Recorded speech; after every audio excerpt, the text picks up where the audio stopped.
It's time to start our journey in the playoffs. My name is Freya, your host for the duration of the week, and joining me for this wonderful week long of Counter-Strike, my wonderful experts Blair and Christine. Guys, pleasure to have you joining me yet again. And Blair, pleasure to have you up on the desk for the first time at this tournament. You excited to be here?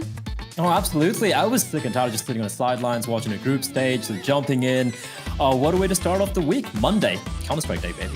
But Blair is super dedicated. I have to shout this out because he was here bright and early from the start of every match, almost throughout the entire week, even though he wasn't on broadcast, writing down his notes. So definitely thanks for the support, I have no Blair. life, Potter. Just letting you know. There's nothing great about it. Yeah, Counter-Strike is live. Counter-Strike is live. There we go. Boom. Exactly. Potter as well, a pleasure to have you back up here on the desk with us. Playoffs time now, so it's going to be even more exciting. Oh yeah. Things are getting heated up. Things are starting to matter a lot more. So definitely these matches are going to get they're going to get a little spicy for you. They are indeed. I cannot wait to be kicking this off. And a big shout out to our sponsors for helping us make this all possible. Of course, Monster Energy, MSI, DTS, Corsair, and Intel. It's going to be an absolutely fantastic day of Counter-Strike, and I cannot wait to be getting into it. But before we get into some of the future of Counter-Strike, I think it's time to quench our thirst, if you will, for some nostalgia of DreamHack Open. We're talking about this legacy, and I think it's time to be starting off our day with this infamous moment from DreamHack Open Major in 2014.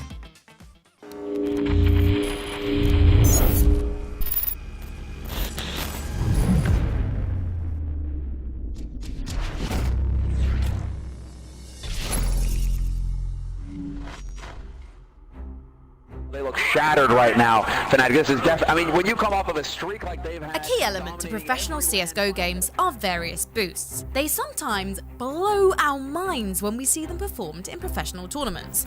However, there is one specific boost that we all remember, the most controversial one of all time, the Olof boost.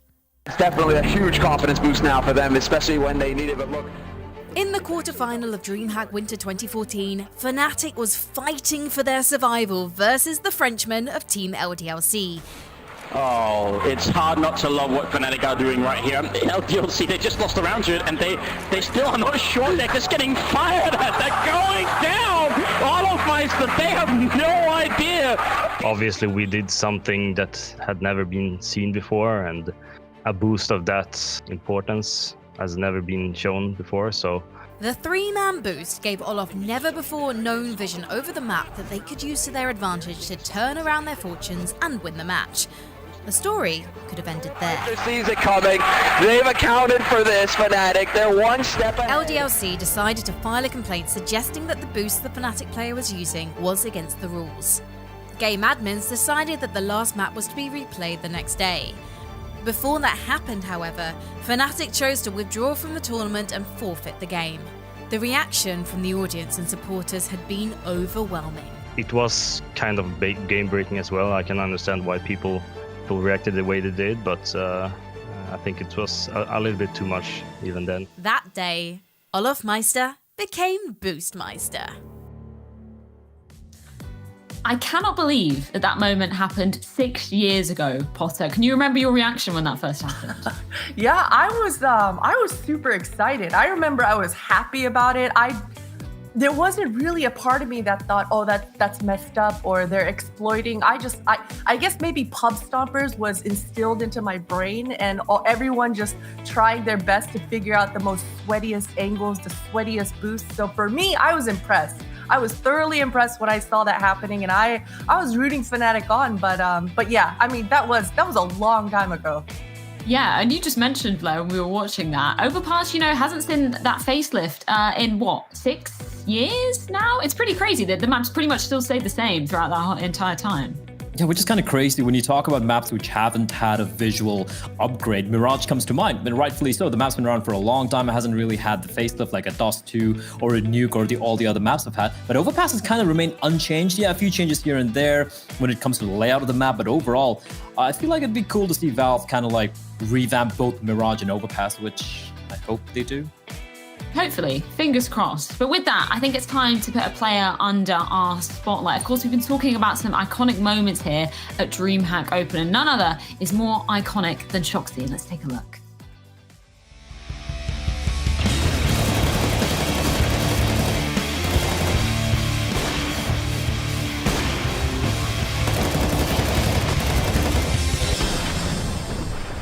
But AK-47s, they smoke off spawn. They Molotov the boosted position as well to make sure there's no players waiting. The Guardian and Shoxy push through with the UMP. What the hell? He's going for 4 kills here. The USP could be enough. That is absolutely magnificent from Shoxy. And now we've got Olofmeister left in a compromised position. It's the ace. I can't believe it. It's the UMP, Alex, of all the weapons. Yeah, I got an SMG this run, so it's gonna be really tough. I need to play contact, and when I see the double smoke, I know they are going out. I don't have any flash or whatever. With my SMG, I'm gonna be anyway useless in city.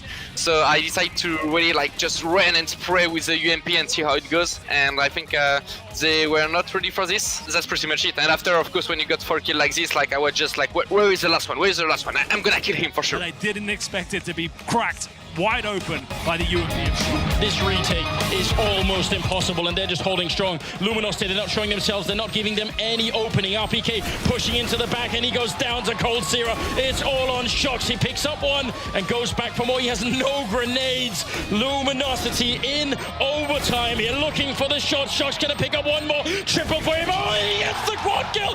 Are you kidding me, Shoxy? He gets every single one. Of course, this one. That's gonna be a 1-on-4. I know there is one banana, and I need to kill him fast if I want to play the clutch. Otherwise, it's gonna be too hard for me to defuse and stuff. And the clock is running. Tell me the information that there are 2, then I kill him and just defuse the bomb.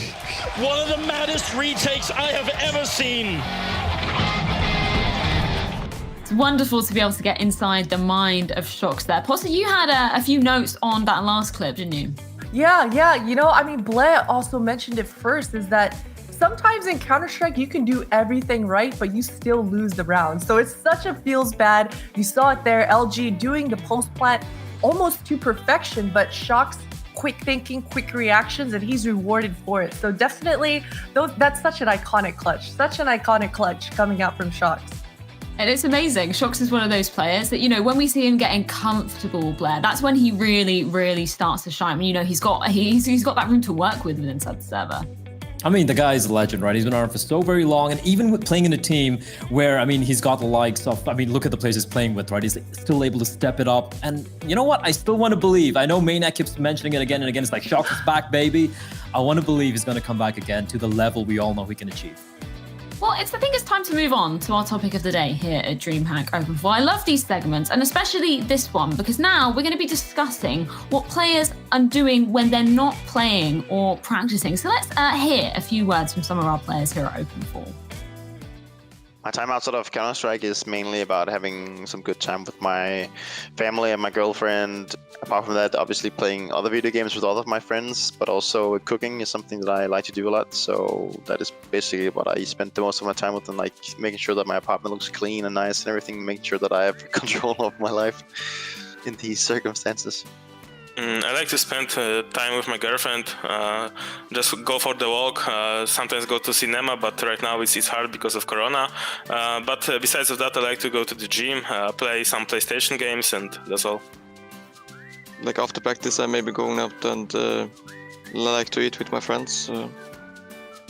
That much outside of the computer, if I'm gonna be honest. Well, not much to say there from Blair. You know, he likes to eat, he likes to play Counter-Strike, Blair. That sounds like a pretty good life. He's got friends. It's more than I have, so I'll give him that. Well, Potter, when you were playing professionally, what did you do to like chill yourself out? You know, after a hard day of practice, a hard day of officials, where would you go to be chilling out and relaxing?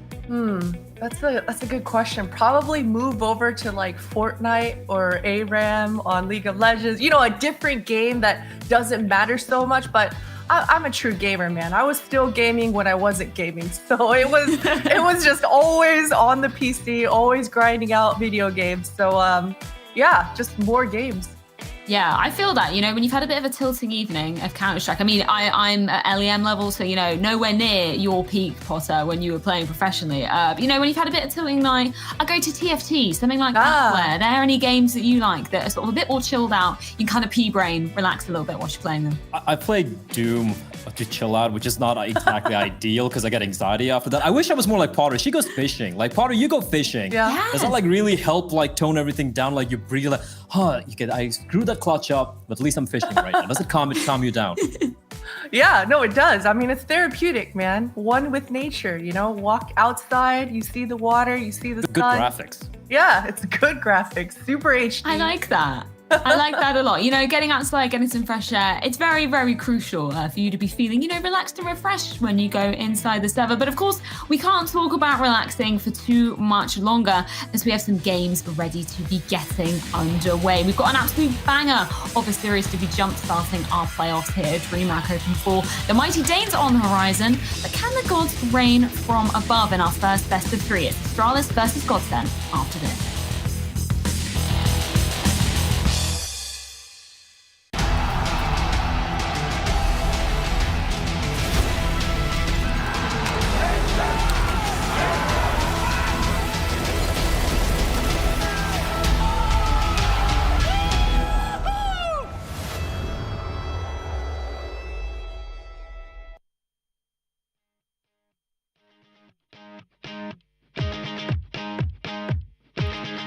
When I get old, I remember this day when we scrolled and just felt okay with nothing having done. No, nothing's really done today.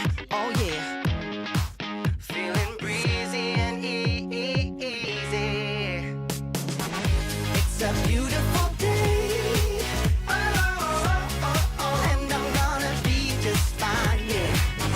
It's a beautiful day, and I'm gonna be just fine. When I get old and a million worries unfold, I will take this walk and do absolutely nothing, breathing in the loving life. 'Cause whatever will come, if you stand by me, I'm alright. And this life won't be such a fight if we're together, baby. Then the sun shines bright. Oh yeah, feeling breezy and easy. It's a beautiful day. And I'm gonna be just fine. Yeah, it's a beautiful day. And I'm gonna be just fine. It's a beautiful day. And I'm gonna be just fine. Yeah, it's a beautiful day. And I'm gonna be just fine.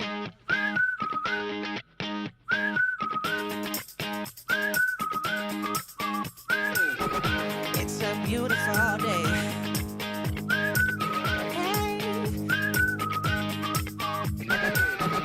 It's a beautiful day. It's a beautiful feeling breezy and easy. It's a beautiful day. And I'm gonna be just fine. Yeah. It's a beautiful day. And I'm gonna be just fine. It's a beautiful day. And I'm gonna be just fine. Yeah. It's a beautiful day. And I'm gonna be just fine.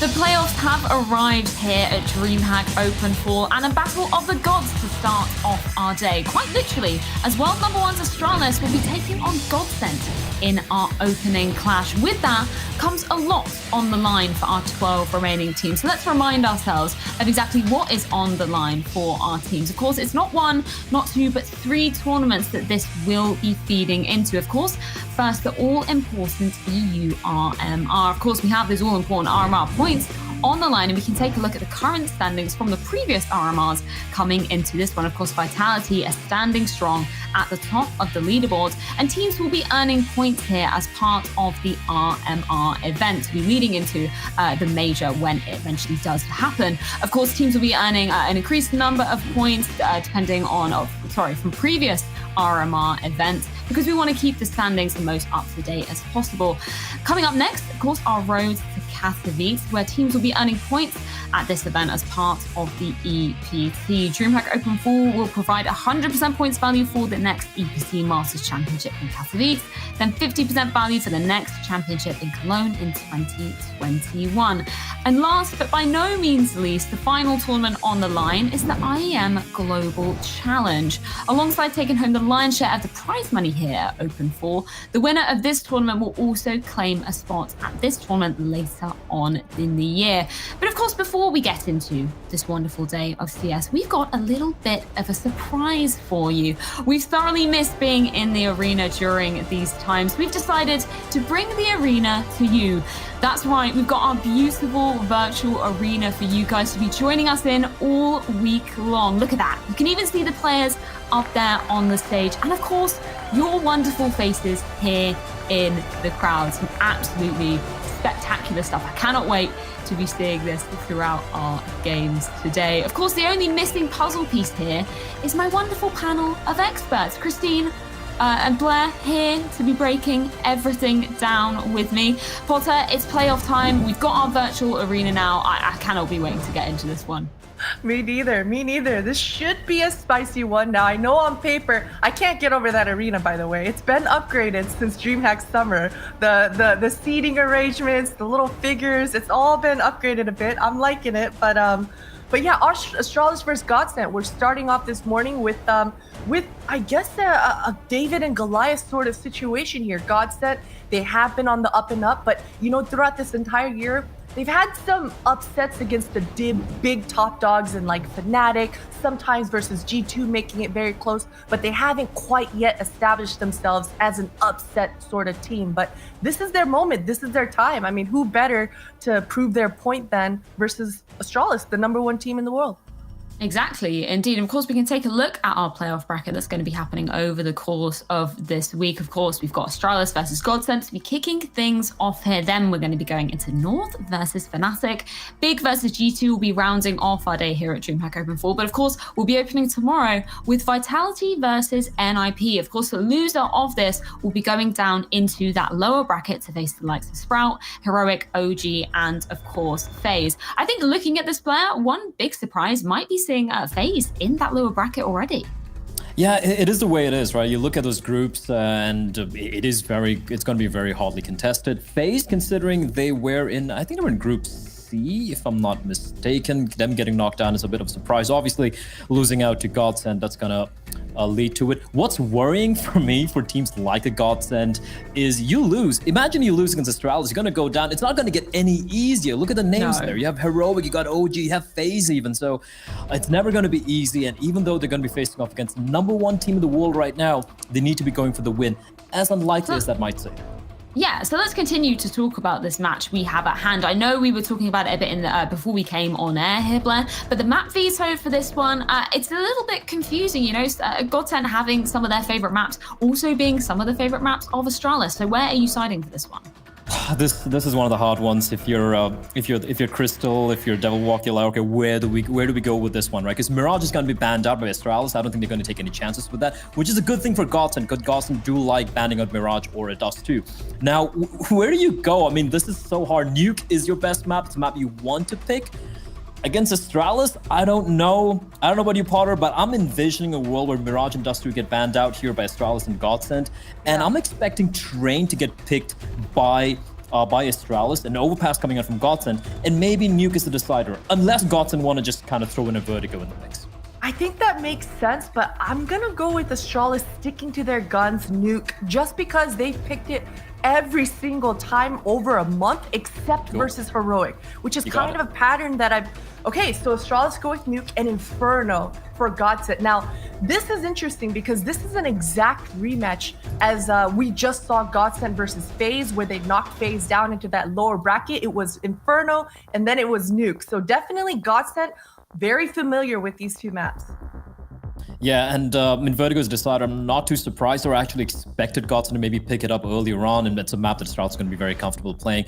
I don't know about Inferno. Nuke, I guess GODSENT is going to be happy here, Freya. I mean, it's a map that they would have liked picking anyway, so they're going to play to their strengths. I also like Astralis not really trying to kind of reinvent everything and be like, oh, we're going to try Vertigo against these guys. No, this is probably one of the weakest teams you're going to be playing in this tournament, and you just want to stamp it out on your most comfortable map, so to speak. Yeah, and I think we can start off the conversation by talking a little bit more in depth about our first map, which will be Inferno here. And this is an interesting one, Posse, because, you know, we've seen these teams obviously playing it quite a lot. GODSENT siding with that slightly higher win rate there, but that doesn't mean that Astralis haven't been really showing their form on this map. Yeah, no, definitely not. Inferno is a go-to as well for Astralis, and it's exactly like you said, Freya. Both of these squads have very similar map pools. There wasn't a lot of wiggle room, especially for the GODSENT side of things coming into this veto. Inferno, I like it. You know, they had a 10-round run on their T side of things versus FaZe. So definitely for GODSENT, they're looking at their T side, across both of these maps, to have that strong start, to dictate the pace, and to frag and trade it out, because that's kind of GODSENT's strength, is that pack mentality and creating chaos all together in one area of the map. So definitely GODSENT, I'm looking at their T side to have that strong start here. And of course, we want to hear what you guys down in Twitch chat are saying. If you're siding with Astralis, make sure to put hashtag ASTR in the chat. Or if you're looking at the GODSENT side of life, put hashtag GODS in the chat. I love that hashtag there. Full force for GODSENT in this one. But of course, we need to check in with the other side of the server. It's going to be Astralis. And Frankie had a chance to chat with Magisk before this one.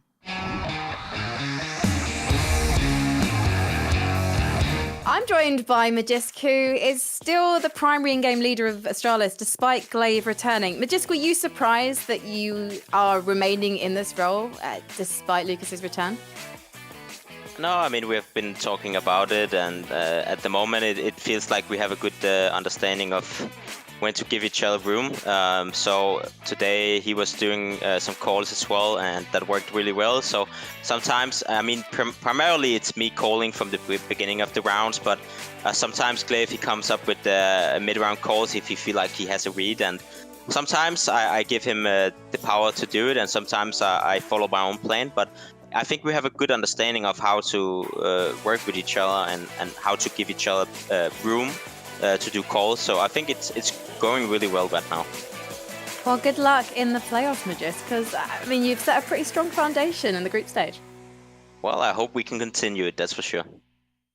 Wonderful words there from Magisk to kickstart our day here at DreamHack Open Fall. And an interesting point that we were just picking up on, Posse. We weren't too aware that Magisk was actually being that primary in-game leader at the moment. And imagine having Glaive as your secondary in that. That's just unbelievable. That is, that's a lot of options. If I'm Astralis right now, I'm honestly happy. You know, having Glaive as a backup caller, I mean, come on. Yeah.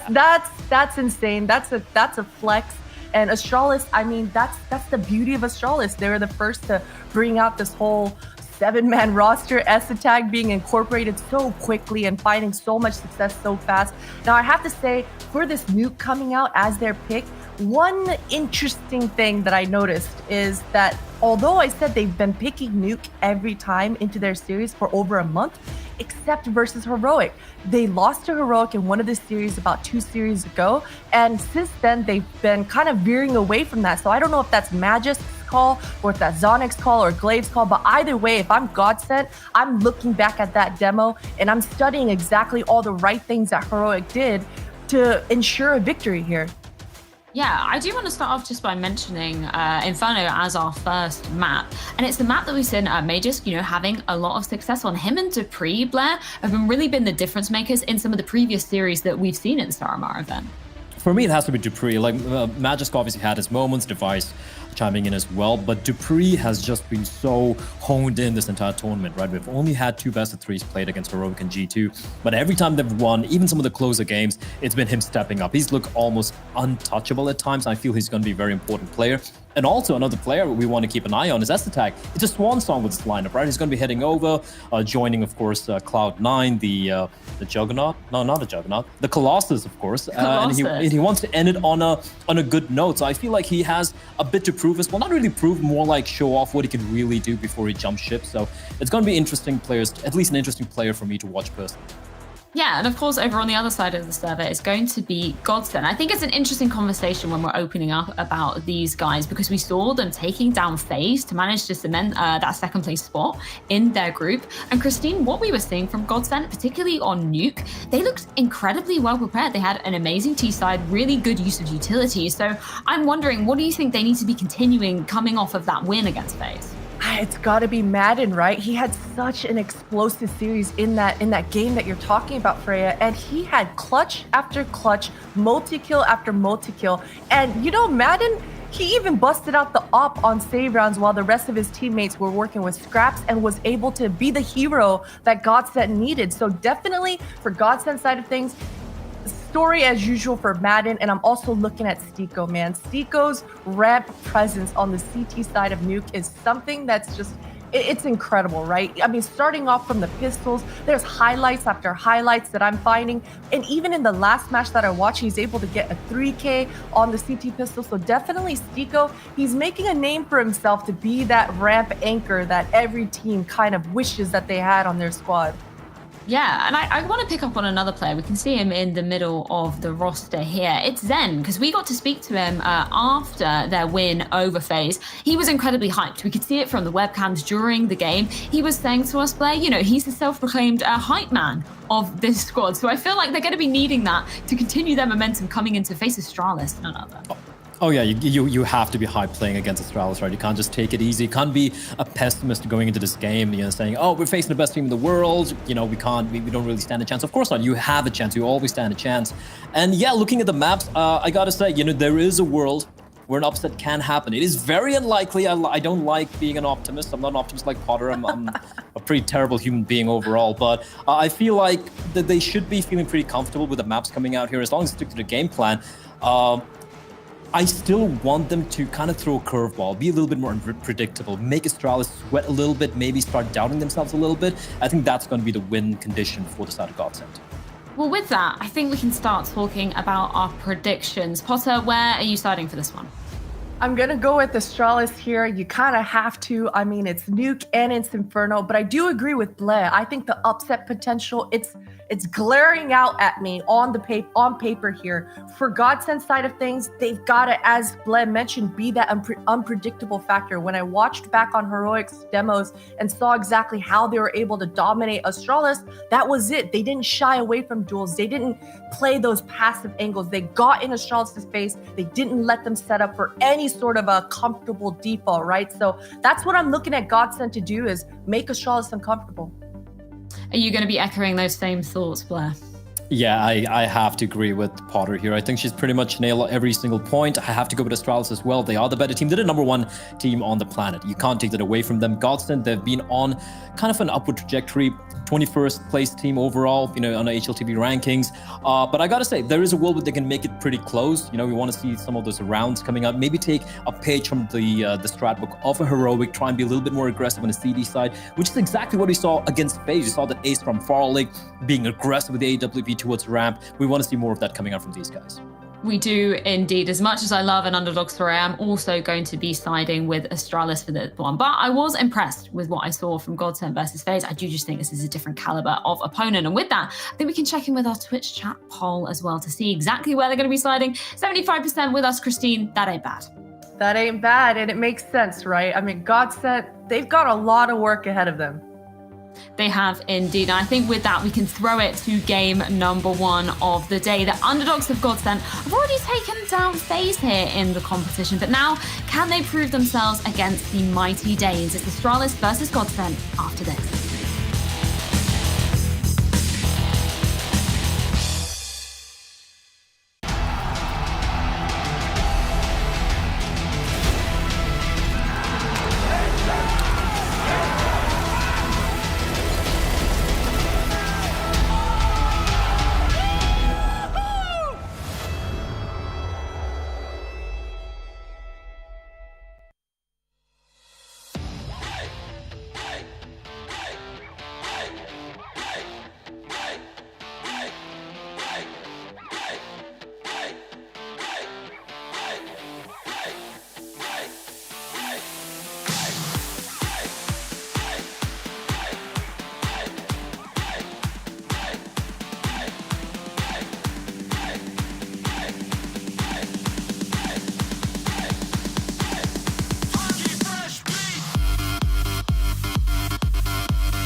Welcome back to DreamHack Open 4. My name's Dinko, joined by Hawker, and we've got ourselves an incredible matchup coming onto the server. It's Astralis taking on GODSENT to open up the playoffs, and this one is not going to be an easy battle for GODSENT by any means.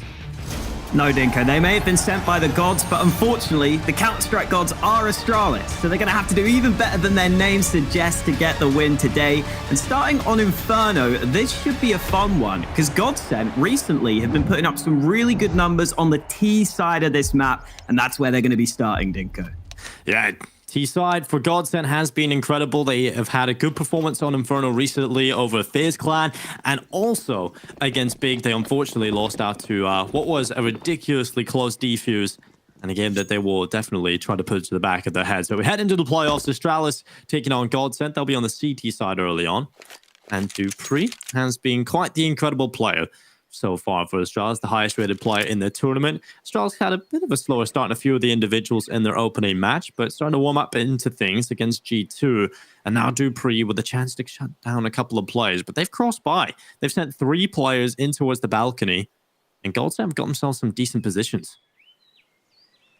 Madden's looking to sell this fake at B, just the P250 in hand, and he's going to sneak through. He's going to sneak in. Oh no, this man has a flash out, but Madden almost whiffs the kill. He just about gets it, keeps his cool, and now Astralis could be confused by this. Madden with a second kill onto the B site, but it's the A play about to come through.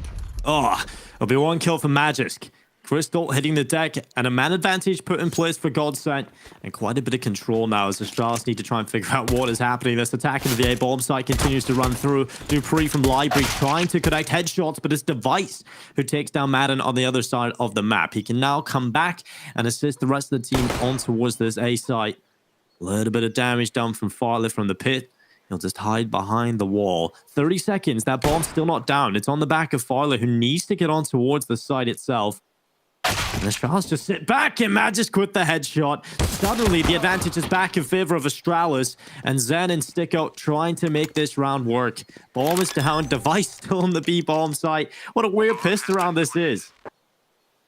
So strange. Device gets the kit, so that's going to help him on the retake attempt. dupreeh still in the apartments, and both the GODSENT players trapped on the bomb site. This could be a rough post plant for them. Long range fights already coming through. dupreeh can't connect. Sticko's still sitting in the back lines, but Zen's been dealt with. It's all on Sticko, and he gets domed. dupreeh in the apartments nailing both of those shots.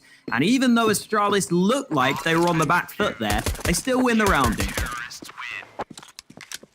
It definitely looked like they were on the back foot for most of that pistol round. The ball just kind of gets trapped in the pit. This was a strange start to the round. Madden just kind of get a little bit lucky on the Esatog, and luckily Magisk taking that kill, that slows everything down for GODSENT. It slowed everything right to a halt. The bomb couldn't get towards the site for a very long time, and Astralis, they win the pistol round. GODSENT with the Galil out on Madden, a Mac 10 for Zen, and a couple of pistols for the rest.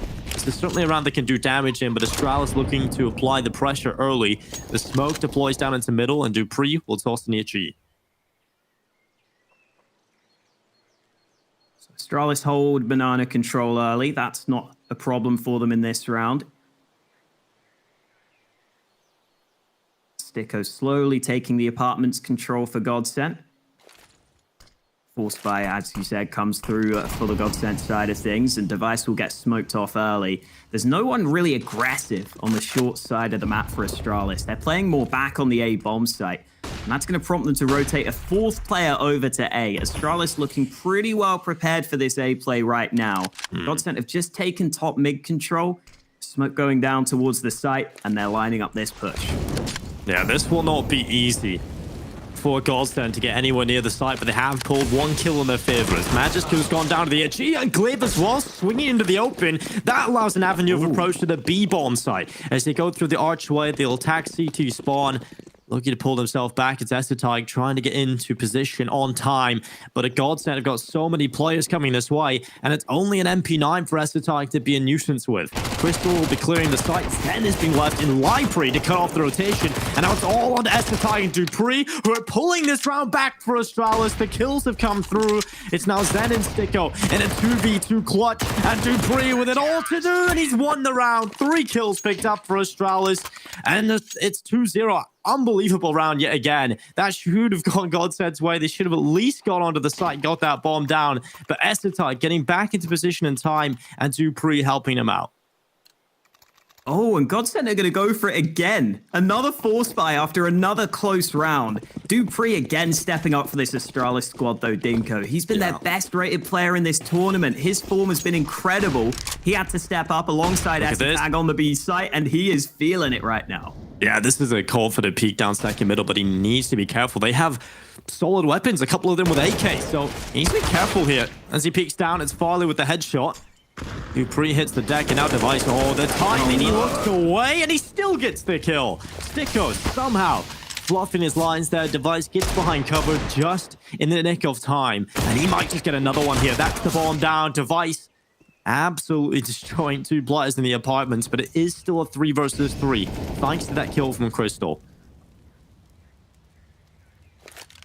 I'm liking the early pace from GODSENT. They're showing that they're not going to be scared in this game. They're willing to fight. And so far, they have turned this into a scrappy game, Dinko, which I think is all you can really ask for against Astralis. Just try and make it a scrappy game. And if you win those fights, you're going to have chances to win these rounds. And they've got another chance here. 3v3. Essetag alone on B, but he wins that first fight and gets back to safety. Essetag's been doing quite well in this B hold. I mean, even in that last round when things looked rough, he was still able to hold on. So a good early sign for them. 33 seconds in play. Now GODSENT, the last two players, about to test Essetag yet again. Smoke goes up, covers off his face. The flashbang to follow up in behind it. And GODSENT, they don't have too much time. And Essetag will try to get the spam through the smoke, but they haven't made any noise. So there's no indication as to go for this. Here's the utility being used up. Ready to go through. Man advantage still with Astralis as Essetag going to try and deny the bomb plan. He's done it. And now there just isn't enough time to try and win this round. If he can get this bomb down, that's the goal. And as soon as he starts to plant it, Astralis can just run in behind him. And it's Glaive that gets the job done. The bomb plant, that's the best out of that situation he could have got. And Astralis are going to be up 3-0. Yeah, I'm liking the calls so far from GODSENT, but Astralis clearly not staying in bed early, right? They've woken up. Essetag looking good on that B site, looking sharp with some of these early kills. That's definitely a great sign for them. I really liked that second round call from GODSENT, though, especially because they pushed in through CT and they kept a man in that sort of T-spawn area, right? They did really well to try and get those kills. Unfortunately, it goes against them. And now they've got to probably take a low buy ahead of this one. I assume... No. Oh, never mind. No. I assumed wrong. They've got AK. Yeah. So that bomb plant, that secures so much extra cash for them. They don't really have the utility. Farley and Crystal are going to be the players carrying the most of it. And Farley's just gone down. I believe he was the player that had the most utility. And he's out of there. Nice nade at least, but there aren't many more where that came from. Crystal, the only man with any utility, and the flash is so good for Essetag. 2 easy kills on Banana. And I think GODSENT are going to finally have to bow out of this early force buy war. Zen only gets 1 kill on the round. And finally, Astralis look to have kind of dealt with that early pressure that GODSENT were putting on them. No, I don't think they've had to bow out. I think Astralis have just kicked him out, Alex. There's nothing they could have done in that round. That was just a fantastic round from Astralis. And we're going to see why GODSENT need a lot of utility when going up against the CT side. They had so many opportunities, Alex. I feel really bad for GODSENT right now. They should have had at least 1 round, maybe 2 out of those first few. They had so many chances, but Astralis just edging it out. 4-0 lead. It's not the prettiest, but that last round was much better. It should be the same going into this next one. It should be 5-0 up for Astralis. And GODSENT, you take a look at what they've got. It's a couple of pistols, a tiny bit of utility. It's enough to potentially stress out the defense a little bit. Yeah, the thing that sucks for GODSENT as well is if they just win one of those close rounds, it could change everything, right? It could completely cause Astralis to have to take a weaker buy, and then you can start to turn things around. But instead, Astralis win every single one of them. I really like the way GODSENT are approaching this game early, though. They're putting the pressure on. They're willing to really try and fight their opponents. Glaive up close in this smoke. Has to be a little bit careful. Flash comes through. Glaive turns around. Somehow gets the second kill. Then gets sprayed. Oh, missed shot from Device. He nearly goes down. In fact, he does go down. Yeah, that's expensive. And now Zen, 1 versus 3. He's got an M4 in hand. That's all about the damage he can do here. And Dupree catches him in a weird transition to the Tech 9. And it's 5-0 for Astralis. Missed shot there, a little bit unorthodox on device, but we'll not look too much into it. Everybody misses a shot every now and then. And GODSENT going into round number 6. It'll be the AWP from Filer, the AK-47s as well, and the utility in play across the board on 5 players. Astralis, this is a round they just...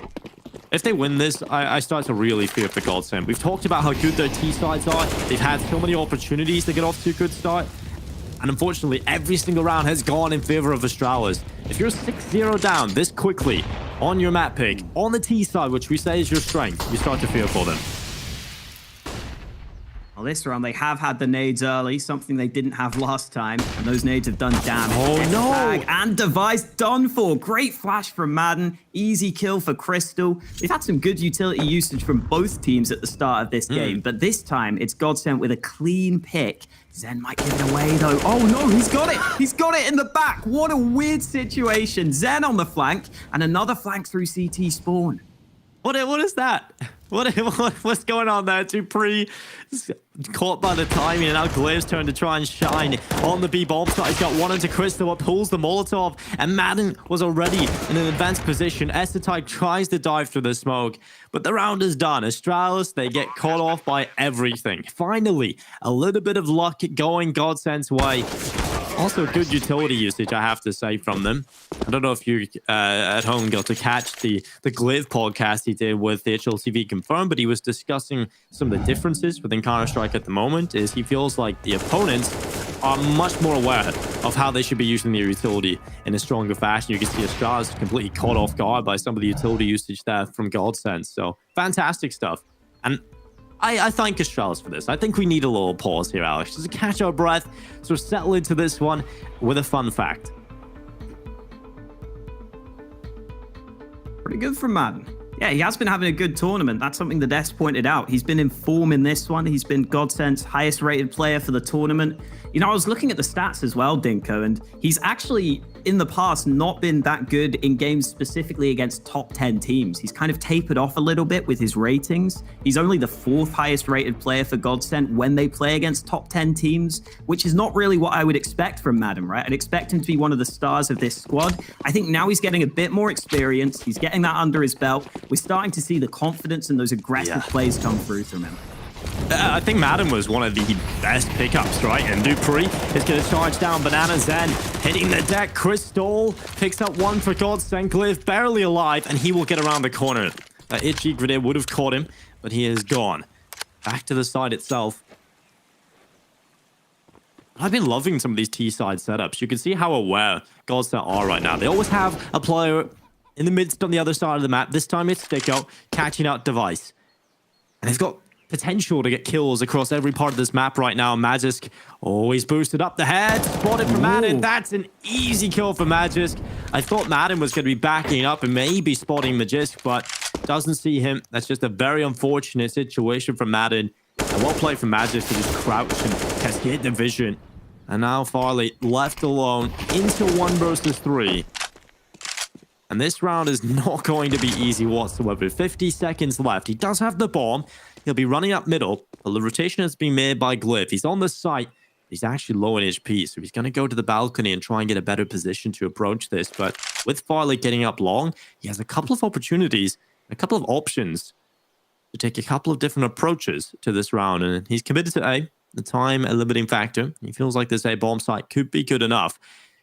Looking for a plant, but he goes too wide, and Glaive will spot him from the balcony. I think that's really well played from Glaive, knowing that he's low in HP, to take the cover of the apartments. Early banana battles go the way of Astralis. Dupree getting the kill while blind, and then Glaive comes in for the follow-up.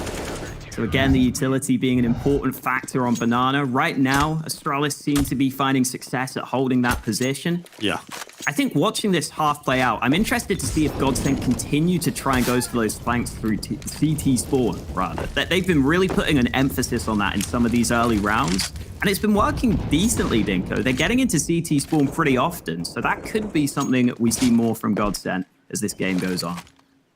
Yeah, the T sides have been really solid in terms of their setups. They've got a little bit unlucky and haven't won as many rounds as they probably should have and could have. And now GODSENT, they've got off to a pretty good start. It's Sticko. The man advantage picked up for them. Story of Sticko is on to marvel at, really. He's was looked at as a bit of a support player in his time at Mouse Sports. Has come into this team and has had some huge star performances for this team. Now Glaive with the aggression into Banana. He's got so much control, but he only gets the 1 kill. Too often do we see players who find themselves in that spot frag out for at least 2. But luckily GODSENT able to trade back after the 1 casualty. And now it's Estatik's turn, and through the smoke catches Crystal. Molly goes down, but GODSENT already on the site. Farley taking damage, though, as he crosses onto the site itself. Attack lining this up. Oh, he's nearly got it. Farley just about gets that bomb down. It's going to be a 3v3 post plant, and GODSENT still have that CT smoke up for now. What is Sam is so damn close. Estatik with the headshot. Sticko taking down through the stained glass window, and now it's all on Zed, trying to win the round for GODSENT, and it's not gonna happen. Magic swings on by, and Astralis with a clinical retake. Estatik doing so much work, and Sticko, there's nothing he can do there. He takes the elevated position, and the bullets just come flying through the window at him.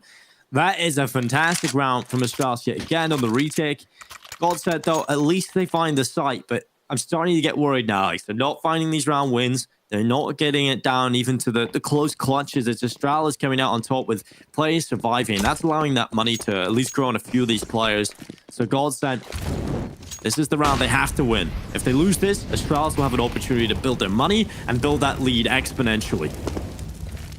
We're seeing 3 mollies from Astralis, down Banana and down mid, to really take this control early. Again, Estatik this time up close, but Estatik's just been mollied. Oh no, he's nearly dead on Banana. He just about gets away with his life, but the aim for Astralis there was to leave him solo B. That's no longer an option.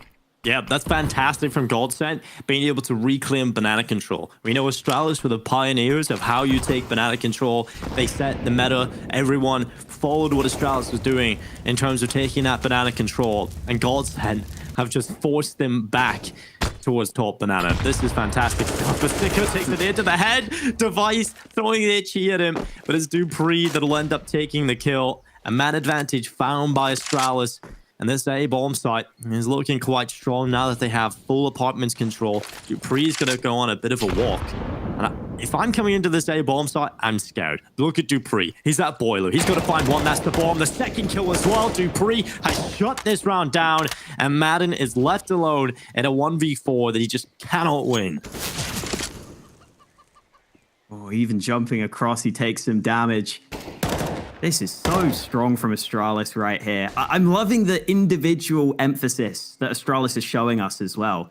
This was something that Glaive said in that podcast as well, Dinko, is that in this sort of online era, you kind of need to have that ability just to take aggressive plays, to take fights. And Astralis is starting to do that more and more. Dupree makes a risky play, but it's one that he's confident is going to work. He gets 4 kills because of it. And Dupree is hungry for the ace. He's not going to get it, at least not now. Madden with another parting kill on the end of the round, and he's going to get away with his life. So AK save from Madden, an 8-1 lead for Astralis, though, and they're just making all the right moves right now, individually, coming through with round wins. Yeah, the problem there for GODSENT is they're fully committing into the A bomb site. They have no apps control. No one seems to be aware of the fact that Dupree could have pushed up through balcony, and it's a little strange that they aren't aware of that. They lost Sticko from the balcony itself, right? And then Dupree just kind of takes liberties. It's very smart from him, realizing, okay, I've taken down the apps player. Sticko's been over here alone a lot, so let me just see how much control I can get here. And he just finds the whole apartment, flanks through Boiler, and just catches a full execute into the A site. No one really thinking about sending another player into apps. No one thinking about watching at least Boiler.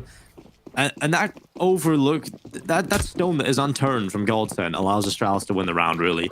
8-1 on the board. It's a little bit of a half investment coming in from GODSENT. They've got that 1 AK on Madden. He managed to save over. The rest on Tech 9s and Deagles. Astralis looking down the barrel of a 9th round, unless there's some crazy heroic play from GODSENT. This gap, oh no. Okay, missed spray from Device. Again, though, just some of these risks that Astralis take at the start of the rounds now, it's so fun to see them play this different style of play, right? Normally, you wouldn't see Astralis making that sort of play where you go for just a solo peek, but Device is happy to do so. They've adapted really well to this online era.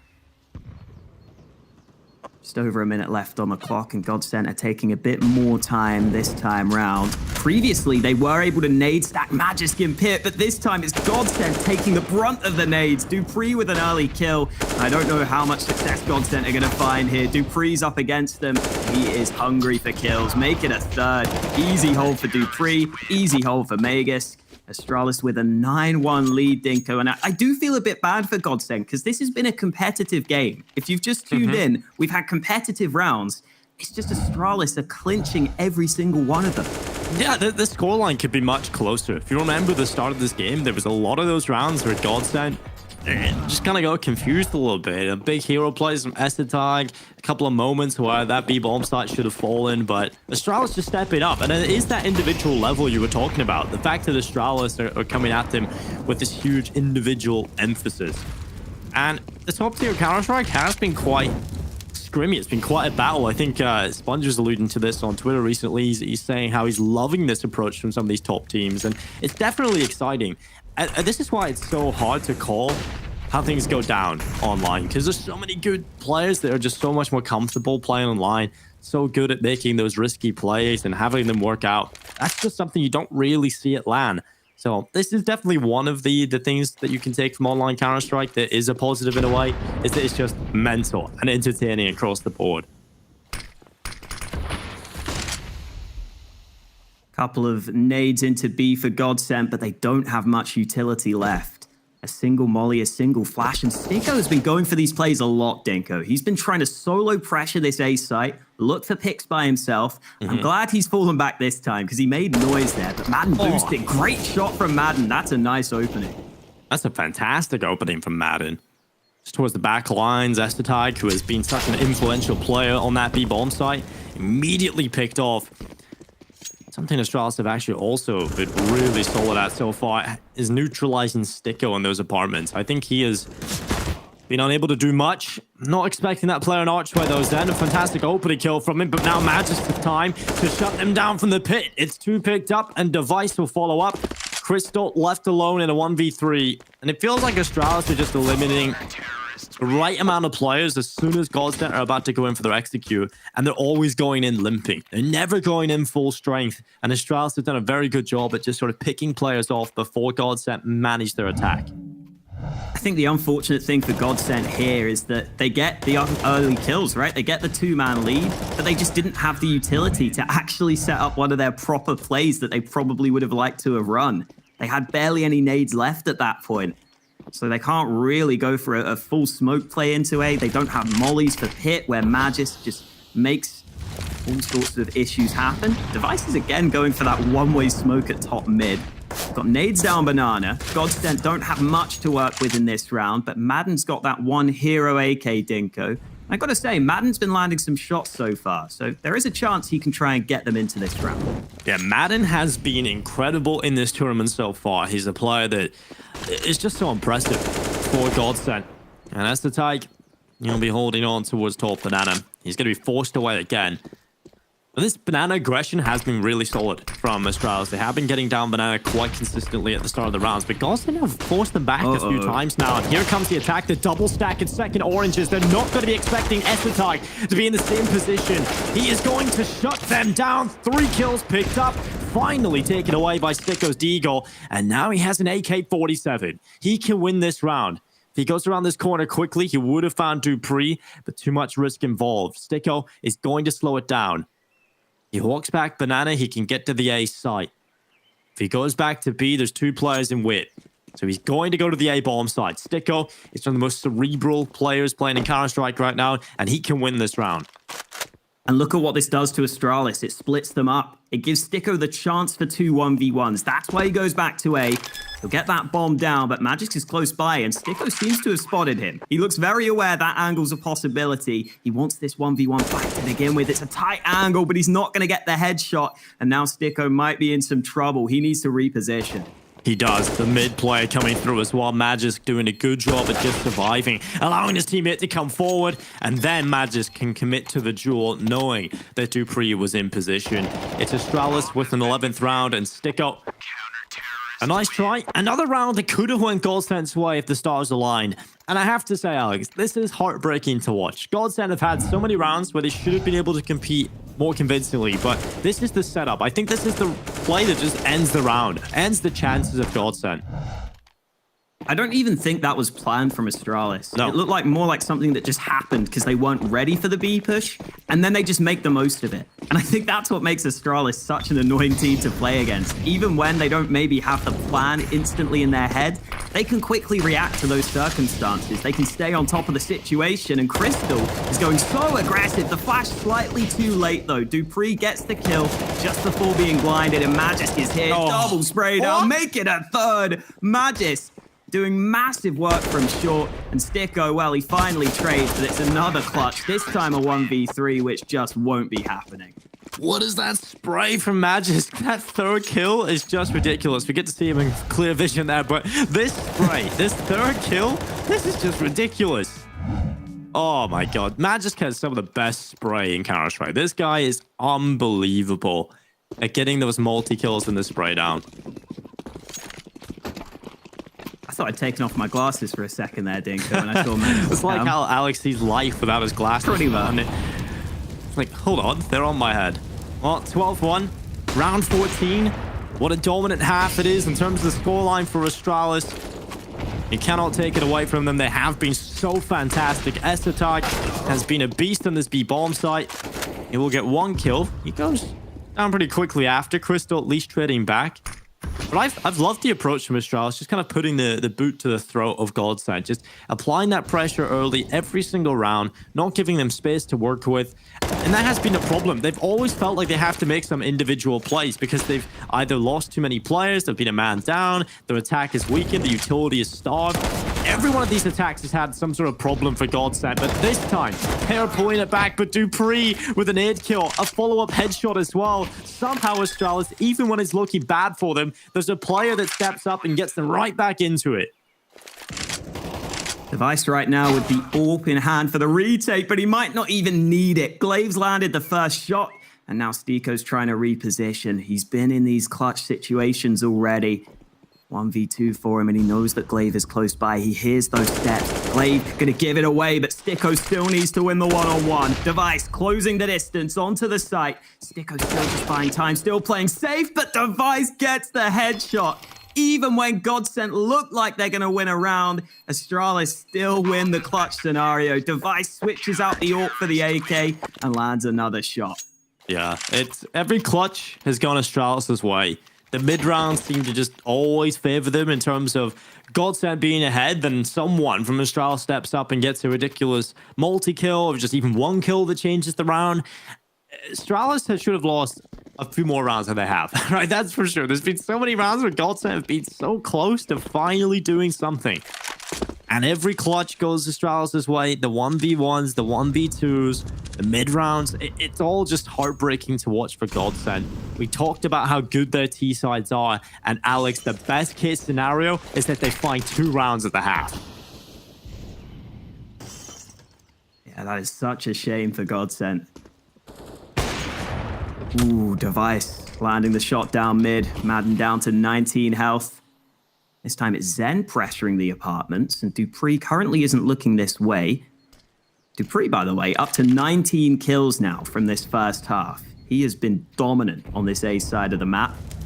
Looks like GODSENT are currently more focused on the B side of things, though. Just getting that early banana control. Astralis don't want to give it up too easily, though. Magisk here this time to fight, but dupreeh has gone down over on the A side of the map. And another pick. Crystal moving into B. This has got to be the round.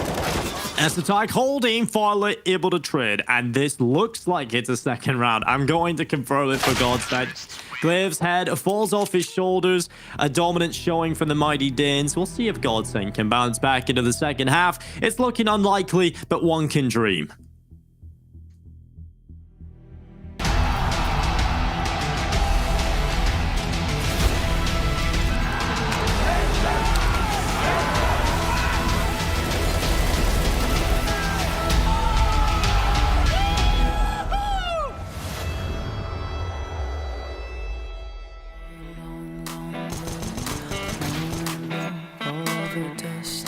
play. All along, it was a warm work.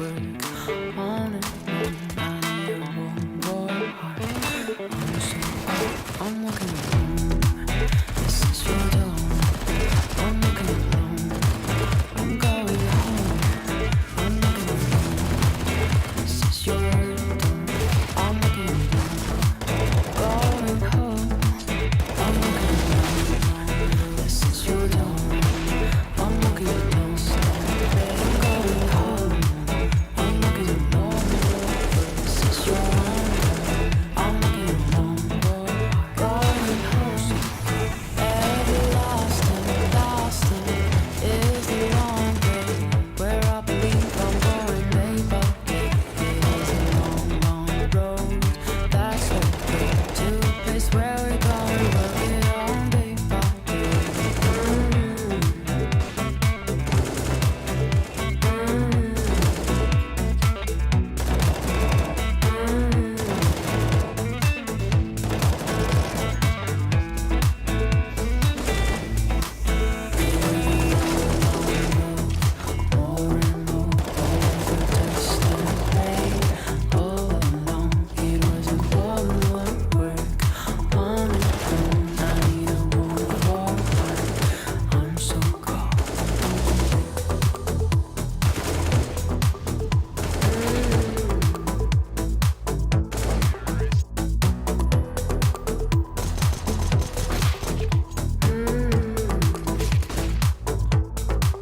I'm walking alone.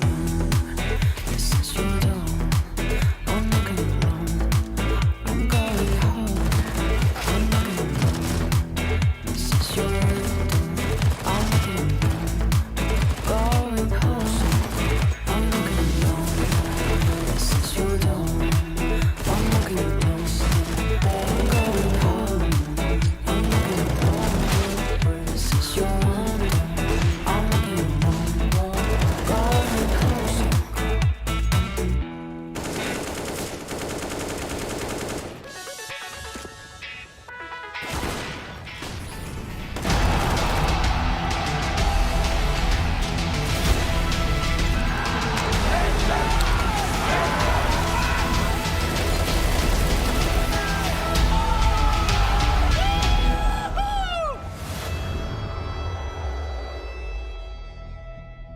Astralis massacre GODSENT in the first half. It's 13-2 for Astralis. We talked about the T side of Inferno being a strength for GODSENT, and they win 2 rounds. They've got to pull it back here on the CT side. This is a task many cannot complete, and GODSENT have got to pull off what seems like the impossible.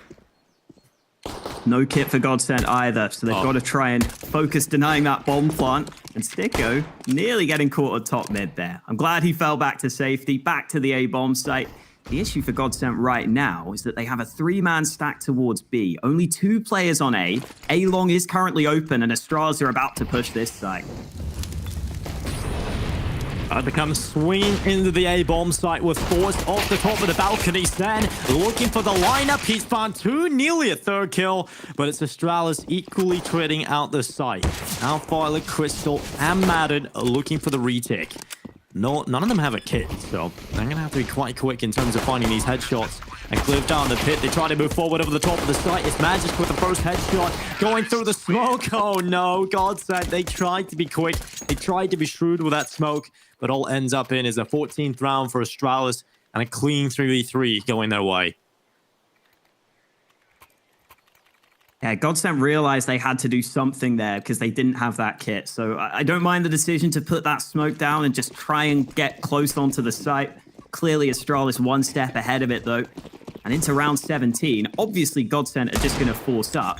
Astralis only have the 1 AK, though, so maybe if GODSENT lands some shots early, they can try and do something here. Plenty of nades on Banana, but Madden's ready for it. Device goes in first. He falls.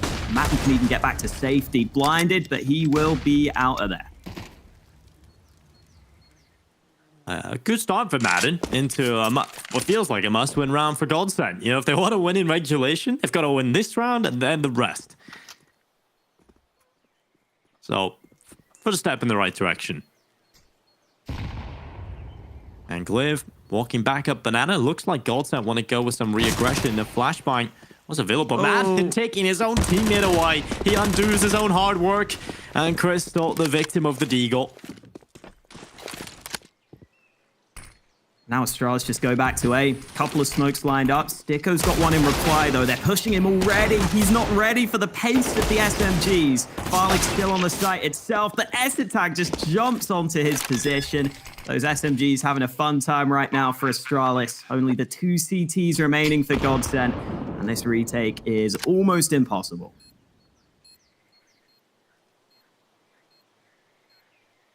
Well, Astralis just holding, not giving any opportunity away to GODSENT.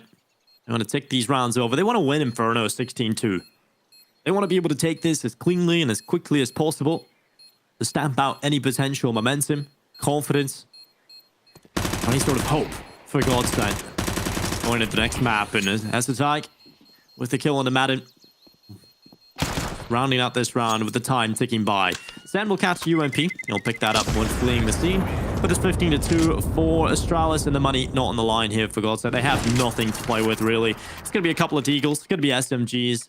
And Astralis should be taking this win. Loving this crowd, Dinko. They're hyped. Even though it's 15-2, they're still hyped. Great job done by DreamHack. I love the virtual arena. It looks so awesome. I loved the tweet as well from Astralis, saying their team looked like they were on the Jedi Council. I love it. Who would be each like Star Wars character from Astralis? I reckon Dupree would be like Chewbacca, maybe. Like he's been a bit of a beast in this game, and everyone loves him. That fits well. Yeah. I don't know. I don't really remember Star Wars characters' names, I'll be honest, Alex. I haven't watched it in a very long time. Okay. You haven't even seen the new ones? I have, but I don't really enjoy them. I don't think they're that great. The new ones aren't great. I'll give you that. Yeah. Well, it's not great right now for GODSENT either, dude. Yeah. Not looking good at all. Crystal about to peek around the corner. Just dropped down to 72. Astralis is taking their time. No one yet falling on the server, and we just go under a minute on that clock. Astralis turning their attentions away from B, and they'll send a couple players up middle. Currently 3 players in GODSENT on this A-bomb site, so this is the best chance for them to win the round and stay alive. If Astralis are to come into this one, a 3-stack at short. Triangle of death, perhaps, if they could get a couple of shots going their way. And Sanitary Grid will force Astralis back for a little bit longer as Crystal nearly falls on this B-bomb site. Both players on the B defense are so low on HP. 12 on Crystal, 10 from Madden. And another player's just rotated off, but now with that utility coming in from Astralis, he'll drop back into the A site. But this has just weakened the defense even further. 20 seconds for Astralis. They're going to go back to B. They should be winning these duels as the 3 players are very low, but that Molotov is going to delay. They have to run onto the site. Astralis, they've let the time run down so low. They have to get on this bomb very quickly, almost immediately, as soon as they arrive to the bomb site, and Madden's won the round. Astralis, what are you doing? They let the time run down until there's none left. No margin for error, and GODSENT needed to do nothing. That's all GODSENT that round. They kept their utility for so long. Astralis wanted to go A, but Molly's kept arriving at top mid. They had to go B, and that kill from Madden shows me his experience has really leveled up. He focuses the bomb planter. He gets the 1 kill they need to win the round. Look, it's still not great for GODSENT, Dinko. They still only have 1 M4 in this round, unfortunately. But hey, it's another round win. Something to celebrate if you're a GODSENT fan. And after that last round took so long for Astralis, this time round, they're going to see if they can get some early kills, and Dupree will deliver. S-Attack with another one. This might be over. Dinko right here. Yeah, I think Astralis kind of pissed off a little bit. No, just ramp it up in this last round. Okay, no more tentative approaches. Let's just break their backs here. We'll give them a little bit of hope in the last round, and we'll give them a 3rd round. That's about it. Madden, last alive. He goes down as well, and Astralis will pick up the first map, 16-3. What a dominant performance coming into Inferno. And the worst part about it all is this was the map pick of GODSENT. They scrambled together 3 rounds. Yeah, and for anyone who didn't watch the whole game, we do want to praise GODSENT for making a lot of those rounds close. But against Astralis, this is just going to happen to you sometimes, right? It's a whole different level of competition. They just couldn't clinch any of those rounds, right? They couldn't close any of those close rounds that might have put them in a position to try and break Astralis' bank. That just never happened for them. It's just one of those games for GODSENT, man. But they've got Nuke up next, which is a map we know they like. Well, they know they can compete on Nuke. That's at least a map GODSENT can be comfortable on, but we sung their praises on the T side of Inferno, and it did not deliver. It's time to meet the final boss. It's Nuke, and it's Astralis versus GODSENT after the break.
A massacre from Astralis as they make it a quick one to open our day here at DreamHack Open 4.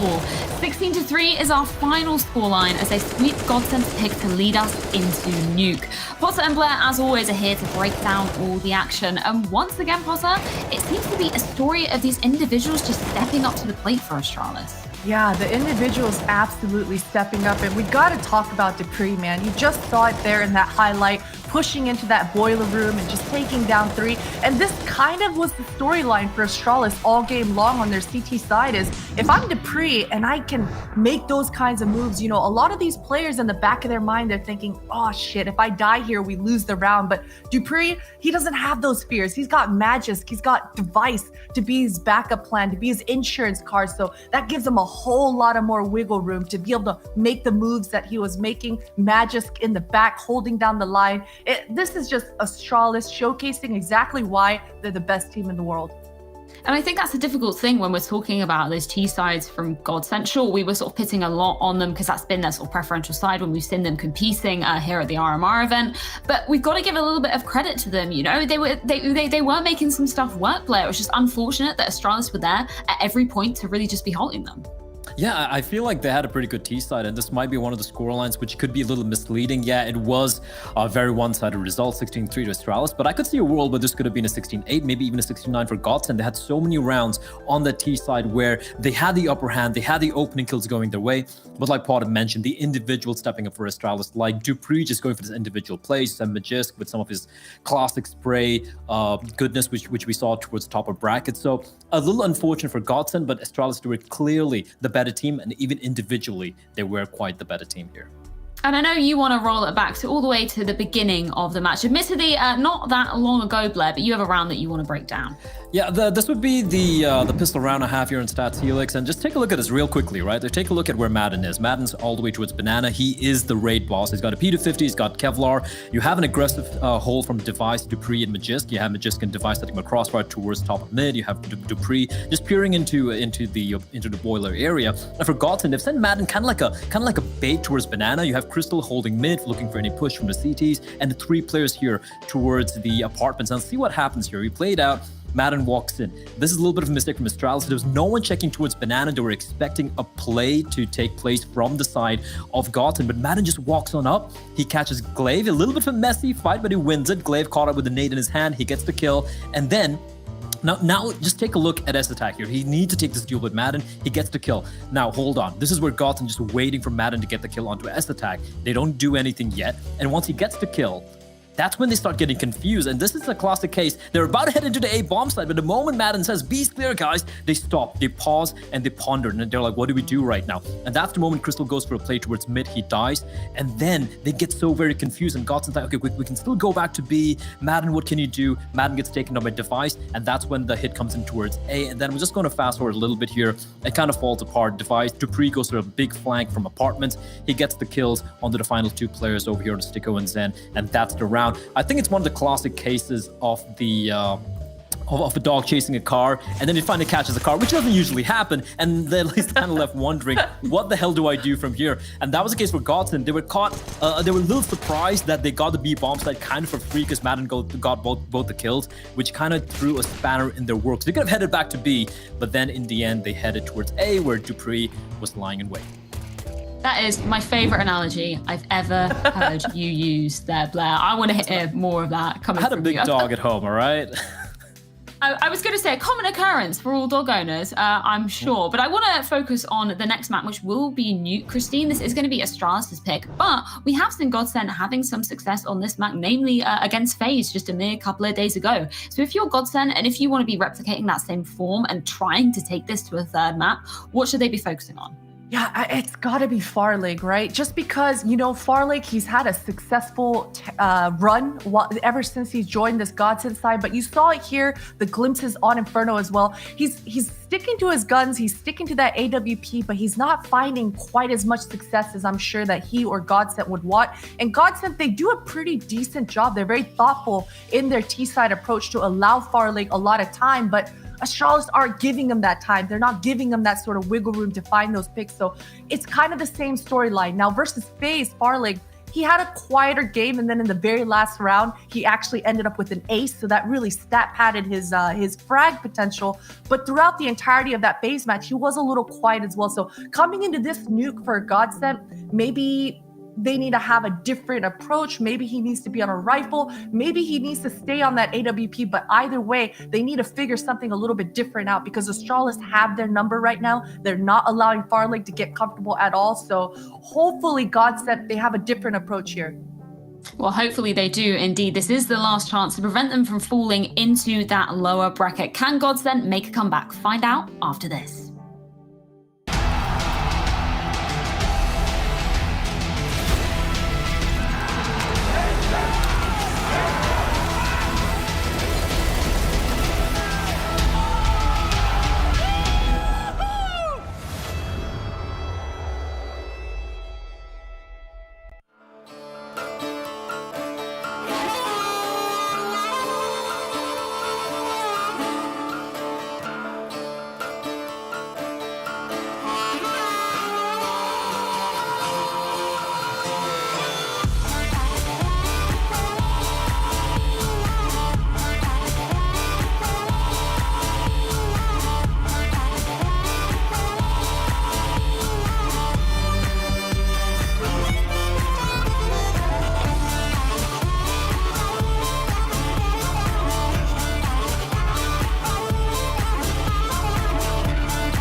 Astralis dominate on map number 1. Now it's time for Nuke. Map 2 comes up, and GODSENT, they're not a slouch in this map, but it's just a different beast when you're going up against Astralis. Yeah, it's not going to be easy, right? Astralis obviously picking this one. They're going to pick it against almost any team they can when they have the option to. They're happy to go into Nuke. Now, something that is kind of interesting, Dinko, is that Devilwalk a few days ago tweeted out, "Nuke is T-sided, change my mind." Well, he hasn't changed his own mind enough to pick the T side of Nuke to start with. They're going to start on CT, and let's see what they've got to start their CT side. Maybe they want to finish strong. Maybe. Well, we head into the second map. Astralis on the T side. GODSENT with every single player on Kevlar. 0 utility purchase into this round. So GODSENT, they're looking for those headshots, and Astralis running down into ramp. Straight in. No one here for GODSENT. And this is where that lack of kit could cost them. They've got to make sure they deny that B site at least quickly. Dicko trying to see if he can hold, and he's not going to be able to do so. Madden's rotating over, but the bomb is already arriving on the B site, and this is going to be really tricky for GODSENT. Yeah, I feel like putting that much pressure, if you're going to use that setup, yeah, that's just ridiculously quick. But if you're going to go for that setup, Alex, Sticko needs to get at least 1 kill. If he doesn't get a kill on that hold, it all falls apart immediately. You can see Astralis just has so much control of the site. I'm not a big fan of that setup from GODSENT because it does put so much pressure on one player. If he goes down, then it all looks rough. And Astralis, they make the right call. They just rush straight into ramp. And they find the weak spot. They quickly exploit it. The GODSENT will be forcing up into this second round. Farlig's got the scout at yard, which is something that Astralis need to be careful of. Nade already doing a bit of damage to Dupree. Again, this force buy comes through for GODSENT. Astralis happy to just take their time at the start of this round. They've got plenty of AKs on the Astralis side, plenty of nades as well. They're already lining up some of those smokes towards yard. It's a good thing they are, because now Farlig's scout will have much fewer opportunities to land any shots. Wall of smokes up for the cross.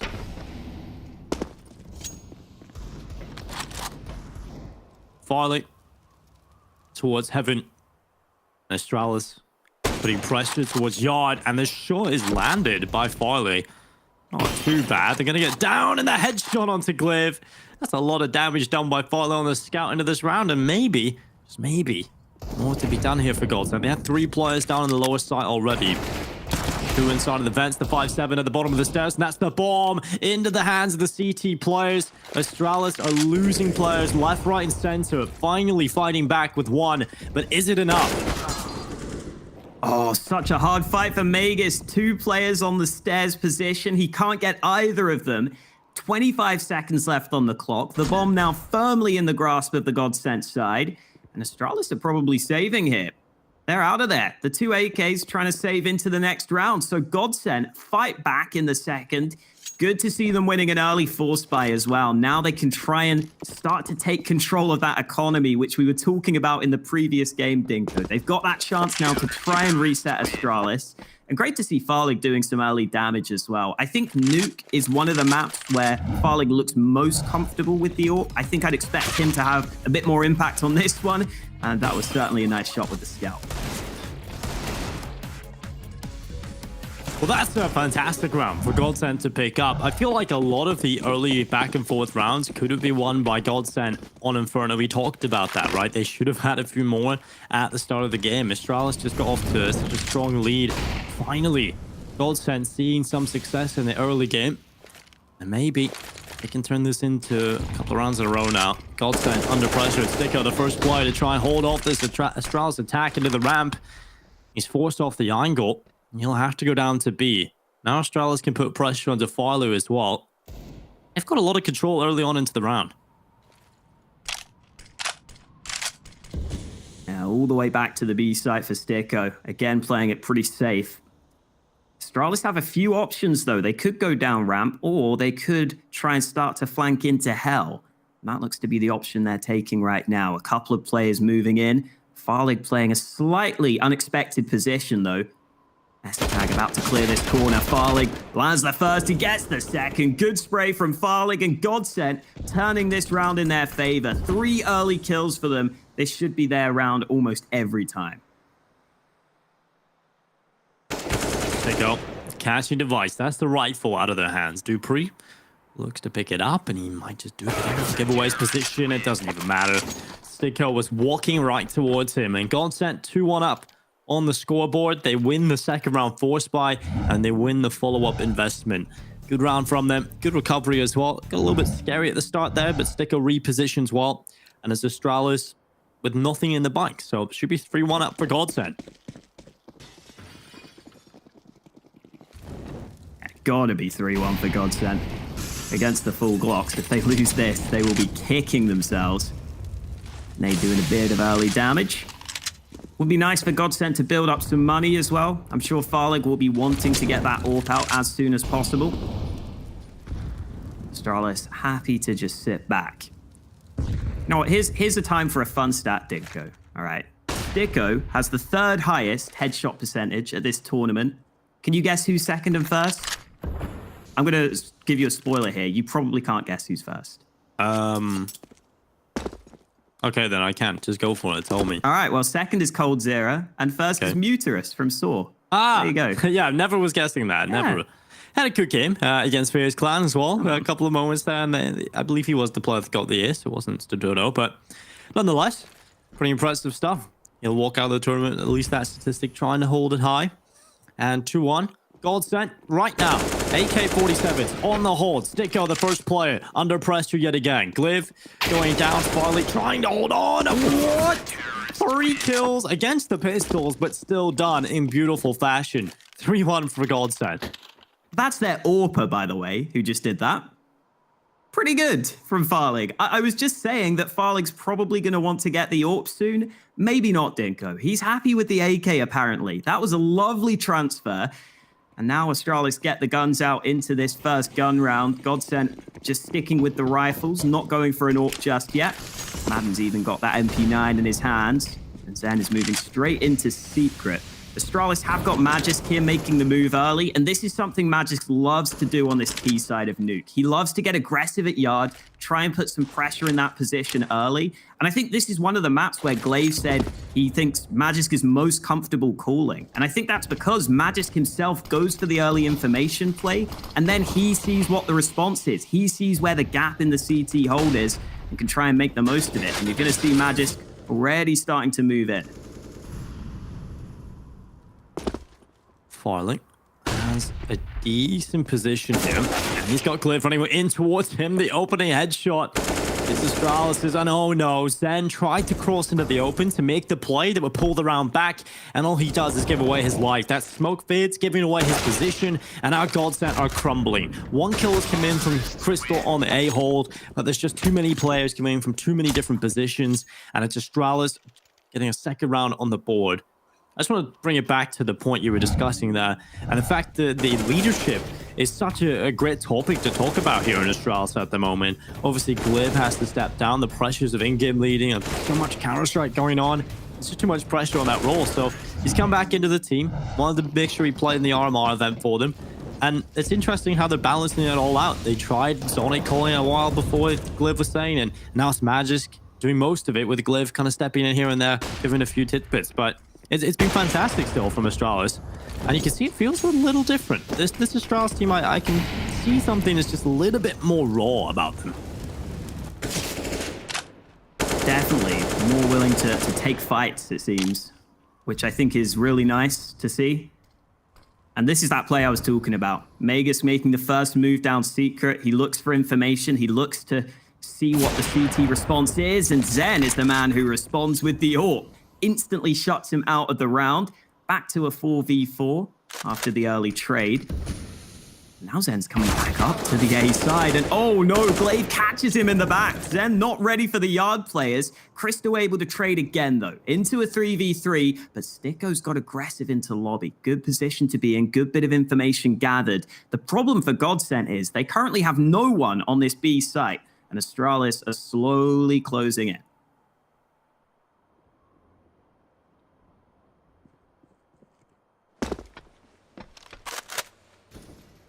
Madden. On top of Silo, Estentag. Oh, Madden, he fails the jump without even being shot. Estentag will take that kill freely, puts Madden out of his misery, and now Crystal looking to pull the round back. He's got 2 collected, and Sticko this time in the control room drops the bomb. It's on Dupree. A 1 versus 2 clutch required of him. And he'll look to the control room. Now Sticko giving another slight pixel to play with, but Dupree has been toyed with. He flees the scene, and it's GODSENT winning the round. Counter-terrorists win. Nice rotation from GODSENT there, getting there in time. Astralis running out of time. GODSENT starting to show up early on Nuke, and wow, even with Estentag finding this early kill, Madden missing the jump down there. Oh, that was awkward, but they won't really care. They won the round, and Farlig has got that AWP back into his hands. Astralis going for another buy, though. They've got the AKs out again. I'd love to see Farlig getting more involved now with that AWP. He is going towards Yard. I think we saw in one of those earlier rounds, he didn't look anywhere near as comfortable with the AK in his hands. So having the AWP is going to help him hold that position. He's going to feel much more comfortable. Astralis, though, happy to take another slow start to this round, even though they ran out of time in the last one. Plenty of nades for Astralis. Just the one gun missing in the hands of Device. And some early smokes going down again. Last time this happened, Farlig landed a shot straight through them. Let's hope for Astralis' sake that doesn't happen to them again.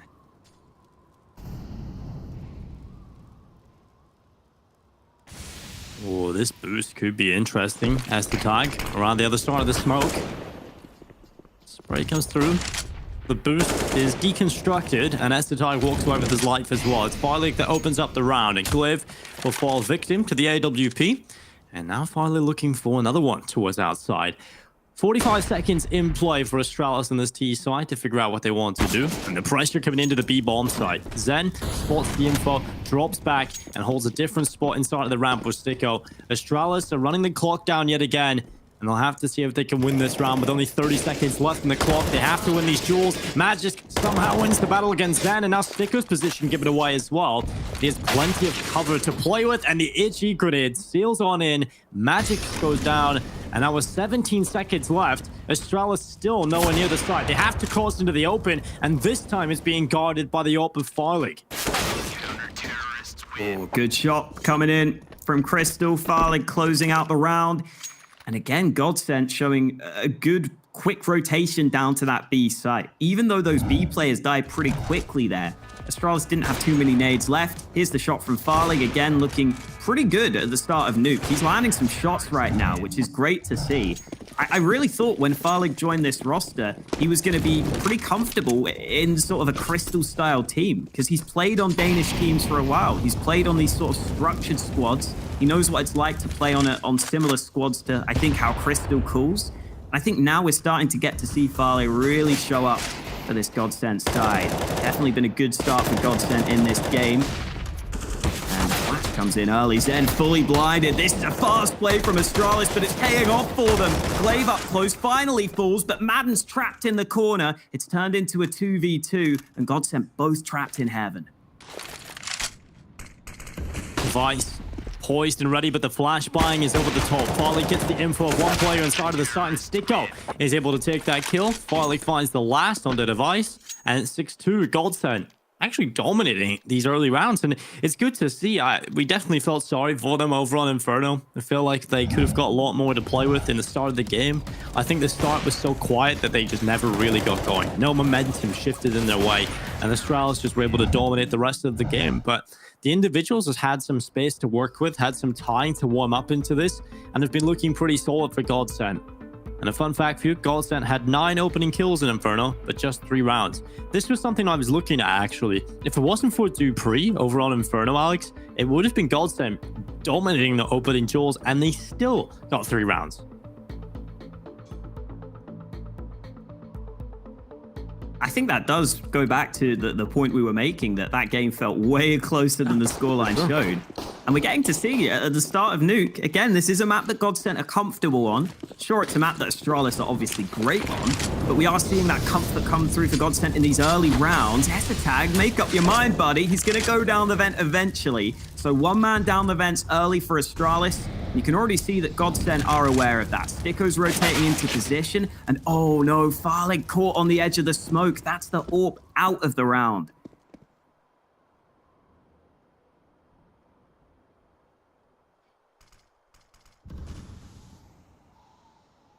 Sticko. His head will fall as the tag tears it off. Now Matt and Crystal and Zen in a 3 versus 5 with a 2-man advantage in play for Astralis. It looks like it's going to be Astralis' first round, but Madden has been a bit of a nuisance. And look at the position. Magisk and Zen have traded spots, and Zen has got in behind. He doesn't spot out Magisk, but the rest of Astralis are not going to be expecting this play, and he's about to find the bomb if he keeps walking forward here, Alex. What a huge play from Zen. Just aggression really working out for him. The problem is it's a 2v4. The rest of his teammates have started to drop like flies, so Zen has a lot of work to do still. Oh, Crystal might be able to join him, though. And this is where a crossfire could be established between those 2 players. The issue for Crystal is there are players already in lobby close by, but Zen gets a freebie. Dupree not ready. Zen gets a second. Crystal helping him out. It's back to a 2v2. Molly goes down, and with 20 seconds, they've got to speed this up, Dinka.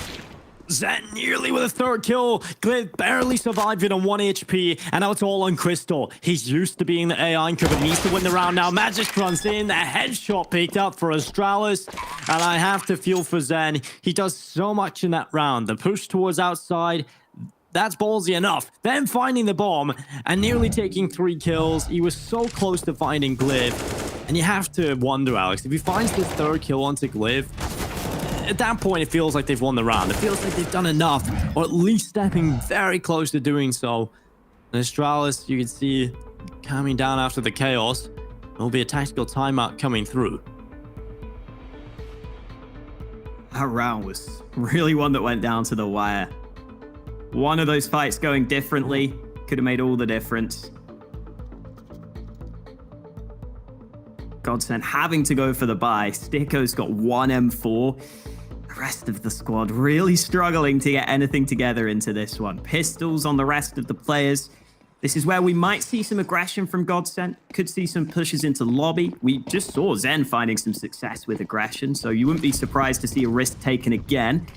And Sticko is going to boost his teammate up early. Device has actually taken some nade damage over at Yard. He's down below half health.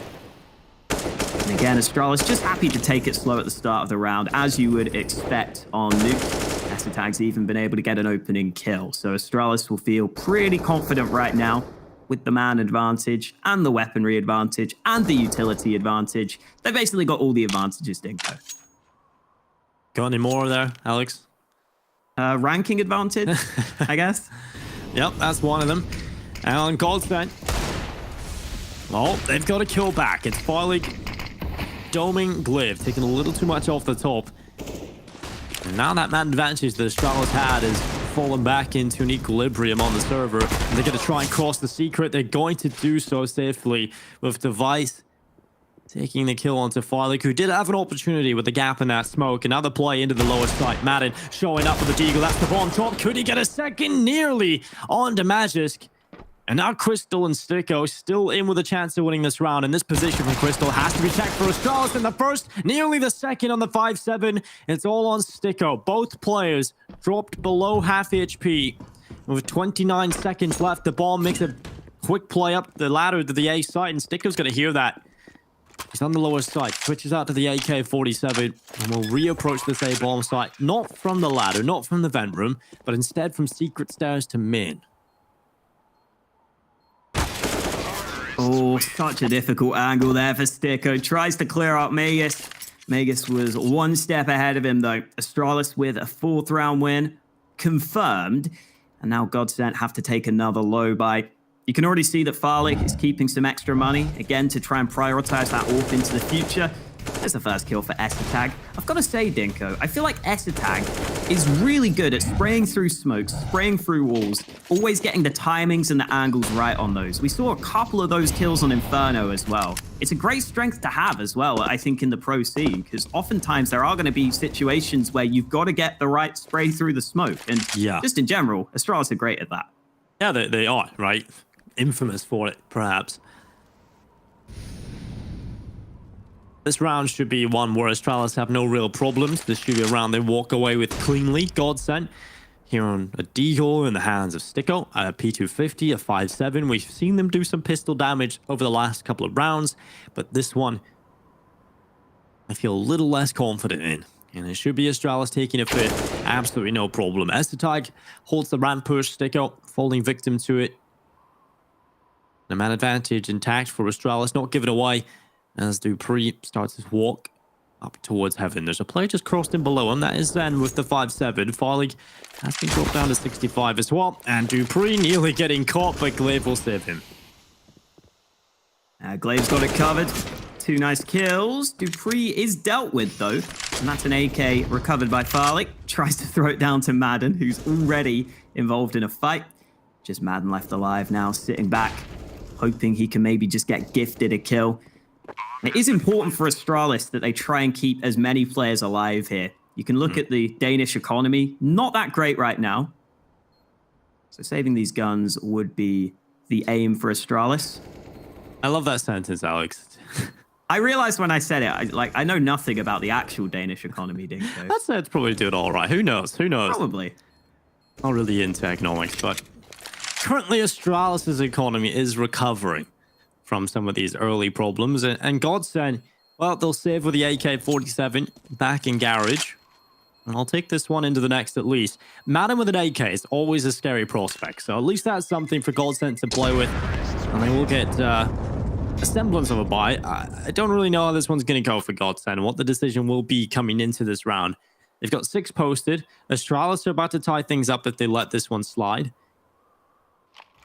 So they have a couple of decisions. Do they go for a half investment or do they fully invest? Farlig with the AWP. Matic can drop over a rifle. They can get a decent buy out of this. Do you use E to plant the bomb, Alex? Do you use E or do you use mouse? No, I use E. No, I use E. Because the best thing about it is a lot of people don't know you can use it still. A lot of the older players, for example, Blur, one of the boomers. Not saying him, for example. I'm just saying Very he's one of them. Yes. But you can hold E and it actually pulls out the bomb as well. So yeah, I think people that didn't if realize you're arriving on the site and you hold E, doesn't it plant like slightly quicker? I don't know if I'm just making that up. Maybe I'm just making I don't know. Maybe you're making that up. I watched a 3 Clicks Philip video a while ago, but now I've completely forgotten it. Well, I'm sure you can refresh your memory a little bit later on, but we get right back into the action. It's GODSENT looking for a 7th. They've invested into this one, everything on the line. Like you said, Astralis' economy is in the recovery state right now. They have got some players the money, but not everyone. But they've gone quickly towards the lower side. Estertag is already in the control room, and Sticko is about to fall, but he turns around, gets the kill, and Glib luckily is there for the trade, but it's Crystal you've got to keep eyes on. The MP9 trying to get out of the window, but Magisk is there for the headshot. Oh, Farlig standing in the flames. That's 20 health remaining for him. So much damage from the molly. And oh no, Madden up close. What a flick from Madden. The second headshot connects. And it's up to Magus to try and win this one. A couple of opponents low. He fakes the bomb plant, but Maiden just pushes him. Madden making the difference in this round for GODSENT. It quickly turned into a 3v3. I was a bit worried GODSENT might not rotate down in time, but Madden proved me wrong. This second flick up close just had to flick roughly in the right direction. And GODSENT get another round on the board. That's a big kill from Sticko. To open up that round, it looked like he was about to fall with Estertag just fully committing to the duel as he smashed open the window. That gives an extra millisecond to react for Sticko as he knows the fight is going to be coming his way. So he turns, he's ready for it, and he wins the duel. Very important stuff there from Sticko that you cannot overlook. Starting off that round well for GODSENT. But they survive the scare. They get the money in again into this round, and this really is breaking point for both of these teams. Whoever loses this round will go on to the next few with barely any money to play with. This is what we like to call a swing round. Vice going for the ult without armor as well. It's been a bit of a talking point recently that at times Device is taking the rifle much more rather than the ult. Astralis said that's because they want to have more of an ability to go for those aggressive plays we've seen them make on an individual basis. But in this round, Device has the AWP. I think for Nuke in general, that's going to be the case. Opening kill was found, but Estertag runs forward. That was a very risky play, and now it's brought back into a 3v3. Early trades all over the place, but Madden's caught on the bomb site. And even though Crystal's pushed into Hut, he has to solo hold this, and they're ready for him. Good shots from Dupree, who's on for the ace right now. Sticko will try his best to pull the round back and deny the ace from Dupree. Could do it right now. Dupree goes down. Sticko diving off the top. Oh, Device was not ready for it. And Sticko now in a 1 versus 1. But Magisk was always on the flank. He'll come through for Astralis for the 6th round. Device very slow to react there. I don't think he heard the drop from Sticko. What a fantastic round from Dupree, though. You cannot overlook this guy's performance in this tournament so far.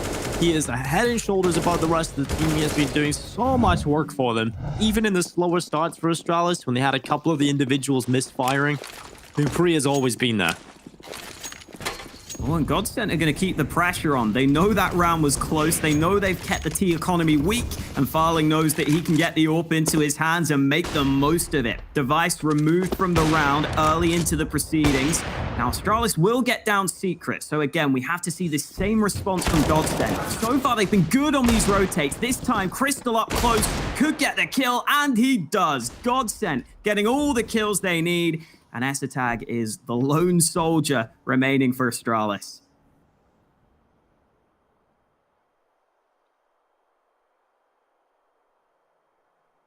This is not going to be easy, even to get a kill here for Esatag. This is what Inferno... I feel like in an alternative universe, Inferno could have been this scrappy at the start. There's so many of those rounds where GODSENT looked like they had a chance, but now Esatag diving to the bottom of the vent. He'll run back up the ladder with the 8k, and the bullet whizzes past his head, and he turns and catches Zen. This is becoming very expensive for GODSENT. Esatag now on a 1v2. Needs to be careful of this secret push, though. That is the problem for him as he tries to take the duel towards CT. He's really focusing this 1 versus 1, and Farlick will take the kill. They also had that player from Secret in the form of Sticko that was going to come through and find that immediate trade, though. So 8 rounds for GODSENT. I mean, Esatag does make it a little expensive towards the end there. Trying to make himself look like he had a chance, but GODSENT edging it out here in this half. Unfortunate timing for Esatag at the end there. He slides off that box as he gets peeked. Such a shame for him because he had a real chance in the clutch.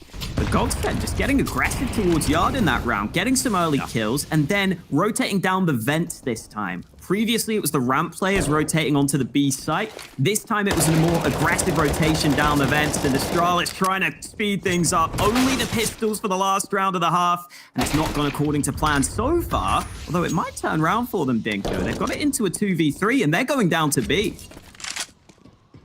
Well, both players sprinting down lower, and Sticko has the cross. Mads is crossing over, but Sticko couldn't take the kill. So still in with a chance here, Astralis to win the round. But now that this rotation has come in with the second player, it's going to be quite difficult to hold the post plan. But Mads just trusts in Esatag to hold the site. He turns his attentions back to the vent drop on the rotation and is able to take him down. But now 1 versus 2 for Magisk. He's collected 2 kills in the round already, but needs to double it to win this round. And the defuse coming through in the smoke as well. Farlig able to take Magisk down, and it's 9-6 at the half. What a turnaround from GODSENT. A much better showing from them here on Nuke. It's time for a short break, but when we get right back into things, we'll see if GODSENT can send us to a third, or will Astralis come back in the second half.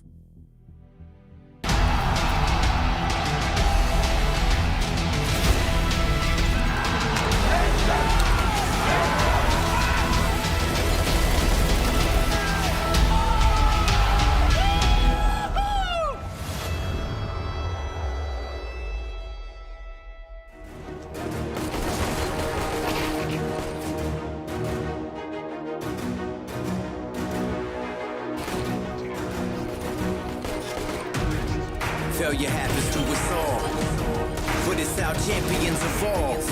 The only thing that matters from a loss is if you get back up when you fall. You gotta get up. Failure happens to us all, but this is how champions evolve. The only thing that matters from a loss is when you get back up when you fall. You gotta get up. You gotta get up. You gotta get up. I need you to get up. Up. You witnessing the champ and the making, fueled by your passion for greatness. Yeah, but adversity in bad situations lead us in the middle of the paths that we taking. But it's what you do after that makes men. Will you quit it when you stand up and face it? Tell me, do you have what it takes to swing back when this life asks for the fade? Can you tell me you'll adapt to the change when the punch lands and it puts you flat on your face?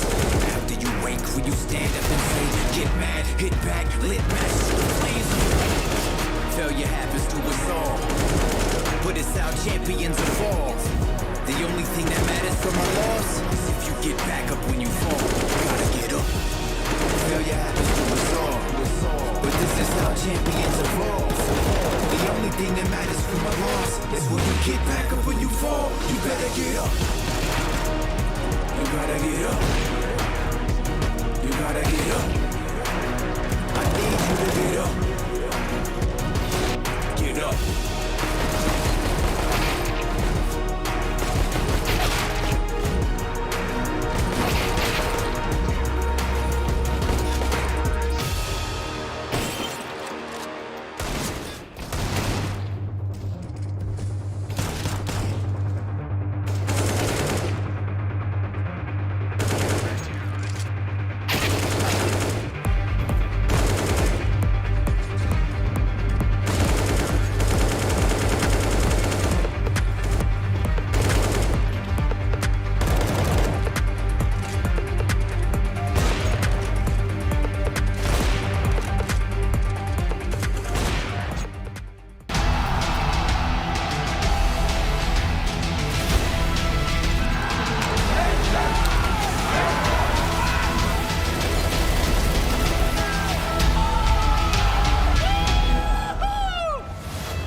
GODSENT clawing back on the second map. They lead the way going into the second half.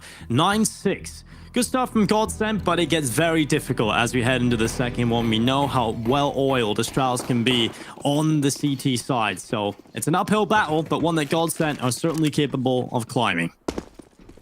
And Farley right now is the highest fragging Dane on the server. He ended the first half on 16 kills, outfragging all of the Astralis players. I'd love for that to continue into the second half, but it starts with the pistol, and Glaive is playing up close. Quite a few players stacked at yard for Astralis, and GODSENT are about to fall into the trap. Glaive's behind them. This should be easy pickings. Glaive, no, he doesn't get the kill. He still can't find it, but his teammates are there to help him, and surely Madden's in trouble here. He's getting peeked. Everyone fighting him. He is screwed. GODSENT, though, getting some kills elsewhere, maybe can get down to that B side. Yeah, I just caught in the open there. Madden had 3 different fights to try and take down. He just couldn't win any of them. A little bit of a misfire there from Glaive at the start of the round, but like you said, luckily Magisk and Device keeping the advantage for Astralis. Now that bomb starting to get planted on the lower side. Frolic has put the digits through, and Sticko trying to get back to the vent, but there's a player in there. He jumps over, and Glaive goes down. Now 2 versus 2. Astralis looking for the retake. They run onto the bomb site. Farlig's head goes right down through the hole in the door. And now it's all on Sticko. Opens it wide. Device looking to hold the angle down. They're taking good damage, and Astralis are not on the bomb right now. Eventually, Magisk will get through. He's holding the 10-second defuse. Sticko doing the damage. Hasn't landed the final shots, though. And Astralis are going to pull off the defuse. It seems with the headshot from Sticko right on the final second. And he wins the round for GODSENT. Wow, Sticko just about gets away with it. The smoke fades just in time for him to line up that kill. And remember, this was Sticko and Farlig having to get all the kills between them, right? They go through ramp, they have to get down towards the B-bomb site, and then at the end, Device just can't get the kill, can't keep his teammate alive. Astralis will be forcing up though, Dinko, so GODSENT aren't out of the woods just yet. Yeah, that defuse must have been so close from Magisk. Right down to the final second, it seemed, and while GODSENT, they will find themselves a round that continues to extend upon their lead. 10-6, Sticko the hero, over on Inferno. Every single clutch went Astralis this way. There was nothing that was going in GODSENT's favor. Finally, a bit of luck shining upon them. And GODSENT, with a slower approach to the round, will be putting a little bit of attention towards ramp early on. Sticko will receive a lot of damage from Astatag. He's down to 24.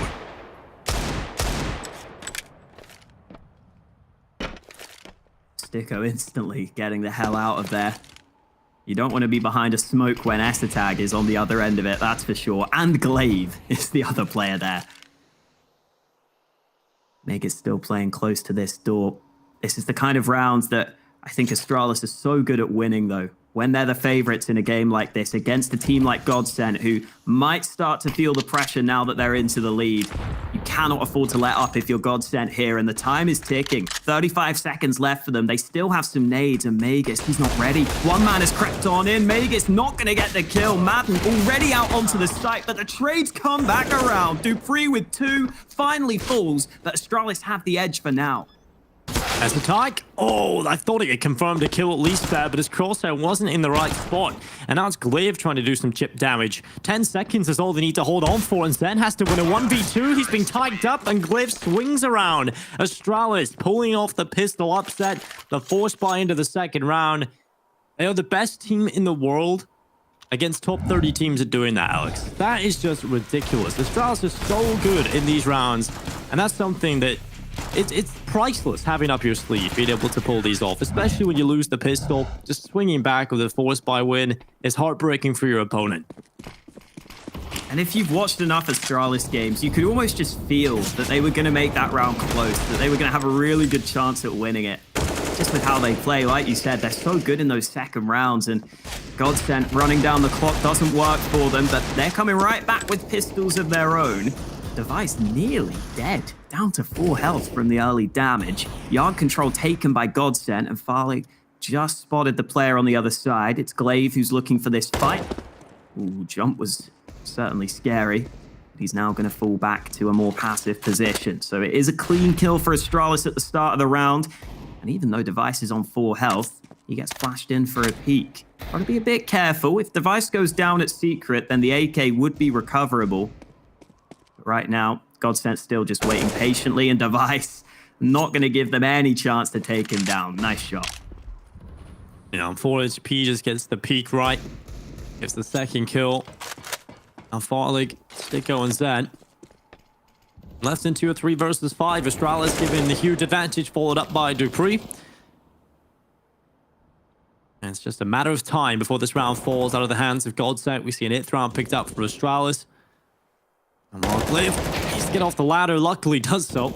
Just Zen left alone. The lone Finn in a 1v5 against Astralis. Trying to do as much damage as he can with the Deagle, but now his position known. Dupree swings, and with the FAMAS, confirms the second kill. 8 rounds for Astralis added to the tally. Should be 9 coming right up as well, because GODSENT don't really have money to work with.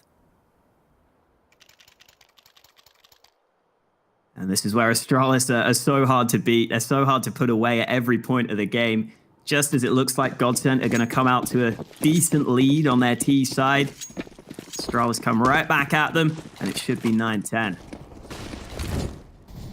Just the Glocks. Now, 0 investment. Absolutely none for GODSENT. Keeping as much money as possible. Means those nades are going to be deadly. And, well, no kill yet. Good bit of damage, though. Finally, Madden will meet his maker. It's Glaive that shuts him out of the round. And it just feels like a formality to play this round out at this point. Astralis taking the time, limiting the casualties, winning the rounds, and we just have to turn our eyes to the future here for GODSENT, whether or not this T side is going to be enough. We know how good Astralis can be. I feel like it's so important that GODSENT need to shut them down early on and get these gun rounds under their belt. If you let Astralis start to build up momentum, Alex, this CT side can be incredibly scary. It's time for Devilwalk to show us what he means about this T side being the more favored side. Yeah, Nuke is definitely a map where you can rack up more and more T rounds. We're seeing teams do it. I mean, even GODSENT, just the other day, they got 10 T rounds against FaZe. Astralis definitely a team that you would expect to be more well-drilled than FaZe, considering FaZe have had recent roster moves, but we'll see. Let's see what GODSENT decide to go for in this first gun round. A couple of Galils in the mix. GODSENT making sure they can get as many nades as possible. And there are still some weaker weapons in play for Astralis as well. Nagus going for this spray through the smoke. Not successful so far, but Device is still playing close. Now, GODSENT will probably walk all the way to Secret here. They won't want to give away the sound cube, but there is a player down Secret already for Astralis. Glaive is waiting for them. Glaive is indeed. He'll start to fall off the angle. Running back down. The nade is going to come up on top, and it finishes off Crystal. Enough bullets were delivered from the M4 to make that nade almost immediate death. And now with the man advantage in play for Astralis, Glaive is going to back away, turns his attentions instead over towards Decon. He's got Estetag holding a bit of a long-range angle with his MP9, and Sticker's just going to walk on down. Glaive, though, with the headshot. That's a missed opportunity for GODSENT, and Device sweeping up to Astralis win the round without even losing a player, and that's against the full buy. That's not a good sign for GODSENT. Yeah, GODSENT are going to be playing on hard mode now, Dinko. Not even hard mode. Is there something higher than hard mode? I don't even know, but that's what they're playing on. Nightmare mode. There you go. They're playing on Nightmare mode because not only is it an even scoreline, with GODSENT having bad money, Astralis have incredible money at this point. They're going to have a bunch of gun rounds up against them, AKs on the CT side as well. If GODSENT win this, it will be incredibly impressive. If they can come back in this game, it's going to take a lot of hard work, but it would absolutely be well earned if they could do it. Yeah, this will be the most impressive feat, though. If GODSENT can overcome Astralis on Nuke after getting absolutely destroyed on their own map pick, 16-3, coming into Nuke and having to do it the hard way, would be very impressive. This GODSENT team had a heartbreaking loss against Big in the group stages. And back to win against FaZe Clan now, and find themselves here in the upper bracket against Astralis. Has been a big performance for GODSENT so far.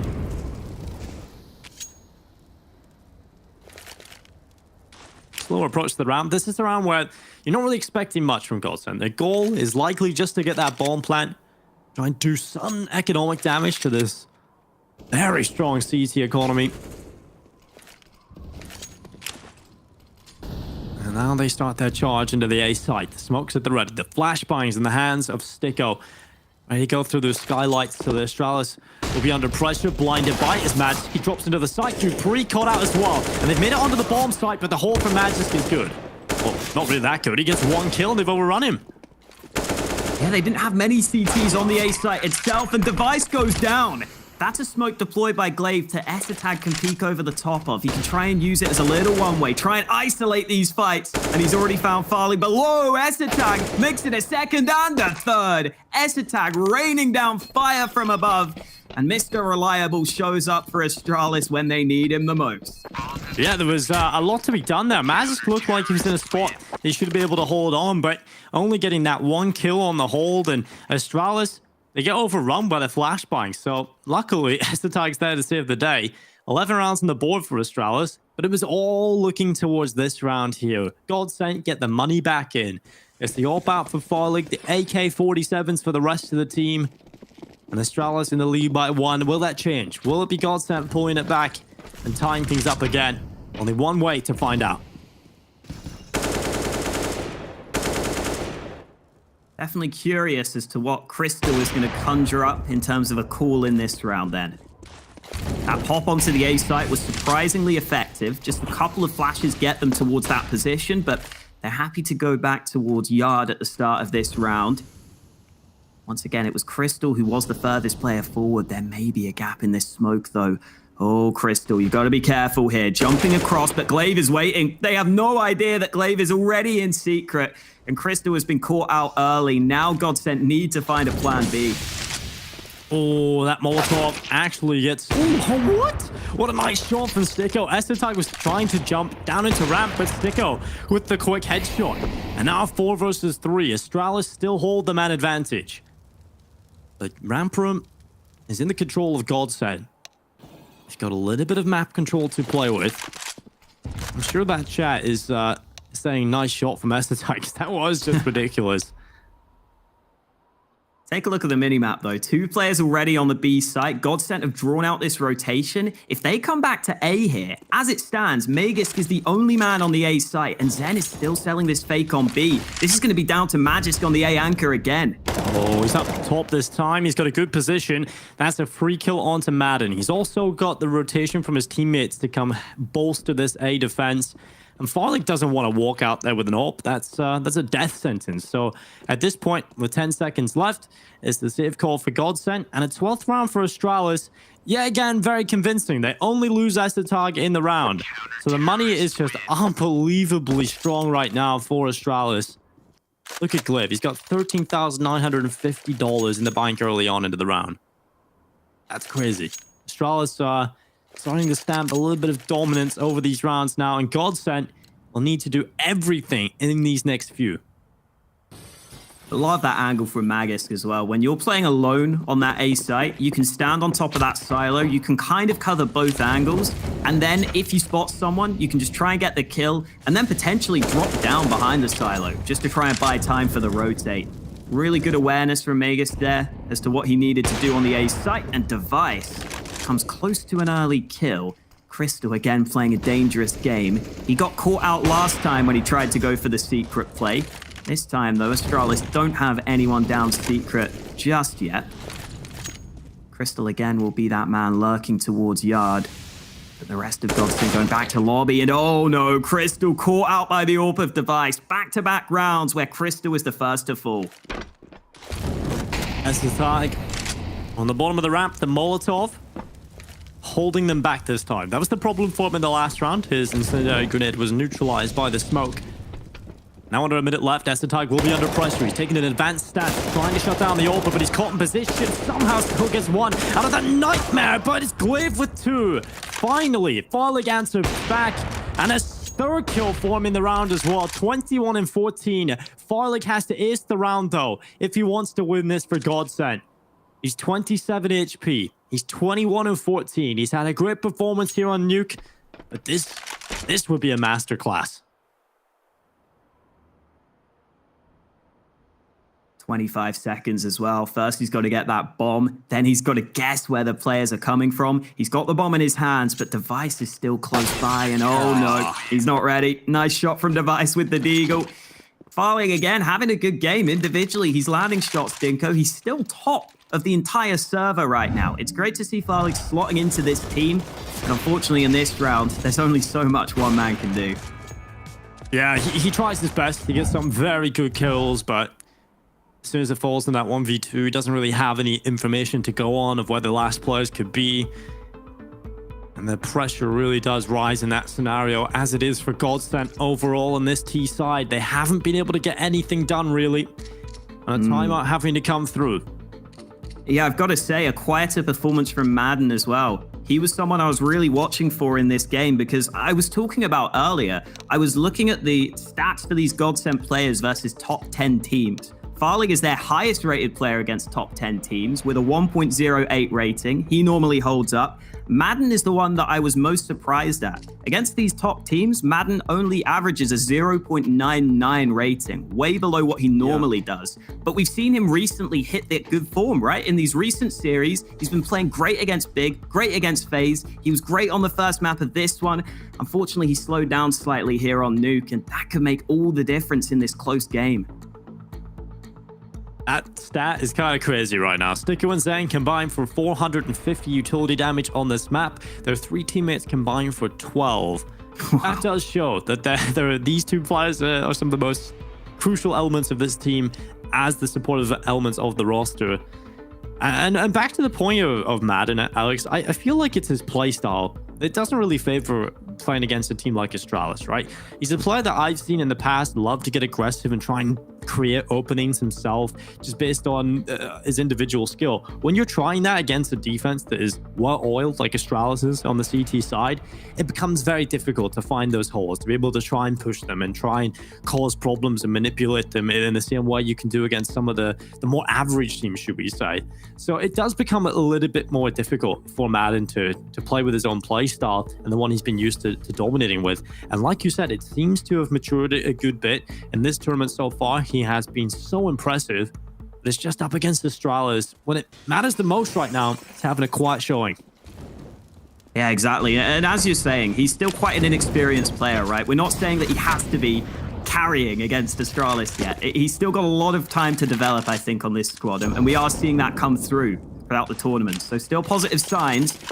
I'm glad that GODSENT took the time out ahead of this round, though, because the last couple of rounds, Dinko, Crystal got caught at yard early. They went down to those 4v5s, and they still made the round somewhat close. So in this one, they decide to adapt it slightly. The problem is it's only the pistols, but last time they had the pistols, they popped onto the A site, and they actually made it a close round. So maybe they can try and do the same again. Oh, Magisk holding on, gets 1, 2, pre-blinded as well, but it doesn't matter. 3 kills quickly coming in from Astralis. This is quick as you like. As soon as GODSENT send a couple of players in, they all get absolutely destroyed. 14-10 for Astralis. They're 2 away from victory in the series. And now it is all on GODSENT's buy. They come back into things with a purchase. If they lose this round, I think this is where we do just see worst fears play out, because Astralis have just been a wall on this defense. You can see, even just looking at the round counter, Alex, it's a wall. It's a sea of blue for Astralis winning on the CT side. Yeah, definitely a sea of blue in those round wins. Winning every round after losing the pistol. Ooh, Device caught this time. Farling again quick on the trigger.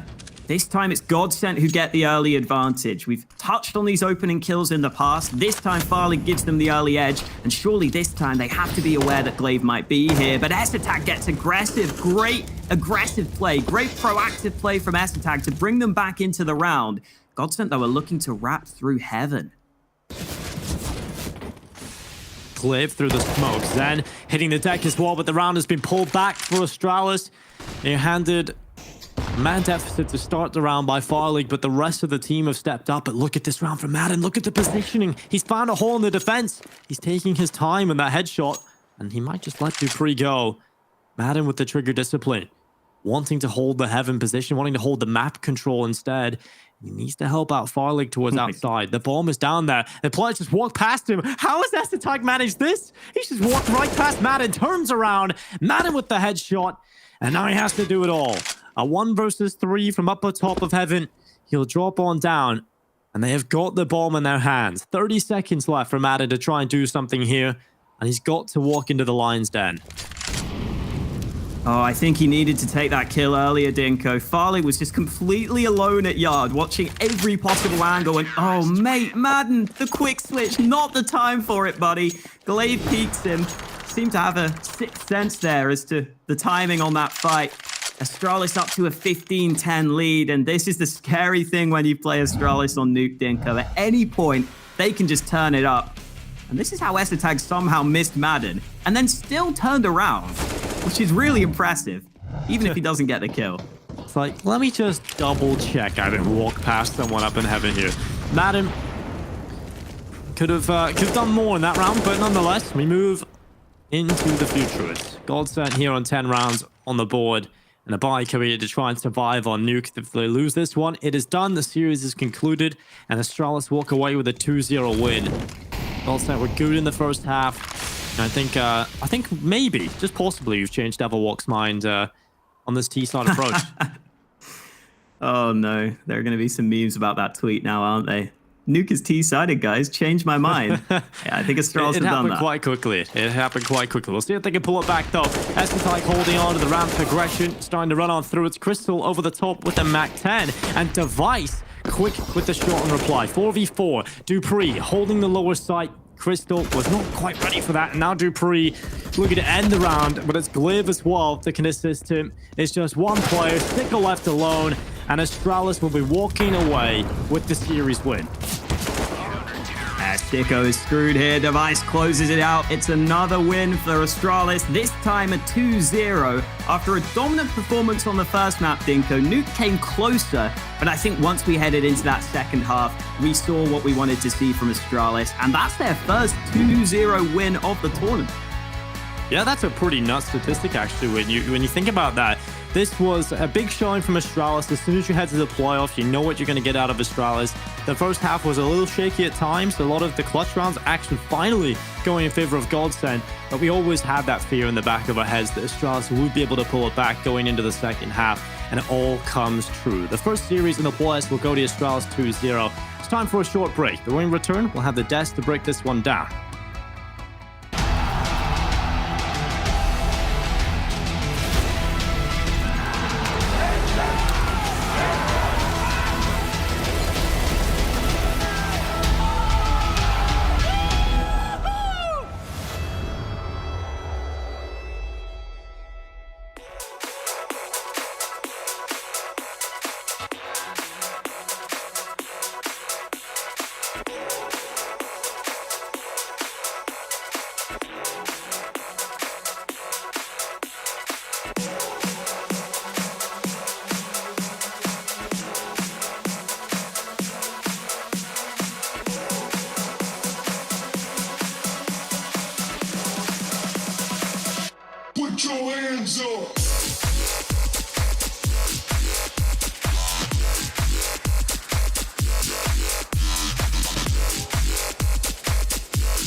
GODSENT make it closer, but ultimately no cigar here at DreamHack Open Fall. They tumble down into the lower bracket as Astralis sweep Nuke into their pocket and tie up the series in a clean 2-0. A clean run from Astralis as they continue their run in the upper bracket and continuing to break it down with me, Blair and Potter. And a bit of a heartbreaking defeat for Crystal's men here, Potter. They made the scoreline much closer than it was on the first map, but ultimately the Danes just proved too much once again. Yeah, exactly. And you know, GODSENT, decent CT half, decent defenses, Farlig showing up huge, but man, the T side of things, it just looked so tough for these GODSENT guys. And you saw it, right? That round where Madden finally made it all the way under ladder, was lurking, saw the Astralis members, and as soon as he's trying to tell his teammates he's in position, one by one, his teammates start falling. And that's kind of the beauty of Astralis, is when they're in those types of high pressure scenarios, high pressure situations, they just know exactly how to regain that map control, exactly where each other are going to be, capitalize on the potential crossfires that are about to happen. And they just make work of this GODSENT attacking side. So definitely Astralis putting on a showcase once again of why Nuke is their comfort pick. Yeah, exactly. And I think that's something that's really key when we're talking about Astralis as a team, is that experience that they have together. They know exactly how to make it going back. If there's ever any doubt that they're going to be down, they know they have the men on their side to prove that. And Blair, I know there was a particular round that you wanted to be breaking down here.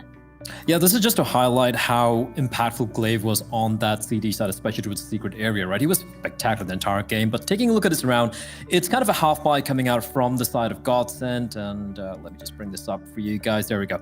So we have kind of like a posturing from GODSENT towards outer area. You have a smokes getting tossed in. You're going to be a number of smokes being used here by the side. I don't think we have it up yet on Stats Helix. Hopefully we should get it back up. Oh, it's not working.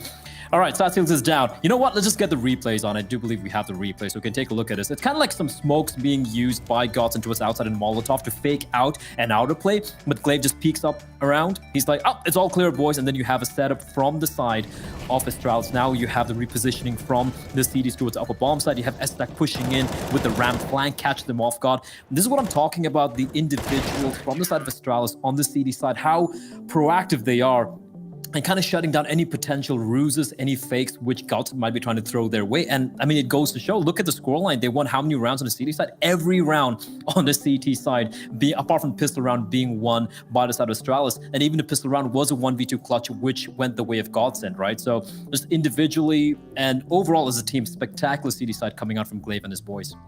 Yeah, I think that's an interesting thing to be picking up on here, because we knew coming into this, you know, GODSENT was saying their T-sides where they favored them. We look at the game against FaZe just a mere few days ago. Their T-side was looking really, really solid. So from your perspective, Poster, was there anything, you know, Astralis were really doing, or maybe that GODSENT weren't doing on that T-side to sort of make it a more competitive scoreline? It's tough to say, you know, but it's kind of that snowball effect that tends to happen, is when things don't go your way, you go to your backup plan, but you got to have the backup of the backup of the backup plan. And I'm not sure that GODSENT have all of those layers quite yet. And you saw it, right? They started feeling a lot more restricted. One thing, though, I did notice is, you know, Madden in the series, the 2 series leading up to this one, he was a lot more loose. You know, I said he busted out the AWP sometimes, taking a lot more risks. And sure, the opponents may have allowed that to happen, but for Astralis, he just didn't find those kinds of opportunities, didn't pull the trigger on a very high risk, high reward type of play. I would have loved to see Madden do something like that, but I'm sure that the opportunities, they just didn't come quite as often in this game. Yeah, and I know, Christine, you picked up on Farlig before this map began. In the first half, he was looking great, as Hawker pointed out in the game. He was the highest ranking Dane on the server here coming into the second half, but then it just seemed like he was falling off a bit there. Yeah, and that's one of the cruxes of Nuke T-side opping, is there's not a lot of wiggle room to be had. You know, for Astralis side of things, you see Device, he hardly opts now on the T-side. It's just kind of a feeling of what the opponents are going to give you, but we see him very often on the AK, making those entries, finding those openings, and it's just a different look. Now for Farlig's side of things, once again, GODSENT, it's really tough to get anything going when you just don't have any map control. And the minute you think you have that map control, the minute you think you can start setting up for a set piece, start setting up for an execute, you're communicating, but it just starts falling apart one by one by one. So definitely, it's just such a tough position to be in if you're GODSENT. And I believe with that, we can begin to check in with one of the Astralis members. We have Magisk on the line. Thank you so much for agreeing to chat with us, man. Congratulations on that win. Thank you very much. I wanted to start off by talking about Nuke specifically, because it's been a map that we've seen GODSENT have some success on against FaZe the other day at least, and they had a lot of success on that T side. So was there anything for you that was really crucial for you guys as a team to be focusing on in order to, to not let GODSENT get the room that we saw against FaZe?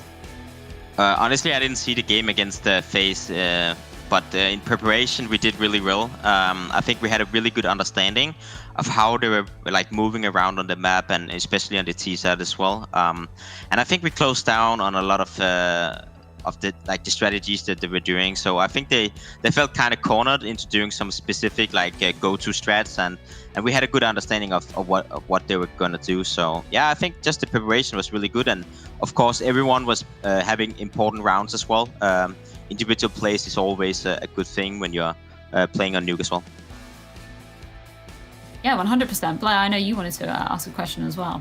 Yeah, Magisk, I remember I was just watching an interview you gave with Freya, with Frankie, I'm sorry, earlier, and you had mentioned how you are still calling right now. Glaive chimes in between, just giving his thoughts in between, sometimes even taking over if you allow him to do that. I mean, how does it feel to be in a team where you have Glaive, probably the best in-game leader we've ever had in Counter-Strike, as a backup caller? What's kind of like the dynamics behind that? Well, honestly, it's a good feeling because if I feel like I'm doing if I have a bad day of calling, I can always rely on him. So that's obviously a nice safety, if that makes sense for me. So even if I'm not performing my best individually or calling wise, it's just awesome to know that Glaive is there to help me out and the team. So I think it's been a good dynamic so far, and we are slowly getting better at it as well, and finding solutions throughout the game and stuff like that. So I just think it's going really well. Okay. Magisk, I have to ask about this nuke. I noticed that your team has been picking this nuke very often across the majority of your series, except versus Heroic the last 2 times you guys have met. Is that a conscious decision? Is there a nuke that you're not afraid of for Heroic, but it's more of a careful, you're treading the waters carefully versus Heroic, or are you just confident on nuke versus anyone? Honestly, I still think we can be the better nuke team than them, but in my opinion it doesn't make sense to take it against them because they're really good on the map, and it's always kind of close between us and them usually, and in general I think we have a better map pool, so actually punishing them on other maps is better for us, but who knows, maybe next time we'll take nuke. Well, Magisk, thank you so much for agreeing to chat with us, and congratulations again on that win, man. Thank you very much. Always fabulous to get to hear from the man himself. I did want to just pick up on Esatag though, Posse, because I know we were chatting a little bit about him and his impact in the game. Of course, we see it coming through again in Nuke, and it's interesting because as we put it earlier, it's a bit of a swan song for Esatag, as we know he's going to be departing the squad after this tournament. Yeah, definitely. And you see the kind of finesse that Esatag has, right? He's that rock, he's the anchor. And it's so important to be able to have a ramp player who's able to pull the trigger and collapse kind of in that lobby area. We saw that with Esatag time and time again. He knew exactly where to be and when to be there, pushing towards that ramp, allowing Dupree a lot more openings towards that door. And that amount of pressure on the attacking side, it's too much to handle, let's be real. I mean, there's just so many angles that you're getting crunched by. So really, Esatag, top tier player. Well, with that win from Astralis, we can check in with our updated bracket to see exactly where that is leaving us. Of course, we've got 2 more best of 3s today, but that does mean that GODSENT are going to be going down into the lower bracket. And as we were saying before we came on air, Christine, it's going to be against Sprout. And it feels like, out of the 4 teams you could potentially be facing, GODSENT have got potentially a slightly easier ride than, if you were facing the likes of Heroic, OG, or ultimately FaZe. Oh yeah, for sure. I mean, if I'm GODSENT here, I'm kind of having a sigh of relief to not only face up against Sprout, who, let's be honest, on paper are the lowest rated out of all of these 4 teams, but also that sort of familiarity. You know, both of these squads, I'm sure, scrim each other very often. They're kind of in the same caliber, and not only that, they're both kind of trying to prove a point and make a statement here. So really, it's kind of the best scenario that GODSENT could have asked for. I also feel like, sorry, I just want to add on, they're so fortunate as well, right? How unfortunate are you to face up against Astralis to open up in the playoffs, and then it's more of the gods saying, you know what, fine, take a Sprout. So good for them. Yeah, and of course we've got North versus fnatic coming up next, Blair. I know you're pretty excited to be sitting back and watching that one. Oh, absolutely. fnatic, one of my favorite teams to watch. They have had a little bit of ups and downs, but you know what? I'm going to side with my boy Maui. I think he's going to be jumping in tomorrow, and I'm going to say I'm expecting fnatic to take the win here, even though I'm not going to be part of the panel. I know. I was going to say, even though we don't have Maui, you will be taking that place in the green room, won't you, Blair? Completely unbiased analyst over here, Absolutely. But fnatic definitely your favorite team. Well, I think with that, we can take a short break before we get into this next one, because we have plenty more CSGO action coming your way. We're going to continue our journey along the playoffs, and we're going to see who's going to be continuing their journey in the upper bracket. It's MSL's men against fnatic after this.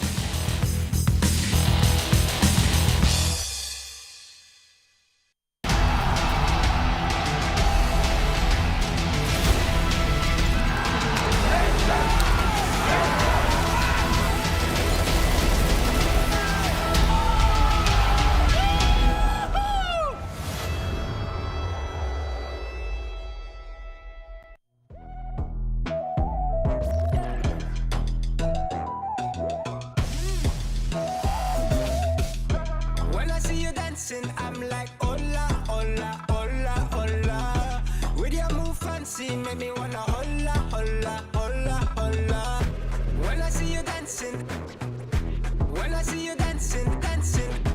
When I see you dancing, dancing, dancing, dancing.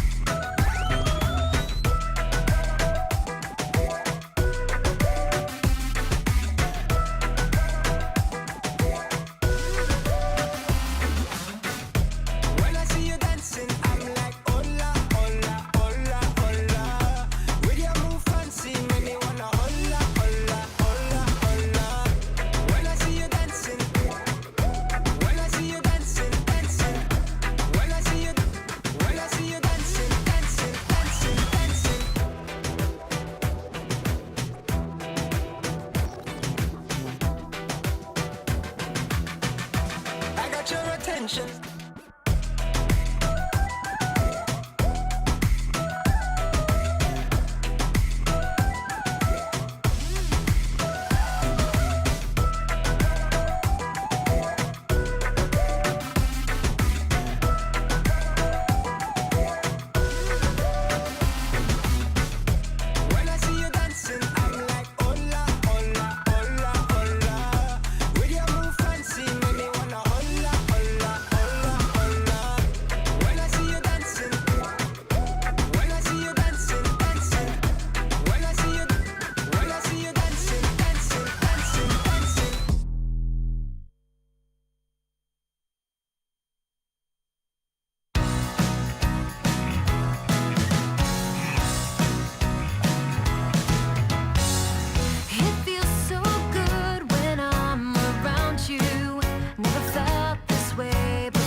I'm really happy to be joined by the very fresh-faced Dinko, who's making me feel older by the second. Dinko, welcome to the chat room. Are you ready to share some revelations about your fellow talent?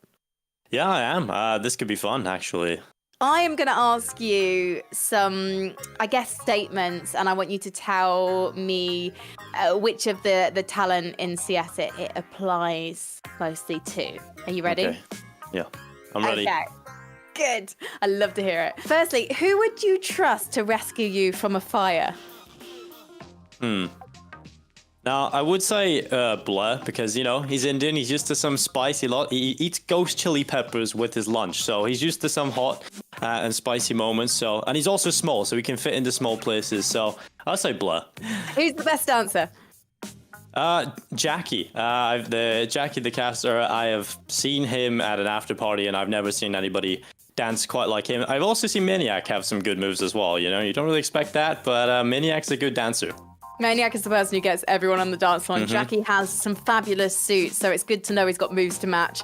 Who is the best Counter-Strike player of all the talent?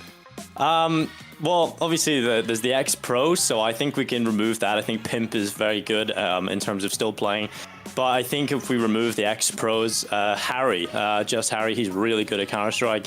He just does these ridiculous things that you never really expect, and he's a little bit unorthodox. He'll pull out the XM, he'll pull out the dual Berettas. So I have the most fun playing with Harry, and he does carry us quite a bit. Harry has taught me some great stuff on Mirage, like the bin bag boost on mid, and then they removed it the next day. They removed it, yeah. Who would win in a plank off? If everyone was holding a plank in a sinister warehouse, who would win? Pimp, obviously. I think that guy has washboard abs. He could do it all. I definitely could not even rival for even 30 seconds against Pimp, so for sure Pimp. Are there any hidden talents someone possesses in the team that you think the world should know about? Trying to think about this one. I mean, like, the only thing that's popping into my head, I can't really think about it too much because there's not anything coming to my head immediately. But just the fact that Blair can eat ghost chili peppers, that is just something I've encountered like last week. And the fact that he can just eat them like the normal food is just ridiculous. He could go and chomp down on 5 with his lunch, and he has no problem. So I think that's a pretty special talent. That really is. Who is the funniest to work with? Probably Harry as well. I think Harry is really fun to be around. He's one of the only people that I can be with for 5 minutes, and he's already making you laugh. I think Harry's definitely one of those people that is just very funny to me. Thank you so much for spilling the beans on the rest of the CS talent. Thank you. It was good fun.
Hawker, I need you to trust me and close your eyes.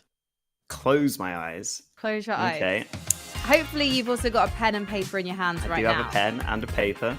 Great, we did things in the right order. Good, I'm getting better at this. Okay, so what I'm going to do is I am going to start my timer. And the reason I'm going to start a timer is because you're going to have 2 minutes to draw another member of the talent team. And at the end of it, I'm going to try and guess who you've drawn. So the time starts now. I can already tell you I don't need 2 minutes for this because there's no way I'm getting that level of detail.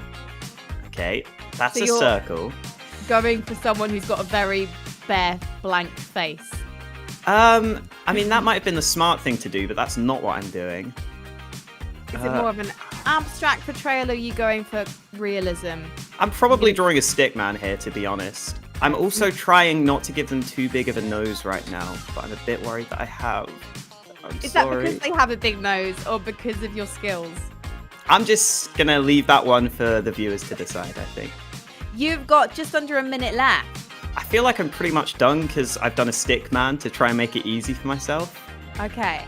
Well, that's very David Shrigley, who's one of my favourite artists, so I think that's okay. Are you ready to reveal? I think okay, I'm done. You can open your eyes. You can open your Okay. eyes and take a look at what you've done. I mean, there's been a beheading, I'll be honest. If anything, the hair is somehow below the head. I guess I should show you. Yeah, I think you should show me. I'm really curious now. That's quite the I don't know description. if you can see it there. That's what I've somehow managed to do. Which You've done a Mr. Miyagi. I can't believe the body is so far away from the head. I'm really not sure how I've managed that. I should have tried to do it all with one stroke, really, but I didn't. That is the trick. It's Now, very small as well. I feel like that could be one of maybe 3 people. So my first guess, is it Blair? It is not Blair. Is it Freya? It is Freya, yes. Yay! It didn't have glasses. It didn't have glasses. That sounds terrible. She did not have glasses, so I figured it wasn't Potter. There we go. That's actually the first time we've had a picture drawn of Freya. Oh. She looks beautiful. I think she's going to be really honoured when she finds Of out that course. you've drawn a picture of her. It's very Yeah. It's very lifelike. Yeah. I hope that's not what Freya's future holds. Let's just put it that way. That's like a Halloween costume of Freya. I would buy that totally from a local party shop. Thank you so much for taking on the art challenge in the chat room, Hawker. And don't worry, I'll put a good word in with Freya for you. She will forgive you eventually. Music right. That's right. Toda la gente está esperando la señal. Vamos a guarachar. I want to feel alright.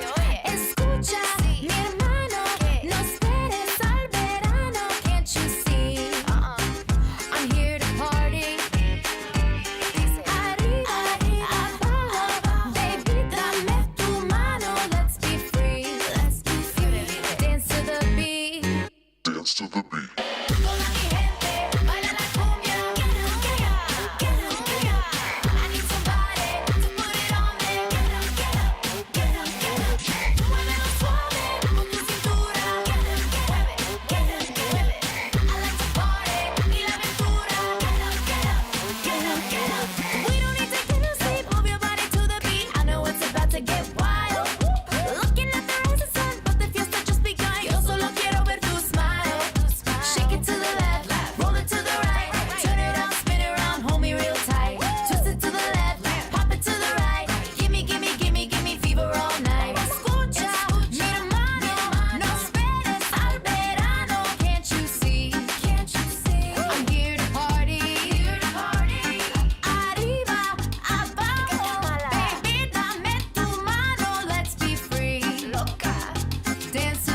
Failure happens to us all, but it's how champions evolve. The only thing that matters from a loss is if you get back up when you fall. You gotta get up. Failure happens to us all, but this is how champions evolve. The only thing that matters from a loss is when you get back up when you fall. You better get up. You gotta get up. You gotta get up. I need you to get up. Get up. You witnessing a champ in the making, fueled by your passion for greatness. Yeah, but adversity and bad situations meet us in the middle of the paths that we taking. But it's what you do after that makes men. Will you quit or will you stand up and face it? Tell me, do you have what it takes to swing back when this life asks for the fade? Can you tell me you'll adapt to the change when the punch lands and it puts you flat on your face? After you wake, will you stand up and say, get mad, hit back, lit match to the flames? Failure happens to us all, but it's how champions evolve. The only thing that matters from a loss is if you get back up when you fall. You gotta get up. Failure happens to us all, but this is how champions evolve. The only thing that matters from a loss is when you get back up when you fall. You better get up. You gotta get up. You gotta get up. I need you to get up. Get up.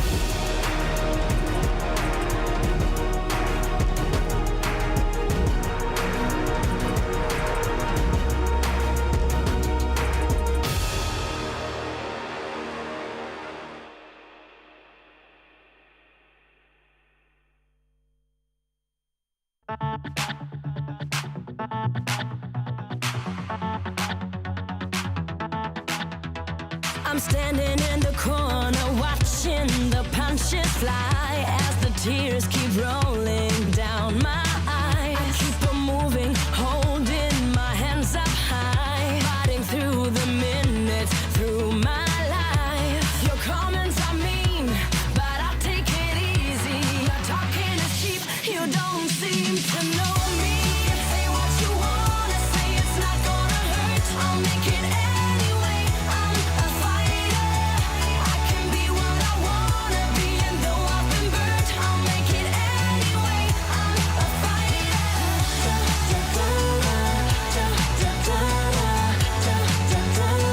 Cause I'm a survivor.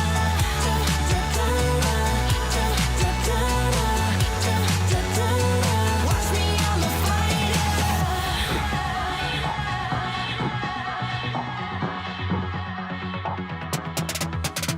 I'm following my path, I'm keeping this dream alive, never turning back, never run and hide. I keep on rising, reaching for the sky.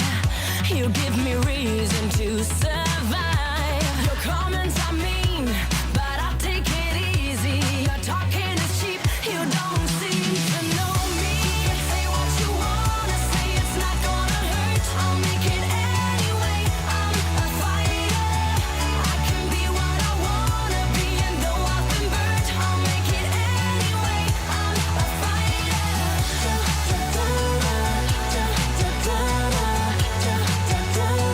Cause I'm a survivor.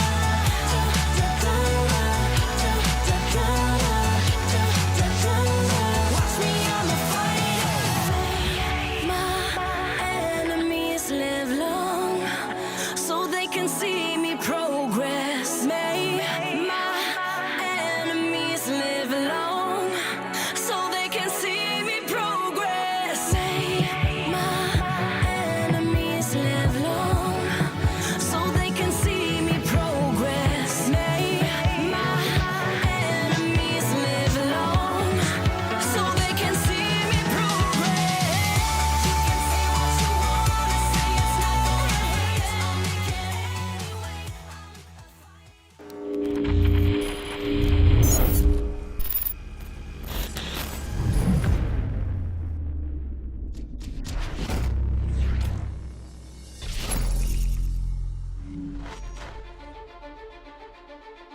Every story has a beginning, and the DreamHack Open CSGO story starts here, at DreamHack Winter 2013. The tournament that set the foundation for our investment into the game so many of us love. We were given the immense honour of producing the first ever Valve-sponsored Counter-Strike Global Offensive event. In short, the first CSGO Major. Back then, it was not yet called DreamHack Open. The name was quite short and to the point. The DreamHack SteelSeries Counter-Strike Go Championship. Welcome to Sweden and welcome to Jönköping, the home of esports. This final between fnatic and NIP was of epic proportions. So I'm going to tell you, Nip's going to crush this 2-0. Bit weird looking back. I think we weren't really supposed to win that tournament. We probably wasn't supposed to pass the group stage. We saw ourselves as underdogs, maybe even saw ourselves as losing the game before entering it. Bomb site, they get the bomb and they manage to defend. He's taking a 1v1 there for Devilwalk, and Devilwalk takes out Fiflaren. Fiflaren go back and save it, or is it just Fiflaren pushes out, they line up, he gets one, he gets two, fantastic, they win the round! And that's it, 16-14, fnatic take the first map. Yeah, it was insane feeling, and I think it also started to build the insane rivalry that we have against NIP till this day. That match is a very huge factor to that. At halftime, the score was 13-2, and fnatic took the second pistol round with a strong 3K play from JW, leaving them just 2 rounds from victory. Soon, they manifested their triumph and became the first ever CSGO Major champions. And there it is, they win it, and look at... This is a legacy we carry and display with immense pride. A foundation that was set in 2013. A passion for the game that never dies.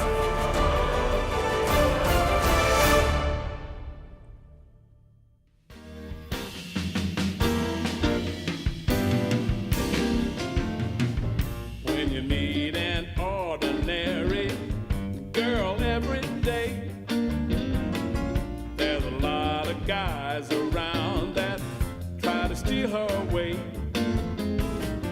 I prefer my cyber sweetie, honest and direct. Online, baby, let's connect. 'Cause there's a place we can go in the computer screen. And if you're down and you're low, you're still a king or a queen. There ain't a thing that you cannot be. This is a world of imagination. My online baby, let's connect.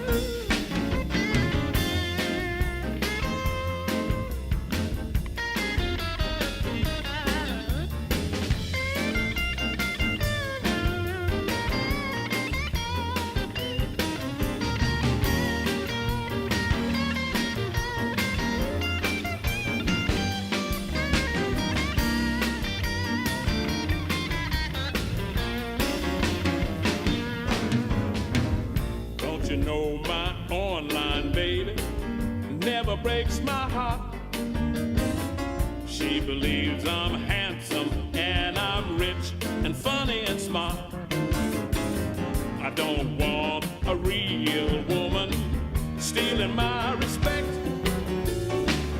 Online baby, let's connect. 'Cause there's a place we can go in a computer screen.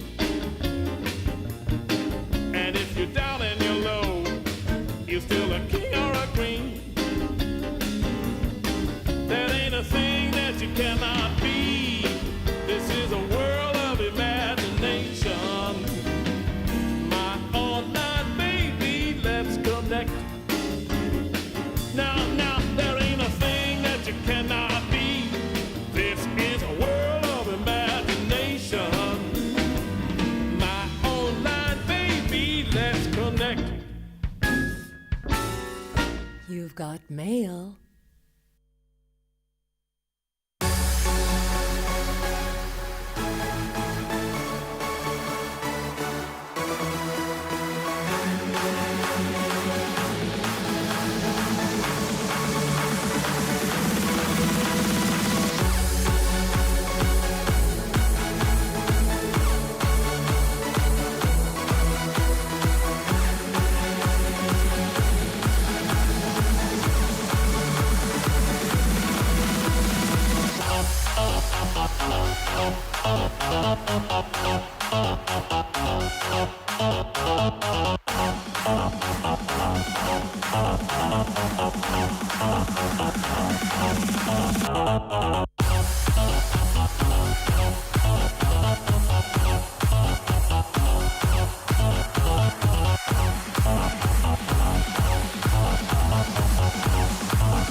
Hawker, welcome to my chat room. I am going to ask you some questions and get you to bear all about your thoughts on your fellow CSGO talent. Are you prepared? I'm not. I was not prepared for this whatsoever, so now I feel like I've got to be on edge a little bit. Good. I love it when I've got an interviewee on edge. So we're going to kick off. First of all, who would you trust to rescue you from a fire? Okay, I feel like Maniac's pretty trustworthy. I don't know why. Maybe it's the French accent. I don't know. He just sounds nice. So I feel like he'd be nice enough to try and save me. He's got I don't know if he would be able to carry me though. That's a good question. I feel like he could. I feel like Probably. he has a lot of coffee. He's probably got the energy. Oh, Who exactly. would your partner in crime be at an after party? An after party. You know, I will say again, Maniac has some great moves. I've seen Maniac pull some great moves, so I'm going to say Maniac again. I'm not going to pick Maniac for all of them, though, I promise. I'll go with some other people. Are you a dancer then? Because if he's your partner in crime, that means you're hitting the dance floor with him. Yeah, probably not straight away. I'd let Maniac take the lead, and then he'd give me the confidence, you know? Maniac would go in there and look really good, and then I'd just pretend I'm with him, and everyone would think I'm really good, right? So yeah, I like your logic there. And the next question is, who's the best dancer? Well, I mean, it's just Maniac. It just is. I mean, to be fair, I haven't seen some people dance, but out of the ones I've seen, Maniac takes it. Who's the best CS player? The best CS player? Ooh, you know what? I'm going to give some props to Blair here, just because he plays on like 150 ping with us in Europe sometimes, and he outfrags me half the time. So I feel like if I didn't give some props to Blair, I would be a bit harsh. So I'm going to say Blair. He's got some moves. Who would win in a plank off? Should I know what a plank off is? Is this embarrassing that I don't know what this is? You know what a plank is? Yeah. If everyone was doing a plank, who would be up the longest? Who would last the longest? So it's mostly just willpower and then some like physicality to it. Yeah, you need a strong core section. Need a strong core, okay. I might give it to Scrawny, you know. I might give it to Scrawny. I just feel like I've seen him out in the woods taking pictures sometimes. I feel like he's got that sort of free spirit energy about it. He's got the balance.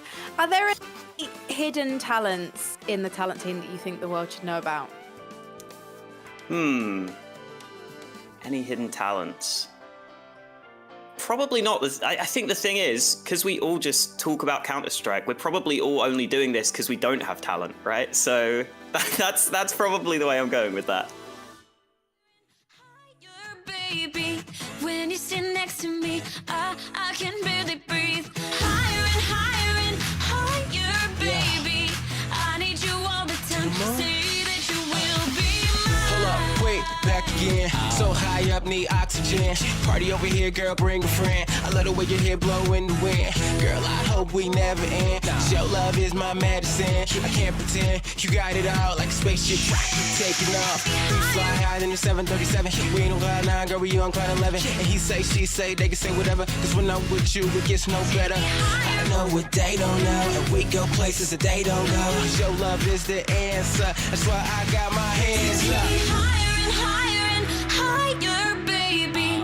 When you sit next to me, I can barely breathe. Higher and higher and higher, baby. I need you all the time. Say that you will be mine. Take me higher, higher, higher, higher. Whoa, feels good. Take me higher, higher, feel good. higher, higher. You got that, can't explain. Kinda love, girl, it's the way you make me feel like day to day. Just one touch, I go insane. I'm about to lose my brain, staring in the sky for a bird to plane. She called me her Superman, that's why I call her Lois Lane.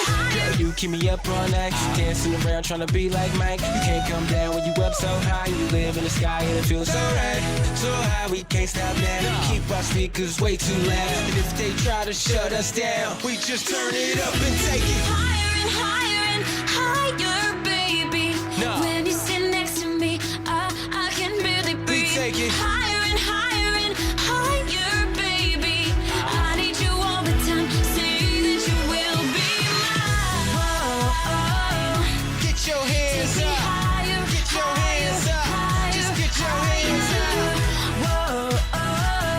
Get your hands up. Higher, higher, feels good.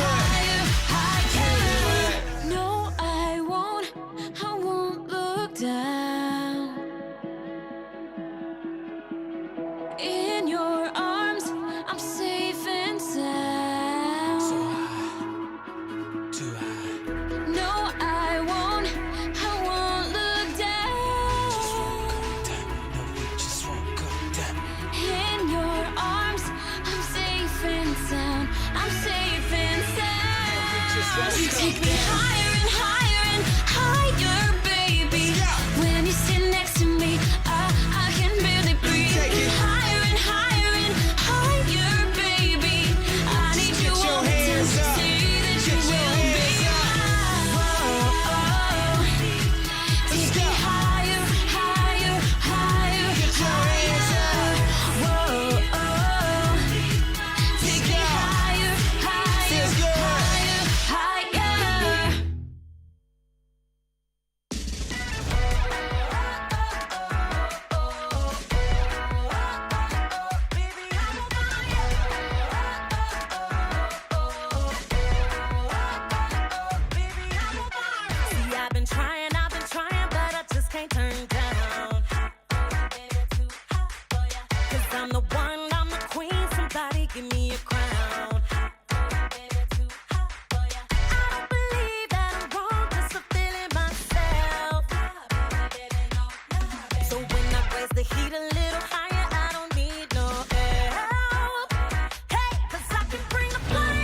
You can light it up, burn it through the chains, baby, I'm on fire.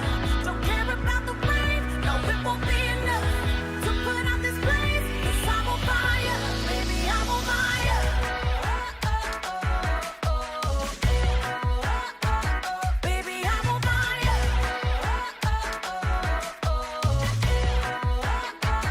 Baby, I'm on fire.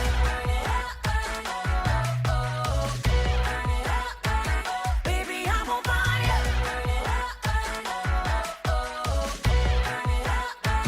Baby, I'm on fire. Can't stand the heat, step away from my kitchen, but you gon' be missing what I'm cooking up.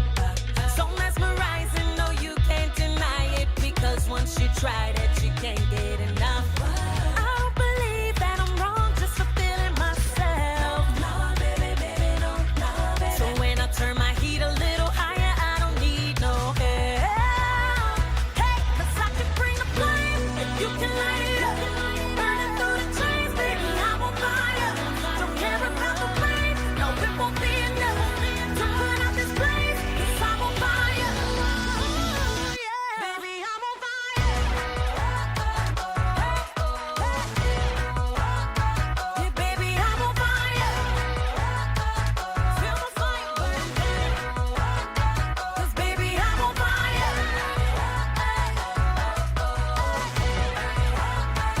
Baby, I'm on fire.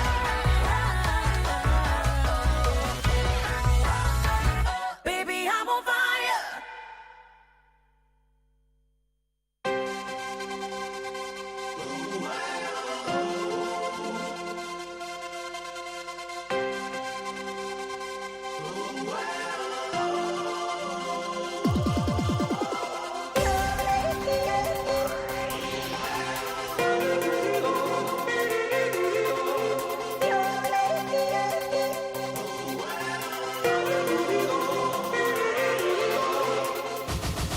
Okay.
DreamHack Open is brought to you by Intel, Corsair, MSI, and Monster Energy.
A Scandinavian derby to tantalise our taste buds here at DreamHack Open Fall. And what a treat this is shaping up to be. fnatic collide with North in our next best of 3 series as both hope to continue their upper bracket run. Of course, joining me, the wonderful Potter and Maniac to be breaking this all down. Maniac, fantastic to have you back up on the desk here, and our wonderful virtual arena, of course.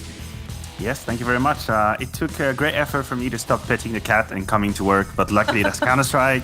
It's a great series, so the cat understood. We have an agreement. Sometimes I have to work, and he has to wait for me. Maybe get the cat to watch the Counter-Strike with you. Oh, if I could have the cat Maybe on get me. the cat on the camera. Oh, that would be so nice. Maybe the neighbor Let's do would not that. agree. I'll ask And neighbor then, okay, hear me out. We can get a camera for the cat and for Timo as well, and they can meet, right. they can interact. talking. That would be lovely. How is Timo doing today, Potter? I haven't actually asked yet. I'm so rude. Timo's doing good. He's very tired. I don't know why he's tired. I guess he had a long day yesterday of doing the same thing over and over. But he's passed out next to me. He's doing great. He would probably eat the cat. I'm not gonna lie. He might eat that cat. Let's not go any further than that. I think we need to take a quick recap of our bracket so far. As today, Potter, we obviously kicked off the proceedings earlier with our first game of the day. It was, of course, Astralis versus GODSENT. Maybe no surprises there that Astralis are advancing, GODSENT falling into that lower bracket against Sprout. But to say that, it is a 2-0 scoreline, but actually that second map on Nuke, GODSENT were really, really trying that. They were, and they had a lot of good looks, but man, Astralis, they do work, and that series ended so fast. So although there were some brilliant moments from GODSENT to actually get themselves into the match, it was Astralis all the way, just finishing it out 2-0, clean as clean can be. And you're right, Freya, GODSENT versus Sprout in that lower bracket now. This is it. This is for everything. So GODSENT, they need to step it up.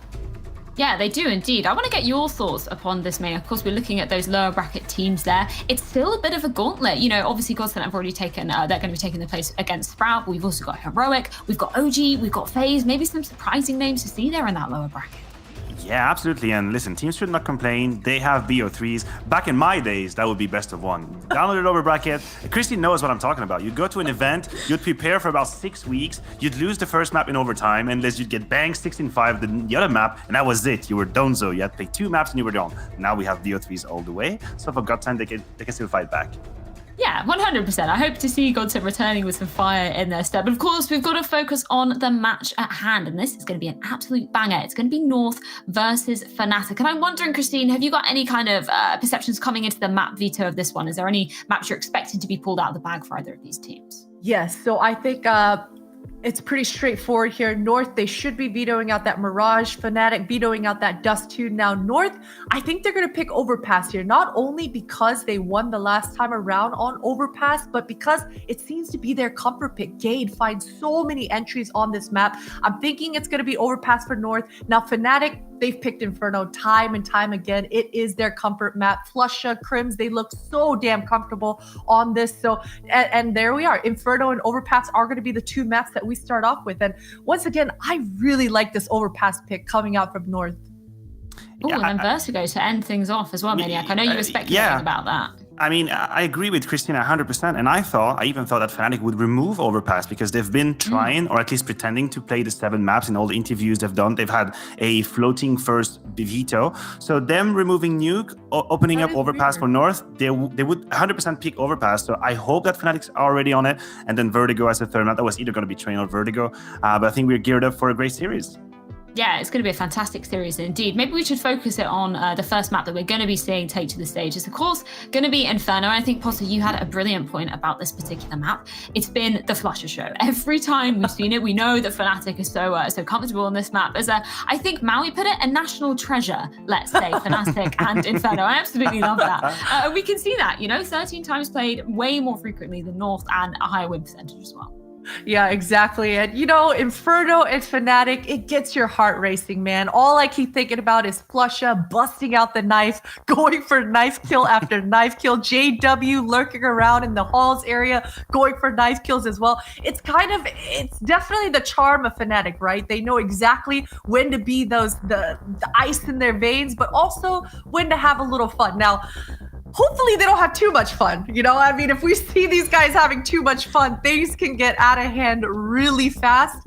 But as I mentioned, it's kind of the identity of Fnatic. It's kind of gives them that second wind in those tight pressure moments when they can have fun, when they can laugh it off. So definitely, it's an interesting dynamic that Fnatic have going on over there. Yeah, and of course we want to see that fun continuing down in the Twitch chat. Make sure you're getting your votes in. If you're siding with North, make sure to put hashtag NRTH in the chat. Or if you think if Fnatic's going to take this, put hashtag FNTC in the chat. But staying on the topic of, or actually moving on to the topic of North, we actually had a chance to catch up with Gade. So let's see what he had to say. So Group T was, when we looked at it as an audience, a bit of an unknown quantity because we had yourselves, NIP, ENT, and Sprout. How do you feel the competition will be in comparison once you reach the playoffs? We've always said within our team that we actually play better against the top tier teams for some reason, and I think we have a tougher time against the, I'm not going to say lesser good teams because all teams are pretty good at the moment, but I think we tend to play better against teams who are a bit more structured, and I think we play, just better CS when we're kind of the underdog. I don't like the approach, but that's just how it is for some reason. So if you go up against Astralis, say next week, do you? Yeah, I wouldn't mind. I wouldn't mind at all. Heroic Astralis, you bring it. I'll be happy. I feel like you want to be the #1 Danish team. Yeah, I wouldn't mind. I wouldn't mind either. I feel like that's a healthy rivalry, having the three of you going up against each other. Thank you so much for talking to me, Gade, and good luck in the playoffs. Thank you. Thriving as the underdogs over there in the camp of North. And it's interesting, isn't Christine? Because we look at that Group D that we saw a couple of days ago. Surprisingly, North managed to top it. Sure, maybe the caliber of competition in that group was perhaps lower than some of the other groups we saw, namely, Group A being that group of death where Fnatic had come from. But it's still impressive to see North having a really, really strong start of the competition. Yeah, exactly. And especially since we noticed that, all the struggles kind of North, especially in that Flashpoint closed qualifier leading up to this event. But, I'm glad that we got that sort of insight from Gade. It kind of makes sense, right? I mean, the unpredictableness of these underdog teams, the risk versus reward, especially because we're online. A lot of these players are making moves that you just can't really foresee coming. So definitely it makes sense that versus a more established team, you can kind of predict exactly the tells that they're going to be doing. So I can see that happening. Now for North coming out, they've got to come out really strong. And I'm looking exactly at Gade. As I mentioned, Overpass, and all the maps, really, he is the man that's leading the pack in a lot of these set pieces that we tend to see coming up from North, especially on their T side of things. He's the guy that the entire team are setting up those perfect pop flashes for. So definitely Gade, he's got a lot of pressure on his shoulders going into this series. Yeah, and of course, I know, Maniac, you wanted to touch upon the man we just saw at the bottom of our screens there, MSL. He was actually really coming out in full force throughout the entirety of this competition. His entry fragging ability, his ability to put the numbers on the board, very impressive.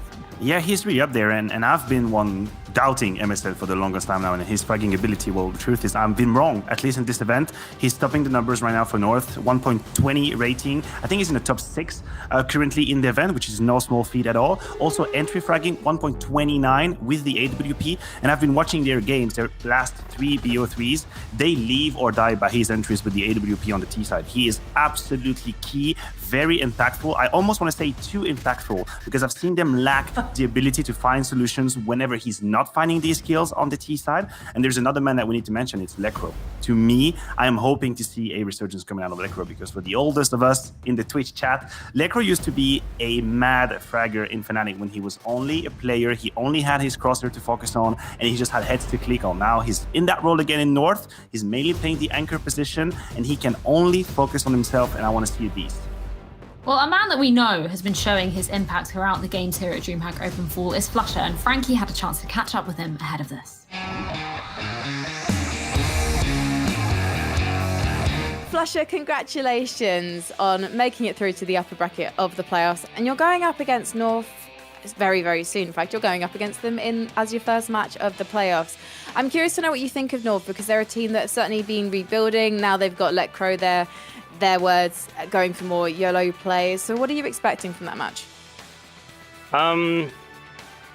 I don't really know. Like, we haven't played them a lot. I don't think we've had an official against them in quite some time. So we're gonna have to look at how they're playing before the match and check that out. So, but of course, we are coming in as favorites according to ourselves. Of course, we should be winning that match, in my opinion. Thank you so much for talking to me, Flusha, and good luck in the playoffs. Thank you. The solid favourites, in Flusha's own words there. You know what? It's kind of a shame that we don't have Maui up on the desk to continue to be championing that Fnatic narrative. But you know what? Maybe we'll get an unbiased desk for once, Potter. But I think we were talking about it beforehand. It's really been the story of the individual stepping up for Fnatic, and they have been continuing to do that throughout this tournament.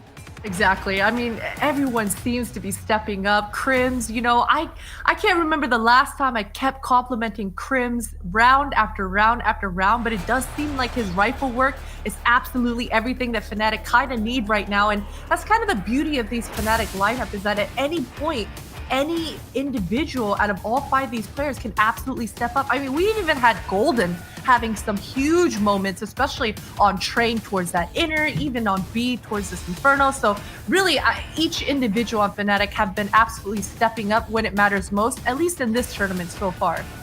Yeah, Golden making it into our top 5 players of the day a couple of days ago. So, man, he has really been stepping up. Impressive stuff from him. I also just wanted to pivot onto the point of Brolin as well. Obviously, he celebrated his 2-year anniversary with Fnatic just a few days ago, which is insane to say. When you think about Maniac, he is 18 years old. He's still so young.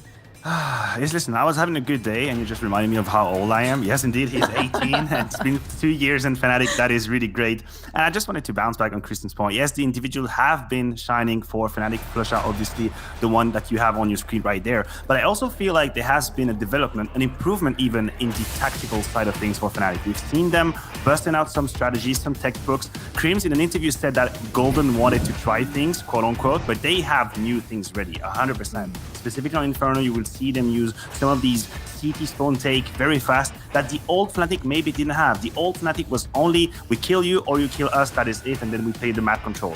This new version of Fnatic is a bit deeper in terms of strategy, and they're together in the bootcamp now. The emotional side of things is also here. They can hype each other up, they can make sure they stay in the right mindset, and that makes them so much more dangerous. Yeah, and I think with that, we can lead into our predictions for this next best of 3 series. Potter, I'm starting with you. Who's going to be taking it? I'm going to say Fnatic are going to win this, but I don't think, look, Overpass has me a little bit confused, because we have to remember it was 16-14 versus OG. They barely won it. Flusha had insane clutches on this map. North, as I mentioned, Overpass, they are solid on this. So I do actually think North have a good shot at making this upset happen, but Fnatic, they're as clutch as ever. So I'm going to stick to Fnatic here. Are you echoing those same thoughts, Maniac? Absolutely. I agree that the map pool is a bit concerning. I'll still stick with Fnatic because I think that this version of North still has yet to prove to us that they can fight against the top teams. They've been racking up victories left and right in their group. Sprout and Stur, they've done great. But now they're going up against Fnatic on bootcamp, and I still want to see them prove to me that they can. So Fnatic for now, that's the safe bet.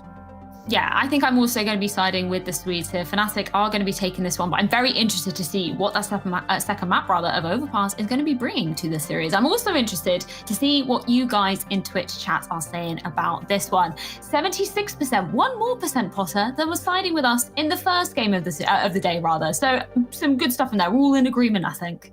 All in agreement. But who was it the other day that said it's never a good sign when everyone's agreeing with Twitch chat?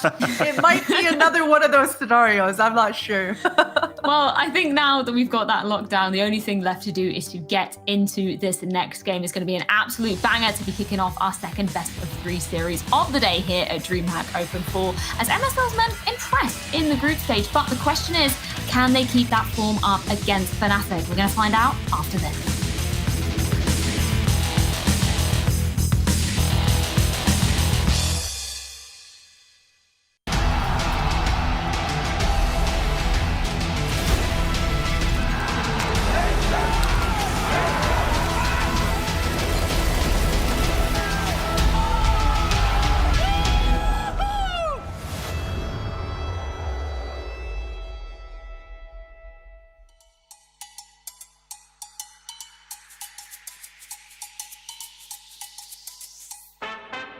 another move, get on down. Bust another move, get on down. Bust another move, get on down. Bust another move, get on down, down. Watch me groove, I move, I get so loose, I lose my cool. Watch me groove, I move, I get so loose, I lose my cool.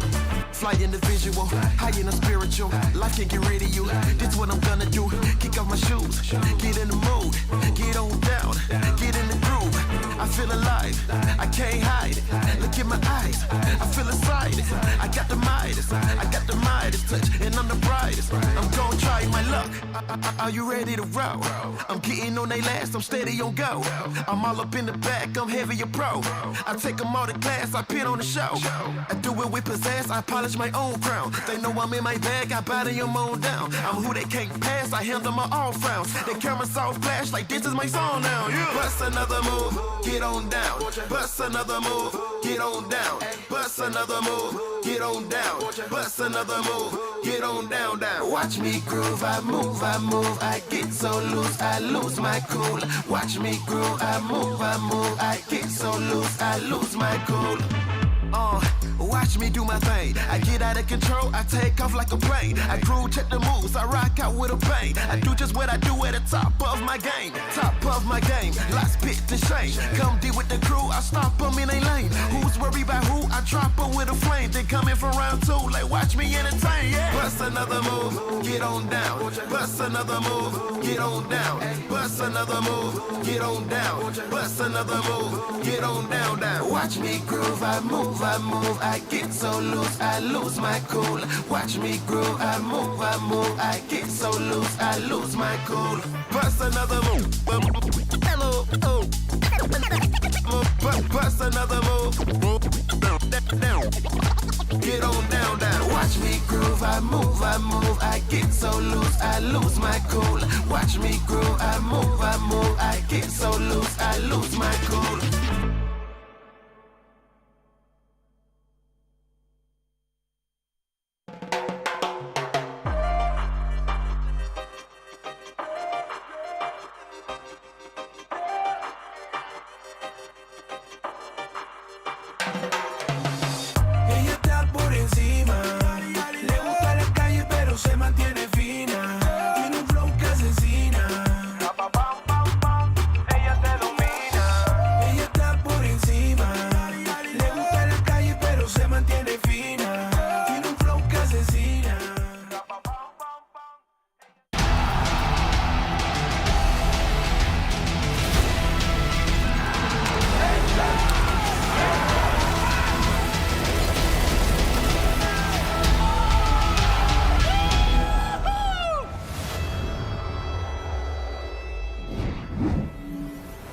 Welcome back to DreamHack Open 4. My name is Dinko, joined by Hawker, and we head into the Nordic battles. fnatic taking on North, two teams that have been on the rise in this tournament. I think they've been both looking pretty solid. I think when you look at North, though, they've got a couple of caveats. That Group D wasn't the strongest of groups. We got to cover it a lot. We've seen a lot of North, but that group just wasn't very strong.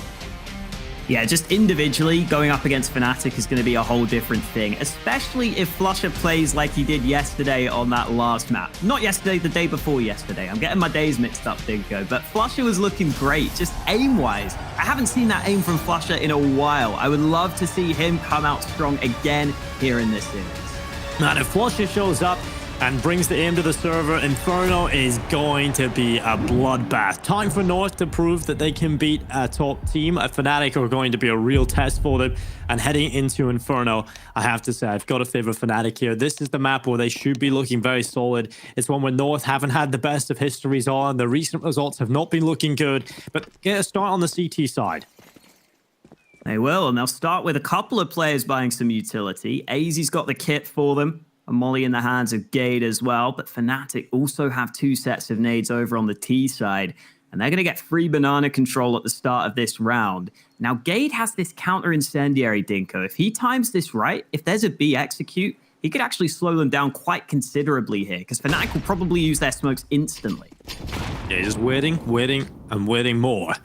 Waiting for the perfect time to throw this incendiary down. He hasn't seen enough to commit to the incendiary going down. Instead, will peer around the corner. And Fnatic have actually left B. They've turned their attentions back over to this A side of the map. All 5 players going to be over here. There's an iron hold in the crossfire from North, though. Electro down below. A player above him. Cajun B off to the long side, playing from the cubby as well. And Electro going to be looking for this initial pick for this MSL that now swings out. And Cajun B missing the shots. They're not looking at him. He needs to get these kills, and JW turns and finds him. It's Gade and AZ left in a 2v4 retake of this A bomb site. And what a nightmare start for North. Yeah, they should have done a bit better there with some of those shots, that's for sure. And the B players arriving on the rotate are not too happy with the position they've been left in. Gade's not even going to get to use his molly, Dinko. He was so patient with it. It could have been useful in the post plant as well. He might have been able to molly out Pit. He might have been able to use it effectively, but it's not going to matter. They lose the fights on A, and this is my worry for this series, Dinko. I think individually, we just need to see North show up, and that pistol round, it's not a great sign, is it? No, not at all. Especially because Cajun B was such a big part for them in the group stage. If you remember back to some of the maps, oh, a nice shot from Gade at least there. Can he get a second one? He wants to hang on to this utility, and he'll be able to get through. But back to the point, Cajun B was a player that was looking so poised for them in that group stage. He was looking very solid alongside MSL. Cajun B had a couple opportunities now to take kills onto players that were not looking at him. He doesn't get any. The job is done. Fnatic will pick it up. And I have to say, Fnatic have been looking fantastic on an individual level. Golden has had his moments. He's been styling on teams on his own, having big clutches. That's something Fnatic can use. Yeah, definitely. There's not really a weak link individually anymore for Fnatic. At times, Golden used to be that low fragger. He's not quite as low anymore, which is great. He's having a lot of impact with his kills as well, which is just so good when you're the in-game leader. I like the idea of this stack from North. I don't know if it's going to be successful, but I like the idea at least. I also kind of like that North haven't fully invested into this round, because the utility is very important on Inferno. They'll have money into the future, and JW rounds the corner into the tallest stack you'll ever see. Yeah, 3 players just looking down upon him, and there's nothing he can do there. So the rest of the team now swinging into the site. It's Brolan taking the first 2 and a 3rd kill collected as well. Fnatic taking the A bomb site by storm. JW walks around the corner, it gets a little nasty surprise. But other than that, nothing going North. Why? It's going to be Fnatic taking the round. And a lot of money on board as well, with that UMP doing all of the work. So Fnatic going to be up 2-0 and going to the next round. It's going to be a similar story. North not going to have enough money to get a buyout just yet. So Fnatic should be looking at 3 rounds to start Inferno. That stack reminded me of, you know, in those movies, Dinko, where there's like 2 kids stacked on top of each other in a suit, pretending to be an adult. That's what that reminded me of. That stack was so tall. But yeah, as you said, easy round for Fnatic. Really nice spray control from Brolan, actually, on the UMP there as he pushes the site. And they will be good to go on the Fnatic side of things. Gotta say, fun stat about Brolan, he's got the most opening kills and the most opening kills per round in this tournament. He's been doing a lot of good entry work, but there's JW. Very sad situation for him, but it's not too bad. They win the round. North, though, still get to save some pistols, so a chance for some more damage. And JW is sticking with the Glock this round, Dinko. They should know the pistols have been saved. I guess JW is going to stick in the back lines for this one.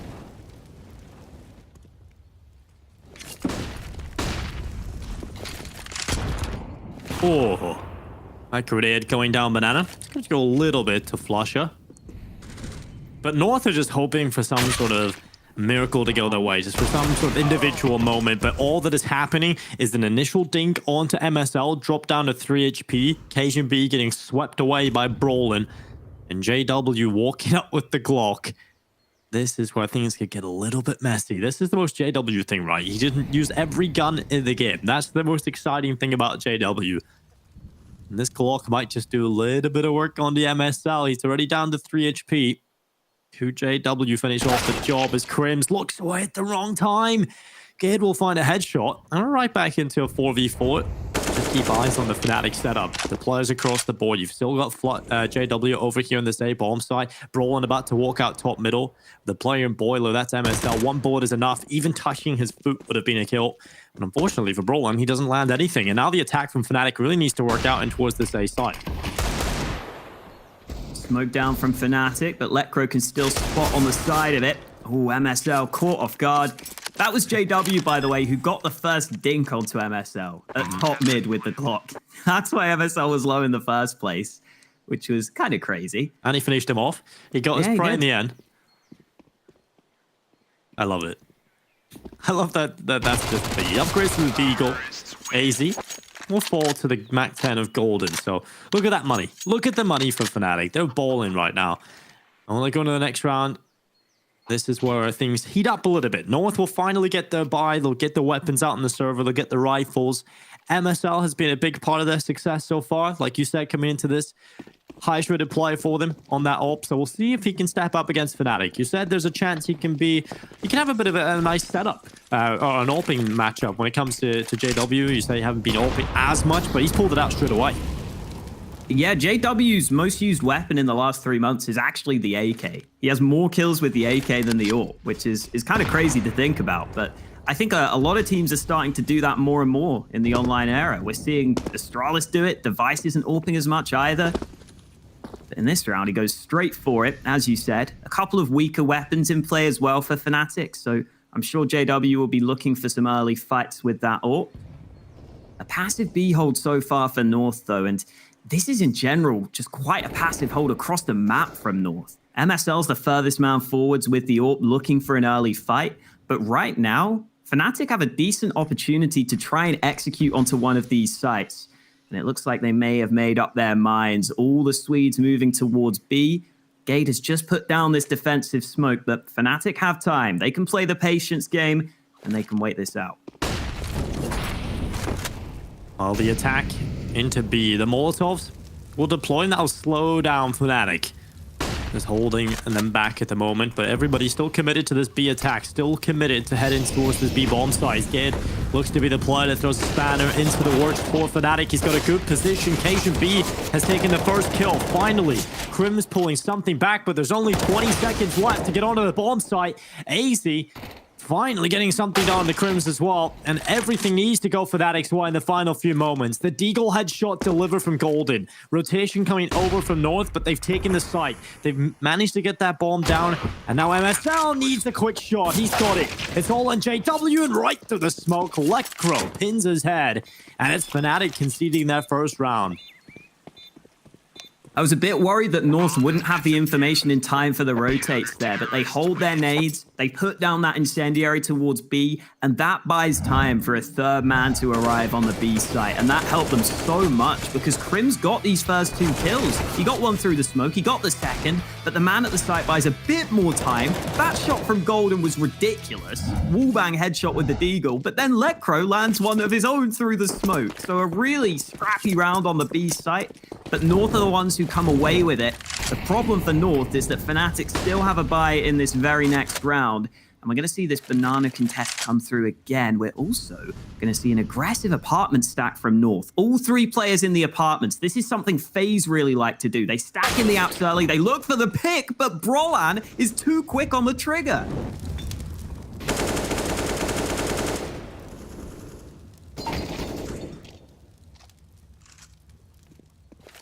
Lecro, this could be the worst timing. He goes to throw the smoke, and Golden just walks into his crosshair. Lecro getting caught with the nade in his hand, and that has given another man advantage in play for Fnatic. Just over a minute left. Golden just swinging on by a second opening, and that's enough to shut North out of this round. Golden, he is looking so good on Inferno right now. That's a great round from him, and he's not done yet. He wants more. I mean, in the pregame, I was getting excited about Flush's aim maybe being good. And Golden's just come in and landed some Deag headshots, some AK openings. Brolan got a great kill at the start of this round as well. And Fnatic looking on point individually. AZ at least lands 1 kill on the exits. The thing that sucks here for North is that Gade doesn't even have a great gun. He's got a FAMAS right now that he's trying to save. That's how bad the situation is. Flash comes through. Crims looking for this one. Round confirmed, and Crims just taps the head off. Oh man, Fnatic have come strong at the start of this game, Dinko. This is the scary Fnatic you do not want to be going up against. Yeah, everybody showing up, everybody having their moments. And that's very scary because North haven't got the individuals right now to compete head-to-head. And yeah, that is just filth. Just so filthy across the board. The Fnatic on the headshots. Now we go into round number 6. Fnatic up 4-1. North charging down middle. They're going to be trying to bring the pin with the default pistol, but all they will find is Flusher with a 3K and JW to seal out the round. 5-1 for Fnatic, and finally money back into the banks of the North players.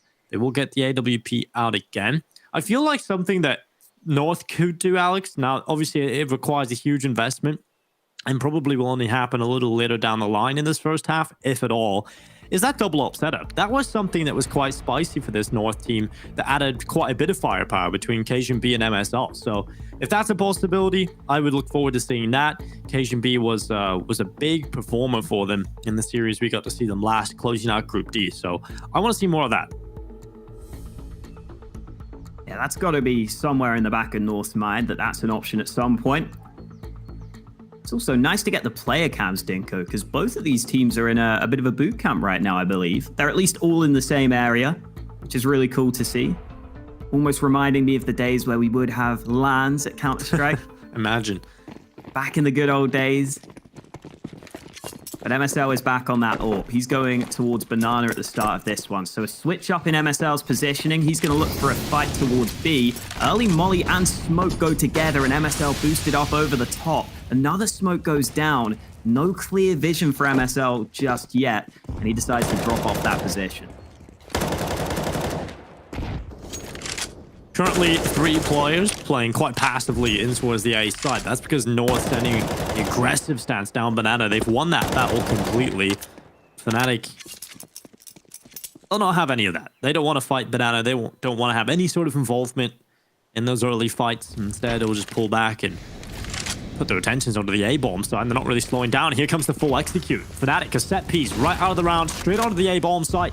And now they continue to run forward. Gid holding a long position from Cubby. That's a good spot to find Flusher swinging wide. And the flashbang from AC is perfection. Gid with the follow-up. What a round from Gid so far. 3 kills. Absolutely shuts down Fnatic. And he wants more. 4 kills for Gid in the round. And a second picked up for North. Fnatic try the A execute, and it just doesn't work out for them. Gid, smart positioning, good utility usage from AZ, and Gid just absolutely tears them apart. Yeah, great shots from Gade, but I love that North actually have an idea here when playing passively on the A side. Too many times you see teams sit back, give up the control, and then not have any options for re-aggression, not have any options for proactive play, but they just have that one flashbang lined up. Gade gets to make the most of it, and Gade is hungry for more. Through the smoke, oh, Gade gets a double! What a start to this game for Gade. Great shots on Banana, and Fnatic trying up the pace towards A. Lekro with the first on the JW. Smoke is going to go down. And you'll look for another one here. Crims coming through the smoke. Lekro doubles up in the round. And that is enough. This A defense is looking solid. Something that really wasn't there in the last series for North, even though they get the win, was Lekro. He was a very quiet performer for them. I want to see that change against Fnatic. It needs to. Against his ex-teammates. And so far, so good. He's got 2 kills in this round. Okay, AZ. Gets caught in the back. It's not too bad, though. The only concern is that Gade is actually alone on B right now. If Roland wins this fight, he could get the bomb plant, but he's not ready. He's going to tuck into CT. A is actually open. Roland doesn't know that, though. He's going to flank onto the B bomb site. Molly for triple. He's going to clear out these corners, but Gade is in the perfect position. Yeah, Roland's not ready. Great spot from Gade. He really is starting to show up early, Dinko, and maybe he's going to be one of those star players on this squad. I feel like Gade's role on North has changed so much over time. You know, he's tried IGLing, he's tried being more of a supportive element.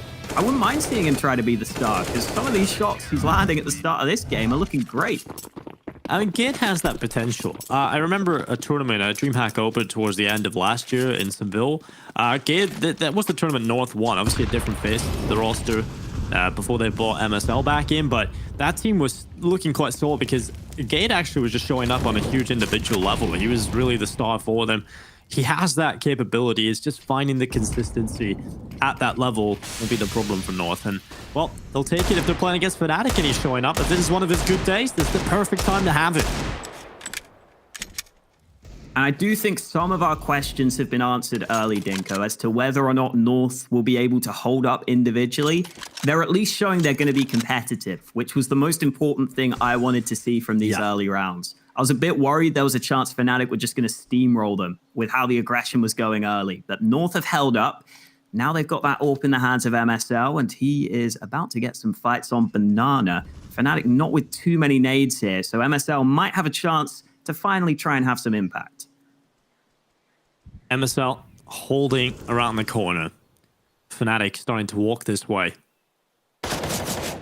Oh, easy. Quick headshot. MSL following up as well. These pistols, so far they've been neutered in the attack, but MSL will miss the shot. Now it'll cost him his life. That AWP swings on by the CT spawn at least. Just the HE grenade, so no recovering that for the fnatic side. And the bomb can go down. Roland's on 2 HP on the cross though. Smoke will deploy out towards CT spawn again, but the pressure really is on Crims to deliver. He's the player with the rifle. But this corner position from Roland, this might be enough for a kill in towards Banana. That Tech 9 can rattle the head of Lekro, and we've got a real chance to see fnatic take this round. And Lekro edging closer and closer, looks to clear the corner. He will win the duel, and now it is all Crims. He falls as well. Nothing done in the post plant, but fnatic will not be complaining too much. They go onto the site, getting the bomb down, get the two kills on the board, but obviously in the situation they were in, looking for the round win. But it's not the end of the world. 5-4 on the board. North will get the money in now. Look at the economy starting to build for this North side, starting to look solid. And fnatic, well, their money is on the line on a few players. This is an important round for them to win.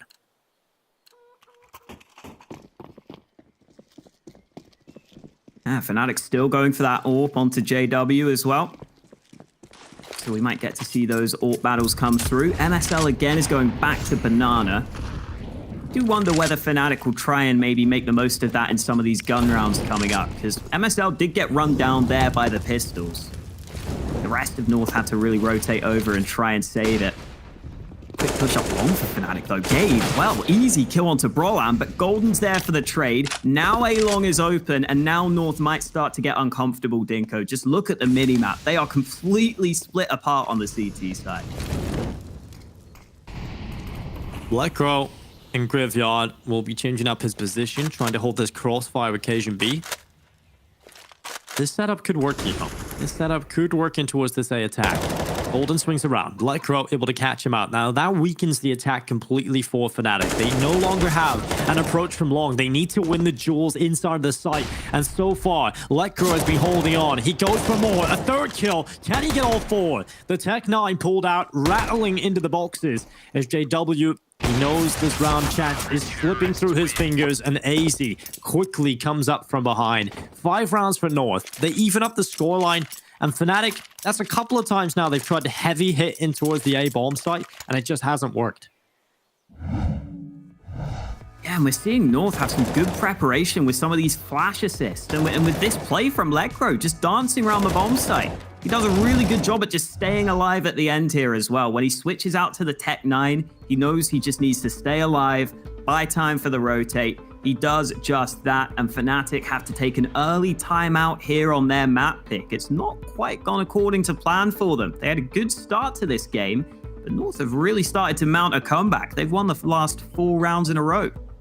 That is a crazy statistic, Alex. 5-5 on the board. North have tied things up. Never having beat fnatic in a best of 3 or BO5. That's just wild. Yeah. Especially, North's been around for a while, like with so many different lineups, right? That's wild. I mean, think back to that tournament where MSL was the MVP with the AWP, you know? He beat Astralis. Yeah, the anti-Astralis tournament. That's what that was. MSL coming and swinging. I can't remember who it was, but someone said that was the worst thing that ever happened to MSL. What made him think he could AWP? Yeah. It's never gonna. They're never gonna add an actual AWP to the North side. MSL will just say, "I can do it." I mean, he has been doing pretty good with it, I have to say. I don't think he'll ever be at the level where he's able to be a star hopper, but the fact he's against some of the weaker teams, he's able to lead the way in terms of kills. Can hold his own at least. Well, now fnatic starting to walk up through Banana. It's the AK-47 at the front. Crims, the man with the rifle in his hands.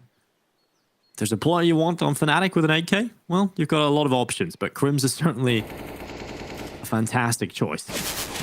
We'll see if they can make this work as they attack into the B-bomb site. They're actually all grouped up in this smoke, and they've been forced off. Now, AZ's turn at the back of the bomb site to try and deliver. He's got one from Nubox. Gate as well following up, and this is clean from North. The B hold is looking good as well. No bomb plant to be seen. Only one kill. Make it 2 now with Flusher being able to take both. The problem is when you're in these scenarios and you still have to go for the bomb plant, there's just no cover. You find this so difficult to try and find any way into the round, and Flusher tries to fight his way out of it, but it's KSHB with the headshot. Just too many players looking down the barrel at him. And it's North into the lead, 6-5, one on the board in the lead, but fnatic are coming right back into things with a purchase. Solid shots by the B players there.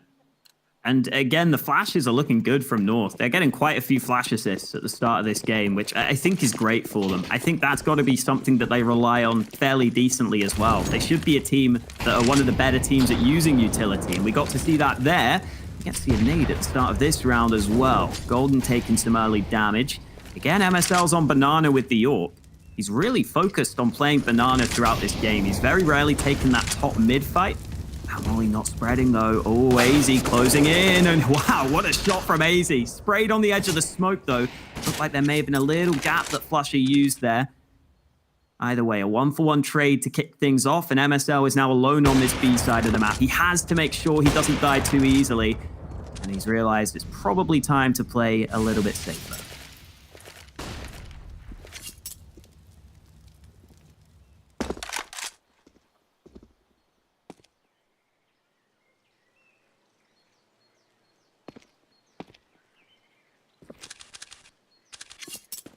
Slowing things down.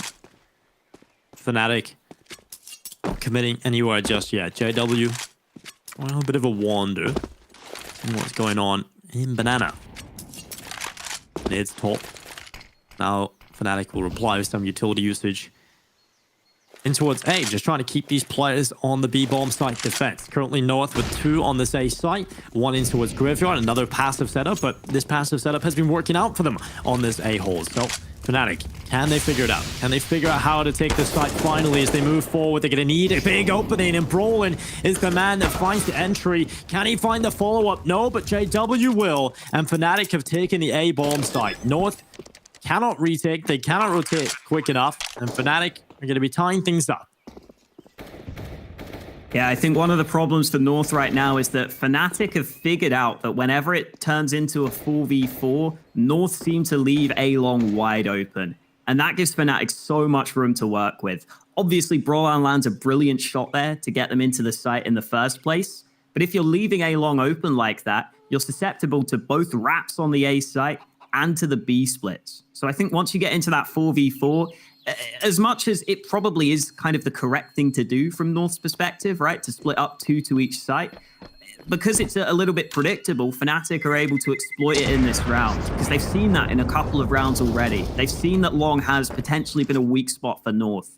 I wouldn't mind MSL maybe AWPing there in this next round. He's been on Banana in a bunch of these rounds so far. I think it might be time for MSL to switch that up a little bit. Maybe try and AWP on Long, try and see if you can offer some resistance in that position. But fnatic having to adapt to get that round win. It's back to a 6-6 scoreline. North definitely showing up here at the start of this one. And again, this is on fnatic's map pick. This is a good sign for North. Yeah, it certainly is. North putting pressure on early. JW blinded, still takes the kill on the MSL. AZ, oh, he's going to be chucked down. He's 50 HP, still sticking around here as well. Luckily, no follow-up nades coming through just yet. AC, oh, he was just asking for it at that point. The spam through the smoke, Flusher connects onto the head, and it's a 2-man advantage immediately for fnatic. Look at this A-hold, it's a little different this time. They're both playing inside of the site. like you said, when they are in that 4v2, they do leave long open. That not only allows Fnatic to wrap long and take the fights onto the A bomb site, but it also allows for a B split to come through. Because in that previous round, we noticed there were actually passive setups on both sides of the map. They weren't too aggressive on B, so they weren't gathering info there. So they could have actually just split B there as well. So you have loads of options with the way North are playing these 4v2s, but you've rotated this time. They're gambling onto the right bomb side. 3 players on the B side of the map right now for North. If Fnatic find this information out early, they still have the opportunity to back and barrel to A. But right now, they've got to figure that out. Yeah, I like this stack from North. If you guess wrong, you can just save and have a buy in the next. If you guess right, you've got a chance to win the round. And Gade kicks things off with a bang. 2 kills from Gade. And Cajun B is still up on this boost. Smoke goes down, it's awkward, and Cajun gets another kill. It's into a 2v2, and they've got a real chance at this, Dinko. Yeah, well, Lekro 1 versus 2 moves forward, and he's caught golden. What a round. 3 kills from the in-game leader, and Fnatic are into the lead. No matter what North do, they played that one to perfection. They had the 3-man stack on the B bomb side. They had everything going for them, but Fnatic do not care. They still walk away with it. And that is just JW all over. I want to see JW's glasses he's got on again. It's almost reminding me of Bad Fallen. Yeah, it's like as soon as he runs up Banana, he just does that. You just cut to his cam. He's got the glasses on. A true game. Oh, no. Not again. Oh, so close. 69 ADR, of course, for JW. Truly a man full of memes. Got the Deagles out for North in this one. Bit of a gamble stack towards the A side. Again, trying this top mid stack. You see teams do this fairly often to varying levels of success. Currently, it's only Crims here, though. The rest of the Fnatic players back towards B. And nice patience from Crims. No need to even look at top mid there. The rest of your squad are going B. Just leave it up to them to win the round. Smoke down from Gabe, but he's in trouble. He's been caught. And Fnatic already with the early kill. Oh, Crims. Trying to hold off this apartment's aggression from Lekro. It'll work out for him. He's doing damage every time Lekro peaks, and eventually there's enough damage done to get the kill. But AZ on the double dig. MSL holding behind the smoke in the B bomb site is now Fnatic. Look to make a little bit of space here. It's Golden yet again, making the difference for Fnatic. Again, yeah, important kills from Golden. Had to get them onto the B site. He makes sure to get both kills on towards B. Now AZ's already thinking of maybe backing away. Cajun B's got the AK, so he can definitely go ahead and try and save that. But these rounds continue to come kind of close for Fnatic. You can see that a little bit in their economy as well. It's not been that built up. Should be a bit better after this round. But 8 rounds for Fnatic, T side. I think that's probably already what they would have been aiming for from this first half. 9 would obviously be great for them. And AZ's even got an AWP. At the start of these rounds, we're watching JW just B-hop into angles. It's just mental stuff going in from JW. I, for one, am loving it. You know, sometimes the talking point is, you know, T-side AWPing can be quite difficult. But if you're JW, this playstyle is just going to work out for you. But this round was just fantastic from AZ. He just absolutely domes 2 players down the middle. That's a little flash in the pan of what AZ is capable of. We're going to need to see more of that. Fnatic up by 1 round. Can they find, or should I say, at least 1 round going into the next half? Can they extend that lead to 3? They have a chance over North in this last round, but it's Cajun B with a good start. Trade at top mid, and currently it's only Lekro on the A bomb site. He'll be asking for a rotation. Gade will be the first man to arrive. MSL's AWP has been very static on Banana throughout this game, but the nades are nice. Flush is down to 21 health, but even after hearing both of those nades on Banana, Flush is still calling for his teammates to come back towards B. Yeah, but that could work out, because look at AZ. He's actually just rotated off towards CT spawn. He's playing from Speedway right now. So MSL has to be able to find this kill. He's going to get the chance. Crims goes down. Now the attack from Fnatic is slowed. It's a 3 versus 4. They've got the man deficit. And you can see, well, no rotation yet from AZ, but now he gets pulled over. MSL with a second kill. Dropping the bomb. MSL, the solo carry into the B-bomb site, shutting Fnatic down. It's just JW left alone. He picks up the AWP again. 40 seconds left, and this round is looking so difficult for JW. No smoke for the cross. pull a player at Coffins, and he is going to be peaked by AC. Fantastic stuff. Time for a short break, though, ladies and gentlemen. We'll see if North can continue this good form into the second half.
It's as close as you can get it here on Inferno. It's 7, Fnatic barely in the lead by 1 round. North on the T side now will have a difficult task. I'm looking forward to seeing what they have up their sleeve. But Fnatic, I feel like JW is going to do some damage going into the second half.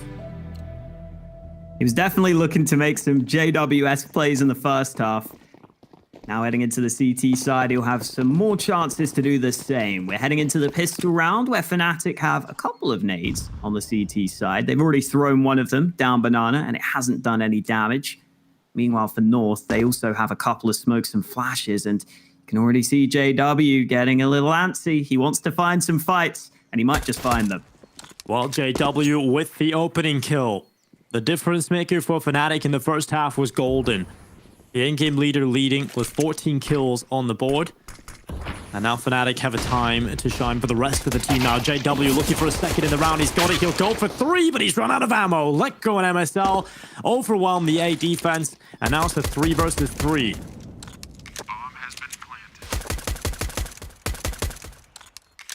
At least they have the kit, Dinko. A couple of flashes as well, but North also have some players low on health. MSL having to play up close. Fnatic still taking their time on this retake. Slowly starting to clear these angles, but they're going to have to go eventually. Oh, MSL shot by Golden. Now 3 versus 2. Man advantage in for Fnatic. A kit in the back of Golden, but Gate's position has gone unchecked. Golden, though, will win the round yet again. And big round from Golden. He's got 3 kills in the pistol, 17 and 10 right now. This guy is having a fantastic tournament so far, and I for one, am a big fan of Golden. I think his whole story with this Fnatic roster is fantastic, and the fact that not only has he come back into the team and they're doing well again, right, or starting to do well in this tournament again, he's also frightening. He's also carrying them right now in Inferno. This is fantastic stuff. And that puts Golden up to 6 multi-kill rounds now. By far the most in the server. The next closest would be Gade, who's got 4. But Golden has definitely been having a lot of important rounds for his team. 4 Spy comes through for North, though. They've gone for 4 Galils and a Deeg into this round. A few smatters of nades in there as well, as Cajun gets that kill up close. Good kill with the Galil. No one there to follow him up, but top mid is wide open, and North are making the most of it. Yeah, they're just walking up. No one holding on the A bomb site either. Finally, they'll pull Brolin back. He has to be aware of this weakness in the defense, and he is. You can see he's ready for the long attack, but North have just walked through the archway. Did Brolin spot the back of Lekko? I think he did. So he's going to walk through Library, and there's 2 players already in spawn. He's going to spot Lekko, keep walking. He knows that's the bomb now. There's his chance. Takes down Gade. Another defense can get ready. It's Golden again, having to be the hero of Fnatic. He drops off into first oranges. Now with the MP9, doesn't get a single kill from it. And it's a 2 versus 3, back in favor of North. MSL successful on the spray down. And Brolan doesn't have much of a chance here. 1v3. He decides he can't win this round. So North find the gap. They find the timing window to get into CT spawn, to split the B site. We were talking about it at the halftime break, Dinko, that that's something that Fnatic never did on their T side, that they might have been able to make the most of. It's North who come right at them at the T side with the 4 Spy. They get onto the B site thanks to the B split. And now Fnatic are the ones who are going to be on the back foot in terms of the economy. So great read from North, great round called. They're going to bring it back to an 8-9 scoreline and potentially get control of the economy game as long as they can win this next one.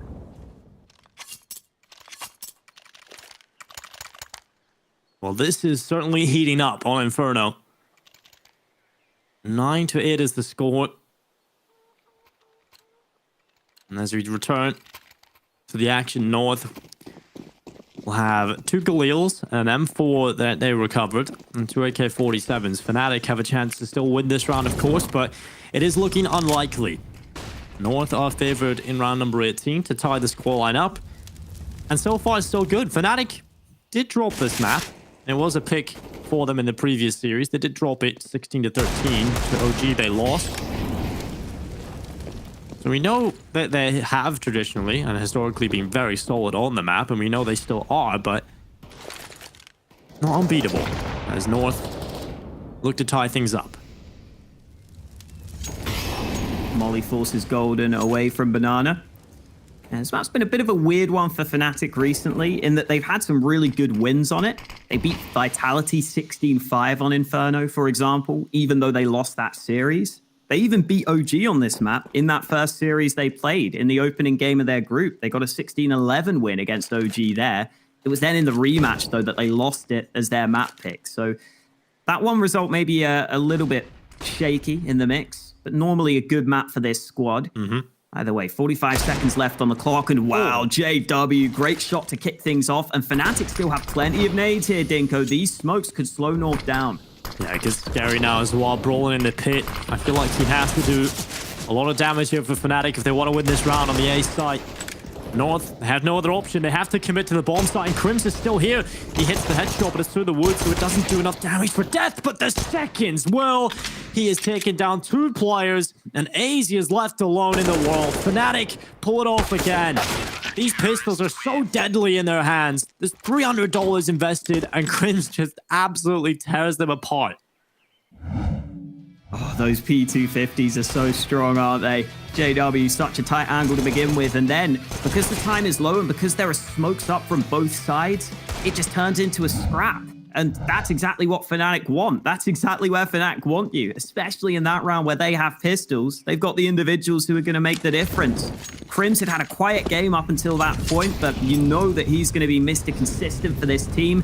And here's that 3-man molly down Banana in mid. that we saw Astralis using previously. It makes it so hard for the T's to get anywhere near Banana, and you can already see fnatic have the full control. Lekro. He has a good spot, though. With this Deagle, we know how deadly he can be on this gun. Flusher. No. Flusher was so ready for Lekro. 2 kills now, a third for Flusher on the MP9. Easy pickings for Flusher. And North have just been destroyed. MSL's going to be a bit mad about that one. He thought Lekro had his back.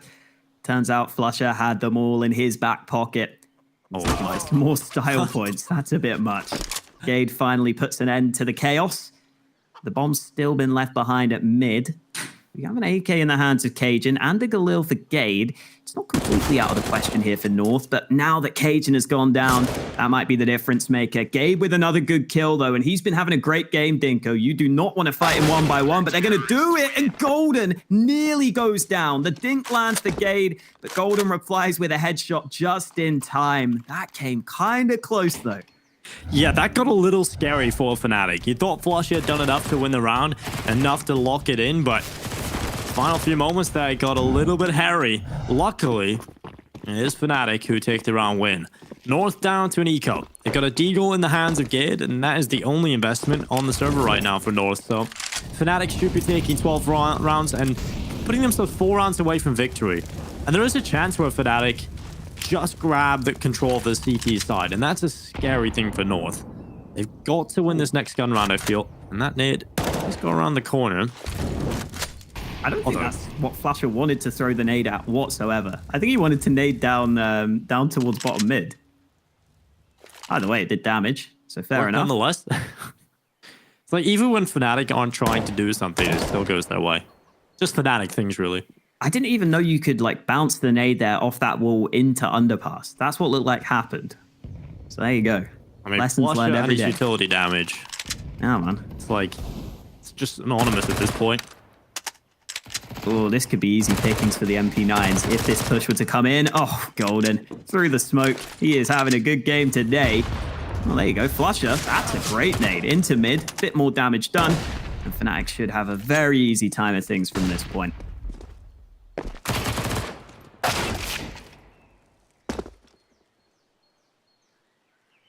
"35 seconds left. Fnatic shutting the round down. Just MSL and Lekro. They have found a couple of weapons now. Oh my god, Lekro still finding the kill. Golden. Yeah. Little bit questionable. But Fnatic have now lost 2 players. And possibly another here as well, because JW is on 19 HP. He looks to deny the round, and Crims at long range could do this. No smoke for the cross, of course. And now JW can peek out as well. Crims the final frag. Luckily, Fnatic clean up the round towards the end. A few players dropping, a few scary moments from Fnatic. But North, here comes their bye.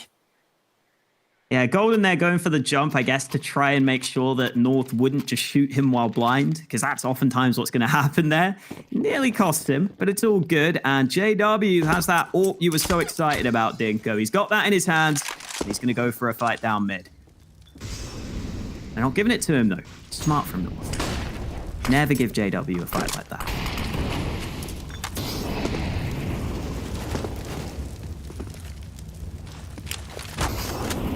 Ooh, good Molotov. And the good nade. An even better one at that. North, they've taken a lot of damage from utility. Now Golden. It looks like he was about to be tested, but that Molotov, that now separates Lekro from the rest of the pack. North held back by this. And Flusher wants to go around this corner. He's going to be risky. Lekro has the good spot, and both players on the B defense fall. And out is Crims trying to do it all. He's at the back of the B site. The rotation coming in from JW. The Molotov needs to be good, and Crims needs to be better. And that's exactly what he will do. 3 kills for Crims. What a god on the B site. That's 4 kills and the round win for Fnatic. I thought that round was lost for Fnatic. When the first 2 players pushed Banana, they thought that close wall was mollied. You saw Flusher pushing, had no clue there could be a player there. He wasn't even looking there. He thought that position was mollied off, so he didn't even check it. But Crims, how about that for a hold? He gets all 4 kills after both his teammates die on Banana. Nice shot from Cajun to kick things off. That was an AWP he just took out of the round, and he could turn this into 2 1v1s. Brolan is alone on this A side. Cajun's going to try and run it to A, but Brolan's going to hear him. He will hear every footstep now running towards him. He needs to be cleaned up with a headshot, and there it is. Brolan with the kill, Fnatic with the round. Crims, just unbelievable. You know when Fnatic are in that situation where you think they've lost a round? You've got Crims. Crims can just do anything, it seems. He was left alone, completely alone on this B side. JW was behind that CT smoke, and Crims just has to kill everyone on the attack. Luckily, he's Crims, and he gets it done. 13 rounds for Fnatic, 3 rounds away from victory, and that's a round North will be very upset with. Now, there aren't many players you'd pick over Crims in those sorts of anchor positions. It's just so reliable in those spots. And he proves it in that round. And that was after a slow first half for Crims. I think he had 6 kills in the first half. Wasn't the best first half for him, but he's really showed up in some of these important CT rounds. It's looking good for Fnatic to get the win here. Now, the B site hold is quite passive for Fnatic. They're playing on the site in this round, but Crims is already in CT spawn, so he's ready for the fast rotates, and there are only 2 smokes for North as well. Not many nades for them, so as long as Fnatic gets some early kills, they should be all right. Yeah, Golden holding on, AZ. Oh, another clean headshot from Golden. As B-bomb site hole looks like a sure thing right now for Fnatic. This could be Flusher running down with the UMP. Barbecue living up to its name there, kid. Flusher looks to heat up, and he's got the final kill. 14-8 Fnatic. They've grabbed control of things in this second half. And this is what I was scared about for North going into the second.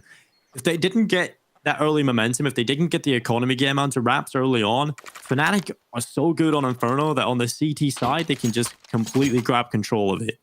And Fnatic have had an individual step up. Like we said, coming into this second half, Golden was leading the way on 14 kills. Still leading the way on 22. But there's been moments from everybody that have stepped up in the second half, and Fnatic are now 2 rounds away from victory. Ooh, big nade damage on Banana. Flusher and Golden both below half health, but JW is getting involved now. We haven't even had to see his AWP come through so far because the rest of the team have been carrying them through, and North might try and up the pace here, but Golden on the other side could be ready. Yo, he's not ready. Now Flusher has to hold, and Flusher swings out wide and gets caught by Lecro. Good kills from North, and the switch up in pace seems to be successful. Yeah, good round so far by North, but it is the retake for Fnatic. They are solid on the retake, but a lot of damage has been done and inflicted upon them, and they think better of going for it. So they're going to flee the scene. They're going to save into the next round, and North given a 9th round. Not bad. 9th round on the board. Gotta say, shout out to Golden for being the top fragger of the team and still taking the UMP in that round. The 1 SMG. That is a good teammate right there. There is another round on the board for North, and it comes off just a couple of kills onto B. I'm glad that North did switch up the pace there. I think that was needed. Just go for a play that's more reliant on making it, again, one of those scrappier rounds. Just make a play that relies more on just timings to be right for you. And they finally get another T round on the board. I don't think that's going to be repeatable, though, Dinko. I think now Fnatic will be ready for those sorts of rounds, so we've got to see something else from North as we continue in this game. But it's the start that they needed, and I think that switch-up was well-timed. Well, Flusher going for that early Banana aggression. Spams down through the smoke, but he no longer has any information. That smoke severs his information flow. Fnatic will start their fallback into more passive setup on the B-bomb site. JW, though, this angle. He's an AWP, but they can pull this kind of stuff off, and it's the headshot onto Kid. The big flick down and an opening kill for Fnatic. I think one of the problems North are having is that we talked about in the group stage how much impact Cajun B had on some of those lurks, on some of those flank plays. And in these recent rounds, they're just getting picked apart early.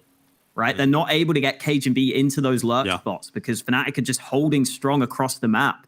Now they're down in a 4v5, and this B execute could be the perfect call, Dinko. There's only one CT here. Yeah, and no one close by for a rotate. It's Flusher, though, on the hold. We'll see if he can get anything done here. He goes forward. And then goes back behind the smoke. The attack is coming through from North. Golden trying to spam on in through the cross. Flusher doesn't get a single kill, but Golden will on the cross. Now there's a chance for fnatic. They've still got that man advantage as they look to reclaim the B bomb site. Look at the utility. You've got 3 flashbangs here for fnatic, an itchy grenade, a smoke, and an incendiary. They have enough utility to pull off this retake. Flash into the ruins. They check the close corner, really limiting the positions, checking off every possible spot from the T side. But Lycra has just taken down Crims. Brawlin there with the immediate trade. Still the advantage with fnatic into this retake. And Brawlin and Golden, they're doing a lot, but it's all on AZ. A 1 versus 3. He's connected onto the first, now peeking into the open. And it's JW securing a double kill. And fnatic right down to the final second on the defuse. And fnatic have pulled it off. 15-9, right down to the final moments. But fnatic will take map point. Oh, I just feel like AZ doesn't need to peek at the end there. There's such little time, Dinko. There's such little time on the bomb. I thought AZ was going to tuck in the corner and wait for the defuse, because then you know it's a 1v1, but he goes out wide. He hears the player close. fnatic get the defuse just in time, and that puts them 1 round away from the win. Yeah, 1 round away from taking Inferno. North coming into this round will have a purchase. They have the utility. They have the rifles out across the board. And now they're going to start running up Banana. Have to say, though, MSL could have dropped an AK again, so him having to play with the Galil here, but nonetheless, still a very solid weapon, especially in the hands of Gid. MSL has been chunked down to 50 HP already. AZ with the opening kill. Golden, who has been such an important player for them here on Inferno, is gone. And again, it's a bombardment of nades into B. Flusher not blinded yet, and Crims has arrived on the rotate. No CT smoke down, just the lurk smoke onto the site. Flusher now isolated. Good shot, but he's quickly traded. And Crims is stuck behind that smoke, but the nade gets 2. Oh no, North stuck in a 1v3. It's all on Gade. Oh, this is going to be rough. He finds an M4, has to reload in the corner. Now, 3 players from fnatic. They are just waiting for their moment, waiting for the time them to strike onto the site. Gid has to venture out from dark, recover the bomb. There is a smoke in front of him, but he can pick that up and smoke off CT. Now he's collected the bomb again. Just very calm plays here from Gid, not rushing into anything. Eventually will plant the bomb, but now fnatic go together. Crims around the corner first, the second as well. They've given him 1v1s, and Gid runs around the corner. JW was in spot, and he will secure the victory for fnatic. Yeah, Gade didn't expect all 3 from Ruins. He wasn't ready for the last man, and JW is there to seal the deal with his shades in style. 16-10, 16-9, I don't even remember, but I can tell you for a fact, Dinko, fnatic get the win on Inferno. Solid win for them. I think they'll be happy with that second half. North showed us some signs of life, though. Yeah, North certainly did show us some signs of life. I just feel like Inferno on the TT side limits what KGB can do. He can't really have the same impact, especially with the playstyle that fnatic brings to the table. But yeah, again, just Golden. What a god-tier player. I hope we get to see more of Golden carrying fnatic. I'm loving this. It's time for a short break, though, and then we'll return with map number 2 of this series. We'll see if fnatic can close it.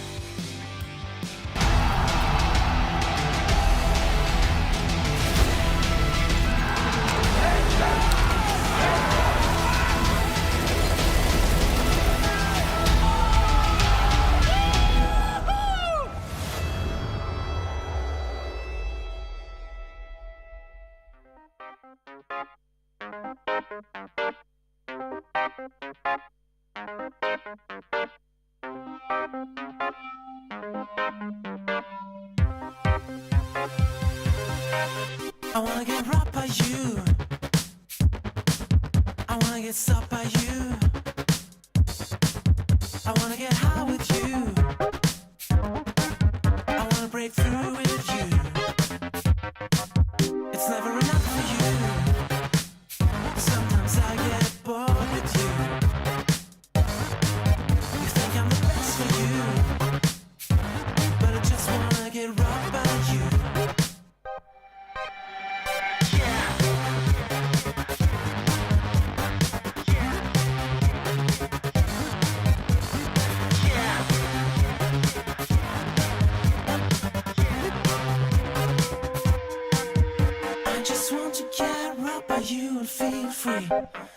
just want to get right by you and feel free. I just want to get right by you and feel free. I just want to get right by you and feel free. I wanna get right by you.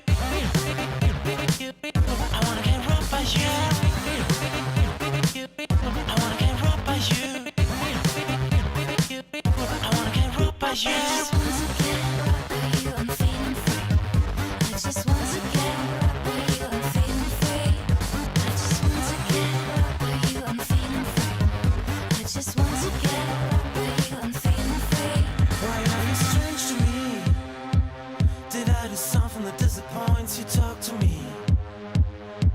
You can't just be like you want to be, but don't disturb me while I'm feeling free. I caught you being jealous. It's idiocy. I told you once before I cannot handle the way you think you are with me. It's something else for me. Don't you understand? I just want to get right by you and feel free. I wanna get right by you. I wanna get right by you. I wanna get out of you. I wanna break through with you. I wanna get right by you. I wanna get stopped by you. I wanna get high with you. I wanna break through with you. It's never enough for you. Sometimes I get bored with you. You think I'm the best for you, but I just wanna get right by you.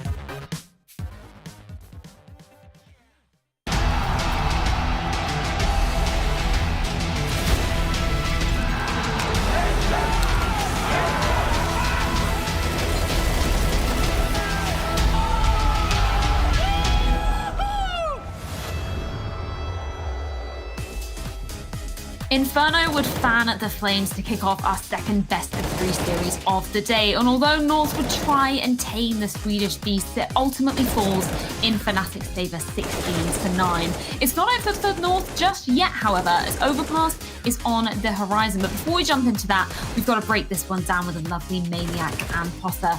And Maniac, it may sound like we've become a broken record at this point, but again, we see the individuals stepping up time and time again from the side of Fnatic. Yes, indeed, and on Inferno once more, that also is a broken record. They've been looking extremely powerful on that map throughout the event, and once more, showing what I consider to be a very controlled, very dominated victory, 16-9. There never really was a case for North. I'll do say, though, they've shown sign of greatness on the CT side here and there. I think Gade obviously was a shining light, but overall, Fnatic very controlled, individually stepping up. Golden, not the one that you were hoping to see at the top of the scoreboard, but he had, I believe, 24 kills, something like that. Huge ADR. Flush is doing flushy things with the MP9, great utility usage. So that was a textbook Fnatic on Inferno. Yeah, and it's when we talk about them getting into that comfort zone that we found in some of the previous best of 3 series that we've seen here at DreamHack Open 4. And it's interesting, isn't it, Potter? You know, we were talking about Golden coming into this, not expecting him maybe to be replicating the same performance as we've seen, but he does it again, an absolute beast. Absolute beast. And, you know, I really appreciated everything about Fnatic on the defenses. I mean, Golden, sure, yeah, he was delivering on the frag department, but I got to shout out JW, man. He was hitting his shots, but not only that, his utility usage, holy crap, just the way he was rotating, the timings that he was finding, the help that he was applying for Flusha, for Crims towards the B as well. And just everything about Fnatic here, it was perfect. The reactions were perfect. The utility was perfect. Great Inferno from Fnatic.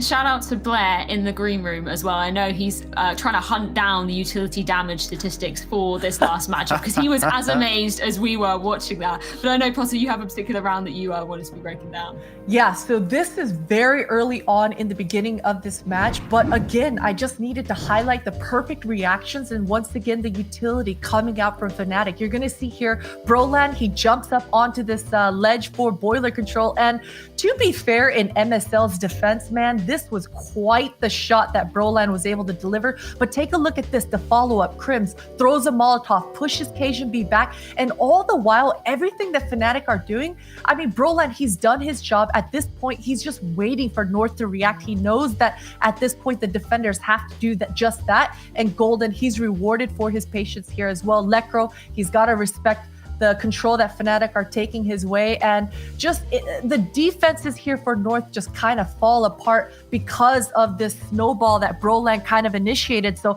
if we can go to the point of view of Brolan, we're gonna see exactly how beautiful this shot. Okay, we're starting off with MSL. Just take a look. I mean, that's instant. MSL, you can't react to that. I mean, come on, let the man play. Brolan, it's beautiful. Even the head boost to not give any noise cues, sound cues away. MSL was completely caught off guard there. And so once again, Fnatic, it was thoughtful from start to finish, from the attacking side and the defensive side. And I thought it was beautiful.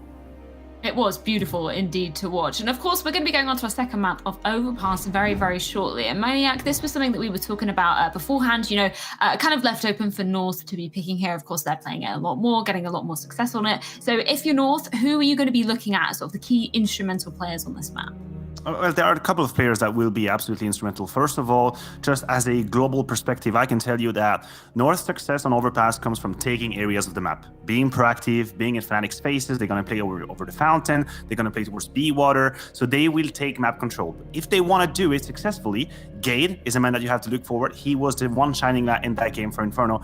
But then I have to ask the question of MSL. And this clip from Potter made me laugh because it kind of tied up into my point. MSL leading up to this game was the highest fragger, entry kill left and right AWP. Now he's going up against a huge opposition, Fnatic namely, and he has a quiet game. I don't want to jump the gun too fast, he could still react, but that kind of begs the question of the viability of having MSL as the main AWPer and his ability to make the difference. First map, he didn't do it, now he has to show he can bounce back on Overpass. Well, there are a lot of questions going into the second map of this series. Can Fnatic tie it up in 2, or will North push us to a 3rd? Find out after this.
Welcome back to DreamHack Open Fall. It's time to get map number 2 underway. fnatic show up on Inferno. Their second half was unstoppable, but they weren't looking poised completely, actually. There's definitely a few moments, a few decisions there from fnatic throughout the first and second half that put into question some of the moments from fnatic. But overall, just a more solid team on an individual level. We said that North couldn't really get going, and well, Overpass is a different map, a little bit more space for the likes of Cajun B to play with.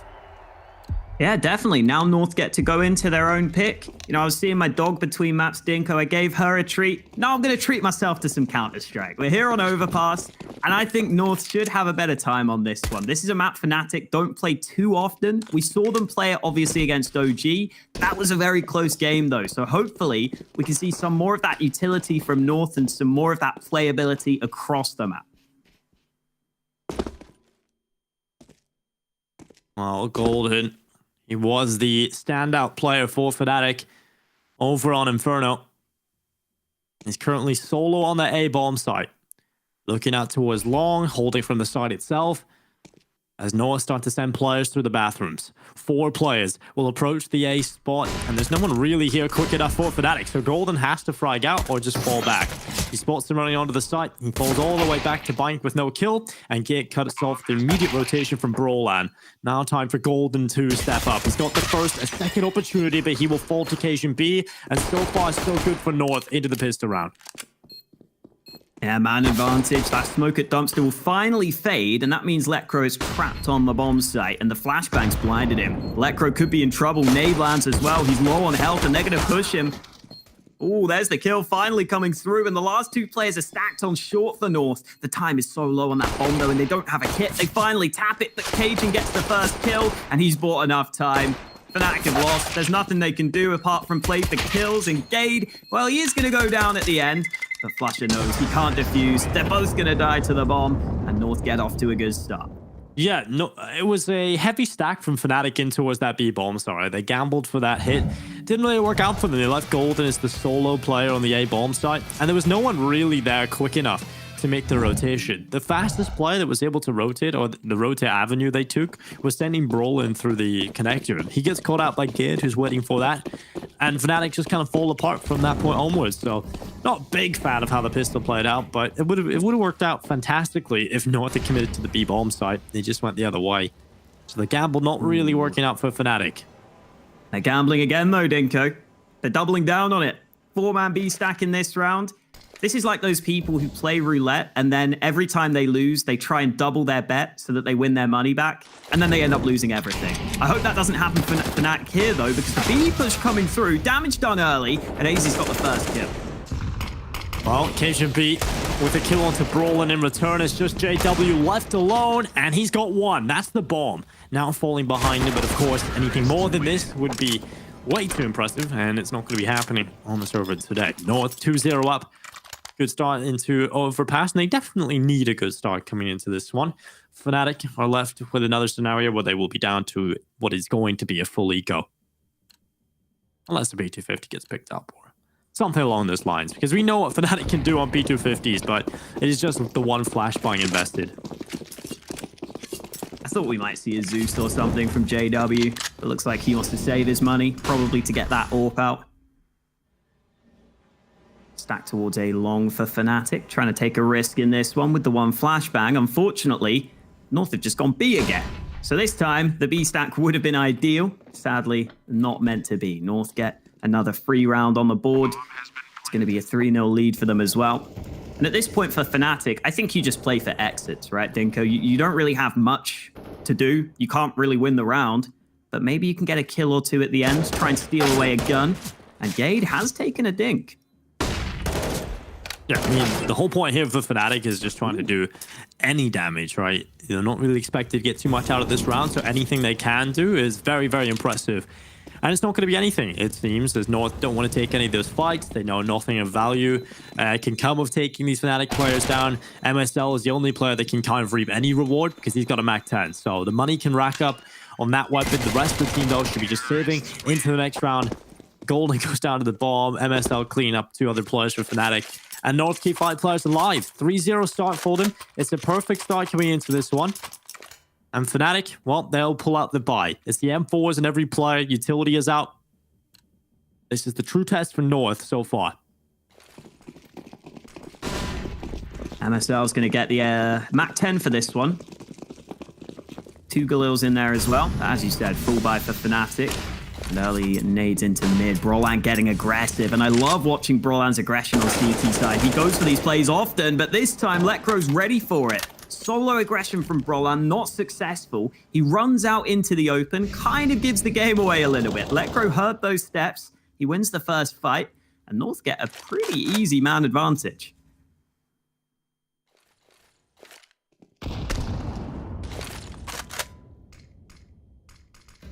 They'll not be complaining about this start, that's for sure. Fnatic are going to have to do a lot of work to pull this one back. We've got Crims on top of the side itself. JW at long behind the tree and stone, and Crims just jumping, trying to gather some information. He will spot that that door is open. JW now playing in towards the long position, but Lekro's waiting for this. This could go either way, but JW is quicker, and he will find the headshot onto Lekro. 4 versus 4. Fnatic have pulled it back, and now the attack from North into the A bomb site. There's no one here for Fnatic. Golden tries to get over in time, but the bomb will go down, and North will play the post plant out. That's a hard sentence to say, and nonetheless, this could be a harder round for North to hold on. Fnatic, they've got a little bit of utility left into this, and MSL plays outside of the squad truck.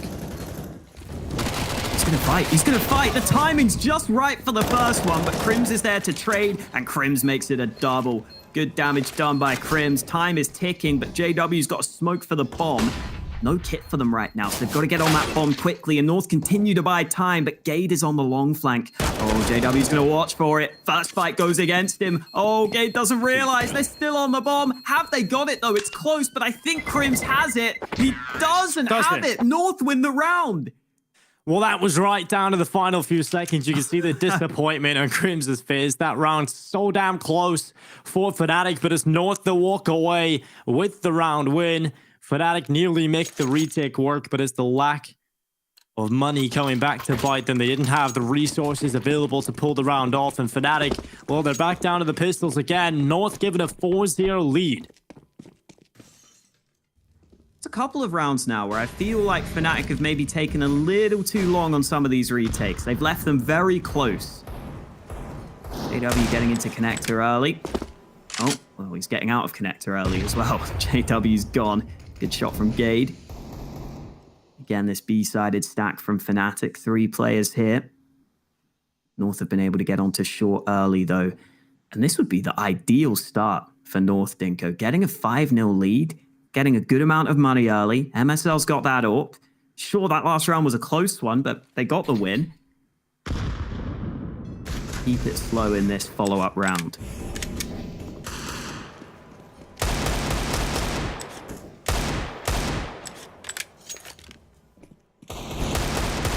Well, now 55 seconds left in this clock right now. North gathered outside of the B-bomb site. They'll be heading in here. Fnatic, this is their best chance to do some damage. The vast majority of the defense is here, and Crims will fall without anything. Golden, 2 on the D-Gold. The bomb follows suit. And now Golden looking for a 3rd kill on the hold, but just cannot get his opportunity. Cajun B comes in, swoops in, gives North the round win with a follow-up frag as well. 5-0, North off to the flawless start. And Fnatic, they came close in the first gun round. They came close to getting it under their belt. They lost it to the defuse, but do they have what it takes to win this next round? The money is back in the bank. It's the best scenario we've had for Fnatic in terms of their buy. They get all the bells and whistles. The kits are out. The double up setup between Flushet and JW. Yeah, definitely one that we'll be watching for. JW playing around mid. I'm glad that this time Brolan's not going quite as aggressive as well. He tried that aggression at mid last gun round. It didn't work out for him. He gave up the opening fight, and this time JW's ready for it. MSL caught off guard early. The T-side AWPer taken out of the equation for the time being. Someone else from North could take that AWP if they want it, and Cajun B likes the sound of that. He gets the sniper into his hands, but it's Fnatic with a man advantage and a great chance for their first round win. Oh, Golden gathers the info. Now they know multiple players there, but Brolin, he's waiting for his time to strike, coming in from behind. This could be a few. Oh, KGB turns around, stops Brolin from finding anything. And now North, the pressure truly is on as they attack into the site. JW with the opportunity, but the smoke will deploy. And now Golden swinging out to the right side. The spray is there, blinded JW instead on the no-scope. And now North continue to run forward, but it's fnatic that will take the round. Only one kill for North, and it was KGB just turning around in the bathrooms. fnatic don't even let North get onto the bomb site itself. That is just a shutdown. There's that no-scope from JW. Get to kill with a molly as well, while just looking at the smoke. Yeah, that was certainly a surprising one. Timeout taken by North after their first round loss. MSL, since joining North at the start of this year, has definitely been doing a lot more of the AWPing duties, as you've seen throughout this tournament. We heard the desk kind of question, though, on that first map specifically. MSL had a pretty quiet performance, and yeah, he was the top-rated player for them in the group stage, but as the desk was saying, this is kind of a different level of competition. Going up against fnatic, going up against a truly top team, we've got to see what MSL can do. Yeah, that's the problem, right? We know MSL is good when it comes up to some of the weaker opponents, but when it comes to these top teams like fnatic, this is where MSL will really get found out. So we'll see if he can step up. Brolin has had a very quiet start to this game. He's had a few opportunities now as well, and Lekro has taken him down and out of the round early on. fnatic, well, currently looking at a one-man deficit to start off round number 7. This is the scary thing sometimes when Brolan's having a bad game. He likes to play very aggressively on that CT side. So if he keeps going for those pushes, he could keep giving away advantages, and North might be able to make the most of them. 0 kills so far for Brolan. He had a pretty good game on the first map.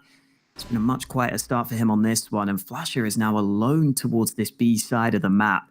North haven't really gone B too often in the recent gun rounds. They were going B in the earlier ones, but if they commit to the B site here, as long as they've got some decent utility, they should be able to lock flusha out. Still undecided, though. Yeah, they'll be sending players back over towards A. The bomb gathering up here for North. One player in the bathrooms is JW with the AWP. This could work out, but Lekro seems to be ready. He'll go around the corner. JW with the flick down to the left. Will walk away with a kill for fnatic. And is drawn back into an equilibrium. Now Crims has turned a hole. Golden has gone down without much of a fight, but luckily flusha doing some work from Bank. That's a second kill on JW. Still towards long. These ops are tearing North apart, and it's all on the MSL. The battle of the 3 operas here on the server, and MSL caught in the smoke. flusha taking him down, and what a round from flusha on that secondary op. 3 kills from Bank, or 2 from Bank, and pushing forward for the final. That's fnatic taking a second one on the board. 9-3 for JW. A fantastic start into this. And if this double up setup is going to be something fnatic can get out a lot, well, I'm looking forward to the next few rounds. Basically 2 of the same shots from flusha there from Bank, and then he just spots MSL trying to sneak into the smoke at the end. We were saying earlier that flusha's aim in that previous game was looking great against OG on overpass. He's kind of carried that through there into that round with the AWP. A couple of nice shots. Now North have been put back down to pistols. Deegs on most of their players for this one. Brolan this time holding back in the bathrooms. Should be aware that there are some players close by, and there we go. Brolan's got his first kill on the board. Now he can just back up. JW's got his left side covered.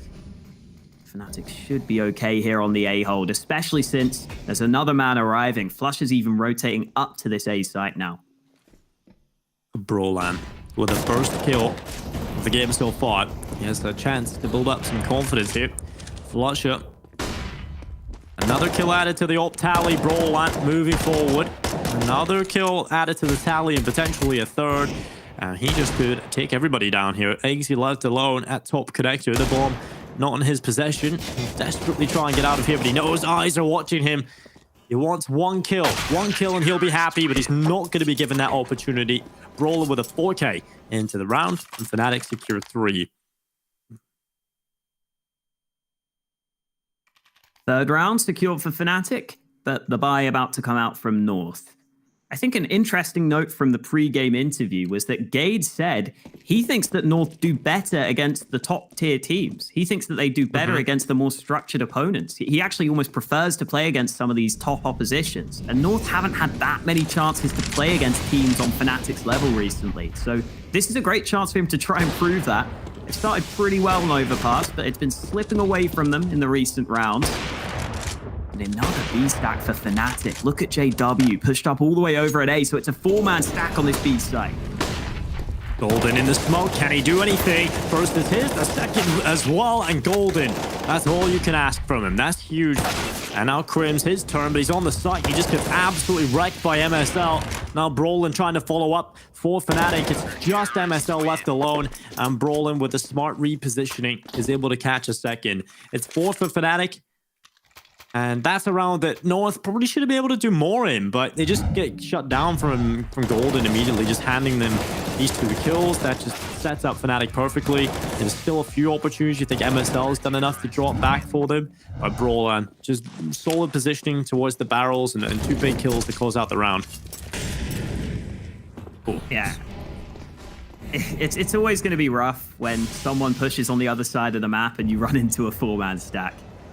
Even if you've got a great exec, it's not going to be easy to get onto the site. This is more of a contact play, though. Golden lining them up and knocking them down. 2 kills with the M4. Almost goes down, but Flusher's got his teammates back.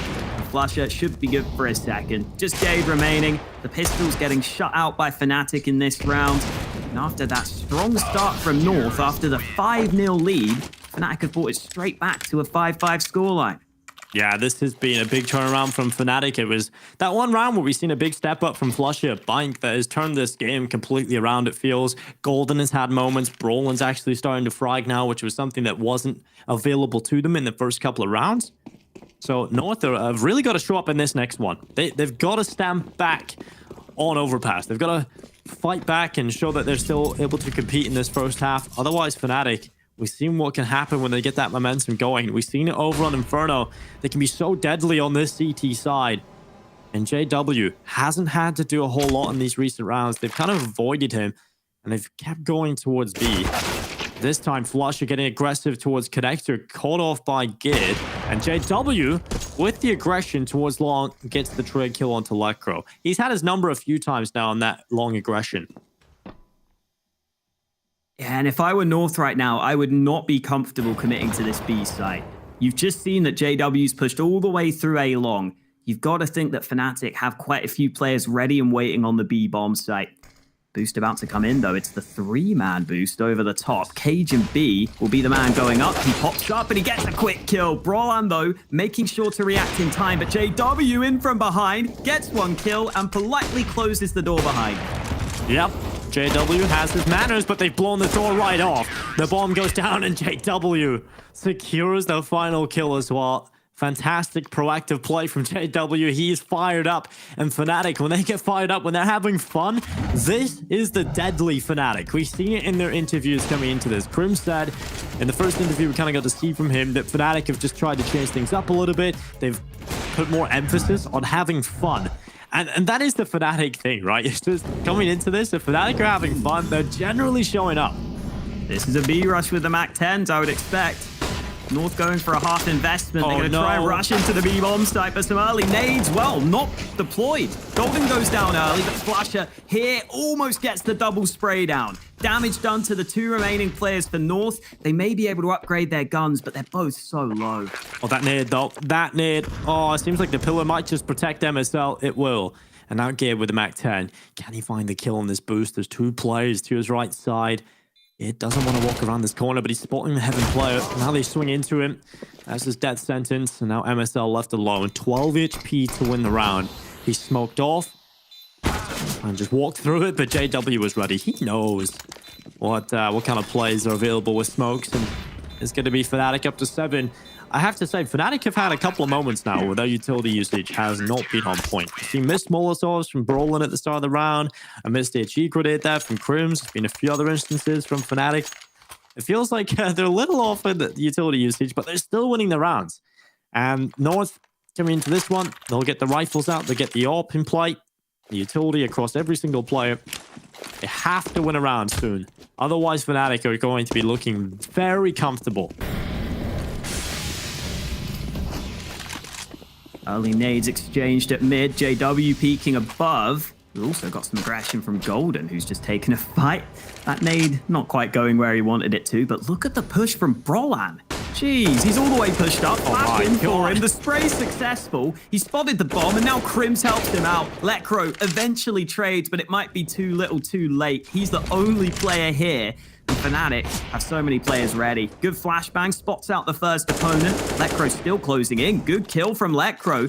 2 men close by, but JW throws a nade and almost dies for it. Speed comes out in time though, and that means it's all on Cajun B. He gets the bomb. He might get away with his life, but he's still in a 1-on-3. Lekro can't kill JW. He just can't do it, Alex. We've just seen so many rounds where he's had the advantage. Even that one there, JW had to pull the deagle and still gets the headshot onto Lekro. He has been his nightmare so far here on Overpass. But now, like you said, Cajun B, with all of the work to do in the round, he has got the bomb on his back.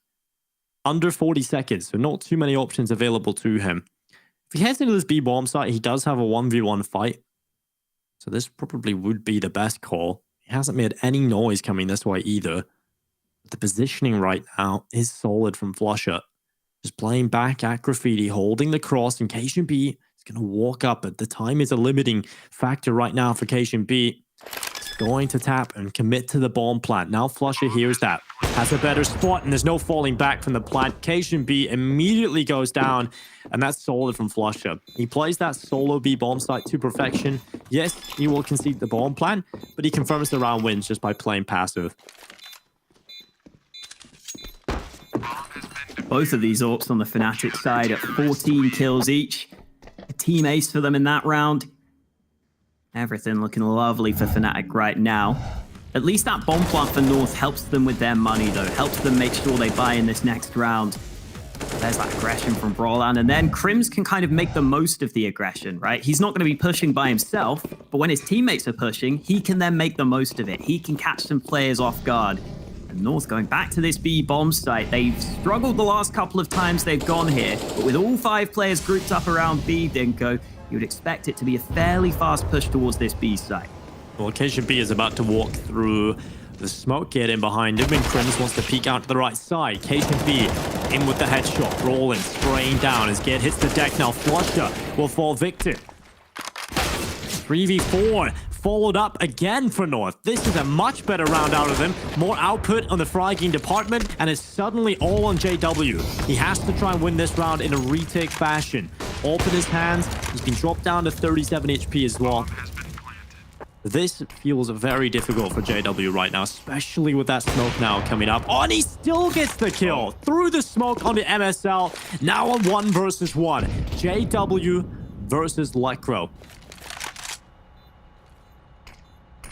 Here's the utility. Knows that Lekro is still inside of the site. JW, don't you dare. Do not win the round in this fashion. Deagle in hand, Lekro through the smoke.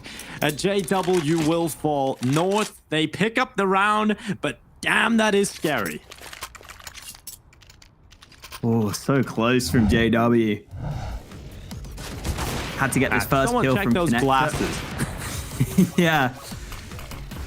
Lekro, though, eventually sprays him back with the AK. And North pick up their 6th round. Finally, another round on the board for them. And Fnatic again getting caught by some of these early aggressions, right? flusha was playing ahead of the barrels with the AWP there, wanting to go for a fight early with the sniper. But he didn't realize North were ready to push so quickly. So he just gets overrun. Some of these faster plays seem to be working. And this time, MSL wins the AWP fight. JW misses his shot, and MSL makes the most of it. I think JW tried to kill all 3 players there. He seen 3 players that didn't really know where to place the crosshair. I think he placed it between all 3 of them. Didn't really work out for him. And now Brolan taking 1 onto Gid. That's a good opening. And a good follow-up kill for Brolan to pull it back into a 4v4. MSL boosting on the flower bed. He has long control, which he will confirm. Crims is tucked into the right side of the sign. 55 seconds. He has this crossfire with flusha, who is now back on the rifle. And this could work out for fnatic. They currently have 3 players on the A bomb site, and that's exactly where North are going into the last round of the half. Fnatic have been so good on these reads, but it's still going to be an execute from North. They have nades themselves. If these flashes are good, they might be okay. Molotov down to long. The push comes through. Critter's trying to hold on, but he only gets 1 kill. And Lecro, 3 kills out of nowhere. And it's all on Brolin, making the 1v3 retake have to happen. He's got the flashes, the itchy, and he swings out into the open, but Lecro ends the half with a 4K. A resurgence from North, but is it enough? Find out after the break.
A battle, but North come back into it. Fnatic looked like they were grabbing control in that first half, but luckily Lecro, standing tall in the final round, actually ends the half ahead of his teammates on 11 kills. He was a little bit of a quiet performance. Good to see him showing up. And now Fnatic on this T side will look to try and close this series 2-0, but North look to bite back. Early peek into mid from North here. They've spotted nothing on the A side of the map, so they're going to try and rotate down. The problem is, North only have 1 player on the B site itself right now. If this B commit comes in soon from Fnatic, they'll be okay, and they have plenty of nades to do it. The problem could be, there's a flank coming in, Dinko. North are in the opponent's spawn right now, so Fnatic have got to get a move on. Yeah, the utility coming over the top, AZ holding on, and now the attack comes in from Fnatic. They have so many players here right now. Tation B, Golden caught in the open, Lecro will take him away and give the opening kill, but Brawlin will double up a third kill on the P250, and JW securing the fourth for Fnatic. It's just KGB left alone, and Brawlin, what a round. 4 kills into the pistol, and he's 14-9 right now. Fnatic, 9 rounds on the board. They get a good start into the second half. A lovely little smile as well. Let's look at this replay. Oh, it's so clean on those first 3. That's why you give this guy the P250. The young star for Fnatic shines through. And now North have to go back to a force buy. And I thought for a second North were going to get the flank in time there. Fnatic went for that push at just the right time to be able to not have too many issues from those flanking CTs. And now with the MAC-10s mainly in hand for Fnatic in this round, they should be okay to win this one. Bit of a B stack again coming in, or rather a bit of a B stack this time instead of the A stack for North. More of a standard setup for them across the map. MSL's got the scout for A long. Fnatic though grouped up around this B site, putting one early smoke into heaven. No fight so far though. North happy to sit back on the site, try and line up some crossfires.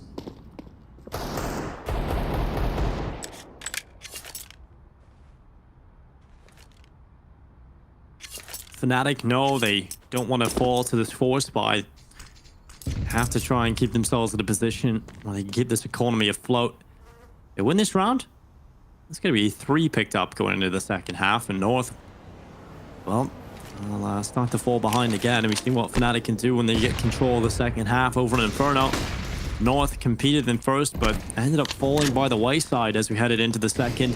And now Fnatic turned their attentions to this B bomb site. Flusher running through with the MAC-10. Damage done on the MSL. No kills yet on the server just for Flusher, and he will go down. Gid will pick him up to start things off well for North. A follow-up kill from AZ. At least Crims has done something for Fnatic, but they're a man down. And another kill on the pistols. Fnatic are losing to the force buy, and North are taking back this B bomb site. Tap to the bomb, Crim spraying. Oh, no kill with the MAC-10. Goes back with the Glock, but it's no good. JW holding in the back lines. He needs these kills now. They're on the bomb. They're still on the bomb, and JW falls. Fnatic unable to convert on the B bomb site. The early fights go against them, and even though they're getting that bomb down the entire time, they're never really in control of the situation. They've never really cleared out all of those spots. And then they have some players kind of stuck on the site. They can't get back in time for the post plants. They can't get trades for any of those kills on the site. It all goes horribly wrong for them. And this gives North a great chance to come back and start strong on their CT side. Get that money going up.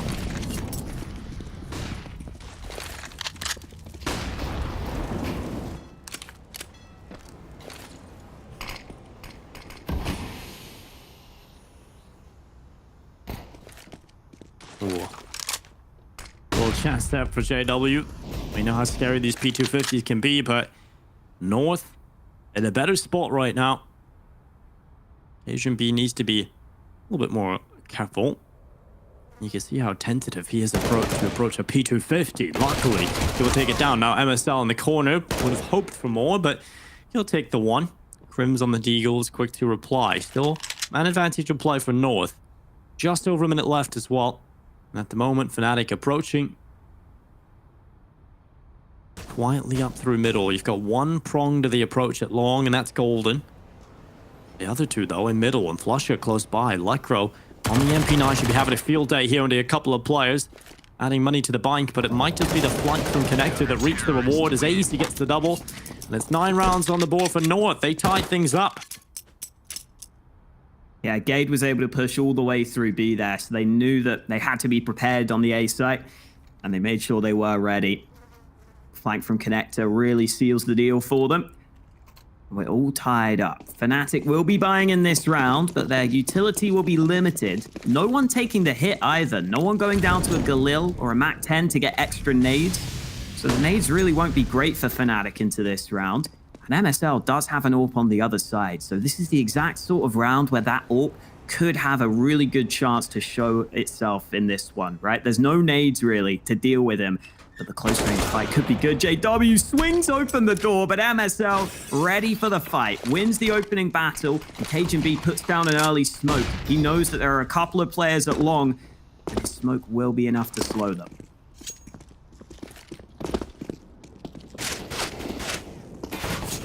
That nade looking to go behind the smoke. Oh, that's not going to reach. They're not that close by. Fnatic instead have actually fallen most of the players away from long, but information regathered from MSL, there is at least one at long right now, and that's Golden, and he just so happens to have the bomb. Now that is a little bit scary for Fnatic.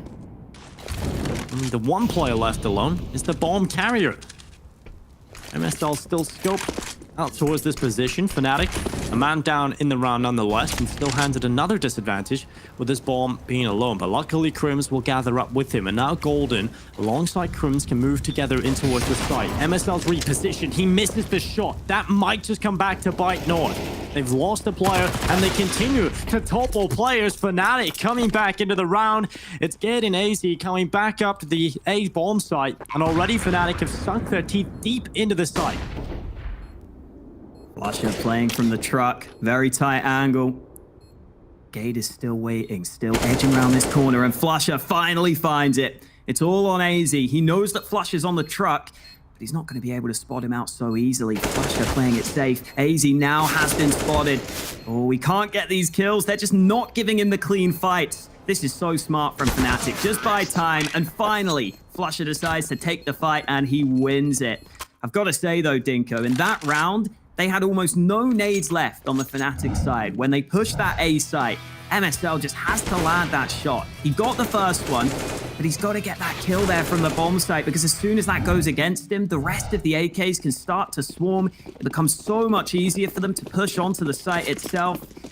It's a shame for North. It comes close, but Fnatic get another round win. At least North can still buy, though. They can. They still get the buyout, but it's not fantastic. It certainly has a lot of evident weaknesses. The lack of utility is probably the primary one, and the lack of rifle in the hand of Cajun B. But Ged, he could turn it all around on his own. One onto Crims, but the spacing from Fnatic, they weren't grouped up together. Instead, they have another chance, but it doesn't matter. Ged give it another 1v1 against flusha. And it's a man advantage back in favor of North. Gade's been so quiet up until this point as well. Remember, he was their best performer by far on Inferno. He got 24 kills. The next closest was 14. So good to see Gade getting involved with some early fights at Monster. Gives his team the early edge. MSL has again got that AWP on this A side of the map, but this time, oh, JW's up against him. Nearly the chance for another shot there for JW, but he won't be connecting on any of those early battles. And this is where Fnatic start to line up their players into the bathrooms. They still have some nades. There are only 2 CTs on this A site. It's another situation where MSL is the main man to watch with the AWP. He wasn't able to deliver when called upon in the previous round, but can he do it this time? 20 seconds left in that clock. Flashed off the angle. Now the pressure really is on. They're over the top of him. That's well played from Fnatic. They completely neutralize the AWPer on the hold. And now Golden can pick up that AWP, pull it back, give it to Fnatic again, and he will fall sprinting for his rifle. And Lekro, only 1 kill. And will be Ged on the other side of the map, who had done so much work to start this round off, walking away with absolutely nothing. Fnatic will go up to 11 rounds.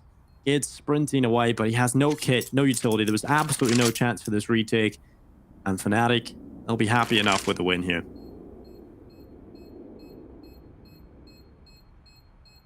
Yeah, absolutely. And just that one flash onto the site makes all the difference. That's why I was kind of pointing out in the previous round where Fnatic didn't have those nades. That was where MSL really needed to step up. Because in this one, the nades come against him. He gets completely blinded. And I think partly because of the position he's playing on the truck, he's always going to be in a spot where he's very much committed to that position. A lot of times, AWPers like to play those spots where they have the chance to fall back. Maybe if you're behind the sight box, you can get back to bank. But he decides to play the truck, a very committed position. And as soon as he doesn't get an early shot, as soon as he doesn't get an early opportunity, Fnatic just run him down. And we see a timeout ahead of this one. I assume this is from North after a couple of round losses on their map pick. Yeah, it's over on their side of things. And North coming into this, they have had a few moments where they should have taken a round win or should have been more competitive. There's a few opportunities they've been thrown to the wind, and Fnatic are going to take those. You give Fnatic an inch, of course they'll take a mile. That's 11-9 for Fnatic right now. Across the board, it's a team effort from both teams, really. Get the quietest performer on the server. But for the most part, everybody kind of around the same level. JW at the top, 20-8 right now. Fnatic, they are in a position where they should be taking 12 rounds, and Golden running in with that Mac 10. That boost has been spotted, and Flush up with the headshot. It's kind of crazy that JW's top fragging for Fnatic with the lowest ADR. Yep. That shows how close it is for everyone. And also, on the CT side, he wasn't really... It was some rounds where he's completely unneeded, right? He was off towards A long while all the attack and the action was coming into the B bomb site. So the fact that he's still top fragging, even after having a bunch of rounds where he wasn't really needed at all, is still very, very impressive. Oh, nice shot, Lecro, but look at the minimap. Brolan's already on the A site. I think that might just give the game away, especially with these steps from MSL. He's so screwed here. He's so screwed. Brolan's got the kill from the side. And Lecro with the AK will probably be looking to save at this point. It's going to be 12-9 Fnatic, and it's going to have to be a hard-fought comeback for North.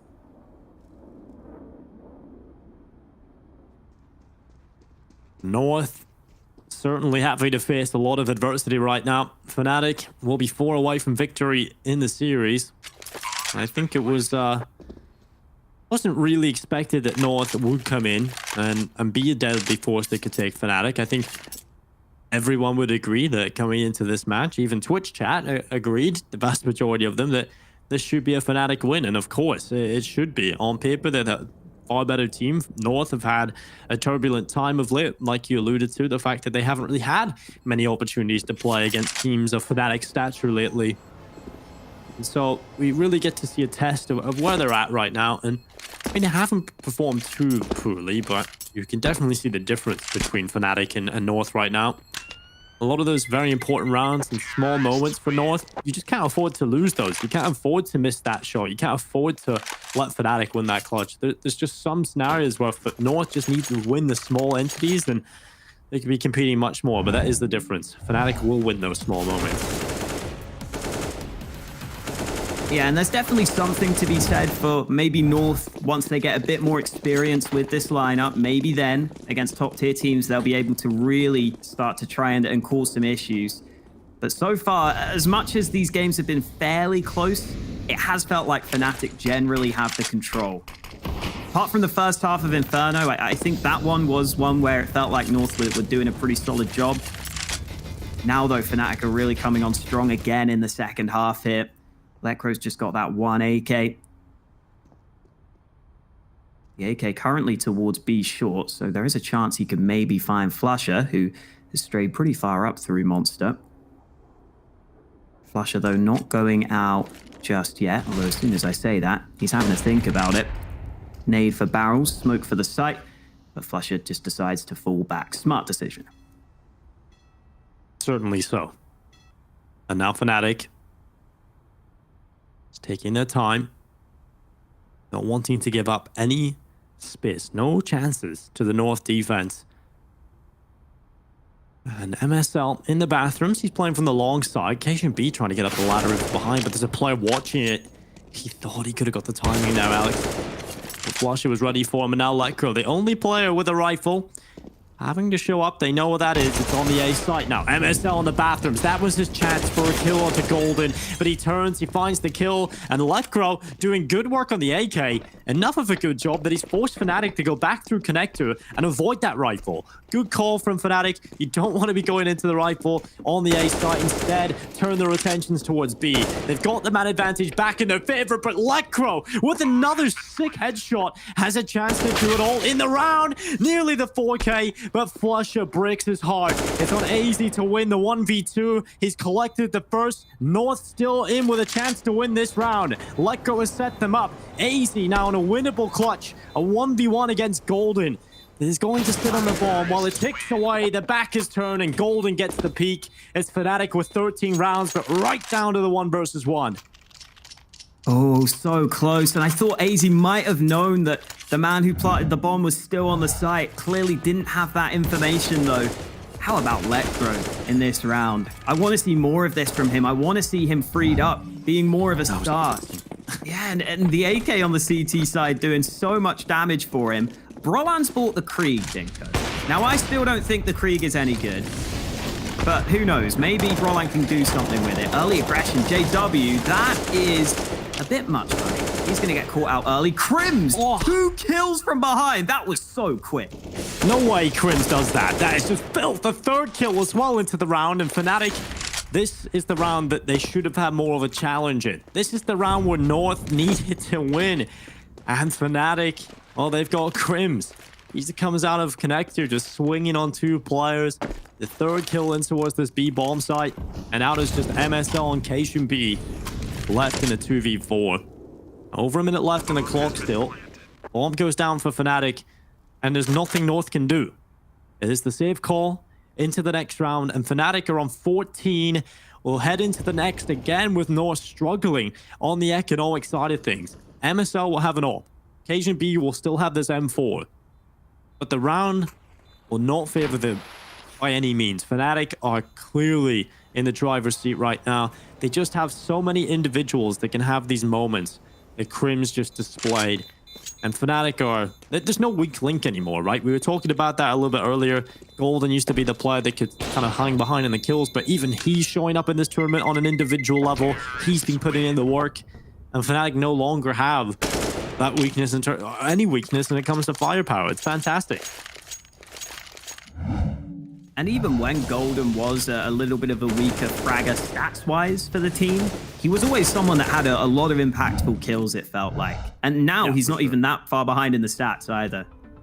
So it's fantastic to see him doing work. Wow, MSL getting flashed a lot apparently. Good to know. Maybe you should get JW's shades. That might help him out. Timeout for North. Understandably so. They're 14-9 down. And a stat that I wanted to bring up, Dinko, at some point in this game is that Flusher has the joint most clutches won so far in this tournament. He's won 6 clutches alongside Twist from NiP and Madden from GODSENT. I haven't really had to bring that up though, Dinko, because there haven't been that many clutch scenarios for Fnatic. They've just been winning the rounds right from the get-go. Yeah, and also just to add to that point, right? They've been playing in Group A, which is the group of death. Highest level of competition in the group stages was in that first group. So all these stats, you can't really... There's no caveat for Fnatic. You look at them and you have to respect them. Fnatic up 14-9 right now. We'll start to Vitality. Now, in the playoffs, and get North the first time around, and they are dominating them in these recent rounds at this point. KGP in the corner. MSL at the top of the AWP. KGB is about to be Molotov out of position, but the smoke is going to come down, and KGB just has to hide here. MSL has found the opening kill for North, and KGB is still alive. They might be able to get him out of Connector as well. MSL has some more nades, which could help. They're not even going to need them. KGB can just run back to safety. A-Long is open, though. That's the position that Golden is trying to make the most of. There are 3 CTs on this A site, however, and KGB hears them up close. Flash about to come through. Cajun ready to fight. He gets one, as does MSL. Great work from North there, fighting together, using the team play wisely. Oh, the timing window just right for him, but he's not ready for Gade. And that means it's up to JW to make some madness happen, and he's not going to. MSL doing some good damage in this round. Gets a triple with the AWP and gets his team back on track. Yeah, that's better for North. Now they just need to focus up. There's still lots of rounds to be played. And I have to say, the fact that they get anything done here, the fact that MSL is able to have this much impact from the start of the round is huge. They had a good connector tick, I feel like, that from Fnatic. They put a lot of pressure there, a lot of utility usage. MSL had no fallback plan. The only option was to get that kill. And this time, he's able to do it. A good round from him. And JW, okay, JW, the no-scope. I thought he was going to get the second there as well, but Letgro with the headshot. Now Fnatic look to try and quicken the pace into the B-bomb site. Flush up. He has slowed it down now. Will retreat back. But what a start from JW. Luckily, Letgro is there to trade it back. I thought for a second that flusha was going to try and make the most of that and just push Monster, because you got to be worried about JW when you see him no-scoping you on short. A lot of North's attention was drawn that way, but he does just decide to play it safe. MSL has been orping around this A site pretty frequently. I think fnatic will be aware of this. Crims has just gone down the connector though, back to B, and MSL has cleared out the A side entirely. He's coming down con. North are so ready for this, Dinko. They've got that B stack lined up. If fnatic commit to the B site, they're going to be in trouble. Yeah, they have no fallback plan either because MSL's in connector right now. So fnatic are going to be committing into this B bomb site. And MSL could open this door and shut it all down. Golden opens it up, goes in. Oh, MSL misses the shot. And that allows fnatic a chance back up to the A site. Golden is running that way, running to the A bomb site. He is sprinting, throwing the utility. Will that draw the rotation from these three players? They're not budging. They're still holding on, but Brolin with the entry kill. Golden gets the kill on the A site, and it's all on Electro on his own. So many angles to worry about. And what a round from fnatic. What a round from Golden. 15-10. They reach series point. Oh, it was a good effort from Electro on that B site as well. I like that angle he was playing. He falls back to water. He's continuing to get kills. They're just not leading to round wins. It's another one of these games for North where one of their players is joint top of the server. Electro's leading the charge, but the firepower across the board unfortunately isn't showing up in the same way. Early nade onto Cajun B. He's down to 62 health. A must-win round for North, and they don't have an ideal buy to work with. Again, MSL's got that all. A couple of MP9s in there as well. But fnatic obviously have the full buy. AKs across the board, perfect nades for them. And they're going to keep things slow at the start of this one. MSL in the water position right now. He has the AWP. Looking down the tunnel, he might just get a chance. And the flick out to the left. Golden is the first victim of round 26.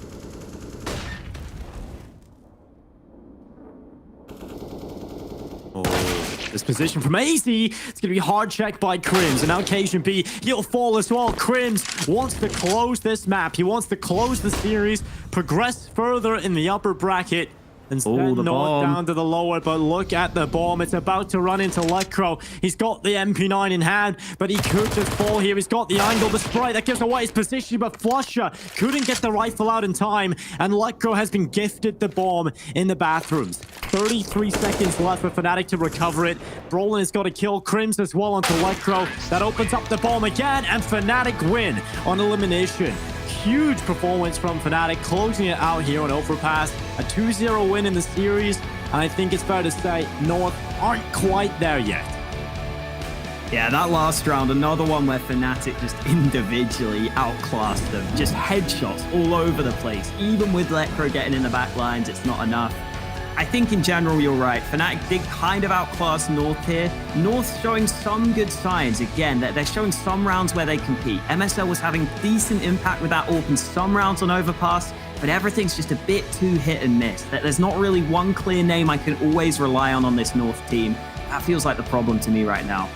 Yeah, when flusha and JW are showing up on the server, it's almost impossible to beat fnatic on their day. It's time for a short break. fnatic will take the series 2-0, and we've got the desk to break down their win.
A raging fnatic fueled the fire on Overpass and would make things go south for North as they fell victim to the Swedes' furious form. A clean 2-0 for Golden's men and a place set in stone against none other than the Goliath of Astralis on Wednesday. We've got a hell of a lot more Counter-Strikes to be delving into before then, and mainly right now we've got to be breaking this one down with the help of my wonderful analysts, Potter and Maniac. And I think we should start off potentially by dissecting that first half, Potter, because North, they had a pretty solid string of rounds to start them off with, 0-5 for them. So where did fnatic kind of adapt on that CT side? They started landing a few more nades, right? Because when we think back of that 0-5, there was missed smokes, there was missed HE grenades. And after we complimented fnatic so heavily after their Inferno performance, it was weird to see. But as it should be, it kind of makes sense, right? I mean, Overpass is statistically their least played map. You just don't see the fluidity that you kind of see with fnatic on Inferno. But either way, even with the fluffed grenades, even with some fluffed shots, it was fnatic in full control through and through, I gotta say. And for North side of things, they just seem to be lacking that small oomph. And I was looking at AZ and hoping and crossing my fingers that he would have one of those performances, but he didn't. Lekro, he tried his damnedest, but it just seemed like North, they didn't have that small edge. Yeah, and I think it was something crucial that you were talking about, Maniac, is that aggression that we saw coming out from fnatic yet again here. Yeah, absolutely. And it ties really well with what Christine was saying. Sure, Overpass is not at the top of the list for fnatic. So how they adapted, how they found their way back was by being extremely aggressive.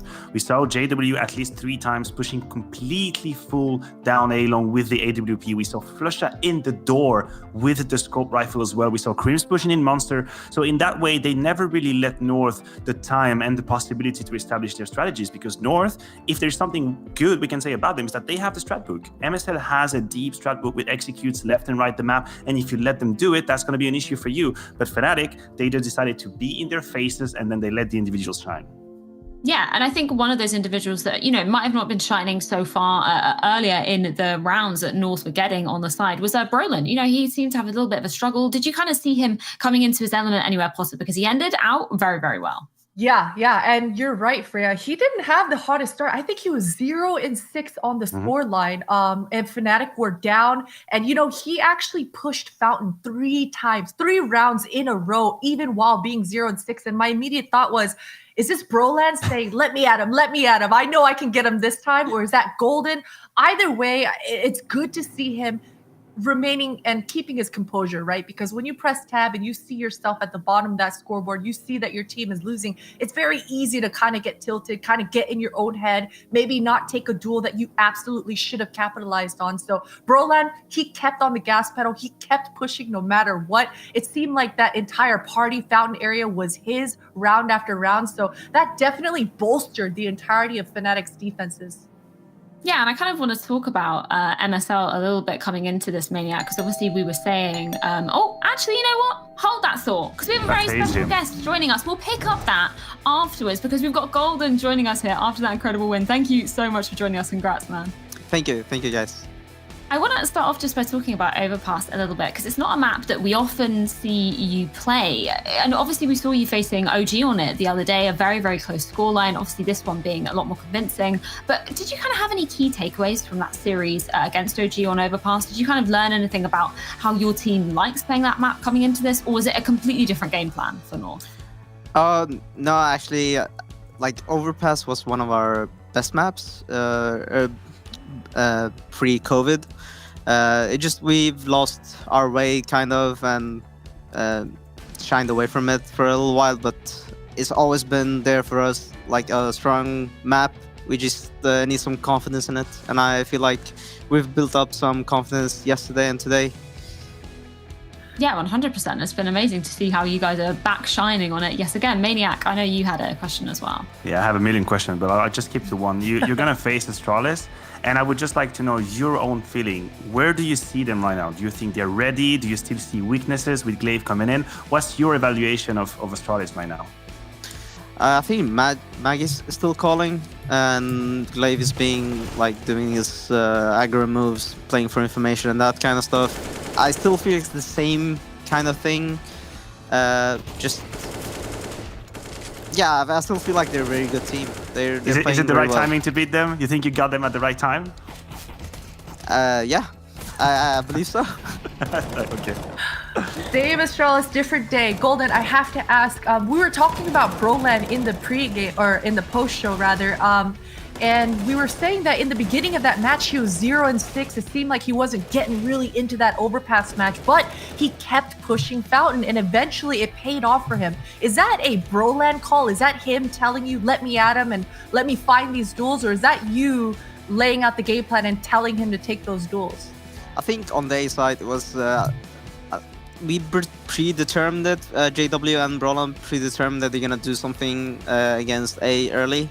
I had nothing to do with it. Okay. I also just wanted to ask you one final question about yourself and your own performance that we saw back on Inferno. It seems like a map that you're finding a real comfort in. Why is that? Do you feel like you're sort of, is there anything the team's doing rather to sort of set you up to be successful on that? Or are you just really feeling yourself on that map? I just feel myself. Whatever, if I get the opportunities, if I get like duels in the open, I'll take him. And I think most of the time I can win them. Oh, I have another question for you. Sorry, Golden. The Yeah. round on Overpass, you were at the truck, okay? You just got a 2-kill with your Galil. You dropped your Galil, picked up the op, but then you dropped the op to JW. Is that JW telling you to give him the op, or are you just that selfless? No, I just I believe JW already had an op. I just had that round. I don't know what happened. I just had a brain thing going on. I was like, yeah, should I keep the op in this situation? There was a smoke in front of me. No, that's not good. Okay, I'll throw it away and pick it up. I messed up. That was it. Well, it seemed to work out incredibly well for you in the end there, Golden. Thank you so much for taking the time, and good luck in your match against Astralis later. Thank you guys. Have a good one. Bye. Always lovely to get to hear from Golden, especially after that performance from him. I absolutely love that, though. He's like, you know what? I messed up. Didn't mess up that badly, though, because they still managed to get the series in there. I don't know, let's go back to the point that we were talking about, though, beforehand, because we were sort of touching upon MSL. And I know, Maniac, you sort of had eyes on him, considering, you know, the form that we've seen him in some of these previous series at this very event. Seemed to be a little bit disappointing going into this one. He didn't really seem to get as many opportunities as we might have hoped him had. Yeah, and I don't even know if I'm being too demanding. So I've just seen this one BO3, so I'm going to be a bit careful with my conclusions. But to me, it does seem like MSL would be more comfortable in a secondary AWP position because he has the brains for it. His positioning is often good. He understands where to be. But then you can see at key moments the difference between I want to say native AWP, is probably not the right word for that, but someone that's been here by vocation from the day one, and MSL who kind of had to go to the AWP roles. And unfortunately, the rounds he missed, they've lost, and the one round he got 3 kills. Obviously, that was the round he decided for himself. So it's just too inconsistent at the moment in this series, at least. Against a lower tier opposition, I think again MSL has the positioning to kind of get his way in the game. But when he's against someone that's a bit faster, and there I have the beautiful statistics from Christian in mind, where Broland just absolutely Ferrari peaks him in the face in the border. That's what's going to happen against top opposition. That is what's going to happen. So in terms of structure, there might be a limitation here, but then again, that's just one BO3, so I want to be a little bit careful. Yeah, and of course, North aren't eliminated from this very competition. So we're going to take a little bit of a recap of our bracket to see exactly where the lay of the land is lying after that second series of the day. Of course, we see North falling down into that lower bracket against Heroic, none other, Christine. That is going to be an absolute banger. Oh man, Heroic. Yeah, another domestic rivalry brewing, you know. It wasn't too long ago that we could have said Heroic was the underdog, but in that matchup on paper, North once again are coming in as the underdog. Yeah, and then obviously Astralis versus fnatic for that upper bracket spot. This is a matchup that I think is promising to deliver in every single aspect. And Maniac, we heard Golden say it there, you know, he's pretty confident going up against Astralis, even though they've just been increasing in form in terms of, you know, getting Glaive back in for EPL. He seems a little bit more warmed up now, so I am excited to see what that one's going to be delivering. Oh yeah, me too. And honestly, I think he can be confident. Not only individually, we've seen Fnatic's player really get in the groove, get in the rhythm, but also when I think about the map pool, if Fnatic's going to burst out our nuke Vito, and then Astralis would go to Inferno, well, guess what? Inferno has been Fnatic's garden for 10 years now. So in terms of maps, I think they match up quite well. Again, individually, they're pretty good. They're together in the boot camp. So it might be the time. That's why I asked him. I said, no, that might be the time for you to beat them. And then I'm just excited to see Maui get completely crazy about Fnatic in that game. That's going to be a good moment for sure. We were saying in the green room, we're missing Maui at the moment. Of course, he's not here joining us today. We need a soundboard of his amazing sounds from when Fnatic are doing certain things in the match. We'll deliver that to you guys. I promise. That is a fair promise coming to you. But of course, this isn't all we have for you in store today. It's been a day of 2-0 sweeps so far here at DreamHack Open 4. But I think this final series of the day promises to deliver on every single level. Indeed, only one of these teams can continue their gauntlet run in the upper bracket. It's the Giants of Big squaring off against G2.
When you're by my side, I love it.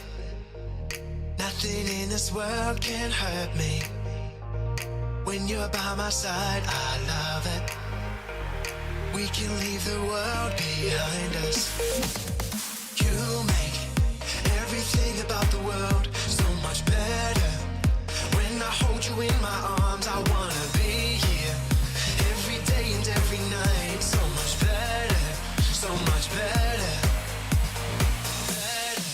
So much better. So much better.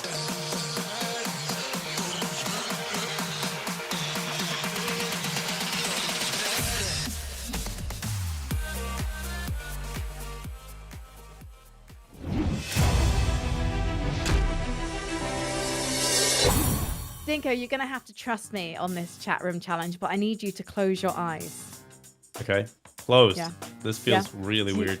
Do you trust me? You trust me? Okay, yeah.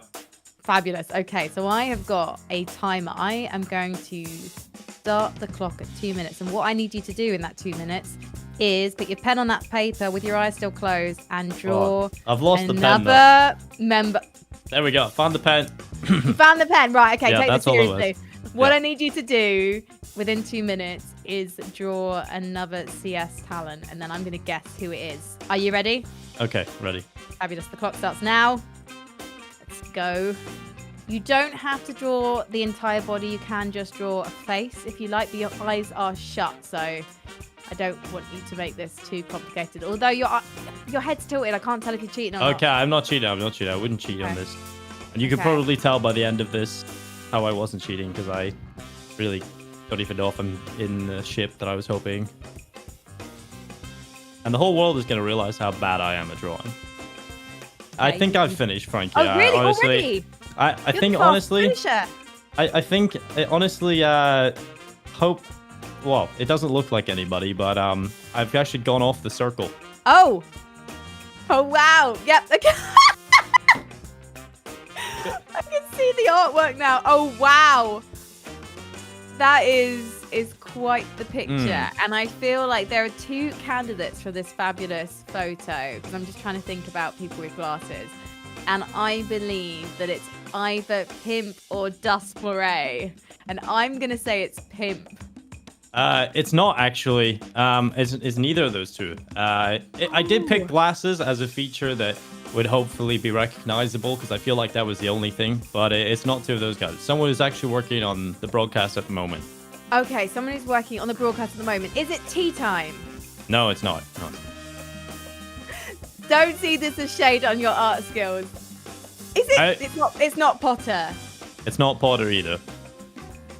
I like Oh, Potter is it far too Haw- much. Is yeah, it Hawker? It's Hawker, yeah. I thought I didn't involve him.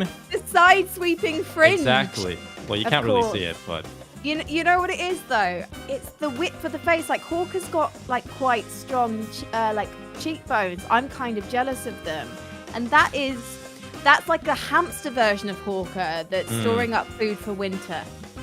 it's a potato. Yeah, it's the Mr. Potato Head version of Hawker that I think. Yeah, I'm not really proud of my artwork. I have no art ability whatsoever. I feel like Hawker will be honoured by your homage to him, to be perfectly honest, Dinko. Thank you so much for joining us in the chat room. Thank you very much. Está por encima. Le gusta la calle, pero se mantiene fina. Tiene un flow que asesina. Ella te domina. Ella está por encima. Le gusta la calle, pero se mantiene fina. Tiene un flow que asesina. Ella te domina. Ella es una mantaquila asesina. Como serpiente te baila, te domina. Si te pica, no hay medicina. Es maléfica como Angelina. Es como una Glock que nunca se tranca. Si te tira clic-cloc, caíste en la trampa. La nueva religión, una mala santa. En la calle creció, es una malandra. Ella la busca con melacita buena. De esa que la fuma y la lleva a la estrella. Ella no quiere un bobo que la llame. Todos esos trucos se lo sabe. Pero yo lo sé, me llamará a las 10 contando alguna historia para que yo la vaya a ver. Y yo lo cogeré y lo pasaremos bien. Tomamos un par de copas para que se ponga fresh. Ella está por encima.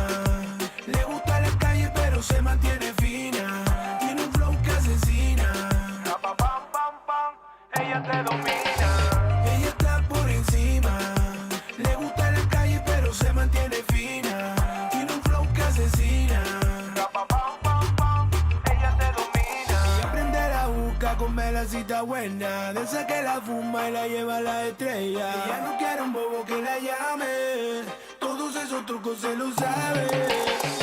Ella está por encima, le gusta la calle pero se mantiene fina. Tiene un flow que asesina.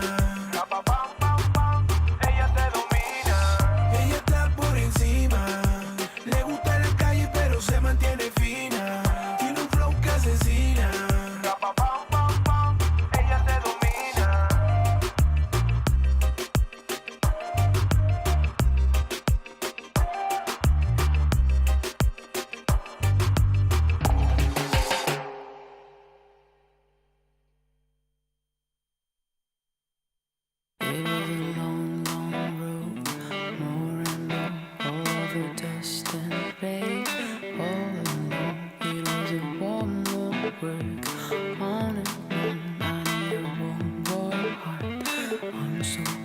I'm walking alone.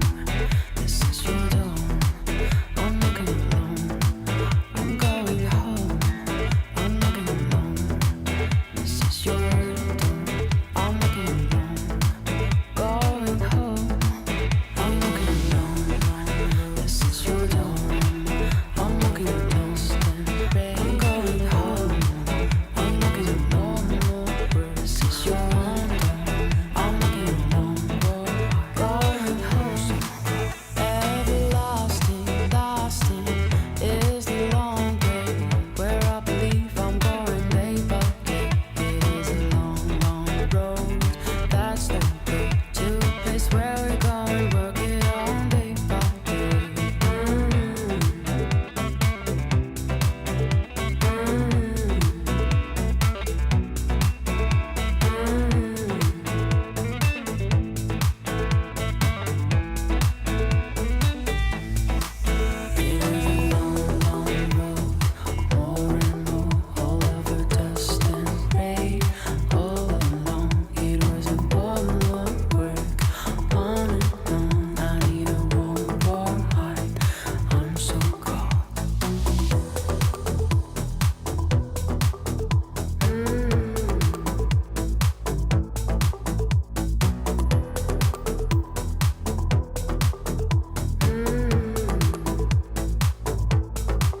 I'm walking alone. This is your door. I'm walking alone. I'm going home. I'm walking alone. This is your door. I'm walking alone. Going home. I'm walking alone. This is your door. I'm walking alone. I'm going home. I'm walking alone. This is your door. I'm walking alone. Going home.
way. So, Tabson, this is a challenge where I'm going to get you to draw a different player from Counter-Strike. It could be from your own team. no. It could be from another team. But I need you to do it with your eyes closed. What? Yeah, with your eyes closed. I'm telling you, this is a skill test. And what I'm going to do is I'm going to put a 2-minute timer on my phone. Time starts now. Shut those eyes. Do I only draw the face? Yeah, right? I feel like draw the face. If you can get some shoulders in there, why not? I feel like shoulders Never. are probably only relevant if you're doing someone like Pasha Biceps, though. Okay. Are you an arty person, Tabson? Never. I hated art back in the school, and I'm really bad with it. Like, I can't draw anything. But I try my best, and I feel like you've gone into a deep Zen state. I feel almost guilty chatting to you while you do this. Okay, you've got just under a minute left. Can you give me any hints about why you've drawn this player? it's a Russian player, and I don't know, if I think about Counter-Strike and drawing someone, I think, like, I really like him, and the way I think about it is, like, he's special, and yeah, I think special boy. yeah, he's special, and everyone knows him, and everyone likes him, and like, I have nothing bad to think about him, but again, I missed my line now. 20 seconds, Tabson. I don't feel like you feel badly about anyone. Like, I love the family atmosphere in Big. I remember the first event we did together, and I got to have dinner with you guys, and that's where I learned that Smooya doesn't like tomatoes. Okay, 10 seconds. 7, 6. I'm actually scared to see it. 2, 1. All right, Tabson. Hold that picture up, and you can open your eyes. Oh my. Okay. Go to the camera. Oh wow, that's really quite something. Okay, I'm gonna have a guess. Because of the hints you gave me when you're drawing, is that meant to be simple? No, not simple. Oh, are those glasses? No, that should be eyebrows, but as I said, I missed the line. I mean, Zeus? Is he still playing? No, he used to play. Like, he also won a major. No, he didn't win a major. Oh, did he actually? I think he won a major, actually. He used to play for Gambit. Gambit. Oh, is it Dozier? Is it the Exactly, yeah. Let's go! Nice. You know what, Tabson, to be fair, I should have got that. It's in a very alluring photo. I'm quite hot under the collar right now. How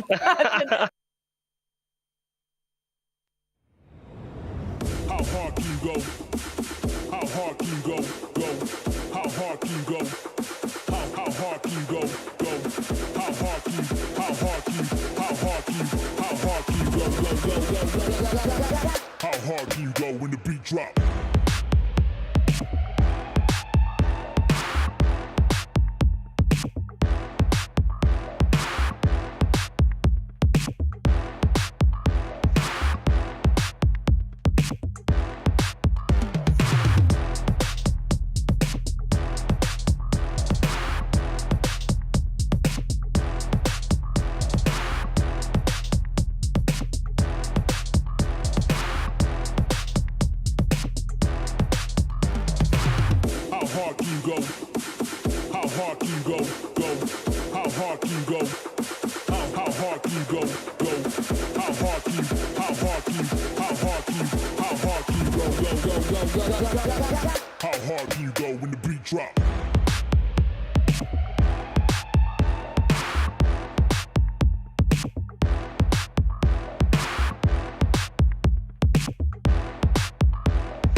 DreamHack Open has given us lots of unforgettable memories with remarkable plays and storylines over the years.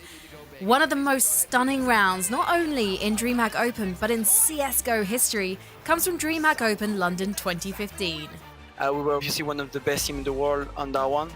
So we were coming as big favorites, even if TSM was in the top 3 as well. TSM was the best team in the world back then with fnatic. Fnatic was pretty much dominating everyone. TSM were the only one beating them up. So it was like kind of a triangle who beat each other. It was us beating fnatic. fnatic was beating Envious, and Envious was beating us. So there was like kind of this drama back then that nobody could actually be the best team. Team Envious and TSM entered the tournament both as favourites and ended up versus each other in the grand final. Envious had a reputation of being masters of the force buy. Why, you wonder? Well, that point wasn't up for discussion after this round. Side, and well, that's what happens when you go around the corner. Happy with Hwandig. Oh, and another one! Oh, and a third! Happy! He could get another one here too, Dupree! Dupree is like sweating bullets! Happy's gonna get the quad kill in the ace! What is this? I wasn't realize what was happening because, come on, there's a smoke on that one. He killed like 3 or 4 players through the smoke with 1 tap, so... Happy was my roommate, and he was literally watching the clip 30 times a day for literally a month. It pretty much got me crazy. It's good memories, but this highlight is probably a bad memory. There are many unbelievable plays in the history of CSGO and the DreamHack Open. This gameplay, however, is not like the others. It is cemented into the history books for eternity. Wait, dude, what happened with that Deagle? Just Deagle, man.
And direct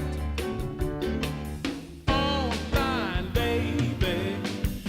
Let's connect. Cause there's a place we can go in the computer screen.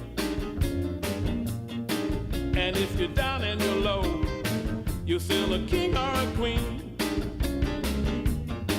There ain't a thing that you cannot be.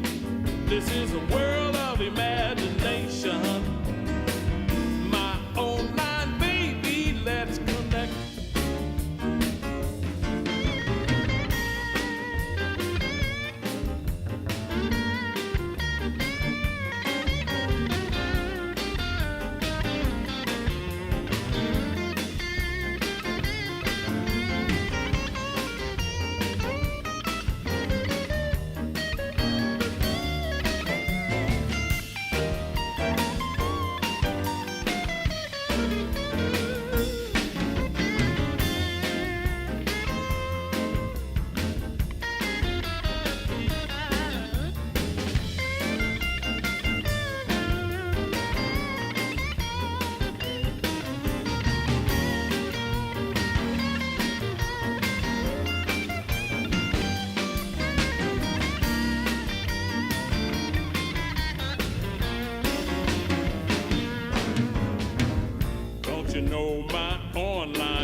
never breaks my heart. She believes I'm handsome and I'm rich and funny and smart. I don't want a real woman stealing my respect. All night, baby, let's connect. For there's a place we can go in a computer screen. And if you're down and you're low, you're still a king or a queen. There ain't a thing that you cannot be. This is a world of imagination. My online baby, let's connect. Now, there ain't a thing that you cannot be. This is a world of imagination. My online baby, let's connect. You've got mail.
Yeah.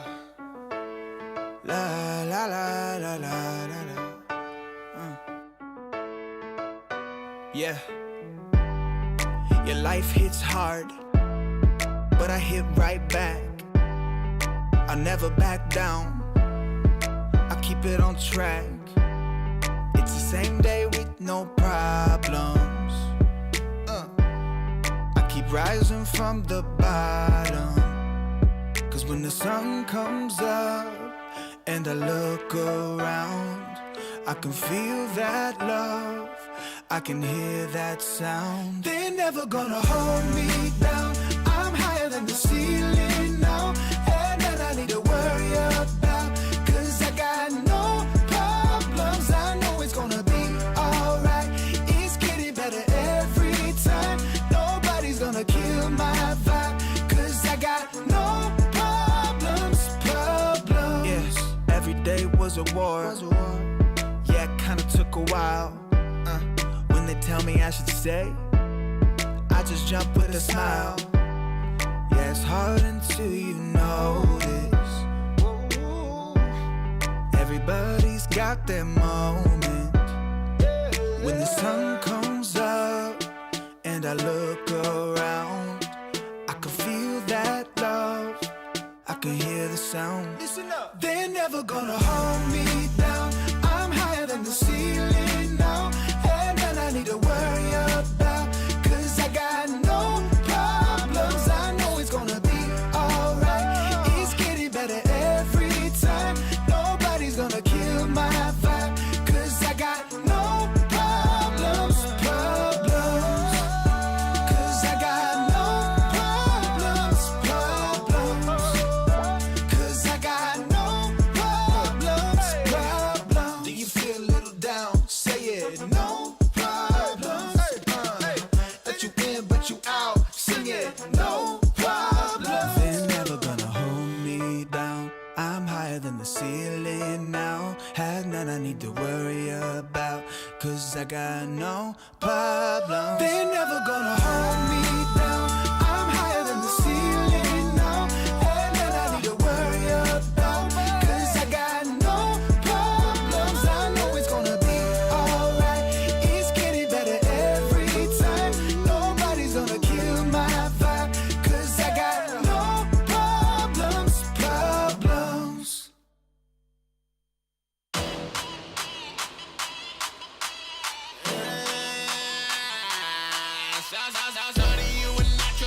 You know I could tell when you rockin' places I ain't even know it's real. Got a paradigmatic brain, girl, cause you came just to kill. You got all them chicks up in this boat, but she wasn't there. Drop it down low, miss, let me see just what you working with. Tell me what you got, I'll be happy to help you work with it. I ain't never seen you before, but I'll be mad as a mug if I don't know more. Girl, won't you take it, you can take it all. Got me spending all my money like I stole it from the Lord. If you shake it for your boy. Girl, I don't even care, baby, you can have it all. Baby, you can have it all.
I'm so tired at the moment. I have no idea what happened. I actually unplugged everything, and I was like ready to go. Oh yeah, we definitely saw that. It was certainly a moment to be remembered. Let's pause there for a moment. To do this story justice, we need to start at the beginning. In the sunny coastal town of Valencia, DreamHack has a very long history of events. I remember the first day we went to a Brazilian barbecue, which was really nice in some town square or whatever it's called. And it was a beautiful city. And back in 2017, we were in full swing of CSGO action, smack in the middle of another DreamHack Open. Like our goal was to get out of groups, like we were the underdogs in the closed qualifier, and then we managed to qualify somehow. And then we just got there and we had nothing to lose. In the last game of the group stage versus Red Reserve, everybody thought we were about to see the end of an even game going to the Americans. But oh, how the tables turned. CLG, they will pick this up. 16-12, they win out the series in a 2-1 fashion. It was lengthy, but it was... No! Oh! The bomb there was no time! No! You saw it, they even left the server! Michael, Ellie, and Rusty disconnected! What? FNS! FNS started the defuse thinking he had time on his side, even though he didn't have a defuse kit, which his teammate Kusta, standing just next to him, had. This led into overtime, which in turn led to CLG being sent home. During that moment, we just felt, yeah, okay, we have a second chance, and then it got into like 5, 6, 7 overtimes or whatever. A game that is the essence of how amazing the game we love can be. A game we will never forget. That is why it has earned its place in our legacy chapter. Goes down, it will be the 2-on-4 in the retake. Going out in that fashion, yeah, but Jesus Christ, they must have felt really bad that game.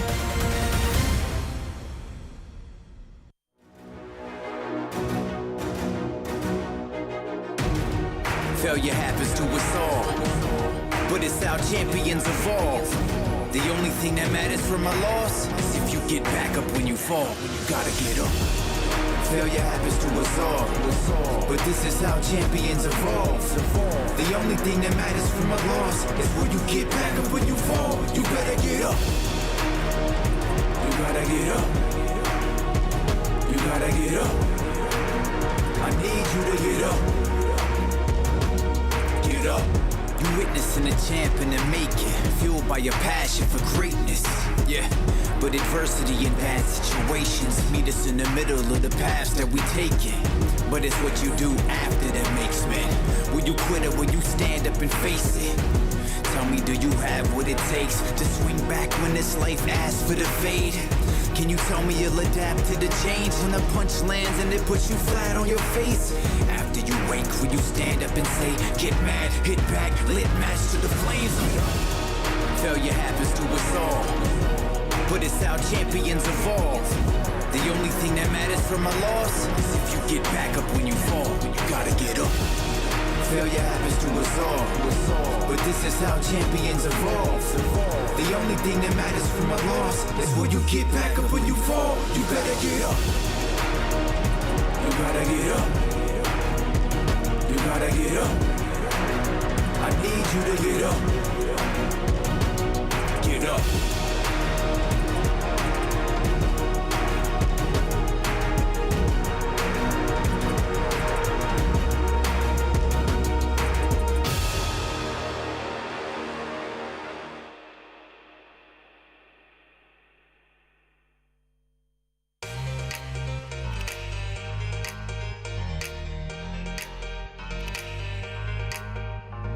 When you're by my side, I love it. Nothing in this world can hurt me. When you're by my side, I love it. We can leave the world behind us. You make everything about the world so much better.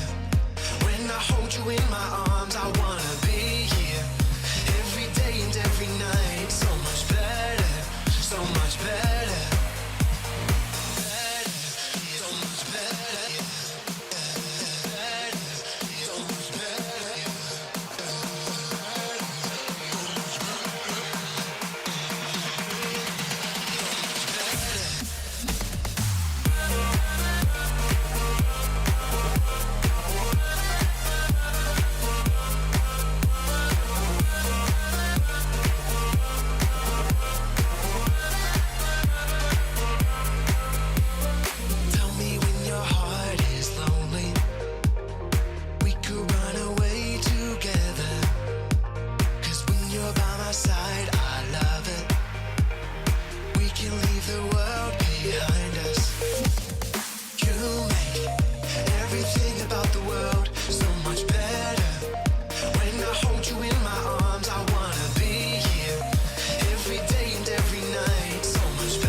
DreamHack Open is brought to you by Intel, Corsair, MSI, and Monster Energy.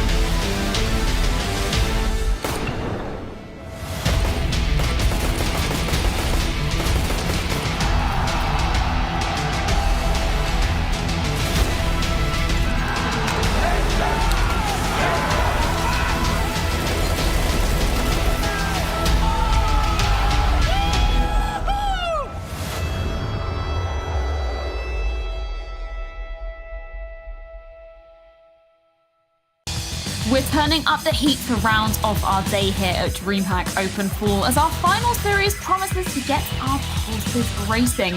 G2 will be colliding with Big as we find out who will be continuing their upper bracket run. Of course, joining me to break down every second of the action, the wonderful Blair and Maniac. Fantastic to be back here with you, gentlemen. Blair, are you excited to be back up here on the desk for our final game of the day? Absolutely. I feel this is the one game which is going to be kind of like a 50-50. Don't really know which way it's going to go. Astralis, you're kind of going to have to favor them. And North against fnatic, you kind of be starting with fnatic. Those kind of expected results coming out. This game, this is going to be a test for both the teams. And I personally am very excited. I'm very excited indeed. And I think with that, we can take a little bit of a recap of our bracket to see exactly where the teams are standing, because we've had some action here earlier today, Maniac. Of course, we started off with Astralis versus GODSENT. GODSENT tried, they really tried to take Astralis down, but unfortunately they couldn't do it, and they'll be falling into the lower bracket against Sprout. And then obviously we kicked off our second game of the day with fnatic versus North. Again, North tried to make it close, Maniac, but fnatic, they're just looking stronger and stronger as the tournament progresses. Fnatic looked to be in a different league than North on this BO3, to be honest, even though there were some efforts being put out by the Danish squad, and Lekro did his best as well on Overpass. That just wasn't enough. Now, if you look at this Astralis versus Fnatic game, that is going to be one hell of a matchup. I guarantee you, looking at Fnatic's form right now, and Astralis also coming together with the return of Sklave, Jesus, that is going to be one game. It really is. I'm so looking forward to it. I also just want to highlight the remaining teams down there in the lower bracket, Blair, because it's really no joke. We've got OG and we've got FaZe left there waiting for their opponents to be falling down into the lower bracket. It's kind of crazy when we see that caliber of teams already down in the lower bracket.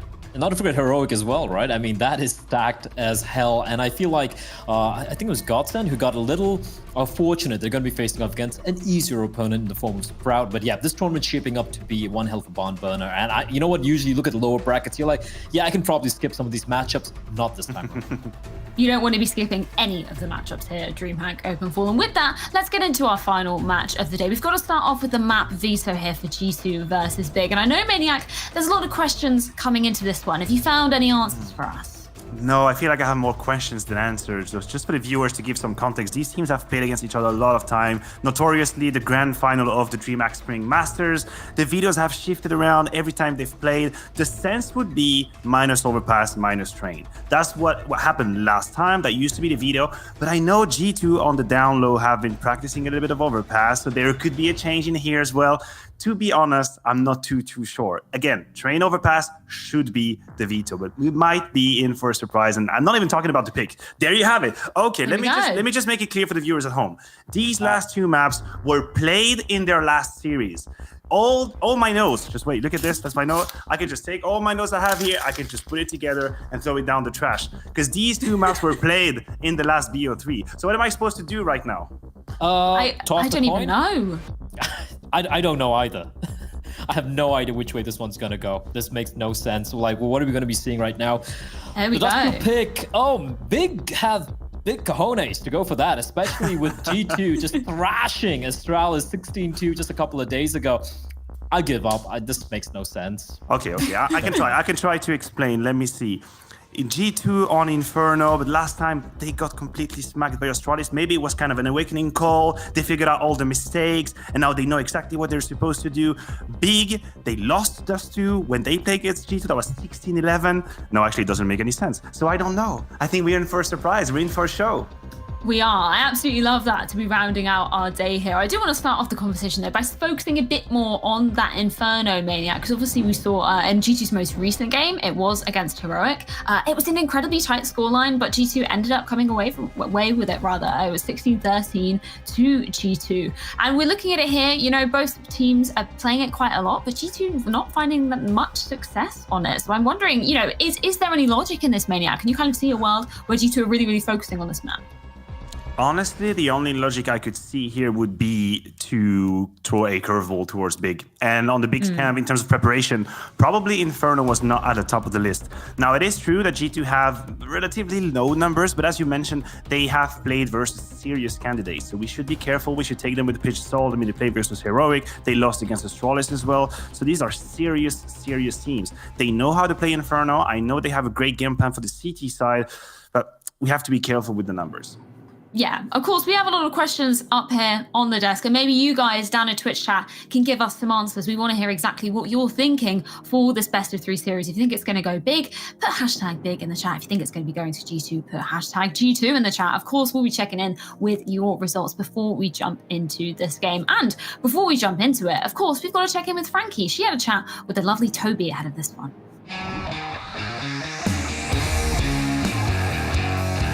Toby, you'll be facing G2 in your first match of the playoffs. How do you feel about going up against the French-Serbian side?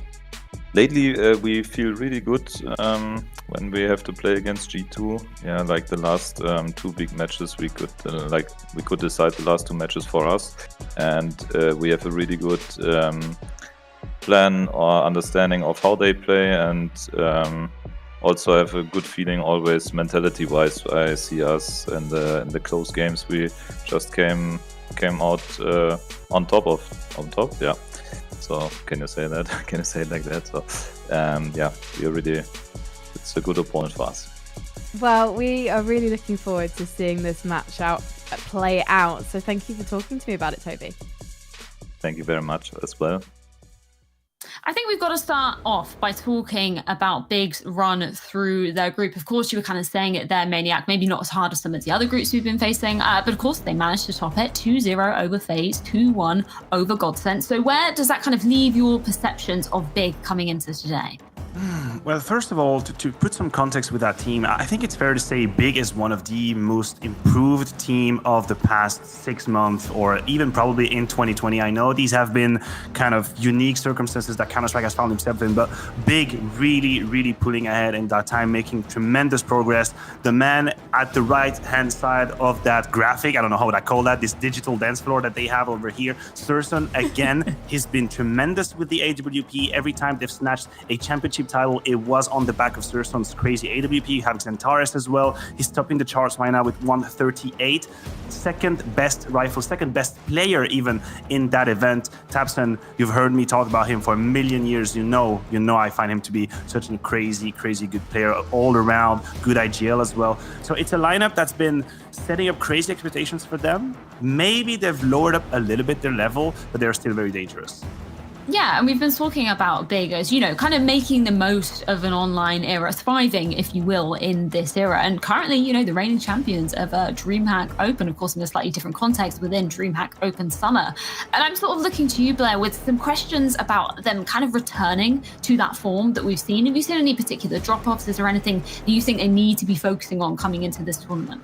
Yeah, I mean, they had an incredible summer, right? But it's no longer summer, it's fall right now, it's entering into winter, so it's a very different landscape altogether. They had kind of middling results recently, but so far they've looked fantastic, like Maniac just mentioned. Xantares, second highest rated player in the tournament. First, obviously, being ZywOo. But then you look at some of the stats. Now, there is a caveat. They've only played 5 maps, right? And one of the wins was against the likes of FaZe. But they have some really impressive stats. You have Surson being one of the best pistol round players so far in the tournament. They even have, this is ludicrous, a 42% win rate when they're a man down in a 4v5 scenario. That is ludicrous if you look at the stats. And even when it comes to flash assists, utility and big, it's kind of synonymous. It goes hand in hand. They have the best flash assists so far in the tournament as well. Stats-wise, they look fantastic. Form-wise, they've looked kind of okay, kind of middling. I think this is going to be the real test for the side of big heading into the playoffs. It is going to be a test indeed. And moving over to the other side of the server, the wonderful Frankie had a chance to check in with Kenny S ahead of this one. Kenny, congratulations on making it through to the upper bracket of the playoffs here at the DreamHack Open Fall. I wanted to ask you about your friend Jax, because you're on boot camp together at the moment. You've been reunited. And he had a very impactful performance in your series against Heroic. But in the past few months, perhaps hasn't had the same impact we'd expect from him. So what do you think has brought him back to the form we know and love from him? I think it's pretty much the same for everyone in the team. We've had a big fall, I would say. And then we realized why we had this fall, I would say, including like obviously the players. We know what we had to do better, and I think we are trying to make things better for ourselves and for the team, which is a good thing. And you can see that it's already paying off, even though we are not the same G2 that is among the top 5 best team in the world right now. But yeah. Congratulations on making it to the upper bracket, and we'll see you then. Yeah, thank you, Frankie. Fantastic words there from Kenny to be opening up this one. And I want to just pay some attention to some of the recent match results, because we see it up there. G2 versus Astralis, an absolutely huge game to be kicking off day 2 here at Open Fall. But I want to turn the attention to Dust 2, which we found ourselves on as G2's map pick in this series. They managed to beat Astralis Maniac 16-2. It was absolutely insane. A complete turnaround from what we saw on Nuke, where they lost 16-6. I wish I could give you some sort of explanation, logical theme about Dust 2, but the truth is we cannot. I think Dust 2 is going to be the subject of movies in the future where scientists are trying to understand what's happening in this microcosm. You know, you enter inside of it, you don't really know what's happening. People are talking, you can't understand them. Dust 2 is a black box of Counter-Strike. Teams can get blown on it, then play the next day and be absolutely amazing. G2 falling into that category, it almost became a meme at some point in the summer, picking Dust 2. Okay, guys, we'll never pick Dust 2 again. Then we play once more and we beat them. So I cannot really give you an explanation as to this. I wish I could, but that would be overestimating my abilities. No, I think it's a really good point to be picking up on. And I think the man on your screen, as we've been seeing, Kenny S, is a huge confidence player. And we saw a massive confidence boost coming into that game against Astralis there. Obviously not topping the scoreboard. Next, actually really, really stepping up. But another player that we've seen stepping up in some other regards, Blair, has actually been Hunter as well. He's been having a huge impact in some of their previous games here at Open Fall. No, absolutely. Like, Nico's cousin has been spectacular so far. Alongside Kenny as well. I don't want to really harp on too much on that match they had against Astralis. 16-2 win over Dust 2, great, but they got banged out by the Nuke and Inferno. I want to talk more about that Heroic game which they won. It was a 2-1 affair. They lost to Overpass. They won Vertigo and Inferno pretty convincingly. Here's a good thing. Here's a good sign for G2 heading into this matchup. In that game, on all the 3 maps, they had spectacular starts. Overpass, they were 8-0 up. Obviously, Heroic were able to bounce back and get that win. It was their map pick after all. They were the better team overall on that map. But G2 have been having pretty good starts. They've been looking pretty solid so far against, I'd say, opponents of their caliber. And I feel Big would fall in that particular bracket. Well, with that, I think we can move on into our predictions for this next game, gentlemen. Maniac, I am starting with you. Who's going to be taking this one? All right, here's the time, guys. Here's the time I laid it out. I think it's G2. I think G2 is going to take it. I think, as Kenny had put it in the interview, they've dipped, but I think they've hit the bottom of the ocean, and now they're on their way back up, and there might be Big right at the right time. So I'm going to go for G2. I'm taking a risk right here, but I have a good feeling. Interesting. I like that. Blair, are you going to speak from your heart too? God, doesn't how have a hard. heart. Just got to rely on the stats here. Listen, when you're bouncing off from the bottom of the ocean, there's water holding you down. It's going to take a while to rise up there. So I'm going to go with Big. I know they've had an easier group so far. I know they haven't been really tested yet. Yeah, they beat FaZe, which is kind of funny. They beat FaZe, which just won a pretty big event very recently, just last week. So I'm going to rely on in the trust I have Mr. Sirison, Xantares, and the big monster, I guess, whatever system they have working for them. It is really, really good. So I'm going to rely on my head, not my heart. Oh, I'm so split with this. Do I follow my head? Do I follow my heart? I think I'm going to go with my heart. I think I'm siding with G2 to be taking this one, but I do think we will be seeing it go to the full 3 maps. And I really hope we do, because these are some spectacular maps to be playing out on in this series. Of course, we've got to check in with you guys down in Twitch chat to see who you're going to be siding with. Blair, you've got to be happy with that. 59% going with you. Big brain over here. Twitch chat right there. I mean, In a you nutshell. have to. I mean, they just started with me. I've started with them. You know, it all makes sense. Your buddies, it's great. Well, I think with that, we can begin to kick off this final series of the day. The only thing left to do is to get this game underway, and it's going to be an absolute banger. A showdown for the ages to wrap up our day here at DreamHack Open 4. It's going to be big, taking on G2 after this.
My crew, yeah, we're lawless.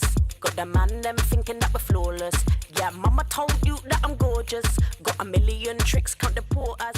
I'm a flame in the star, call me gas.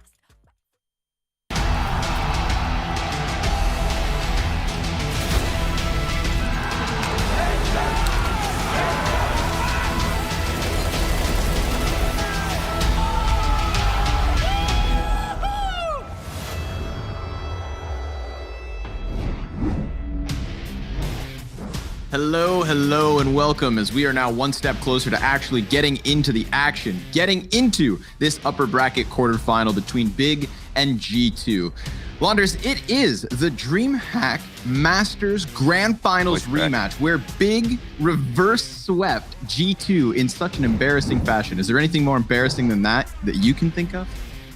Heroic? Were you talking about Heroic?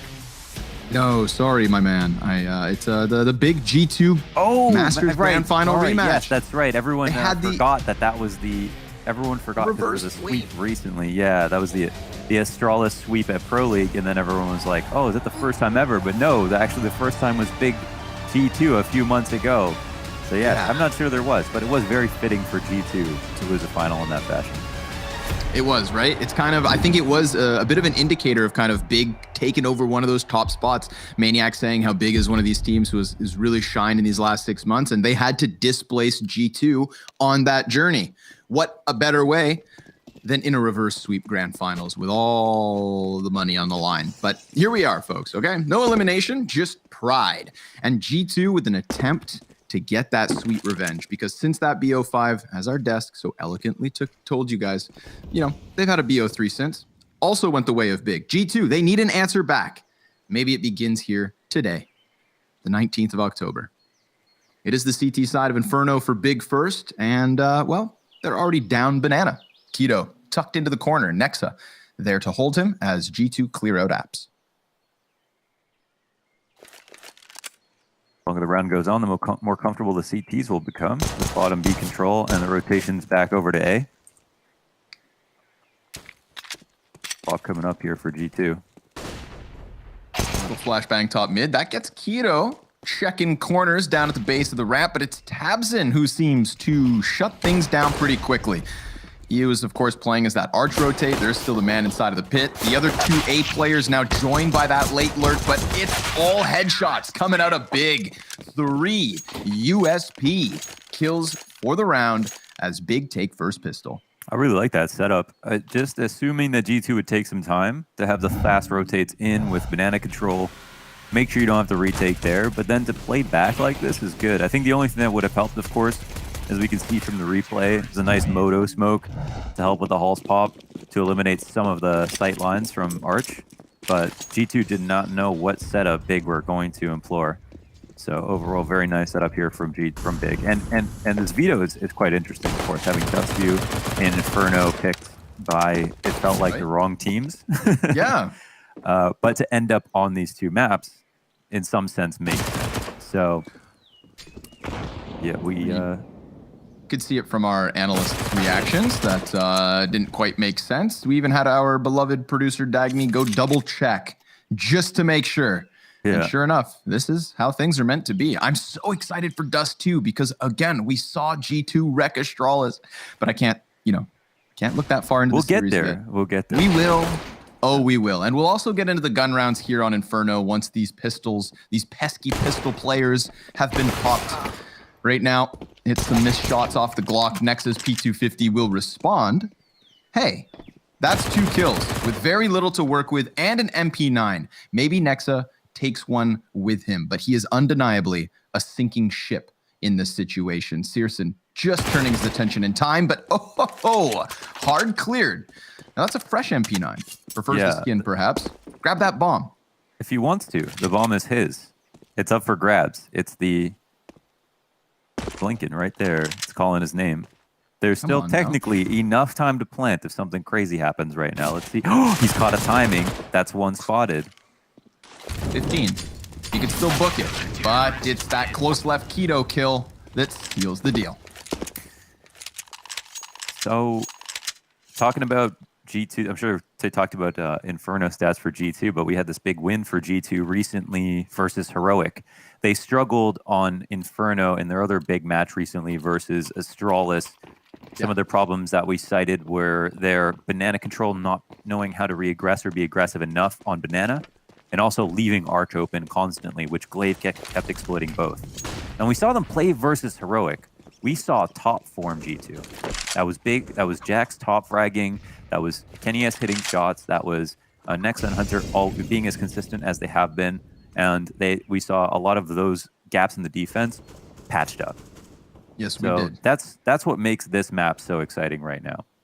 Yeah, I remember it was a day after they had lost to Astralis. We saw that come out of the veto, and I know that you and I were thinking to ourselves, like, damn, like it's Inferno versus Heroic. Are they really going to be able to, patch the problems? But they did.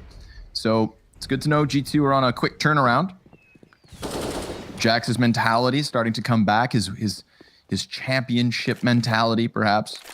You heard Kenny S in our pregame interview with Frankie discussing their kind of return to form. It's a great bromance right now between Kenny and Jax. It's good for the team. Yep, they're like Spartans in arms. 40 seconds left over, and we're starting to see G2 explore at the top of Banana with Bomb, and now they're just going to go ahead and go off of this. It's towards mid that Amanek catches not one, but 2 CTs. That draws the arch rotate back in, but Mohan, it also draws the bomb over. Those 2 kills at the A site is enough for G2 to justify the commitment, but that's where the CTs still are. They took 2 off of the 4-man stack. Luckily, they are able to bring it back, despite it looking like Big were going to rob them. Keto is barely alive at the end of this. Greatly done by Amanek. Those 2 kills in mid, and then, of course, the third around the bomb site. G2 on the board. You can tell Nex has been watching some demos. This is a setup we haven't seen from G2. They haven't tried this in the last few matches. Feels like they exploited a weakness from Big and kind of preyed on their insecurity a little bit with that double mid push shutdown with a little bit of a B fake. The default almost overstayed its welcome up until the final 20 seconds of the round, but it actually became just enough time to get exactly what they wanted out of it. So bomb goes down, goes off, 2 AKs saved. Keto with the 1 rifle over a B is not so bad for Big Clan, but I think we're seeing some good stuff already from G2. I'm quite curious how this next round will go. Maybe not this one. We'll have Xanteris buy up because he had a bit too much money. He'll grab an M4 and some utility. 2 rifles can be enough. Really depends how they're going to play it. Yeah. How about a third one there added to the mix? A little scout on Searson. One of the best scout players in all of this big blue marble. Searson looking down. Banana sees nothing. Awkwardly stuck inside of that smoke for the moment. Nex is going to try and challenge this. Frag grenade could really soften him up. No, it goes past the mark, and they're going to boost the AK. So we've got that AK-47 and that Scout both in position on Banana. A challenge off of the flashbang, but that AK was playing counter flash, so it's an easy response to pop Nexa. Then they fade back with their utility, buying a little bit of time, a little bit of comfort. Looking to make the most of this 5v4.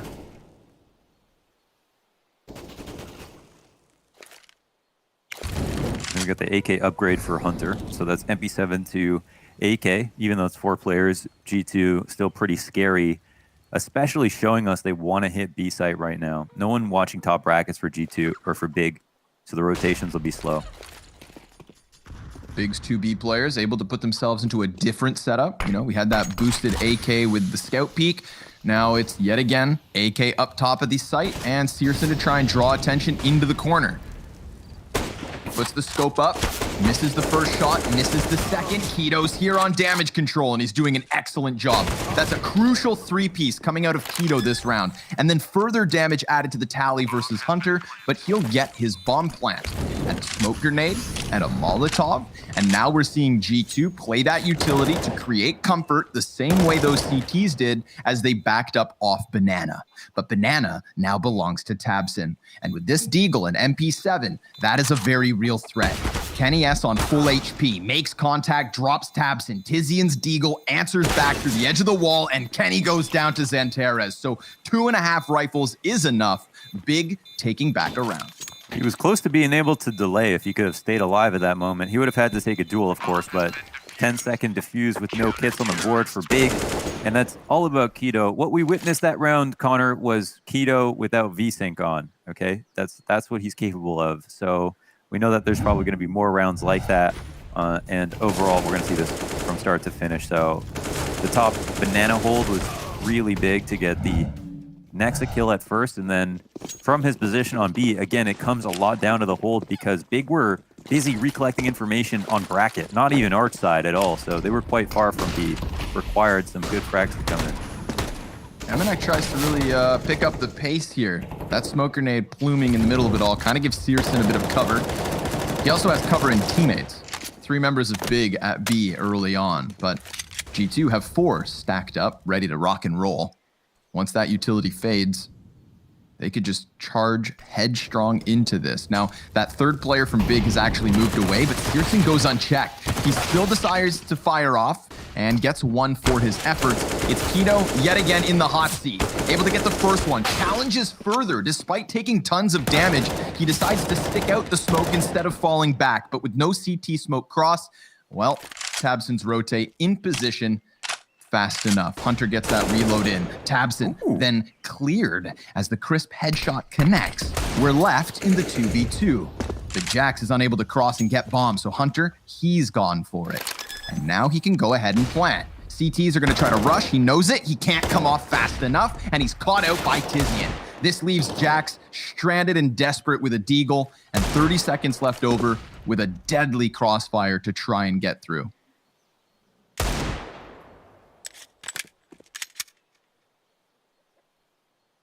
think he's going to give it his best shot. The ultimate crossfire here from the CTs, and Jax is going to try to crack it open. Knows where the pressure points are, but can't hit the shot.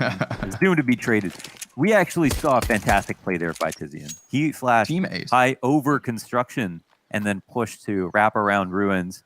And Hunter, as he flashed, went to go look for it because he got off the bomb. But Tizian then went to push CT spawn and shot him in the back. So outplayed him just by himself with that one flash. Very nicely done. Big cleanup. If G2 have a smoke there, they don't lose the extra player. Kenny S broke his shin jumping onto the site, trying to get to the bomb plant zone, and then got sprayed down. So with a little bit more utility, you might have seen a different outcome. Overall, the starts of these rounds have been good. They've been getting the rotates they want, but the opening kill keeps going to Big. Yeah, this time ×2. Searson taking the duel with the man downrange. Spots the guy in the closer corner. Really good target prioritization, considering there was a flash in the mix. He knew he had more time than they would have to kind of rebound from that flashbang. So, damn. You wanted to talk about how utility just a round ago, Mohan, could have saved them with that CT cross? Well, one piece of utility makes the difference here too, but not in the favor of G2. No, that's Big. Making the offensive. Kenny S catching tabseN on the side of double box. That could have been the kill back for G2. He will clean it up, finish it off. Jax honing in on Pit is bested by Xantares, who now has this line through the smoke grenades to ensure nobody actually crosses towards site. So they cross back instead to Arch. And that's allowed to them because Keto's flank down mid didn't actually hold this. Now they know exactly where G2 can get off to, and they put that pressure on Searson, who's looking to double his kills to close this round and give Big their fifth. The T's nearly lining up as Searson isolates the duel, leaving Kenny to trade it. This is him in a 1v4 with a single defender towards B, but the smoke grenade trying to draw them into him. He gets called out and spotted, dealt with swiftly. Big lead, 5-1. Tizian slides over to the other side, avoiding Kenny's POV, and yeah, Big go up another one. I mean, we all know Big are amazing on Inferno. It's not easy to get up lane, especially versus Xantares and Pit, versus the counter utility that they have. They have so many protocols for stopping these executes, and it just feels like they know every single bit of utility when it gets thrown out and where it lands. So that's the hard part for G2. But in terms of game plan, it's not been too bad. I think a huge thing is, as Bled pointed out, they've got the best flash assist stats right now, and a lot of these first players are getting blind and shot down. So they have no chance to shoot. Of course, it doesn't matter if you've got any one of these players, and no matter what their form is on G2, if they're blind, they're useless. Doesn't matter. Like they're just as good as me or you, Connor. So they've got to be able to. Yeah, you wouldn't want to be as good as me or you and be playing for hundreds of thousands of dollars a year. I think that fun fact just now is kind of just all the evidence you need to know that Searson's one of the most dedicated oppers. 76 op kills, 7 scout kills, more scout kills than all other rifles combined. That's kind of nuts. I suppose it's also a testament to the strength of the SMGs. Elliot, our fun fact fanatic, if we could get that stat, I'd be quite happy. Let's dive a little deeper on this one, Elliot. How much SMG kills in comparison to the scout/op? That's your homework, buddy. Take it away. While G2 try to rob one away. With just these deagles, I don't bet much on them, Mohan. Yeah. Yeah, you know, when we saw DreamHack Masters, there was a point where it was like, Searson's the best scout player of all time, you know, after one tournament. Yeah, sure. Because of how many incredible rounds that he had. Still definitely is that player. But all of Big right now, their form is slipping. Every single one of them, actually. There's not like one player that's just hard carrying every match. And this MP9's about to burst out from the cubby. He's going to get 4 players in front of him. Sends a flash to the skies. Doesn't leave off of it. Still many players waiting for him. There's a little USP tap in the middle of it all. Tabson creeping in, but Nexa, hello! Double deagle headshot is some sort of a parting gift here. You know, G2 doing damage decently enough in these kinds of lesser equipped rounds. We saw them in the conversions get some kills. Woo! The crowd goes wild. This is cool, man. I feel like I'm inside of Tron. Yeah, Tron's a good one. I would say 2077 yeah. vibe. It's a bit of an upgrade from our previous DreamHack crowd. Good job, team. Good job.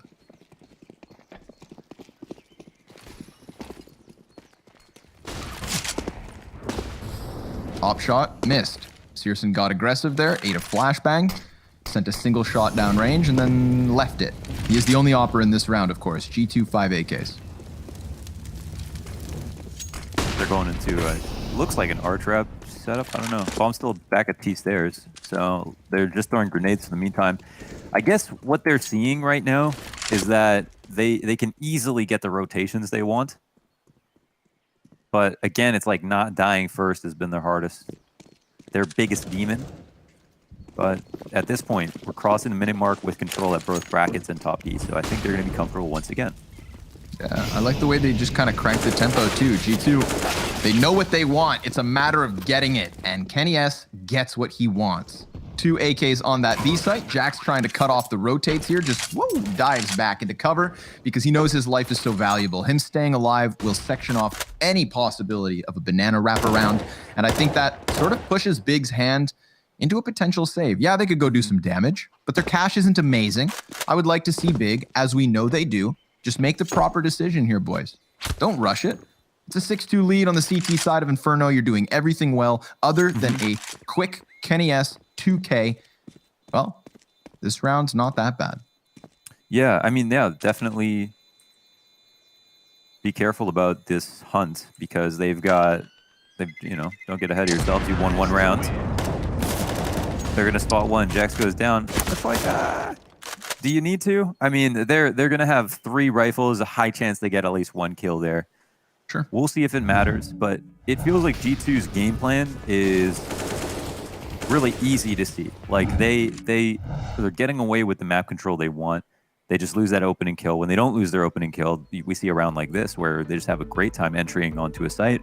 And I think, for Big, it's like they don't really need to change much until it does start to get out of hand. At the moment, they're still winning most of their rounds.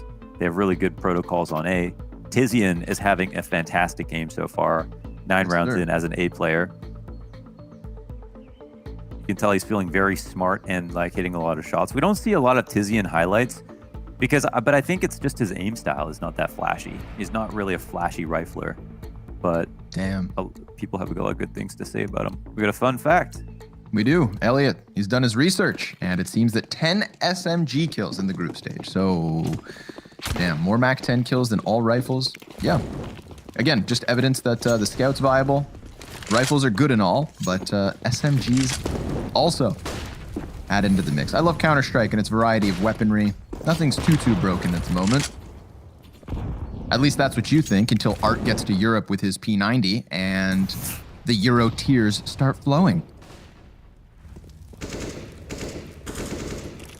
I'm not biased, but one can hope. Yeah. I would say NA would cry, but you already dead already. Yeah. We got early damage here between Xanteras and Jax. Everybody's still standing early. You know, you talked about how everybody's got their protocols, everybody's playing their game plan, but it's these opening kills, and oh, the opening damage is massive. It is immense. Nexa gets blown to smithereens, with Kenny S also falling to now sub 20 HP, and the pressure continuously applied here from Big. Not one, but two players interchangeably peeking down this banana, trying to get an additional kill here, really trying to solidify a 7th round. But Kenny S, despite being low HP, has other ideas. Keto, risky move to try and get back that gun. He realizes the risk he's playing with the proximity of G2, and instead it is relegated back to the M4. So he just tucks into oranges and hopes that he can do the damage. There are 2 players tagged, make it 3, one of which now down. This retake's doable, but Big last time didn't want to run the risk. It seems here in the 9th round, they're gonna take a chance.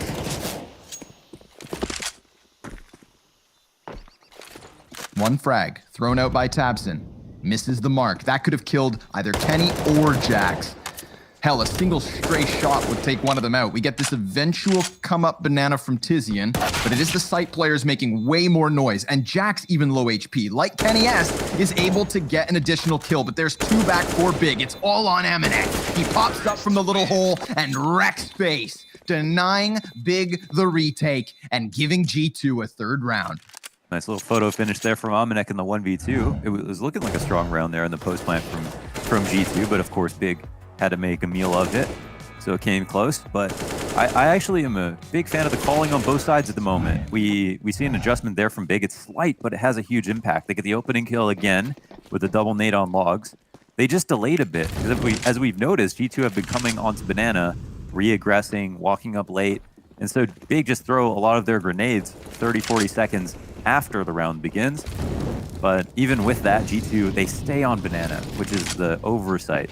Big assumed they would leave, and they left one person in B by himself. And so that's why I'm a fan of both sides of the calling right now. Never really stood a chance there, poor Tabson. Peeks into 4 players with a USP. Big trying to create a situation where G2 may make a mistake. They are all 5 guys in on Banana, and Keto with the Deagle headshot takes one of them off, but easy answer back, including the kill on the flanker. So, I mean, this could very easily alleviate the pressure of committing towards B, head back onto the A site if necessary. With 50 seconds, G2, they'll just take their damn time. Smokes over the top, one for the cross, one on Coffin. Keto fills the Coffin with another Desert Eagle kill. Are they stubborn enough to keep on trying?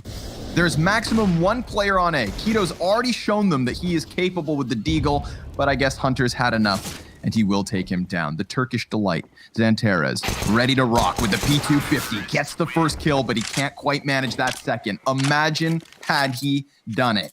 That 3rd player, not really in a tradable position, and we would have had a 1v1 out of nowhere. But it is the 4th round for G2. It's still the 2-point lead for Big, but Keto racking up the costs here with this Deagle. He's been doing great.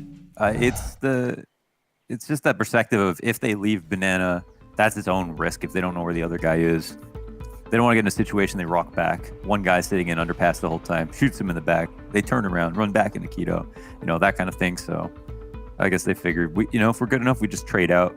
Keto has a really nice shot, to be fair.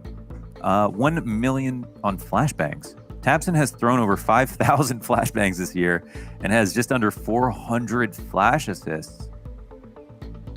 Did I read that? Listen, I'm no economist, Mohan, but flashbangs are $200. Even if he threw 10,000, that's only 20,000. But we're estimating 1 million. This seems inflated, like house prices.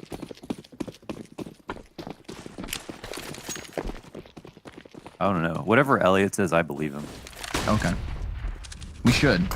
I follow. He has proven to, yeah, right to the edge. Elliot, I'll jump off with you. Yeah, Elliot, you have to jump though. Yeah. I'll follow, I promise. Trust me, I'll jump right after you. Frag grenades missed the mark this time around. A little more timid G2 perhaps. Dodging that, making sure they don't take their early damage, but still vying for banana control. Although, it's now been given away for free.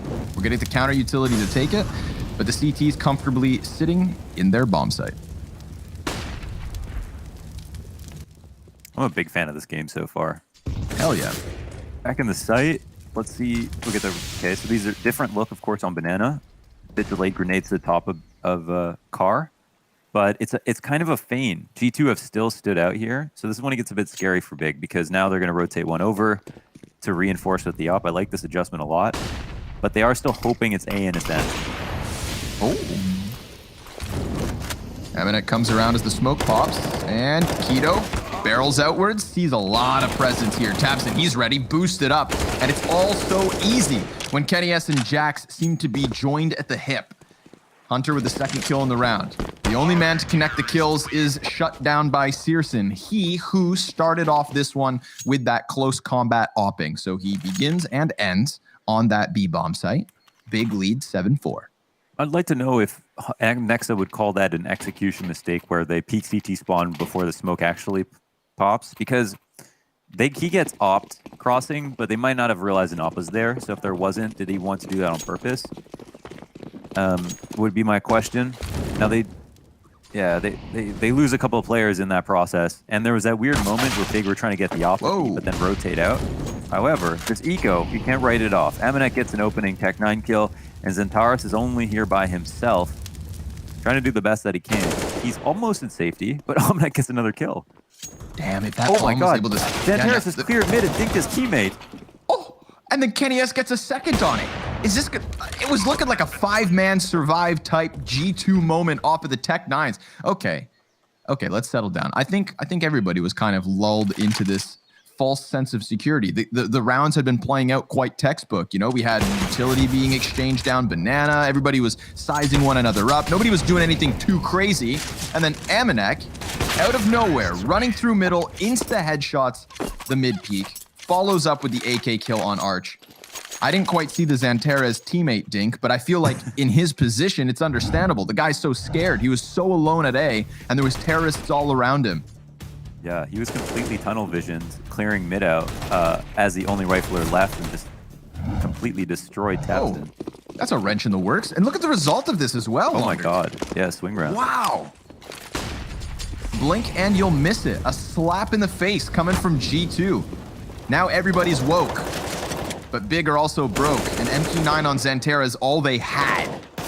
Emphasis on the past tense, because already 2 kills coming in for G2. Make it a third. tabseN's inside of the smoke throwing utility, but the only B defense is Big's last remaining members.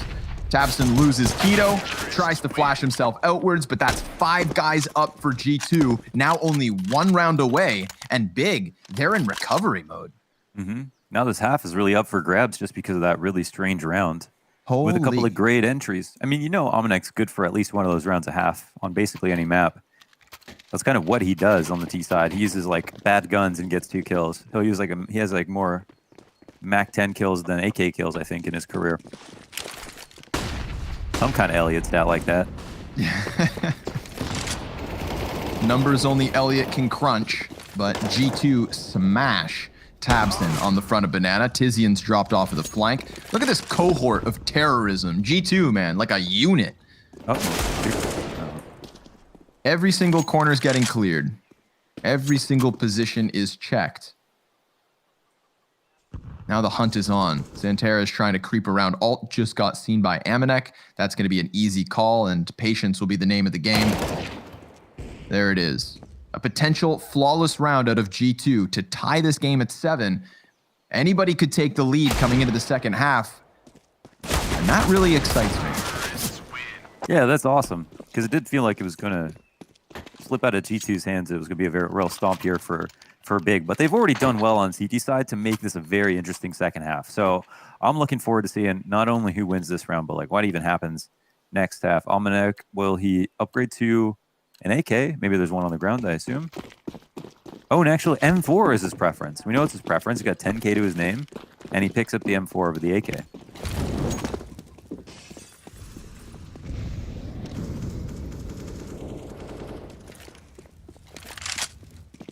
And now it's like Amanek's round never even happened, and the tempo and pace go back to the game that we had before we were all shook to the core.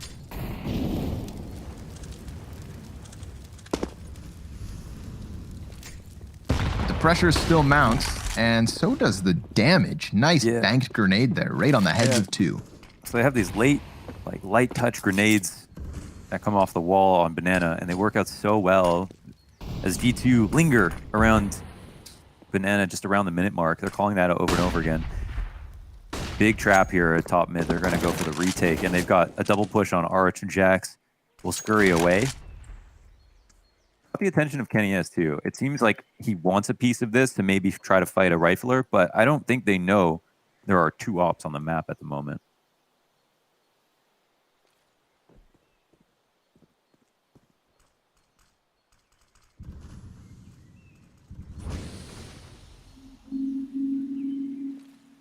And love the way that G2 have been working the map for the most part. Pressure Arch through the Molotov costs them a lot of HP, but they do get the trade frag. Now we're going to get Searson in the back of the bomb site with that op. Not the most comfortable position for a sniper to be, but with Xantares on his side, suddenly things seem easy. Kenny S will trade one. Hunter snapping the headshot into Searson brings us to the 2v2. Bomb retrieve for only a moment. 6 seconds left over. Hunter needs to plant. He thinks the CT's close and that he can get the kill, but that's not the case. This half fizzles out, not with a frag, but rather the clock coming to an end. Big will close with a 1-round lead.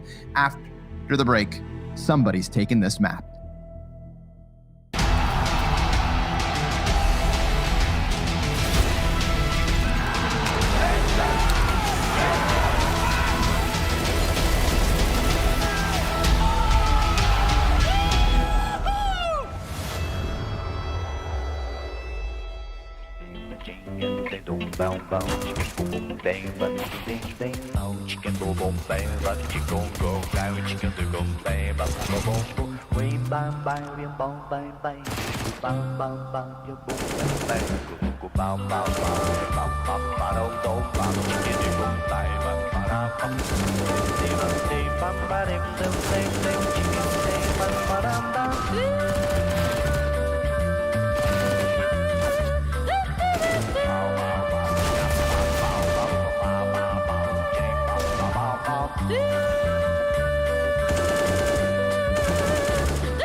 G2 Esports versus Big in map 1. 1 half deep, and we've got Big with a 1-round lead. Gonna kick off that second pistol to the T side. Welcome back, everybody. Settle down. settle in. This is going to be a really good map. It's going to be a really good series. But it's far from over.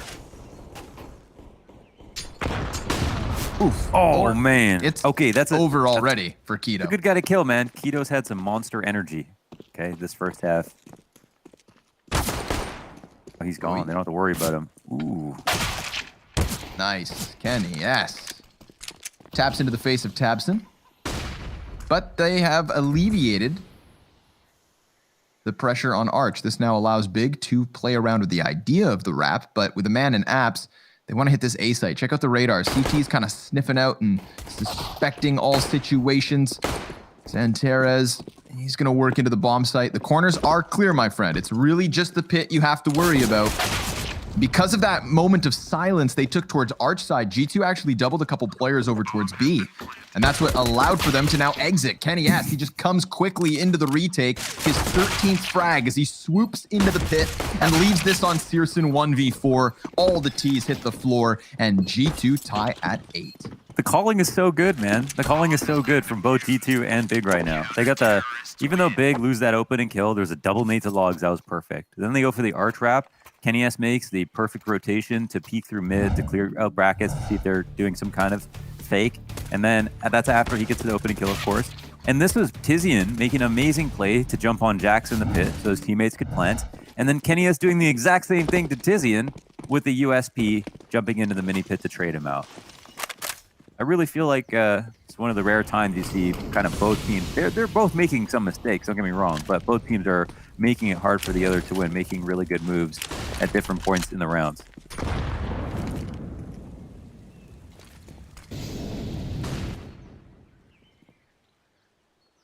Am I crazy, or are there just more and more M4A1S players kind of popping out of the woodworks here? We got 2 for the moment on G2. And one of which got a single kill on the hold. Only a single kill. Kenny S through the smoke, trying to connect one. But he can't. And so Big, damn, just barreling into the bomb site, popping out of the apartments, trading efficiently, and now trying to hang on from basically 2 positions. But there are 4 of them. So each spot doubled up inside of pit. Once that smoke fades, maybe G2 try and throw this one. Oh my god, they're taking so much damage from the fire. The bomb, it's already halfway gone, but Amanek does have positioning inside of the site. Zanteres sees him, and they just have to play the clock. Yeah, Kenny S gets the headshot, but they're gone. And now they realize that it's difficult to retreat. Kenny S could have also survived with his 2 teammates, but that is not the case. Bomb pops, and ooh, even Nexa dies. Yeah, wow. Well, it was because it was a half force for Big. Even though they lose everybody, they can buy up with grenades. That would have been a bit sketchy if that was a full buy round. But that works out quite nicely for Big. For G2, Amanek's got his weapon of choice. He'd probably buy this on a full rifle, so he's happy. And they're going to spend down a little bit on everybody. What a strange round. But it's really all about Zanteres with a MAC-10 getting 2 entries out balcony. That's that can't be understated. He's had a couple of rounds where it's like all about him. One of his pit hold rounds, that entry into pit.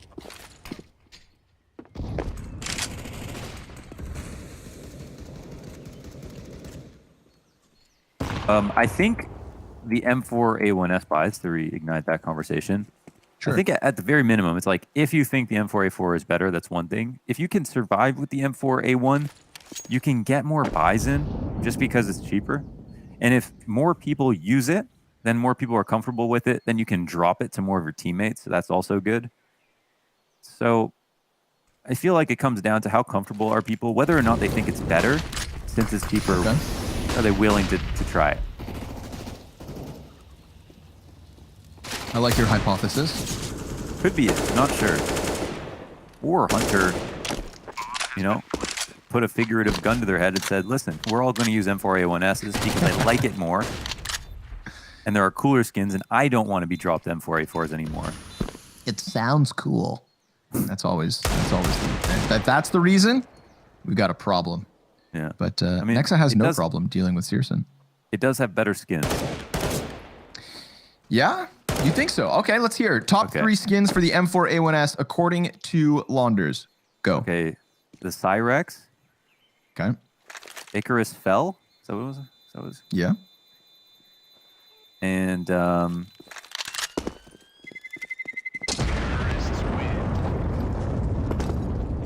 I can't remember the names. Are you talking about the masterpiece? Are you talking about oh wait, none of them are memorable because the M4A4 has better skins. We're talking Poseidon, Radiation Hazard, Battlestar Galactica, or something like that. Battlestar Galactica. The Bullet Rain. No, there's one. It's a Galactica something. But I shouldn't have tested you with skins. I know you're all about skins. I made a mistake. No, you have a fair point, dude. The A1S does have some nasty ones. But I think the Poseidon, the Howl, come on. Those take the cake. Boom. Deagle shots from Kenny and Nexa. Anybody else want to peek down Banana? Huh? No. Instead, they're going to move that bomb over towards Arch. And with a flashbang and a smoke and a frag going through it, tabseN realizes, I may have made a mistake. A grave error. He has delivered bomb to the library. Oh no, things go from bad to worse unless Tizian can just pick up all of the pieces. Aminek's low HP, but Jax goes for the peak. 5 health left on Tizian. 2 CTs to try and topple. Frag grenade could blow Aminek into tomorrow. Shebang! And suddenly, it's the 1v1. Oh, it's the brain game, okay? 5 HP doesn't matter if you're smart enough. It'll be hard to flying Jax in his position at the moment, sitting in Arch. Bombs in library, that's so awkward too. Like Jax just kind of has to sit on this. And now there's 30 seconds. He knows no one can come from CT. So I think Jax is now officially in the best spot. This will be tough. What if Jax starts doubting himself? He's scared. Yeah, he's scared. Things are because Jax doesn't have armor either, right? So let's say first bullet hits him. Tizian suddenly has an aim punch. He's on the doorway. He's walking in. Jax is spotted and closes this round. Oh boy. What a weird one that was. Okay, the problem was they got the 2 kills on Banana, and then tabseN, the only one with half a mind, ends up running to A because that's what you need to do when you see this many players pushing down Banana. Sure. But his 2 teammates are sitting back at mid, trying to hold for the push. But then tabseN runs into library himself. He was the only one who made a good play, but then also made a bad play right after. His teammate needed to be there with him, and they all needed to hit A together. But instead, he ran into library, thinking he could catch the rotations off faster than they would arrive. But he had the bomb, so that's a bit rough. That's an awkward one, huh? But that's a second round now that G2 just kind of fluster the situation based off of sheer tenacity. So you said that Aminek is good for 1 each half. Let's just say that's 1 per half so far. And now trying to reap the rewards of it, but a crazy crossfire going down in middle. Tons of damage from the utility here. Smoke grenades enough to keep Jax and Hunter alive. Everybody left from big near sub 50 HP. Scout shots popping off. searson trying to rock guns back. They don't want your scout, buddy. But he wants to put it in the hands of tabseN. And then it costs him. Hunter just nipping at their heels. So tabseN never needed the scout because, hey, searson brought him an AK. Now it's all about whether they can get any footing on this B site. Smoke for the cross. 2 counter-terrorists in position in the form of Nexa and Kenny S on the op. But Kenny jumps up into the crosshair of Xantares, who now even has vision towards CT, but tabseN's going to give him the bomb responsibility. tabseN, oh no. Xantares, he gets tagged, backs up right into the stream of bullets. And it's tabseN to try and clutch this. 11 health, 3 opponents. Excuse me, 11 kills. 13 health. Not that it makes a difference. 10 rounds each. G2 tying off of the back of last round's shenanigans.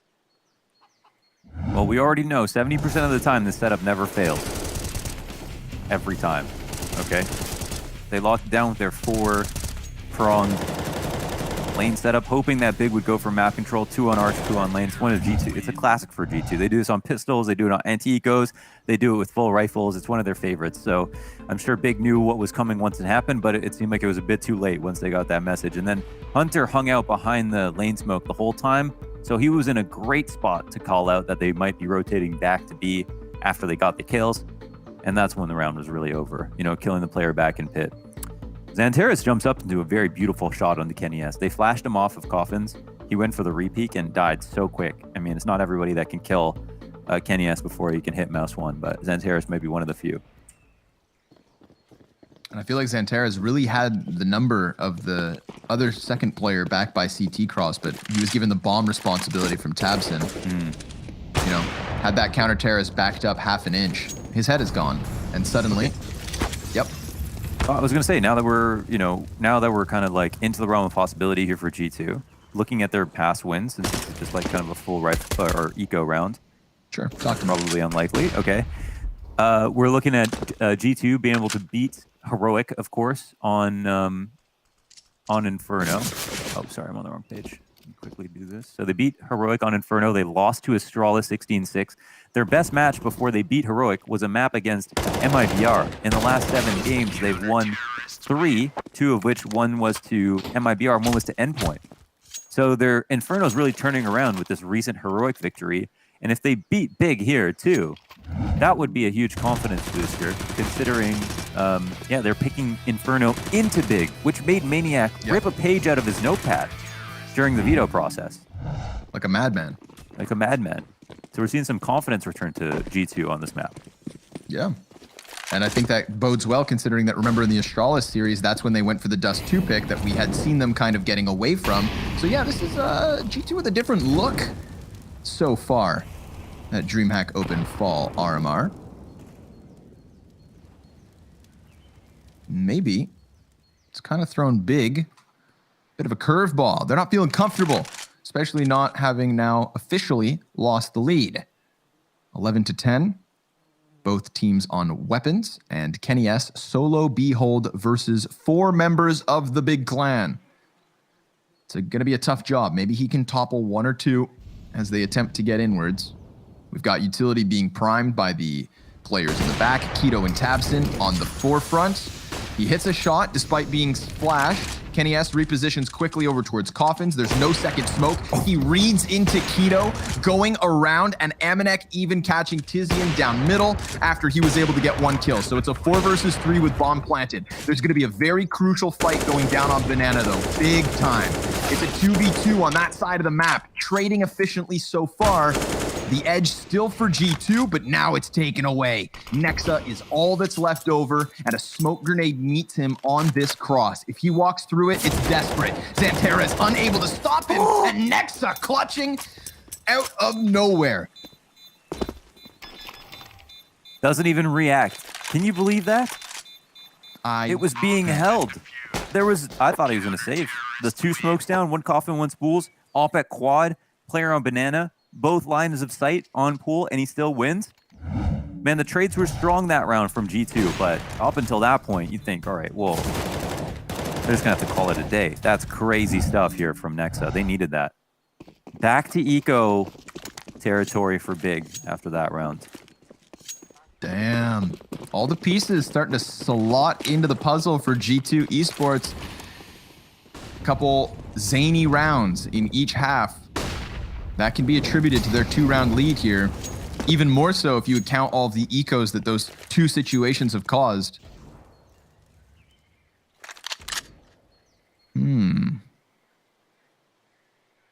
Now Big in the hot seat.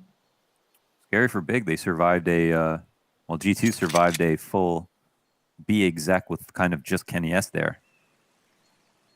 Oh, dude, when he turned and checked construction because he assumed Keto was coming. Yeah, he just like palmed his chest. Yeah. You don't come into the club.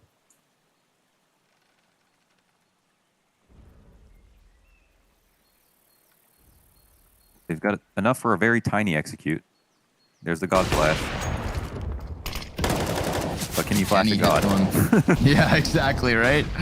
Amanek, he's fine back here on New Box. Kenny's going to keep the pressure up with the shots, with the flashbangs, bombs dropped in construction. Big. It's going to be hard to come get it, but Xanterra will rail Kenny between the eyes with the Deeg. Amanek's smoke starting to fade, but he's fine. It's actually just Xanterra who's been a nuisance this time around. Looking for more. Xanterra 3 frags off of this Desert Eagle. I mean, you wanted to talk about gods. This is one right here. 15 seconds left over, but he faces a very difficult crossfire. However, they are going to give him a chance at this. The second player is not peeking due to his 5 HP, and even then, Xantera has too many angles to check. He will fall in the end. A good effort in these ecos, but unlike G2, those rounds have not worked out for Big too often. Maybe at the start of the halves, after they've lost a pistol. But I mean, we all know pistol rounds mean so little now.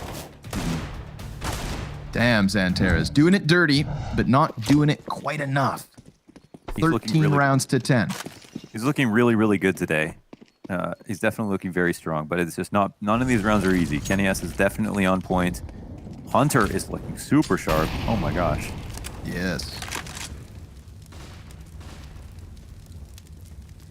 Okay. So we've actually got the same CT setup from the last round. Exact same, because they didn't test A at all. Well, now they will. Or rather, A is going to test them. Hunter getting into the... Ooh. Okay. That's a good bit of information. Look, they cheat out because he didn't actually take mid control there. Ooh. Hey. Keto, side of the wall. Kenny S is getting curious. Oh, now they're actually taking B control. Yep. Good, G2. This is the thing that they could not do. They were too afraid to do this versus Astralis. Late banana control. Oh, and then they rock it all back. They get that deep B control. They're going to have 4 guys on A site. G2 are playing Inferno very well. Like winners.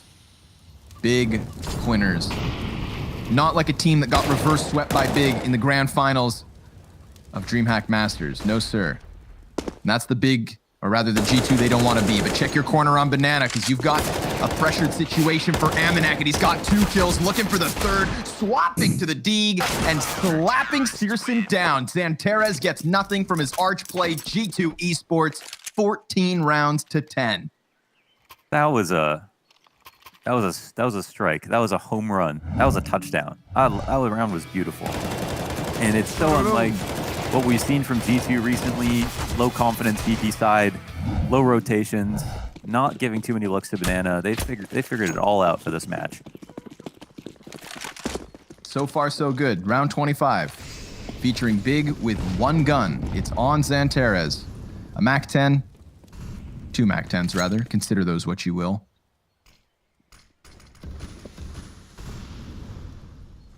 Walking up on apps. All right, let's try the pit pop. Remember, G2, they caught an A defense off guard once upon a time in the first half. Now it's Xanteres with that AK. He gets legged as he falls, Keto, but still stands. And it works. An explosive exit out from apartments gives Big a bomb plant and puts G2 into a position where they definitely have to consider a save. Got a little bit of money, but just enough for a couple of rounds, not for the whole half. Another round where Xanteres wins with his Halls entries. He gets the earlier of the 3 rounds now that they win. He earlier had a round where he Halls entered with the Mac 10, got the 2 frags, and then they won the round. This round he does it again. Not sure how many times he'll be able to do it, but they'll take anything they can get. Ooh, because of the low health, they have to actually exit, and that's going to play right into the hand of Nexa. One player is already safe enough, I believe, in Xanteres, but if he gets checked... We heard him. Nexa hears the footsteps. There's the kill versus Keto, and good thing Xanteres is there to save it. 2 exit here for Big. An 11th round on the board for them. Yeah, that's an exit kill that matters a lot. So really, again, great map here from Xantara so far. It's a shame. It doesn't feel like people are super underperforming, even though the stats might say that. This definitely feels like a map where it's just like the setups are winning the rounds and whatever. Xanteres is doing his best to make the most of his time on T side. And I mean, his economic impact is heard. All of G2 can't buy right now, or like don't have a lot of money left over because of this Deagle round, because of that round. So we'll get a different look here from Nexa. He sits up top here. Some people don't like this spot, but of course you dodge some of the really sick flashes that Tease will throw, and you can fall down into quad after your first kill or second kill. Flashbang's on point, but the crossfire's looking superior. Frag grenade's gonna dunk onto Tapson. No, it actually gets robbed away by the ledge, but Hunter, not a problem. He is just racking him up, but he does get denied by Searson's off. still very difficult for Big to find any footing on this site. I mean, they've been fighting out of the smokes with flashbangs and frag grenades just overwhelming at all possible corners. Now Nexa comes out from Nubox, and they have Searson's position confirmed. It is 15 for G2, 4 map points on Big's map choice. This is looking really nice. I mean, they just look super strong. Another great look here. And of course, Hunter's just fragging. Nexa plays a spot to perfection after he gets his kill, does some damage, stays alive. He doesn't get mollied out because Big are doing a fast exec, so they don't have those mollies involved in it. And because they go light in that regard, they can never kill him basically. So now we come up to what could be the last round of the first map. Is he in? Holy. Yeah. They extinguish a Molotov to go for the double alt peek, and that gets punished and then some. But it's on Amanek and Kenny S to try and bring this back. Amanek's got nothing to lose, really, other than his life and his gun and all his grenades, but I suppose maybe he values that. Too much to risk it. Yeah, the smoke grenade, that one spells defeat. I think he was hoping they'd just run over to A at least, and then he could just go stack early. But yeah, great map from Amanek as well. He's up 22 and 12 in this game. 4 players over 20 kills. It was Jax to win the map basically versus Heroic with his performance. But everyone else has such a good fight this time.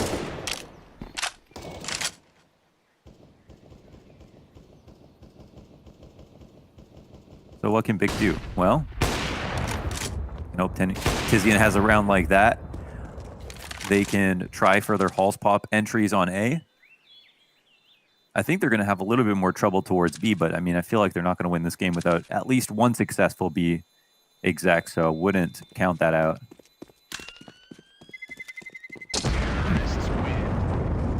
I wonder what their next call will be.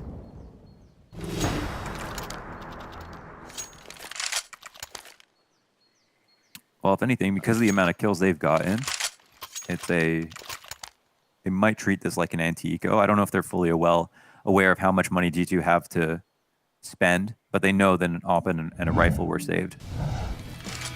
So they'll probably treat it like an anti-force and see if Kenny S tries anything tricky, I would assume. Okay. Let's see. Fun fact, I remember a Searson flick. 31.8% of Searson's lifetime aces, which is 7 of 22, have come this year. Whoa. Just 8.7% of Kenny S's have. Ooh. In a head-to-head statistic fight, Searson's got a big edge. That's crazy. Yeah, he's had an incredible first quarter, kind of. That's the reason. Yeah. He's probably a huge reason that Searson or that Big were able to get to the #1 spot in the first place. So not surprised about that. Kenny looks to mid. They go to Banana. They take so much damage going to Banana, and Kenny S is looking down alt now. The more time they waste, the scarier this gets, but they're moving up quick. Might be for the best. However, Amanek still got a bit of utility, and now they're running back. Yeah, however, they're running. Kenny S, yeah, he'll catch him. He'll catch him. So we find Searson at the bottom of it. That kind of stops G2 from removing their other 2 players from the A site. That kill's huge. 5v4 definitely just leaves them with a little bit more comfort. Not needing to get ahead of the push if Amanek's able to stand his ground, but luckily the Opper's here. However, a missed shot from Kenny and such low HP pushes a lot of the pressure onto the pistol players. And well, that B site is there for the taking. It's free.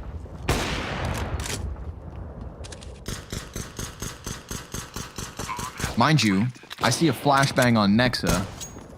Always maybe try and catch people off guard. He's just tucked inside a construction at the moment, hiding and waiting.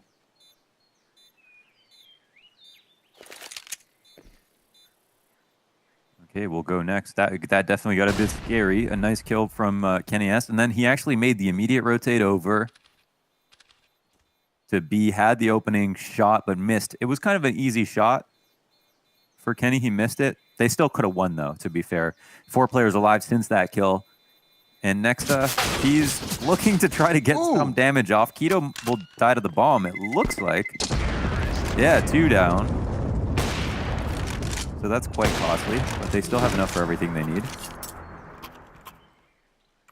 Tizian can drop an op down. Tizzy and the only other player who's positive for Big at the moment. And round 29 now, final moments. G2 have called 2 pauses in the last 2 rounds to discuss things. No more timeouts, may we add, in case this does get into the realms of overtime.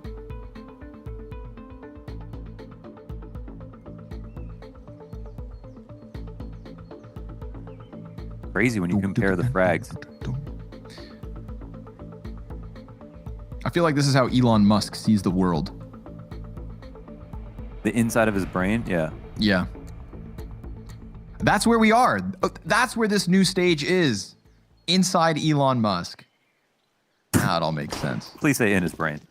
Of course. Yeah, sure. Of course. Of course. M4A1S, UMP45, and an op for a G2 Esports. Plenty of grenades this time. We've seen them make magic happen with far less, yes. Instead of running 2 players to peek out ult, they leave Kenny to try and find someone looking to hold it. Now with all this mid pressure though, I mean, he may think that he's about to get a face full of tea. But Big, they hold off now. The smoke grenade that was inside of apartments fades. That welcomes Tizian to now play and figure out what's going on inside it. And sure enough, based on that timing, Kenny S ejects, leaving for the B site. I think, yeah, he didn't see the Halls lurk come out, though it is late. So it doesn't seem like Big are going to commit. This would be a great call for Big to go A in this situation, of course, from what we can see. But they've avoided the patrol, and this is great from G2. So even if they don't know now, they're reaggressing top banana, and they get a kill, man. Oh, and that one's ballsy. Kenny has to go for the peek and give cover with Amanek up close. That's one thing. Amanek extending around the corner with nobody else having any vision or a real way to support. That's massive. And if this is the way G2 take away map 1, props to them. Not shying away from the confrontation. But Hunter, half his magazine gone. Good thing Jax can snap back with the dig, and Nexa comes in with another. G2 with the half buy, getting what they could and making it work wonderfully. Robbing away Big's map pick and giving themselves a chance to the 2-0 series, because we know that Dust 2 is a daunting task for Big. With such a one-sided victory from G2 over Astralis just days ago on it, I'm starting to stress if I'm Big Clay. For sure. I mean, what can you say, man? That game was really close, but we look at that second half, G2 were clearly the better team. That first half, you're splitting hairs because both teams were playing well, but G2 did so much good stuff there. They're clearly talking about stuff. They're clearly fragging. They're locked in. So, and Dust 2, again, as you mentioned, versus Astralis was such a stomp. It's going to be very exciting to see if they can do that again. Again, it's coming up next after the break and after our analyst desks. We'll see you guys there soon. Is it a 2-0 from G2? We'll find out soon enough.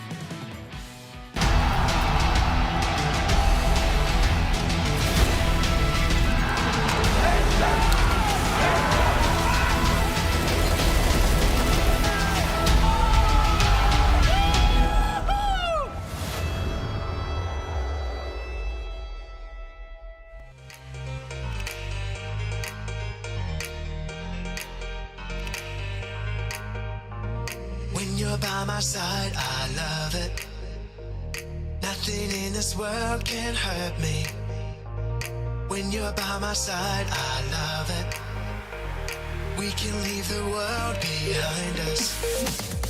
You make everything about the world so much better. When I hold you in my arms, I wanna be here every day and every night. So much better, so much better.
loving I'm piping hot.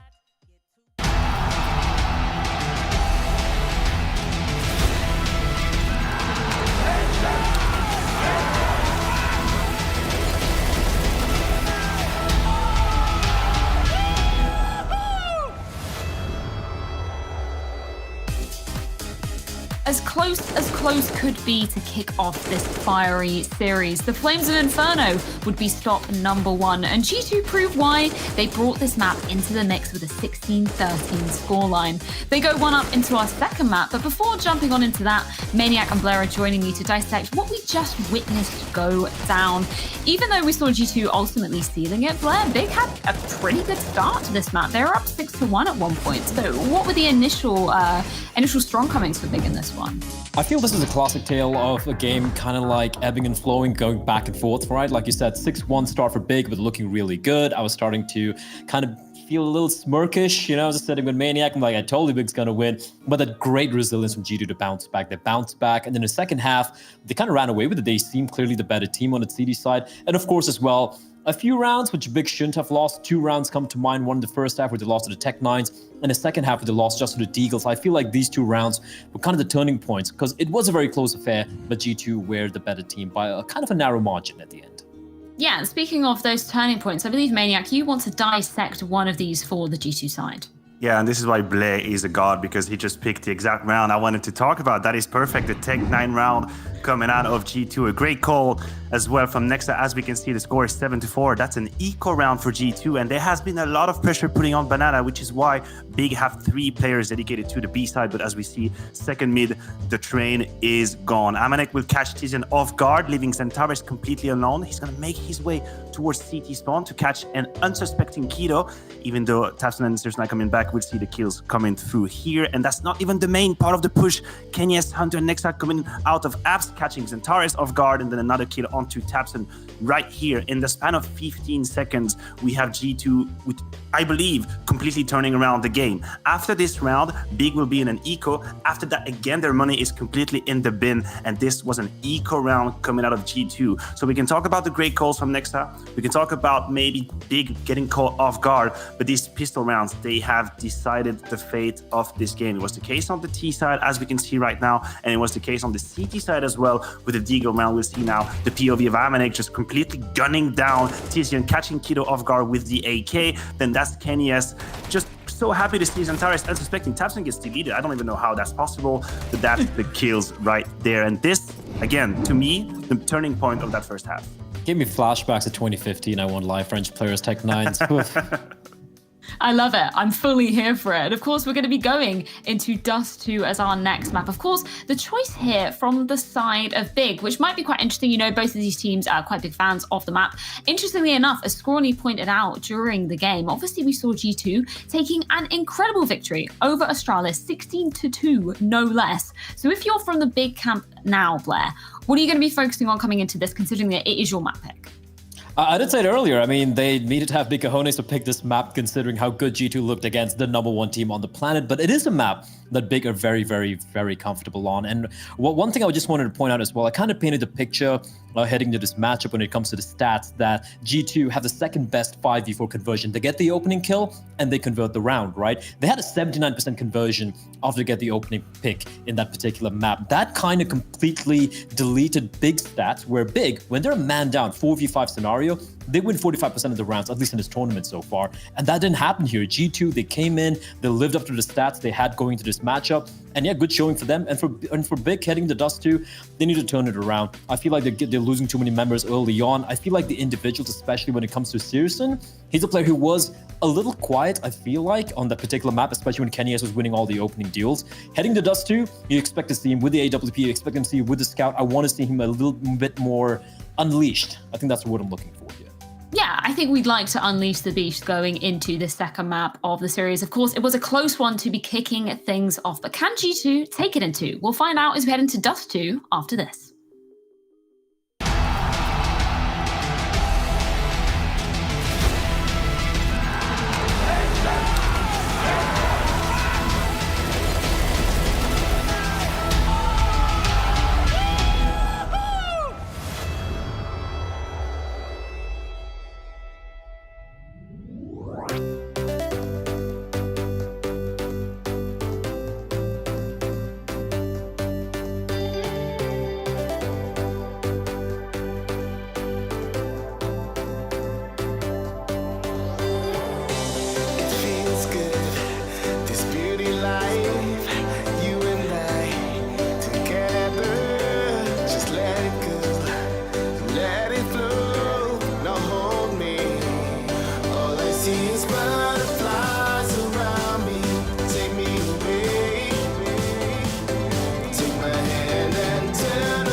And so, with a map robbed away from Big Clan, G2 are jumping into Dust 2, where we saw them dismantle, no, smash, no, obliterate Astralis just days ago, Launders.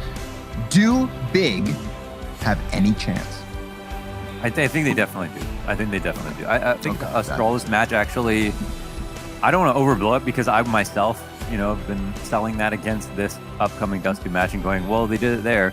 But I actually think Astralis played like some weird rounds in that map. And it felt like it wasn't supposed to be that one-sided. And then in the second half, there was a few dominant rounds, but overall, it felt like a combination of G2 playing well and Astralis playing strange. So I have a bit more hope for Big. And as was pointed out on the desk earlier with the Inferno match, there was a couple of very important swing rounds that just so happened to be anti-eco rounds that didn't go the way of Big. So certainly the story could change very quickly here on Dust 2, and I'm curious to see how good they're going to play. Hope's high for G2 because they're usually cursed when they pick Dust 2, they lose, but it worked out for them versus Astralis, so we'll see. We shall see. I'm glad you kind of brought it down a notch. I didn't want to be overly dramatic too soon, and I agree with you. I mean, a lot of those rounds from Astralis did kind of seem like they were just looking to stomp off of an easy map 1 win, and it didn't quite transition to that Dust 2 success. So time to find out. Big are no slouches, and I think G2 realized that. But right now, we've got the utility on Catwalk, which, of course, the CTs see. Has nothing there. 3 players out long, and a bomb working its way through the tunnels. The 1B player from Big has actually just left the bomb site. So while these kills go down on the top of mid, it's really Keto whose position is most important. He's got Kenny S challenging him in this 1 versus 1, but he can't quite catch the kill. But Kenny S dancing around the box is dead, and Keto had a teammate to come bail him out of a very sticky situation. So what's left of G2 and Jackson Amanek has to retake the bomb site before the bomb is planted. So many players inside of it. This one has gone to hell. Amanek is all that's left over. He doesn't quite know where they've got off to, and there's nothing he can do about the players on Plat or the one behind Car. Assuming these CTs don't peek, Amanek has no way to get in here.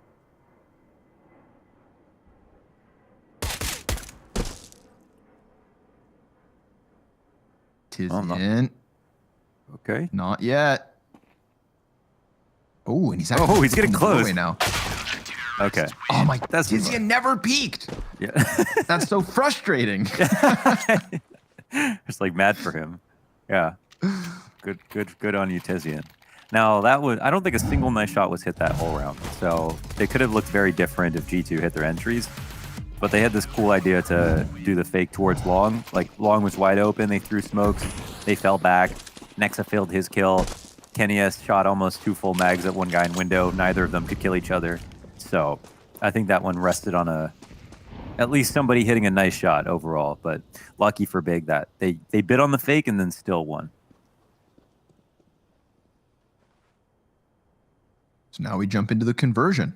And G2 have very, very, very, very little to work with. A singular flashbang. It's going to have to be one hell of a solar flare. This strat is called... going to do anything for the B site. A flash of brilliance. No, okay, never.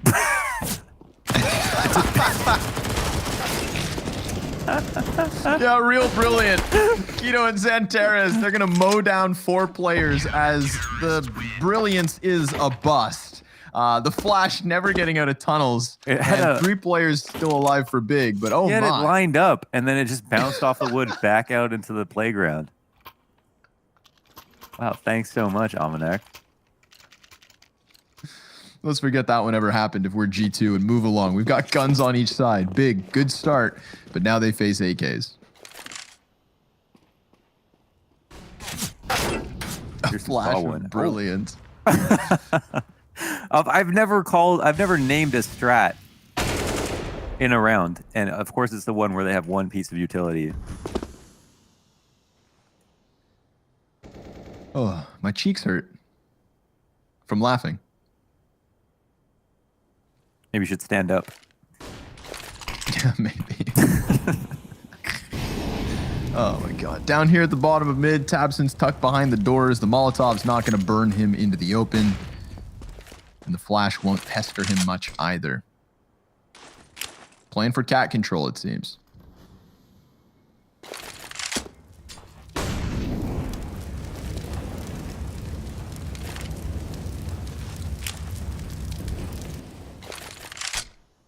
Molly fizzles out, smoke goes by it. A second smoke grenade as well here, so that does call the attention of Tabson over, but there is no commitment behind this. He wants to push so badly. He's like, give me the call. Trying to flank top. Who is it waiting? Nex is waiting.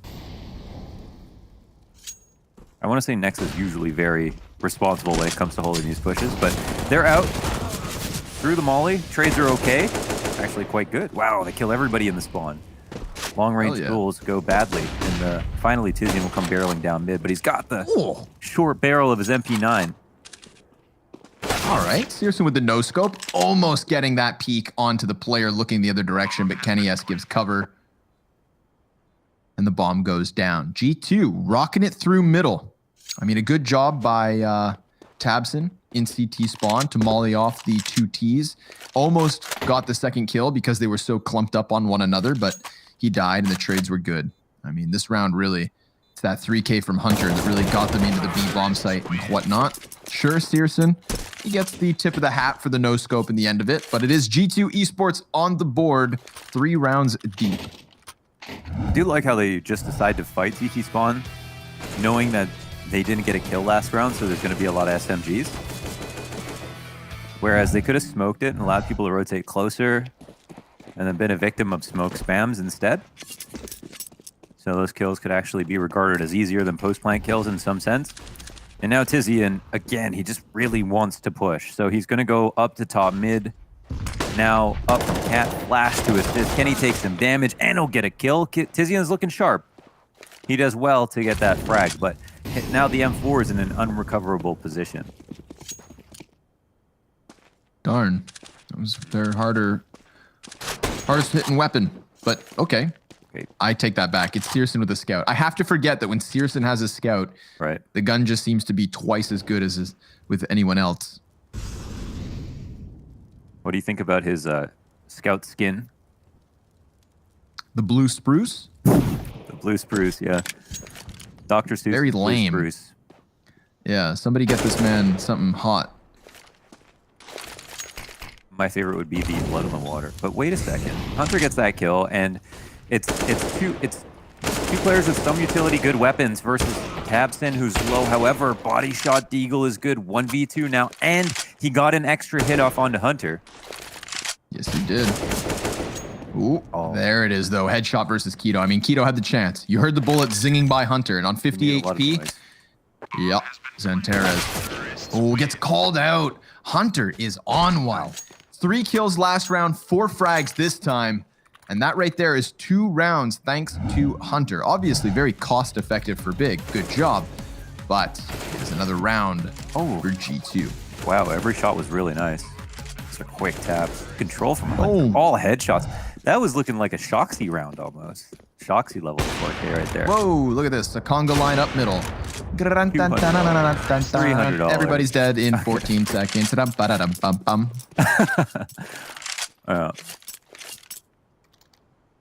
Kenny should let other people get those kills, but that's no fun.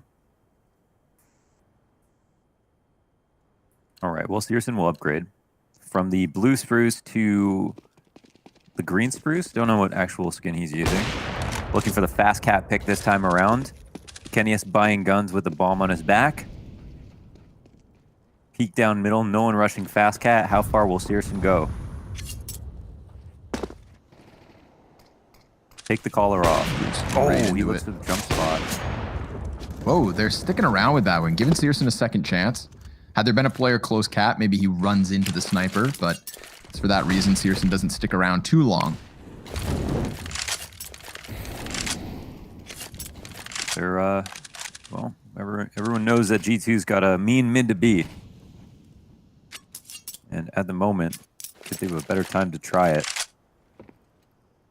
The only thing is, I guess they don't know where Searson is.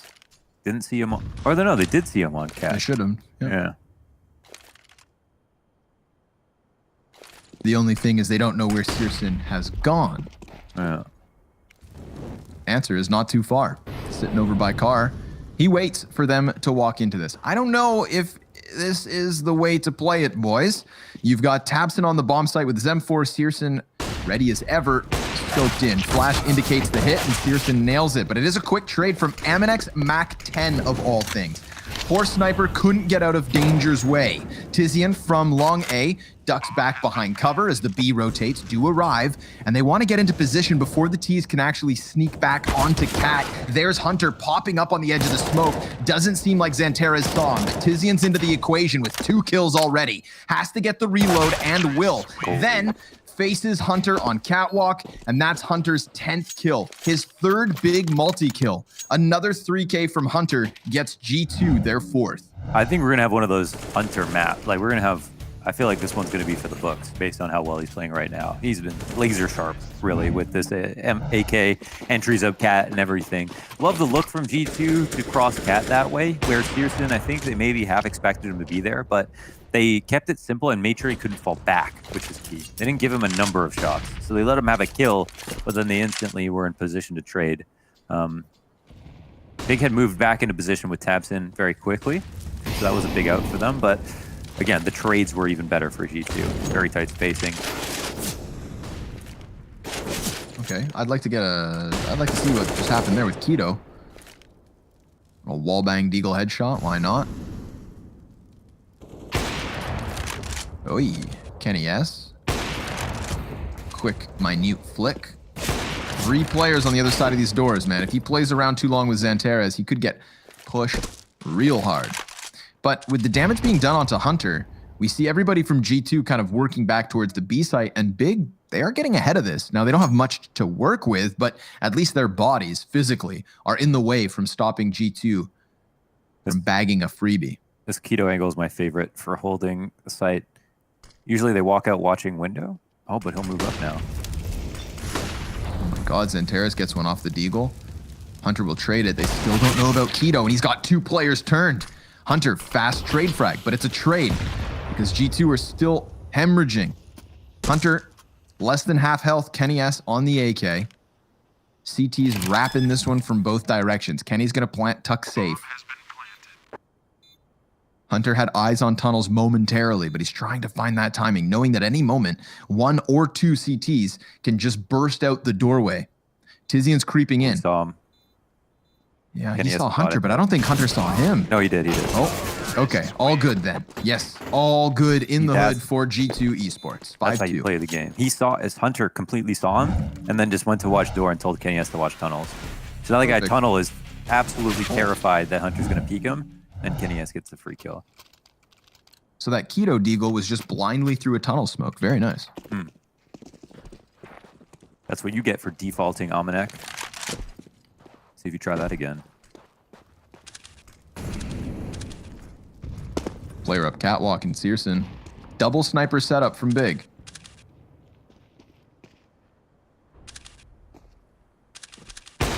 Here comes the flashbangs.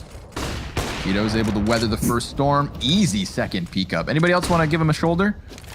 Or are you going to use Kenny S's entry on CT to try and get out of dodge? Here's Tizian from the top of mid. Finds great timing and a nice bit of rifle control to transition into the head of Aminex. Nexa's in the clutch. Unfortunately for him, already half HP.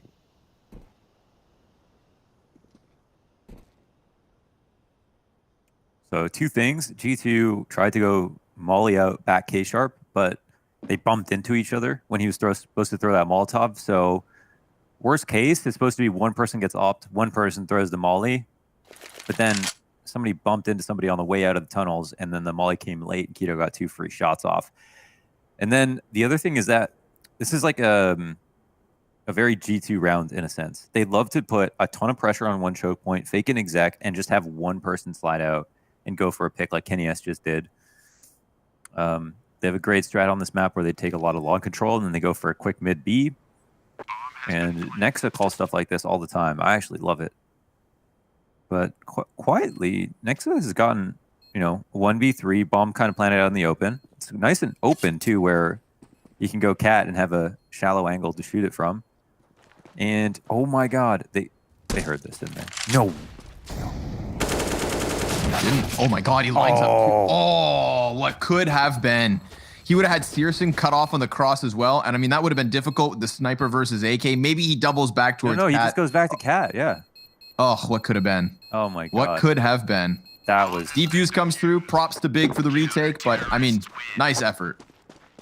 Damn. Xanteros at 13 health, too. Yep. That's tough. Lots of money here for G2. So, a very expensive round for Big despite winning.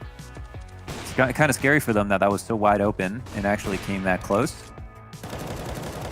But that's Big even, or that's G2 even messing up right there. So Tizian, he's been trying to push all game long. Finally gets one off.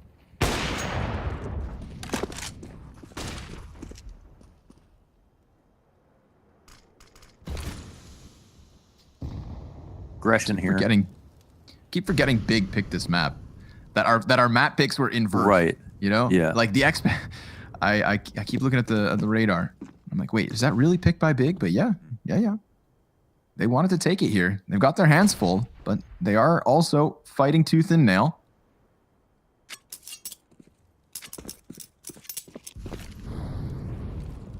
G2 kind of cooling off this round.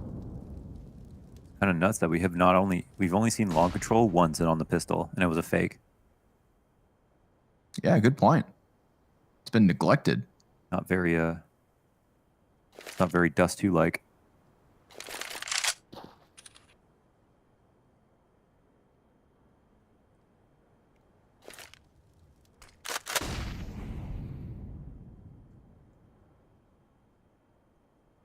Well, Big have been falling back into the late round. They just wait the aggression out, flash Searson off, and now they've got a very regular setup now on the A site. But do they want to fight Searson in the same way? Does Tizian feel comfortable pushing long again? Well, why doesn't G2 mid to be here? That's my question. Oh, there you go. Here's your answer. But Tito's got the response. 2 kills with the op. Kenny will stop him before he nails a third, but then he also anticipates the CT peak. There's somebody else back there. 7 seconds. Searson waiting just long enough. Jax, unable to clear the site fast enough, dies as Xanteros shoots him in the backside. It's a 4th round for Big. Just one away from tying this up on Dust 2. Nicely done from Keto. A couple of good op shots there. After, cool. Big, G2 set things up well. It seems like Big are getting a bit scared about trying to push too far. So G2, I think they've decided that they'll get the round that they want out of the CT setup if they wait long enough. And they did. So they can try it again. So aimed higher. Everyone on G2 had over 50% headshots on Inferno. That's a pretty strong stat. Even Kenny S, huh? He does hit way too many op headshots for no reason. Right. Well, also then thinking to myself too, Kenny S, man, and the 2 times we've seen him, or 3 times we've seen him play Inferno in this event, not always opping on that T side. I feel like I've seen Kenny with an AK more often lately. Yeah, on Inferno he never does. Unless he one time I think he opted picked it up from Xanteros, or Xanteros must have dropped to somebody, but he picked up Xanteros' op. Interesting. Back into it with, of course, a buy on each side. No sniper. Speaking of no sniper for Kenny S, yet again on the AK. You talked about the lack of long A plays. Well, I think maybe it's time for one. 4 players from G2 grouped out outside of it. Frag grenades, if they were just 2-3 seconds almost later. Yeah. Yeah, that's like 3 kills. They will put the smoke down and Searson's attention's on it. Easy pickup versus Jack, but now those flashes cause a bit of an issue. Or do they? Not for Big, that is. Tizian, 2 easy kills, and Searson gets his double. So the long lockdown works out wonderfully. They've got the bomb over there in full control, so be it if Hunter has the B site. He didn't hold on to it very long. Xanteros ties this game up at 5 rounds apiece. Feels like everything Big's been doing has been waiting for a long A play, finally. Like, they've had Searson on A, they've had 2-man setups on A, they've been waiting for, like, the delayed long take the whole time, and despite that, have been able to win rounds, which is pretty amazing for Big. But, yeah, now that it finally comes, I guess G2 were just delaying that because they're scared of Big's long control, and now pay the price of finally getting caught after some good patience. Nasty nade. Yikes. they were hoping to make anything of this unarmored pistol round. Well, that second frag, gonna remind them how much the first hurt. Second shot from Searson. Misses the mark, but he's already got the kill, so everybody's stranded here in no man's land. Amanek and Kenny left over, tapping away with the AK. Xanterez, a little bit of a delayed headshot, but he gets one as Searson cleans up shop. That's a 3-piece for the sniper of Big as they take the lead. Really nice anti-eco. They had the nade along every step. It was a death run map. They decided to go through. Nade top blue bin, nade on cat. Op shot in, no chance to plant. 6-5, double op setup, Keto and Searson once again. Kenny opping, very open map, of course, for T-side. Not surprised to see him picking it up every round on this map. And oh man, another fantastic grenade. There's been about 300, 400 damage in the last 3 rounds, Connor.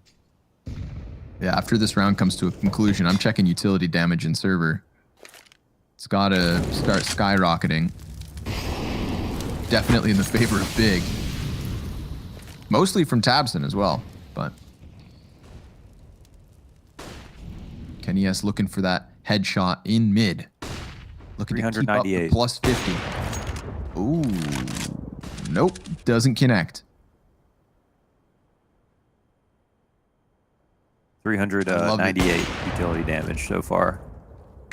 Pretty much just quick those math. rounds. Ooh, Tizian, he's getting away with a lot with these pushes, but he doesn't win the duel actually. Very close. Very close. 5 HP left over on Amanek. So yeah, he loses his life, but at least the 4 teammates he still has are on full bars of blue. The yellow graph, not so healthy.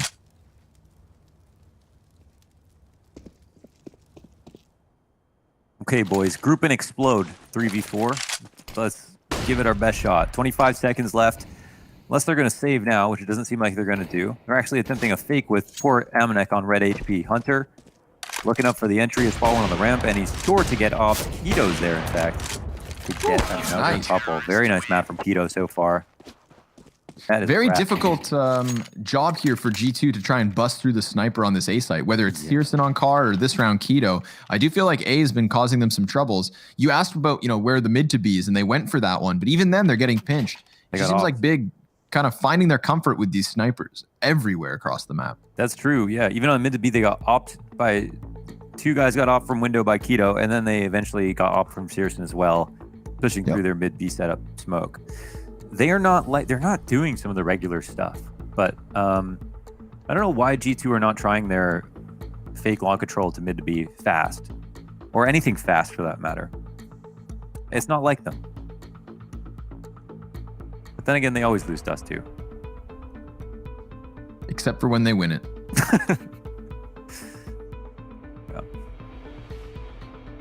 See, the problem of 16-2ing Astralis on Dust 2 is that, you're following map of the same map is, the pressure's high. They've raised expectations out of nowhere. That's a difficult encore to really nail. Like, how can you be excited about practice after you beat Astralis on Dust 2? You can never show up for practice again on Dust 2. Nope.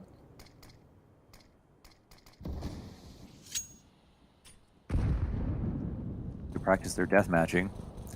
It's the Deagle train. Choo-choo. Quick mid B. Off of the flash pop, perhaps. Tabson ready for it. Smoke grenade greets him. He'll put down the Molotov, but half of the players, no, 3/4, get by. Now all 5 trying to barrel their way up through mid. Xanterez weathering the storm well. Keto giving cover. Both the B players have lost half their health, but there's no actual entry from G2. Amanek, he buys a bit of time by hiding inside of the smoke. Getting his paws on an AK could help, but it gets cut down by Tizian. So, you look at the health here for Big, you see where the openings could have been, and nearly still were. Keto, 12 health makes the difference there. That would have been a bomb plant and a 1v4 attempt with half of the players gone. But no, sir, not meant to be. G2 stagnant at 5 rounds as Big now lead 8-5. Well, Xanterez is continuing to play well from Inferno. He was almost the player to save them from losing that map. And now, yeah, the Searson Tizian combo is huge. Kenny S, oh my God, he just hit 3 op shots in a row. Searson goes down after 2, and now we're starting off with a more fiery tempo. Everybody's dead. Everybody's already almost dead, man. Kenny S shooting 3 bullets, one of which was a collateral. You don't want to peek those mid doors. Don't do it. Close them. Close the mid doors. Give Big a chance. Obviously a bit of a one-off here. We haven't seen that level of success coming out of Kenny S's sniper, and it all just stacked up. That was like 5 rounds of op damage, culminating in the first 5 seconds of this 14th round. And it works wonders for G2. Obviously, bomb plant now at the B site, a 6th round on the board, and a good chance to bag a 7th. Are we going to get 8-7 first halves on both of these maps? It's doable. Yeah, maybe. I do think it's been pretty good so far for Big after. I mean, they've adjusted and figured stuff out. Whereas G2 kind of feels like they're doing more questionable stuff now, or like not doing stuff that I wonder why. Fake control to mid B, fast long control, full executes on Cat when they've been trying to do these contact explodes, even though it worked once. Fast mid to Bs in general. I feel like there's a lot of stuff they haven't tried that they normally like to do. Tizian looking to survive here. Hunter's giving chase. That's him done. Or not. 2 kills with him. Okay. I thought the flashbang was going to be enough, but he gets the parting gift. Although, of course, economy damage, so be it. It is the 15th and final round of this first half. Take a look. Kenny S peeks up. He just sees an armada of counter-terrorists. Hot damn. Now there's 2 snipers from the CTs. One of which in mid on Keto. Kenny S finds no early damage at the start of this one, and it's a hyper-aggression from Searson. Called out. Kenny's called out. He tried to walk down suicide, and Searson grants him the gift of death. A 5v4 here, turned 5v3. Again, it's the snipers. If they're not dying while they overface Kenny S in mid, they are doing wonders of curbing off the body count from G2. Keto also down tunnels, gets himself another. It's a 2v5 attempt for G2 to close out their T-half, and it all comes to an abrupt halt because of Keto and Xanterez. 9-6 for Big. Join us after the halftime break to see who closes Dust 2.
Welcome back.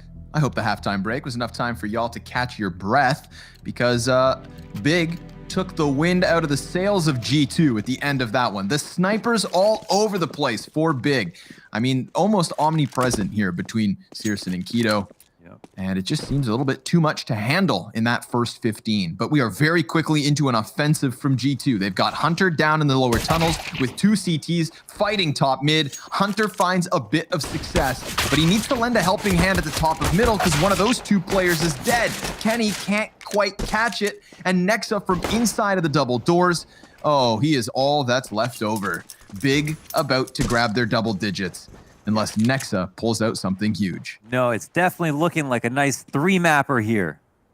Nice 3-mapper here. I think we're going to get strapped in for a 3-mapper. It's looking really good for Big now.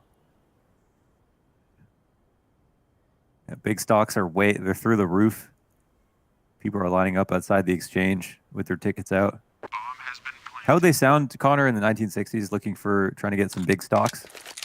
Try to get some big stocks. Hey, anybody got some big stocks here? I'm from New York in the 1960s. You got some big stocks? I got small stocks, medium stocks, but no big stocks. How about some trades? I'm looking for trades. I'm looking for work. I want to do something for me. Let you help me make this happen. Next, 26 HP, not much left here. I mean, the facing him, the bomb's halfway gone. What's he going to do about it? You're from North Jersey or South Jersey? From the Bronx. Okay. Oh man, I was I tried to mute. Oh man, okay. I love that. And I love to see Big doing well, you know? Big success here. They smoke mid on this round? Surely. Long control here with the Deagles. Oh man, but everybody's on the opposite side of the map. There's going to be no action in this one.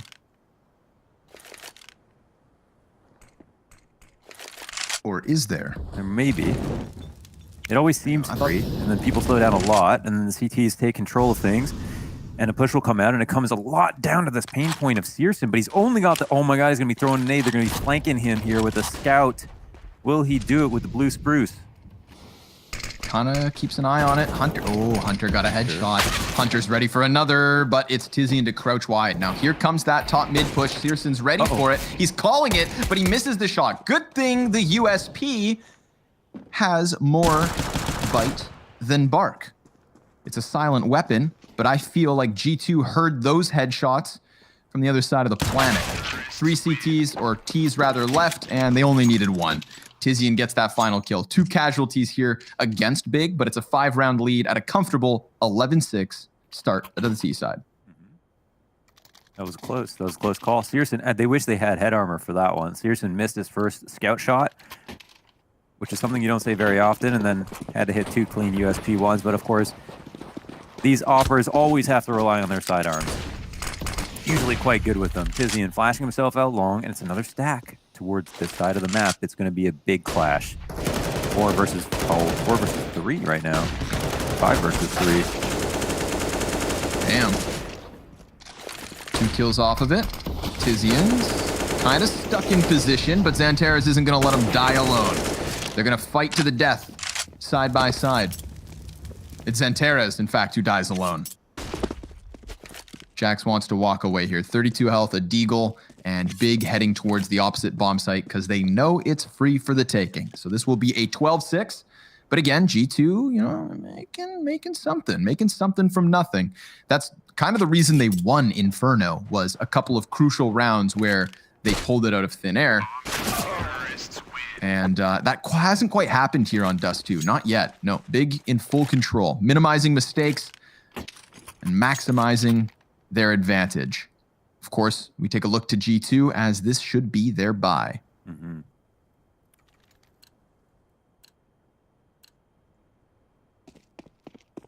Now, this was the pick of Big. We were just kind of hyping up G2 because of their recent, big win recently versus Astralis. But clearly, still some holes. And I think more clearly, just still a really strong map for Big, despite how well or how badly G2 may or may not be playing. Now, there's a good opening kill, and the double op setup will now be the threat that Big try to deal with. You don't answer with a double op threat, of course, on the T side, but you do have to deal with it. If they break the economy of G2, it could be a quick path to the finish line. But it'll be about proving that they can at least do that once. And right now, it's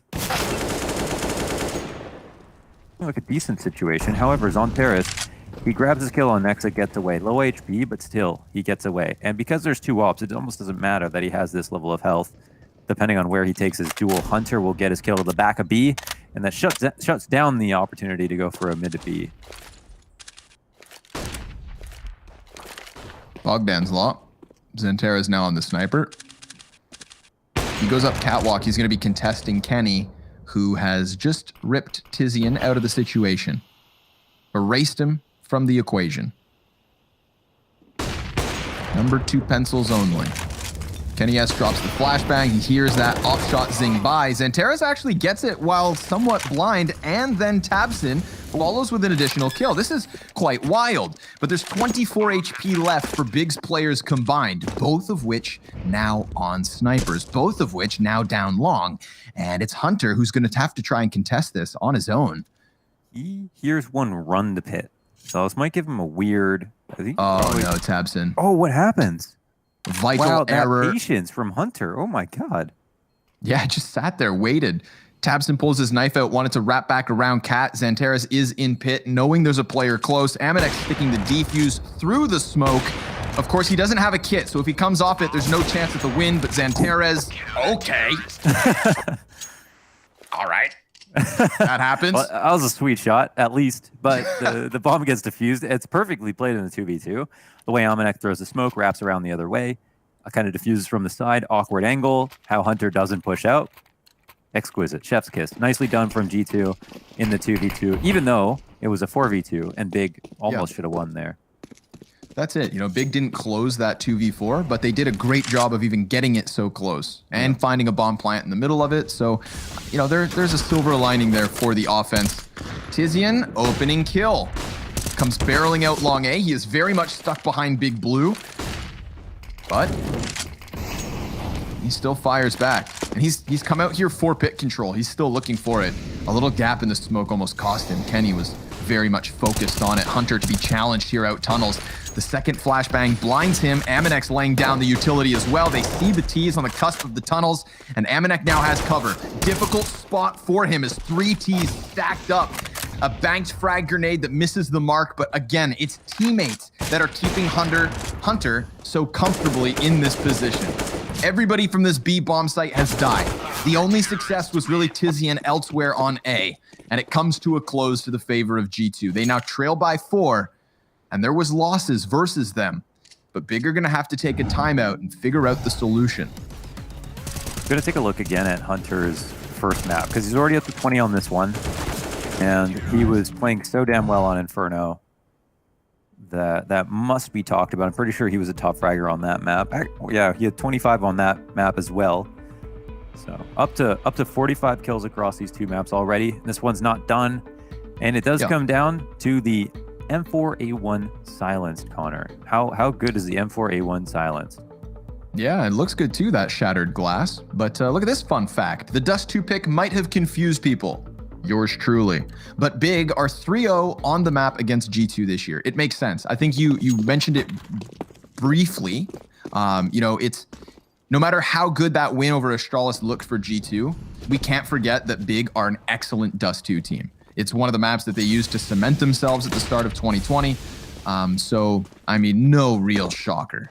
Yeah, to top off the head-to-head, of course. They've got the 3-0 versus G2, which is a cool thing to point out. And then they're also, I think, out of 13 maps, 80% win rate, something like that. Actually, to make sure I'm not going to pull that out of my ass. I'm going to look. But yeah, a very strong map for them no matter what. For sure. They're going to try with just their Glocks and Deagle to get out tunnels. Amanek pops up, sees a bunch of bodies.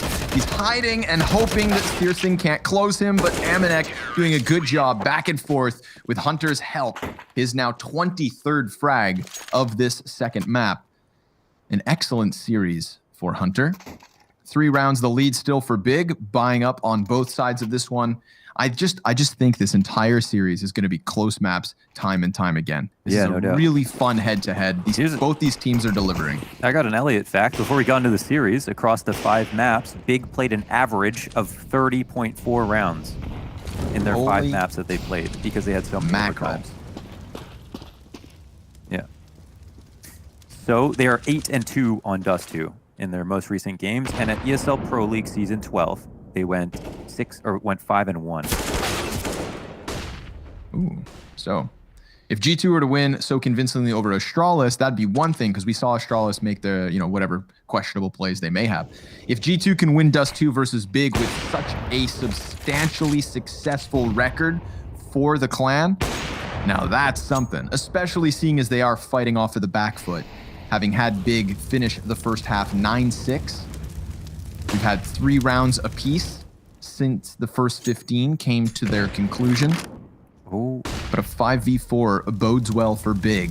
That B site's completely evacuated, and while the utility pressure is drawing G2 to this A site, it's the bomb magnetized at B. Yeah, it was a bad gamble. This isn't one of those emergency situations where they have to gamble. This is just where they figured they'd try it, and it's a bad call. They have Almanac pull all the way into CT spawn. Kenny S decided to walk out of CT spawn into long A. If it was A, it was over. But at this point, with the B play, it's a complete save. No other option. Hampton's here to see if he can pounce on some lurkers, but I assume he's not going to act too quickly. They're so broke. They have no utility left over.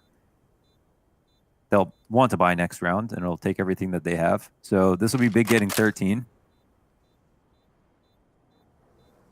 But with an equal chance of winning next round for G2, considering they just have to rebuy their utility for the most part.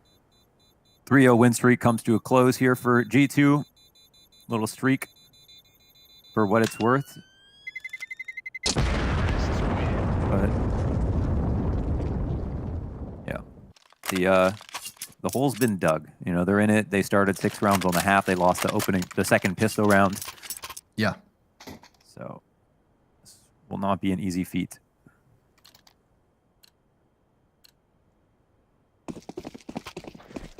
Back into it. At least they didn't lose everybody in that last one. So yes, the streak technically comes to a close, but it wasn't a total blowout. It hinged on a singular death and a bad gamble.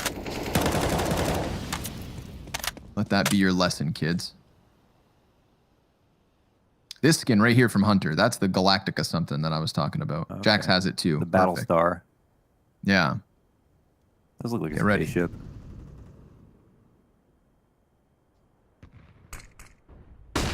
Ooh, flashbang over. Jax. He hasn't been checked. But he walks into it and Tabson's able to react fast enough. Now the A site's really under pressure. But G2 are going to think, damn, do we over-rotate again? They're still reeling. From that last stack, utility goes down deep on Cat. Kenny S still in the middle of it all. But these T's are so close to rounding the corner. And I mean, he is standing on full display. Now with the smokes down, he is honed in. Nice flick. A second from Kenny. A third. Phenomenal hold coming out of Kenny S. Tizian's able to answer as he spams through smoke for the second into Hunter. We're left with the 2 versus 2. Xanterra's separate from Nexa on Cat with a crisp headshot. Puts it on Amanek. Not his best map as he sits at a dilapidated 8-17. Bombs gone down. Kenny S surging the server with an electrifying 3K. Is it enough for Amanek to close? He is standing on Tizian. He finds him. Shot to the back of the head. He knows where Xanterra's is at. A single flash is all he has. He gets on the bomb and he loses the duel. It's big to find 14. That was so close, man. But you can never take away what we just saw with that Kenny S 3K. I lost it. That first shot was enough for me. This is a crazy... Oh, that flick is so fast, man. Woo. Look at Oriz. Damn. And look where it leaves them. That was the power play of the day coming out of Kenny. But it's just not enough. Big are superior on Dust 2. That's the lesson we've learned here on the second map of the series. G2 aren't dead just yet, but, you know, they're writing the will. They're calling the family members. Somebody's going to have to fish him out of this situation. A walkout long. No matter what happens. I mean, you could go ahead and stack 5 players on A. It's the right call to make, but they're so ill-equipped for the situation.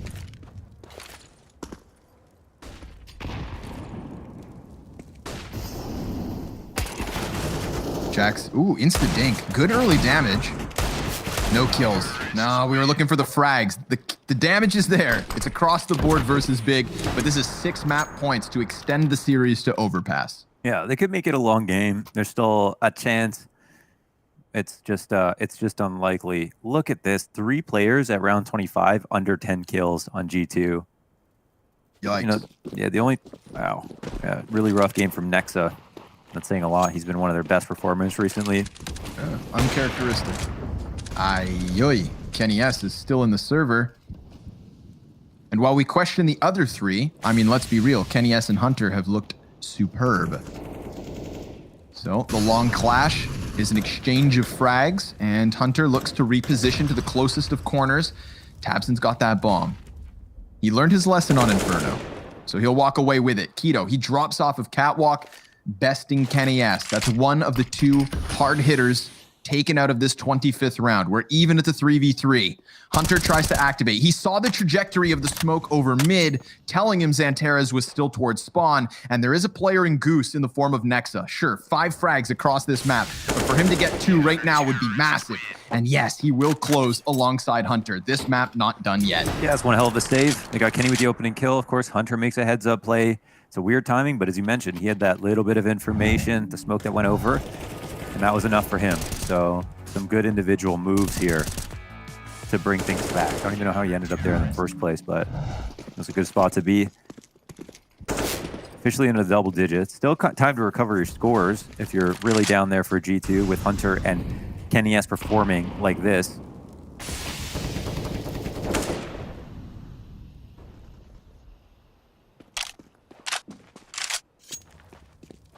A couple of very successful long walkouts here for Big. At least in the beginning. Oh, that one ended in a recovery for G2, but still. It was a strong way to start.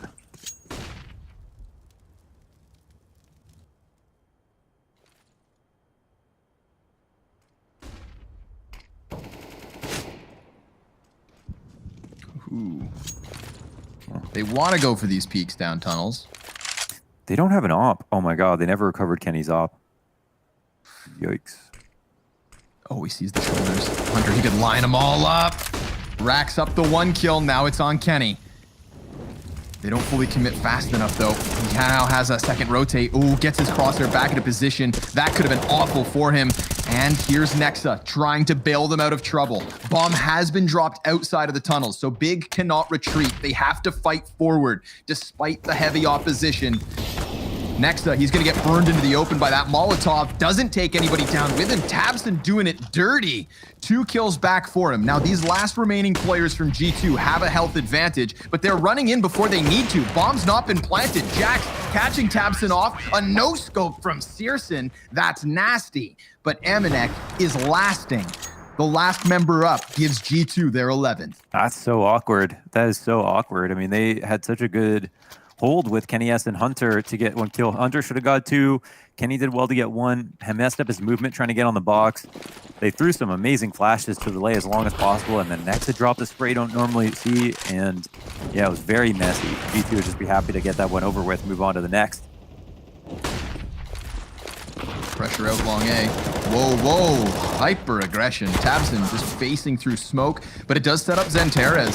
He is the AK player. Other pistolman out from Catwalk, but now it's Xanteras sectioned off. Unable to make the most of that cat distraction. Tizian does have a CT in an awkward position, but he can't quite find him. He will eventually get there, but so will G2. A 12th round on the board. 3 map points to remain. Now it's only 3. Course, so the buy is going to come in, and we've got the upgrade back to the op, which, you know, that's full That's full power here for G2. And in AUG on Amanek, very strong buy to go up against Big. What are they deciding on is the question. Who needs what utility? Because surely they're going to spend their money here, correct? Timeout called here for Big to discuss things. They've had a few things work out well. They've got a great long spawn on Keto. That's got to be tempting. By that same token, they've got a B spawn to work with as well. It doesn't seem like that's the move, though, versus the amount of utility they know G2 have at the moment. Oh my god, they're actually saving to get the op. Okay. Well. Okay. That's funny because it's like the more responsible option, but it's also like, you know, you are giving up a round potentially this close to the end. Oh, Kenny's so blind. Oh, he even there's an op. gains vision and hits Keto. But yes, there is an op in the hands of Searson. So this is the funny part. If G2 thought that Big were saving, they wouldn't have had Kenny out there like that. Fair point. So that worked out pretty well for them. Next gonna get a chance though. Going in with the AUG. Sniper's still up. Obviously they know Searson's gonna try and milk that op for an opening pick somewhere. Heavy lean to A. For the moment, it's the right call. But you know Aminek's kind of stressed. Hunter's trying to let him know, reassure him. There is no mid to B for the moment. CT smoked. Now he sees the bodies coming inwards. Hunter. Oh, just playing with minimal cover here. Keto just shoots him in the back of the skull. Keto got up close. Nexa eating a flash. He needs to regain. He's, oh no, swapping weapons. Able to get it back out just in the nick of time. Tizian has him dead to rights. 47 health left over. Tizian has not gotten his hands onto any of the weapons that surround him, and so he is caught by Jax, a 13th from G2. They stop the bleeding. Yeah, you can easily see a round like that fall apart because, you know, of course, you lose your Opera that quickly. 5v4, Searson's picked it up. But, you know, all the while, Big were saving. I think at that point, they kind of wish they had more behind it because that could have been the end of the game. But they do get another chance on the op with Searson. G2 are going to see that they were saving the whole time. So they're going to be more prepared to go up against the full-on rifle rounds, and Searson wins his duel straight on in versus Kenny S. He's going to be heard running into that smoke, but two CTs will fall back, and Nexa recovers the AWP, which is something, and we'll just see how proficient he can be with it, is the other. Maybe if they're landing, G2 Kenny can walk over to his computer and start playing. That may be against the rules. But I didn't read them, but I have to assume. I have to. And if G2 assume that the threat's not near, they would be oh so wrong. Coming around the corner of Long is Big. Oh, it's really awkward to try and hold this. I mean, playing for the retake. Flash at the cross. That's great. It does blind 2 of the 3. Makes Big a little more nervous. Now they start to lay down that utility. There's a gap. Can Nexa hit a shot like this? The first man gets over. And that's all they needed. That's the bomb plant with 2 players on Cat and 2 positioned on Long. Oh, what? Nexa just blows him away off of the car. The flashbang's great. Trades back the other way. 3 versus 2 here for Big. They've got Nexa creeping up from CT spawn. And Jax, he's mollied off for the time being. Keto's looking ready to go because Jax is all that's left over, and Big still looking like the kings of Dust 2. G2 may have robbed the crown from Astralis, but Big are now holding onto it. Jax looking to get into this bomb site, moving inwards, sees the player on Long and dies to Tabson's AK. That's it. 3 maps needed. A justified pick from Big. The head-to-head still flawless between them and G2 on Dust 2. It's Overpass up next. Yeah, of course, credit where credit's due. You know, even though that last match was close, I give it to G2 for playing so damn well. And now, you know, Big, even though the match is close, they look like they were in the driver's seat. They had more substantial rounds, a great second half to close it out. There's good stuff, and there's going to be even better stuff to come. Who knows where this decider map goes? Of course, we'll have our analysts after the break, and we'll see you guys for map 3.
Bust another move, get on down. Bust another move, get on down. Bust another move, get on down. Bust another move, get on down, down. Watch me groove, I move, I get so loose, I lose my cool. Watch me groove, I move, I get so loose, I lose my cool. Fly in the visual, high in the spiritual. Life can't get rid of you. This what I'm gonna do. Kick off my shoes.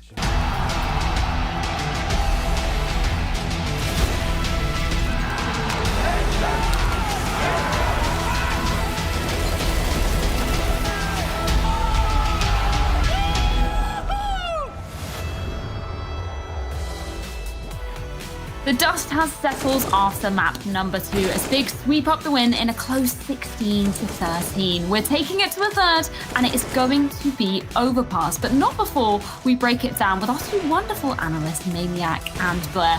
Blair, myself and Maniac maybe thought we had the last laugh after that one on Inferno, but Big are back, and their individuals are stepping up in a big way.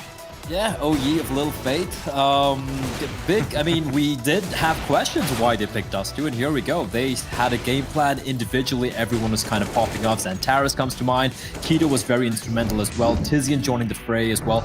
27, 25, and 23 kills respectively. Even Sirson, right? He had a little bit of a quieter game. He's one player I pointed out saying I want to see him have a bigger game with Dust too. Now, even with the 19 kills, 6 opening duels to 1 out of 8. That's impressive stuff. Tapson really didn't have to do much on this map, and individually everyone was kind of spiking. A good kill spread as well for the side of Big. And in the second half especially, they seem to have the better idea of how to approach a T side compared to G2.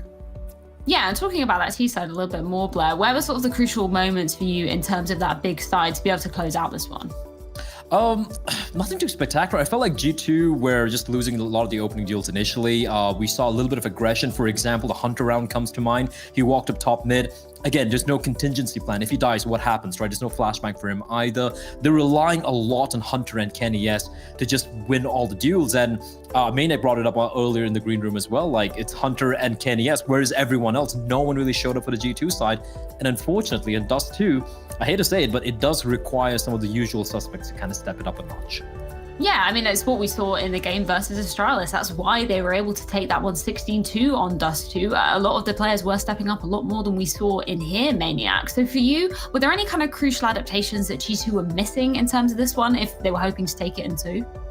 I mean, aside from the individuals, as we talked about, namely Jax, Amanek, Nexa being way too quiet, I do believe that G2 missed the mark when they were leading 5-2 scoreline. We thought it was done. They had already established their dominance over to the catwalk position of the map, and somehow, somewhere, they must have changed the pace. I think they stuck with their slow pace. Big really adapted to it, and then there was this kind of forced focus on the B-bomb side, and I have to commend Kido and Xantares. That duo was absolutely airtight. Kido with the secondary AWP, Xantares with the rifle. They stopped 2 to 3 B splits. I would have hoped to see G2 maybe focusing a bit more on long. Would it be with take from the get-go, a couple of flashes just going through the smoke, or with late takes when you can Isaac Tizian alone in that pit position? It wasn't the case. So in that sense, I do believe next time missed the mark just a little bit, but also a good adaptation from Big. Yeah, and that goes to say, you know, seeing from Kiso going complete 180 from the first map that we saw. He was such an instrumental part within this vision of Dust for Big. But of course, we've got a lot of questions going into Overpass. And Blair, you actually brought up a really good point about Big statistics on this map. As we can see here, they haven't played it that much in the past 3 months, but in terms of their win percentage, it's been pretty good. It's not a map that, you know, they veto out, they particularly pick, but it's something that they're comfortable to play if they have to. Yeah, if you like kind of go beyond 3 months, you go all the way 6 months, right, of this map being Big in this map, they've played it about, I do believe, 8 times or 9. And they've won 90% of it. They've only lost it one single time. And it's a map they rarely pick. They don't ban either. It's kind of like a map which kind of their opponents pick or it becomes a decider. And they're really, really decently good on it, right? Just the one loss they had, I think it was against Heroic once kind of recently, but that's about it. The wins have been pretty convincing as well.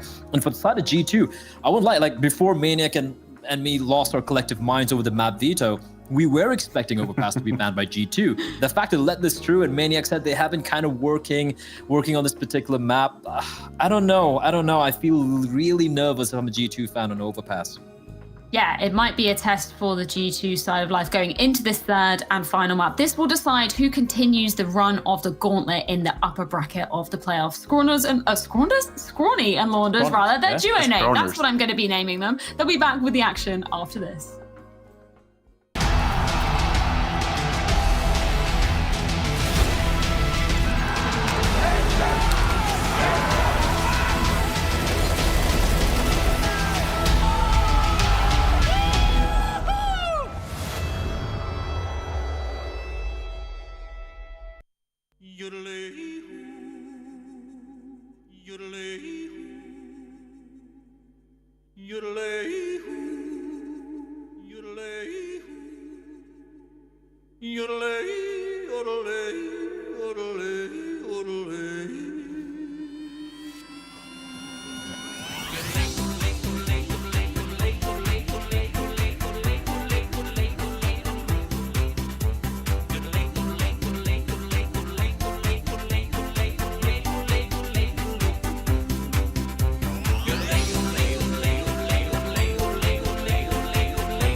I'm muted now and I'm not. Now I'm not. Now we're all good. Mohan, this one's yours. Take it away. Yeah, as it was set up by the desk, a very interesting map to end up on. G2 don't have a lot of history on this map. They really wanted to end this in 2, but we're they did. A weird conclusion where Big are like stronger than they realize on this map, as was pointed out with Bible, and G2 just don't have many reps on it. Like I imagine when they scrim, this isn't even something that they think about. So we'll see. The only player I know, Kenny S likes Overpass. I personally know that. I actually want to argue that it's not a hard map to call on CT side either. I think there are harder maps to call rotation-wise and aggressive CT setups. I think it suits G2 like crazy. Honestly, I feel like they should play it more than they do. I personally don't think we're gonna find out today that they're way better than they realize and they should start playing it. I think that's unrealistic considering how good Big has gone. I'm really leaning towards Big here, but maybe in the future down the line they can start to play some more Overpass because they have a lot of the right players for it, I think, for sure. Very open A site for Kenny S to work. They have a lot of aggressive opens on CT side. They have very simple rush strats that are huge for this map on Monster, on Short B.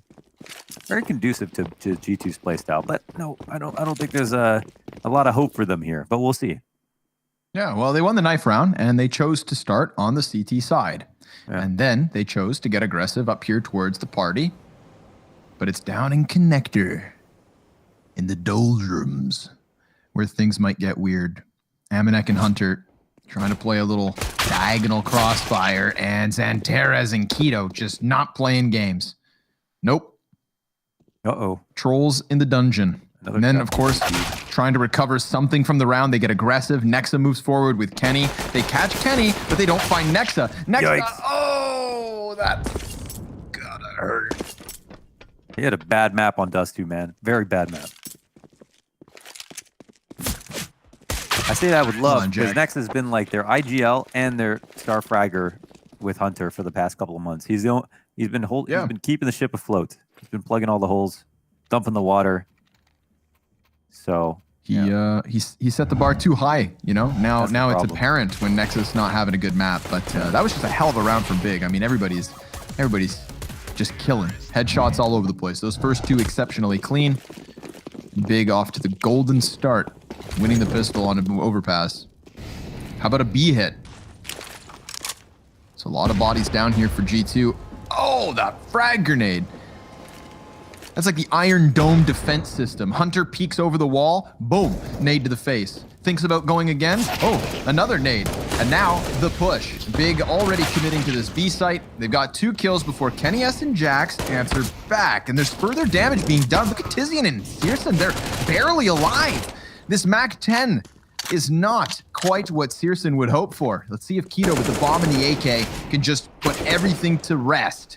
Taps into the head of Kenny, sees the other 2, and even he can't manage. Searson needs 1 shot each, but Jax rails him with the Deagle, and G2 robbed the round. That was pretty disgusting, all those Deagle kills. And that was looking like a fearsome rush. They got in there 2 initial entries, and then 3v5 from the backlines. You are relegated to standing behind the site here with the whatever guns you have versus execs on B. That's just what happens. What should happen to help Big across is 1 flash, 1 pillar flash, and then all of those guys have to duck and start to go into the water, not be able to see over top of the railing, and then they continue forward. But for whatever reason, there was no continuation flash to assist them, and that's all the space they needed. They were just hitting shots with those Deagles. So Big will counter force after losing that round. They're definitely not out of it just yet. They've got the 3 Deagles and an AK. So it's very comparable to what G2 have.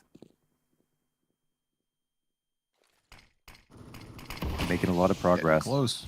Yeah, getting dangerously close. But Amanek, a bit of a connoisseur. These bathrooms positions, always on something special. Look at this. Playing around the edge of the smoke. That is nasty.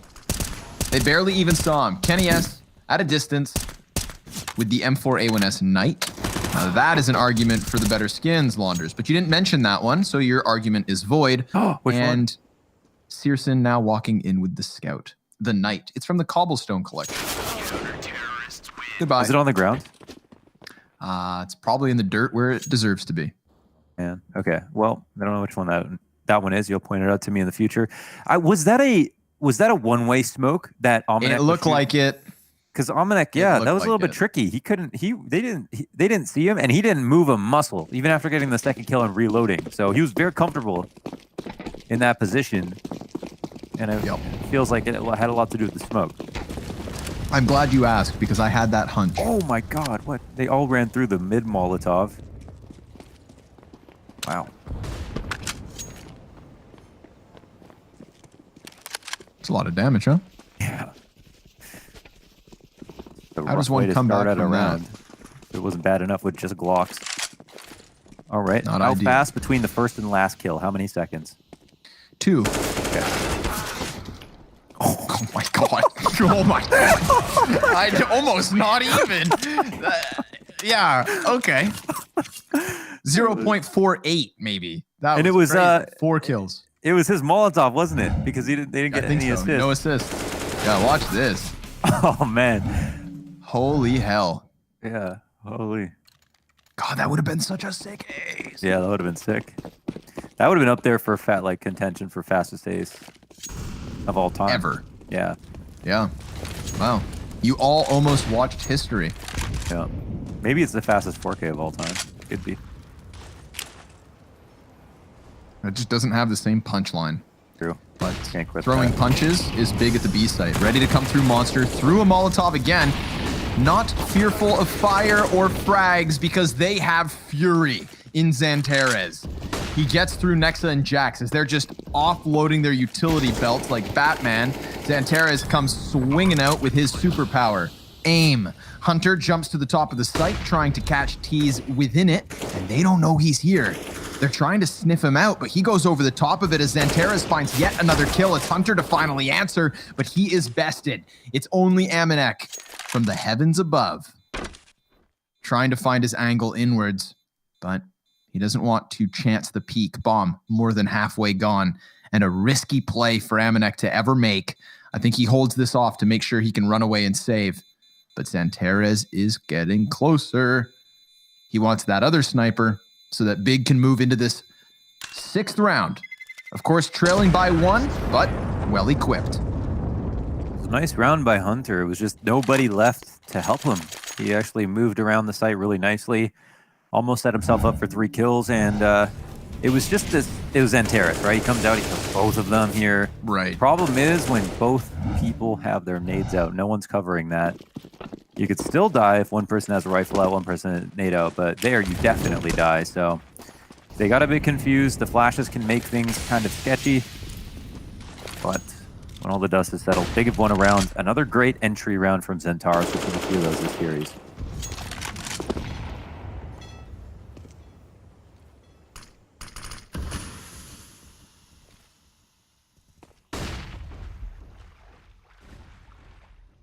Short control for free. Early frag damage. Not bad. Taps him down to 65. Line up some Molotov. This trash. Then this circle. Then whoop. Up and over she goes. Kenny S making good work of it, though. The sniper down through Monster, catching Tabson as he was trying to throw utility inwards. Oh man, that's so awkward. Kenny, that was weird by Kenny. They flashed so he could cross, and then he got blind so he canceled it. But he didn't need to see to cross, and he knew Searson was there right after he picked off his teammate. So awkward move. Awkward move. You hate to see it happen like that. I think Almanac knows exactly what's coming his way now, so he's moving into a more aggressive position outside the bathrooms. He's smoking it down. He's calling for the rotates, and I think they're stacking A. So, hey, there's a chance here for G2 to actually hold on to this round. Yeah, if Big don't hard clear this tightest of corners, there's a chance. He is able to catch Xantares, not Tizian. 2 kills, then that third one comes back from Hunter. Oh, Hunter! 2 headshots off the M4A1S. A perfect call from Amanek to tuck into the corner and ask for help. The help arrives in time. In fact, it's such a frantic runaway. Oh, wow. Wow, that was a quick shot, though. Sorry, yeah. I saw that shot from Searson coming. I said, screw this point. Let's watch that. And he just caught Kenny. Yeah. But Damn, Kenny, close one. He could have got out of there, but still, yeah, G2 win. It's one alive. They win. It was a good stack. Nice heads-up play by Almanac. Probably, you know, had the balls to say, hey, come to A, let's just stack it. It takes balls to say that, you know, because you have to jeopardize the potential of winning the round. But you have to be that brave. You have to make those calls sometimes. So. Oh, Kenny, yes, on the op. Another one. No, that's got to be a one-way. Amanek's on it again. Yeah, he is. Okay. Okay, yeah, Amanek was on it again. Kenny S, flicking left, right, and center as Hunter, the savior of this A site, rotating up at the perfect moment yet again, stopping the bomb carrier in his tracks. The last two members of Big bring it back. Looks unlikely. Santera is now moving in, but Kenny trying to catch him. Saw the leg, so that was a chance for him, but no, sir. A 12th frag for Kenny S on this CT side of Overpass. G2 looking good. Good enough. 5 rounds to 2. It's, I mean, Almanac knows how to play a spot, for sure. Kenny S is 12-5. Yeah, that's something special. So, that was Nex's worst KD, -13, and lowest rating, 0.59 since Big on Dust 2 at, oh my god. Now that's an Elliott stat. Only Elliott pulls those ones out of the back pocket. Wow. And yeah, so that was the reverse sweep in the finals. G2 Nex tweeted, wouldn't it be funny if we lost 0-3, or can't wait to lose another final 0-3, and then with a map advantage, lost 0-3. Or was it they won the first match? No, it was a full reverse sweep. It was, yeah, they were leading 2-0 and then lost 2-3. Right. It's like they couldn't have made it any more embarrassing. Yeah. You'd think, until clearly with Elliott's statistic, they got another chance to make that stat even worse. So really countering Nexa out on these Dust 2 plays.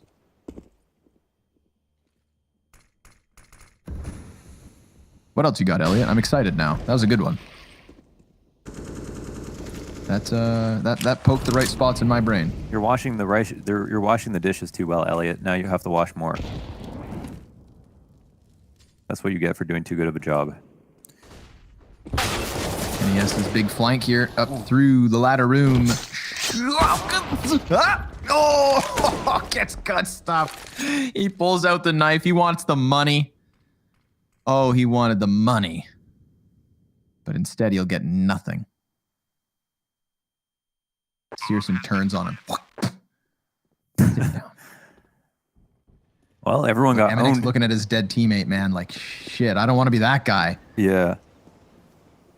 I don't blame him. This is a big round for Big. Just walking into the B site, easy peasy. Up there, right? Nope. Oh, nope. Searson still got it.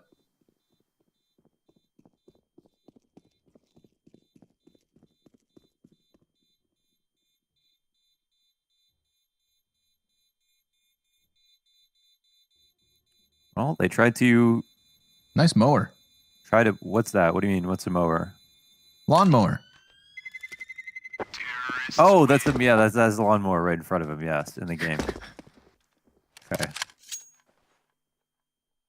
There was a camera angle. I know you're not watching the feed, so you don't know. DreamHack had a little camera angle, one of our cinematic observers. Yeah. I'm not just admiring lawnmowers. Sorry. I'm like Cypher right now, switching between perspectives. Yeah.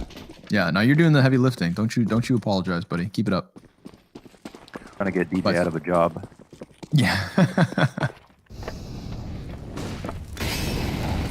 Molly down at his feet. Kenny S with the deagle.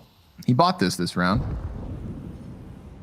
$700. See whether it goes down the drain or into the mainframe and brain of a player from Big. He's looking for it, but they've already actually missed Searson and his timing. Maybe he heard that. I feel like Kenny has heard an audible. Yeah. He's hunting. There you go. If he had gone for another knife. This is cool. They split off. They fork off. Almanac going for the flank. Can listen. I think he heard some He's running, man. He heard some footsteps for sure. But they're holding back. One's holding back. Who is it? Yeah, Tizian. Where is he? He just heard him back. Whoa! Tries to fly around the corner. Tizian on damage control. Able to get that one. Obviously now everybody knows what's going on, and everybody knows that everybody knows what's going on. So it's just going to be a bit of a clash inside of this bomb site. Now remember, Kenny S picks up that op from long A. He just got a headshot into Tabson as Nexa gets one with the USP. Did you see Kenny's shot from his perspective? Because you just screamed like you did. The middle of the box from heaven. Gunner, we need the replay. And the round's not yet over. Kenny's been boosted up. He's doing further damage. This picked up op. I see why he risked it last round. Because once Kenny's got the magic stick, oh, the fireworks, baby. The flank, though, from Monster. That's going to be good as Nexa bests Keto, Tizzy, and his main gun's dry, so it's just the Glock. But none of these players have actual armor, so he could still line up these headshots. He could very well deny this. It's on the burst. He even gets the second, but Kenny S, 3 kills for him, gives G2 his 6th. You have to flick between the stacks on this site to kill the guy where Kenny S is standing. You have to, right? Let's see it. Between the middle of the stacks. Kenny flicked to it. Okay, Deagle, boom. Where he gets the op to do that. It has to go between the 2 stacks of the site, a specific spot to hit that. He shot because of the plants, but like, was that literally all reflexes?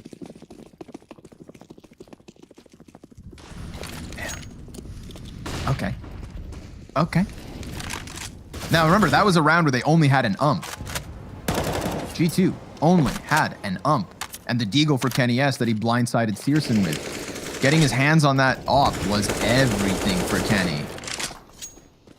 G2 double the round count. Double op setup here in the 10th round. Another pressured B site. Great utility damage, but that goes both directions. And everybody's still standing. 4 players per team poised outside and inside of this B bomb site. Kenny's gonna get run boost over. Whoa. It didn't quite work. Try it again. 2 for 3. Oh, best 3 out of 5. Yeah, they give up. They give up, and understandably. Also, at the same time, Big have gone elsewhere, so he doesn't get punished for it. That was actually a cool run boost. You see how they're doing that? Just use the momentum of the run, Jack standing. Yeah. It's cool. Tough to do it down the ramp, though. Right. Okay, top bathrooms. Almanac, can he be trusted? He's getting flanked, but it doesn't matter. He's got Keto, and he'll have a smoke as well to create some cover. He's been good by himself. Been very kind of reliable to play bathrooms alone. Kenny S grabs another man. He has got 16 kills. He's crazy. Yeah, Kenny's going big on this one.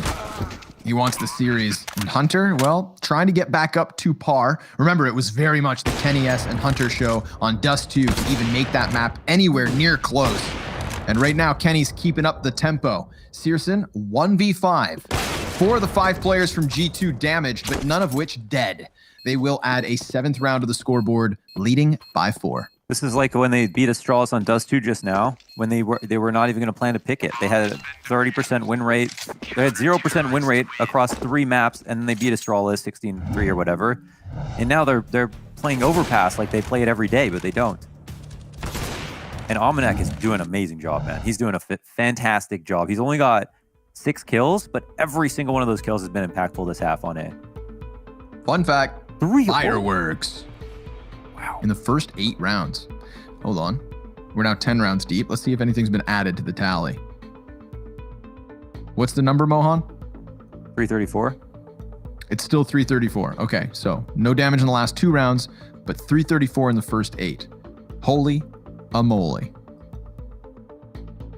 What is the threshold for getting the assist for damage?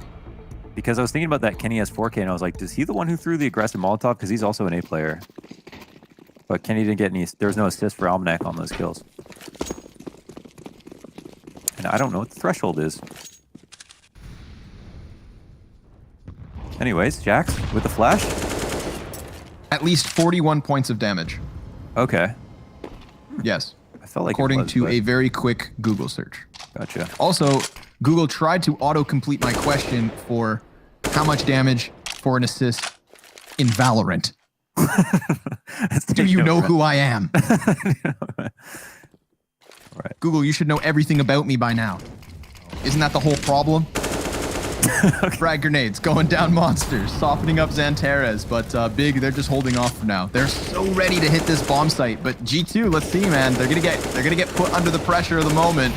Keto goes in first, goes down first. Now the monster hit comes in successfully. Jax off the top of the barrels with an easy trade frag, keeps the other two at bay, but they still manage to trade. Hunter stays on top of boxes, and those two Ts have cover under smoke. He tries to spam the carrier. That distracts him for Tizian's peak, and now we're into a 2 versus 2, where Kenny and Amanek are both playing on ops. This is not ideal. Let's be real. But Kenny S still capable, missing 2 bullets and swapping to the sidearm to get the job done. Tizian rounds it back. He just saw the leg of Kenny, so that's an easy pickup, but he's going to need the 3 kill if he wants to close this. And Amanek's on 100 health. Honing in on him, getting closer and closer in the open. Tizian tucked, tries to swing out, knowing he was stuck, but he won't get it. Amanek will. Defuse for G2, an 8th round on the board. That was sick from Amanek. He went fishing there. He kind of ran back a couple steps and then walked forward again just to pull Tizian 1 step closer to get in position. Because he was in the tunnel, and if he started walking, Amanek might get nervous and run away. But he just gets him that little bit closer and then walks up. Beautifully played by Amanek. He's really smart in the 1v1s.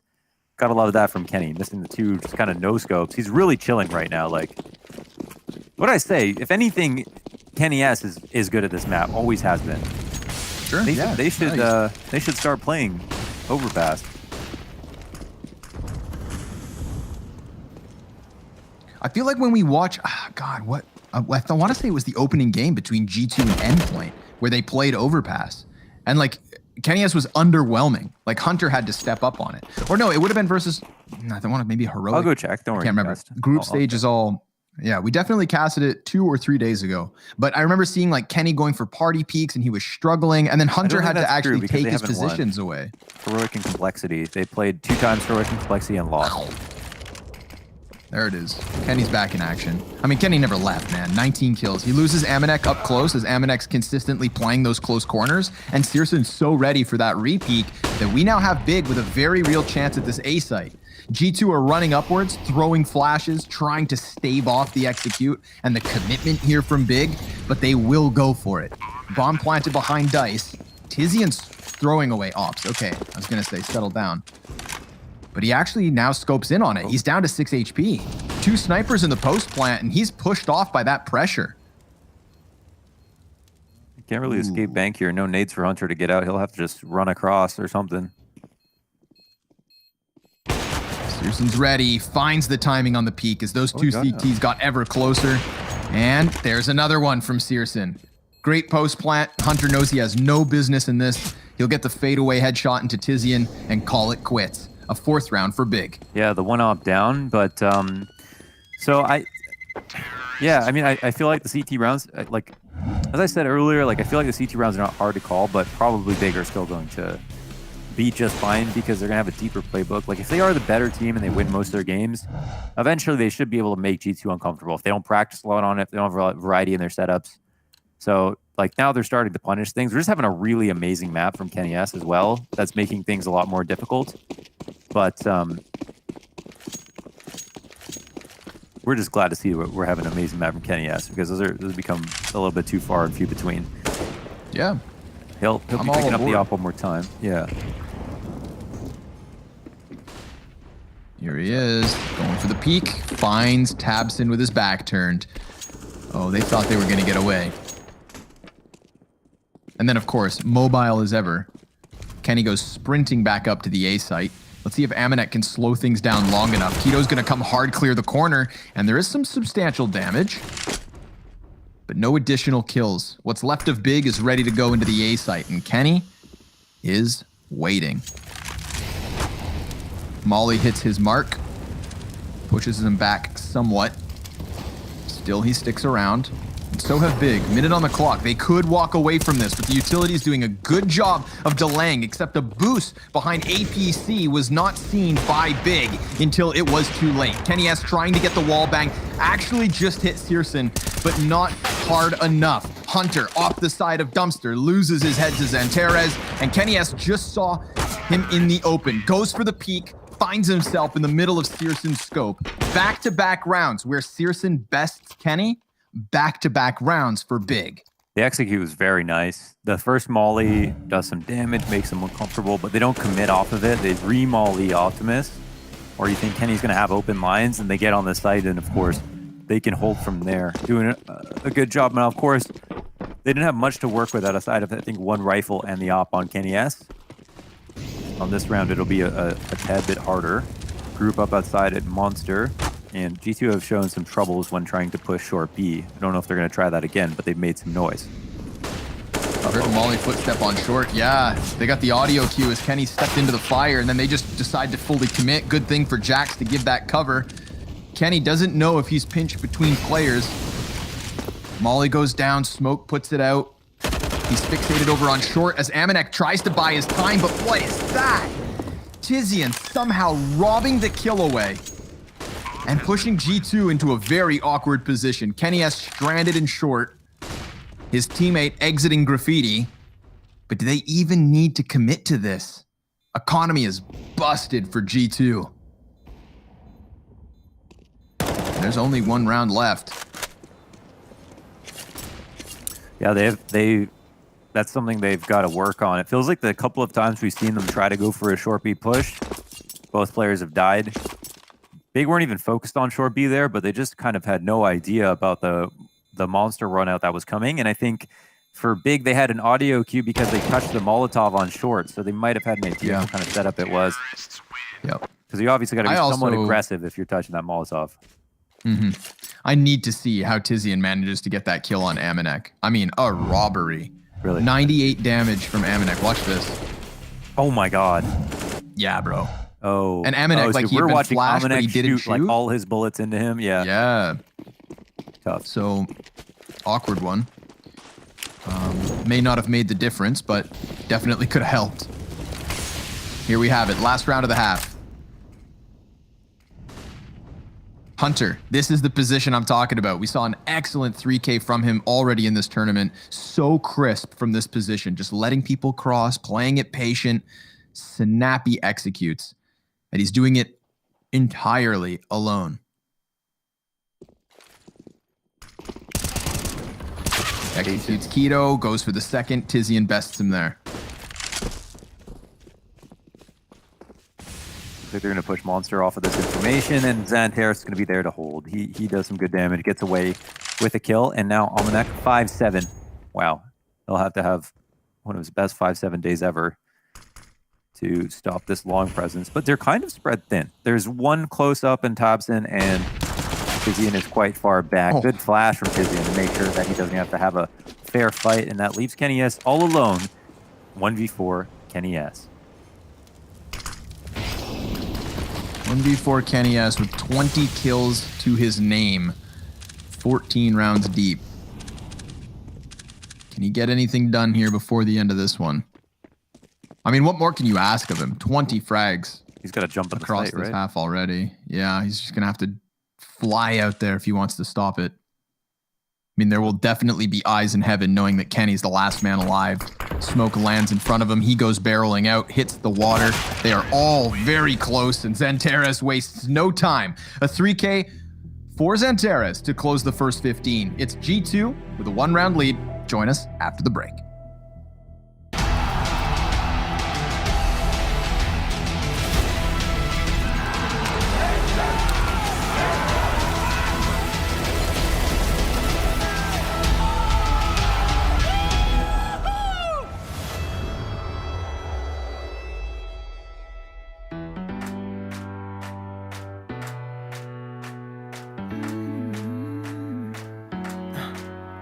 Am I wasting time? 'Cause I'm already gone.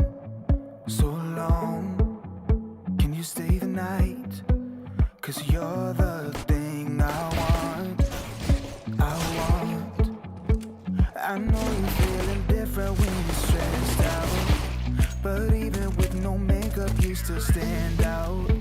'Cause no one makes me feel the way you do now. Like you do now.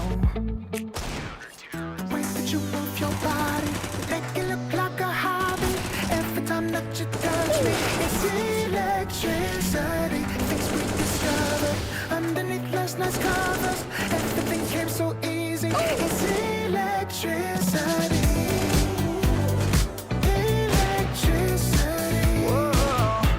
It's electricity. Electricity. It's electricity. When it's late at night, I feel you on my skin. My skin. You're all that's on my mind. It's finally sinking in. You're in. I know you're feeling different when you're stressed out. But even with no makeup, you still stand out. Cause no one makes me feel the way you do now. Like you do now. You move your body, make it look like a hobby. Every time that you touch me, it's electricity. Things we discovered underneath last night's cover. Everything came so easy. It's electricity. Electricity. Oh, it's electricity.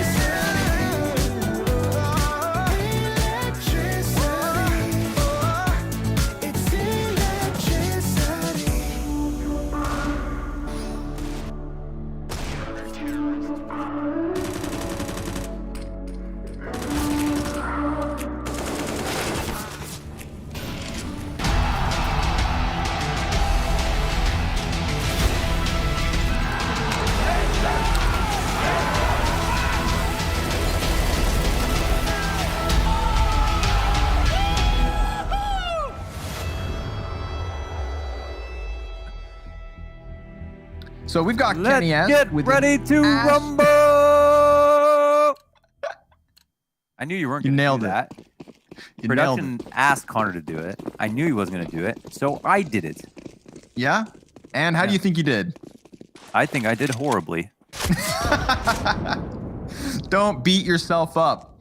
It's Kenny S's job. He's beating everybody up this map. 20 freaking frags by the end of that first half, and this one's already quickly underway. We got Keto playing games in the playground.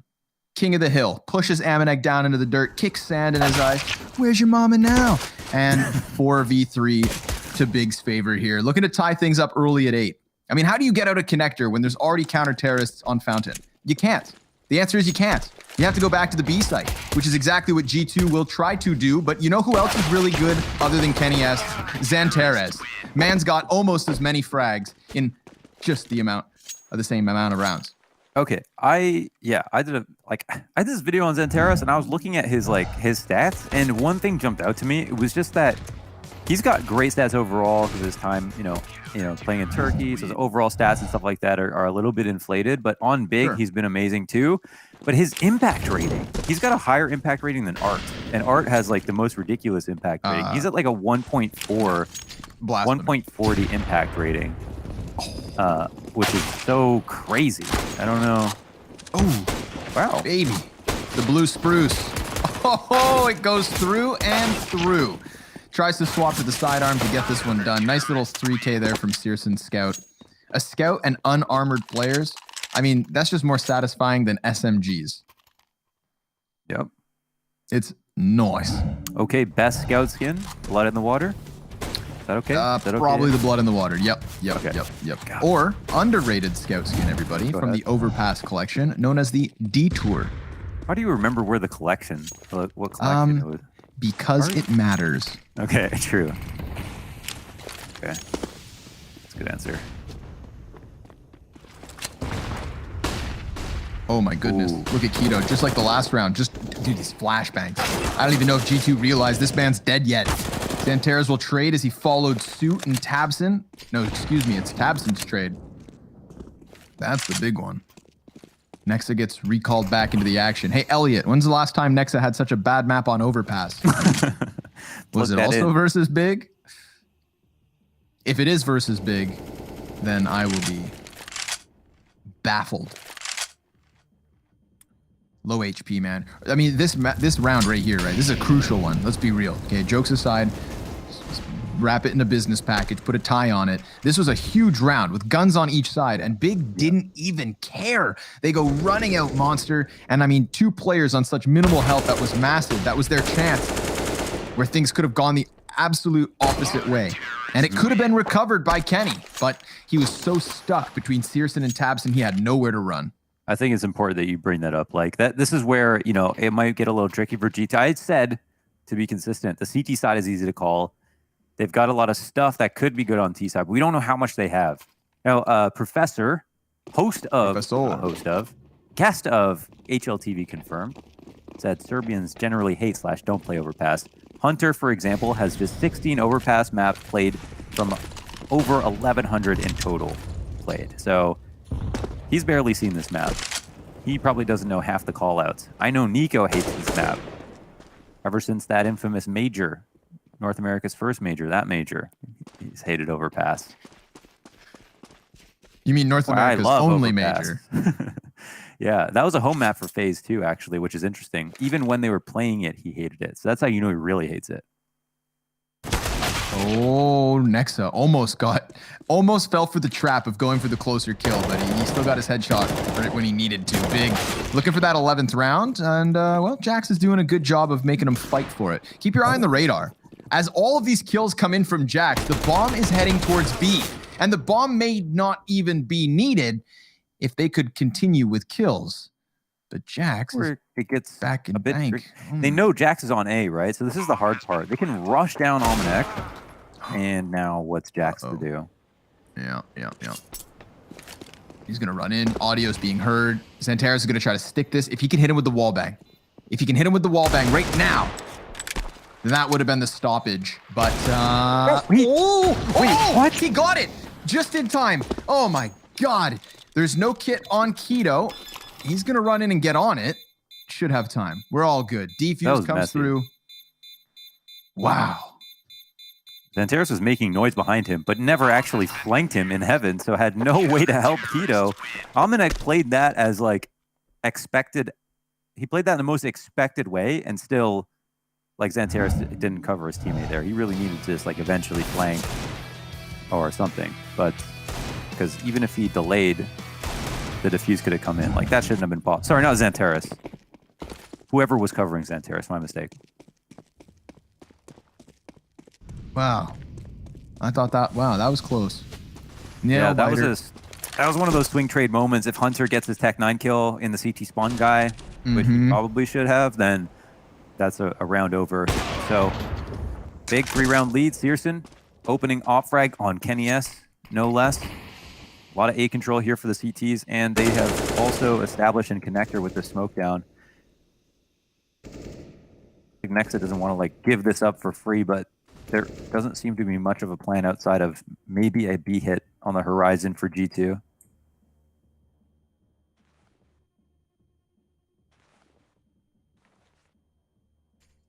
Damn. They do not need Kenny S to cool off right now. Him getting beat by Searson in that first op duel of this second half, that's massive. And now it's just going to go from bad to worse.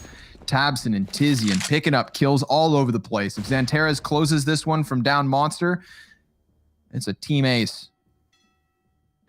Put a ribbon on it, ship it off. Boom. 1 frag apiece. You can kind of see why Big's so good on this map for the past couple of rounds. Like how they approached the Monster push as well. You know, going through short B with 2, flashing over to make it look like a Monster push, and then just crunching. That was a really cool way to approach that. And yeah, it looked like when G2's default fell apart, they didn't really have a fallback plan. So scary that that Big are comfortable with the amount of map control they're taking every single round.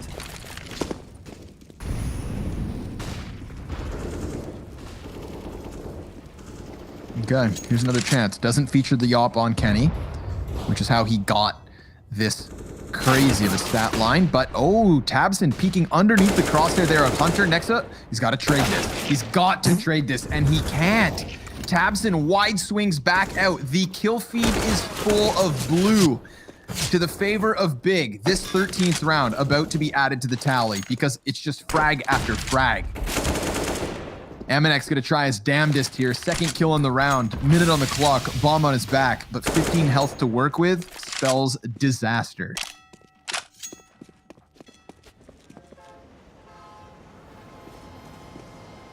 You're gonna go for the Jordan nothing Gilbert flank. Oh, actually, back to stairs. Never mind. This goes Paper Mario down the ladder and dies. 5 rounds. The difference for Big, and they've earned themselves a bit of respite. A nice eco round to just mow down G2, bring it to 14, and be within tripping distance of closing the match out. Double op setup as well to make things even harder. Ironically, you see some of these rounds being won at times when teams are uncomfortable because they can just put together a rush, get a couple of crazy entries and win. Whereas the more intricate, more meticulous T-sided rounds where they clear stuff out and have everything tactically perfect, those can fall apart even faster if they're not drilled enough. So we'll see if G2 can have a little bit of luck go their way. Grouping for the execute, something simple here as they start to make progress out towards bathrooms. Searson with the first one. They just have to try and continue on here. It's not going to be easy. Never was going to be. Tizian takes the forefront, gets 2. Before Kenny S answers back, but then Kenny extends into like 3 CTs and Amanek never arrives in time. A 14th for Big, leading by 6 now on this third decider map. G2 making their first tactical timeout called now. So can we say that Big have been tested now? I mean, we've seen, because we have them play, what was it, GODSENT? Oh, we have another fact. A bursting bubble. Nexa has never played against Big on Overpass. He went 8-20 against Astralis in May this year. Okay, so that was my question. His worst performance prior to this one. And how's he doing? 7-18. Hey, on par. He can still make it. There's a chance. But I mean, let's talk about the stars of the show, right? I mean, Kenny S was the one who kind of stole our gaze during the first 15, and now as we're getting to the tail end of this map, by the looks of it, 20 frags for Tizian, 21 for Searson, and 24 for Xantares. Those 3 players, that is out of this world. So the core of Big exceeding the individual attempt of Kenny S.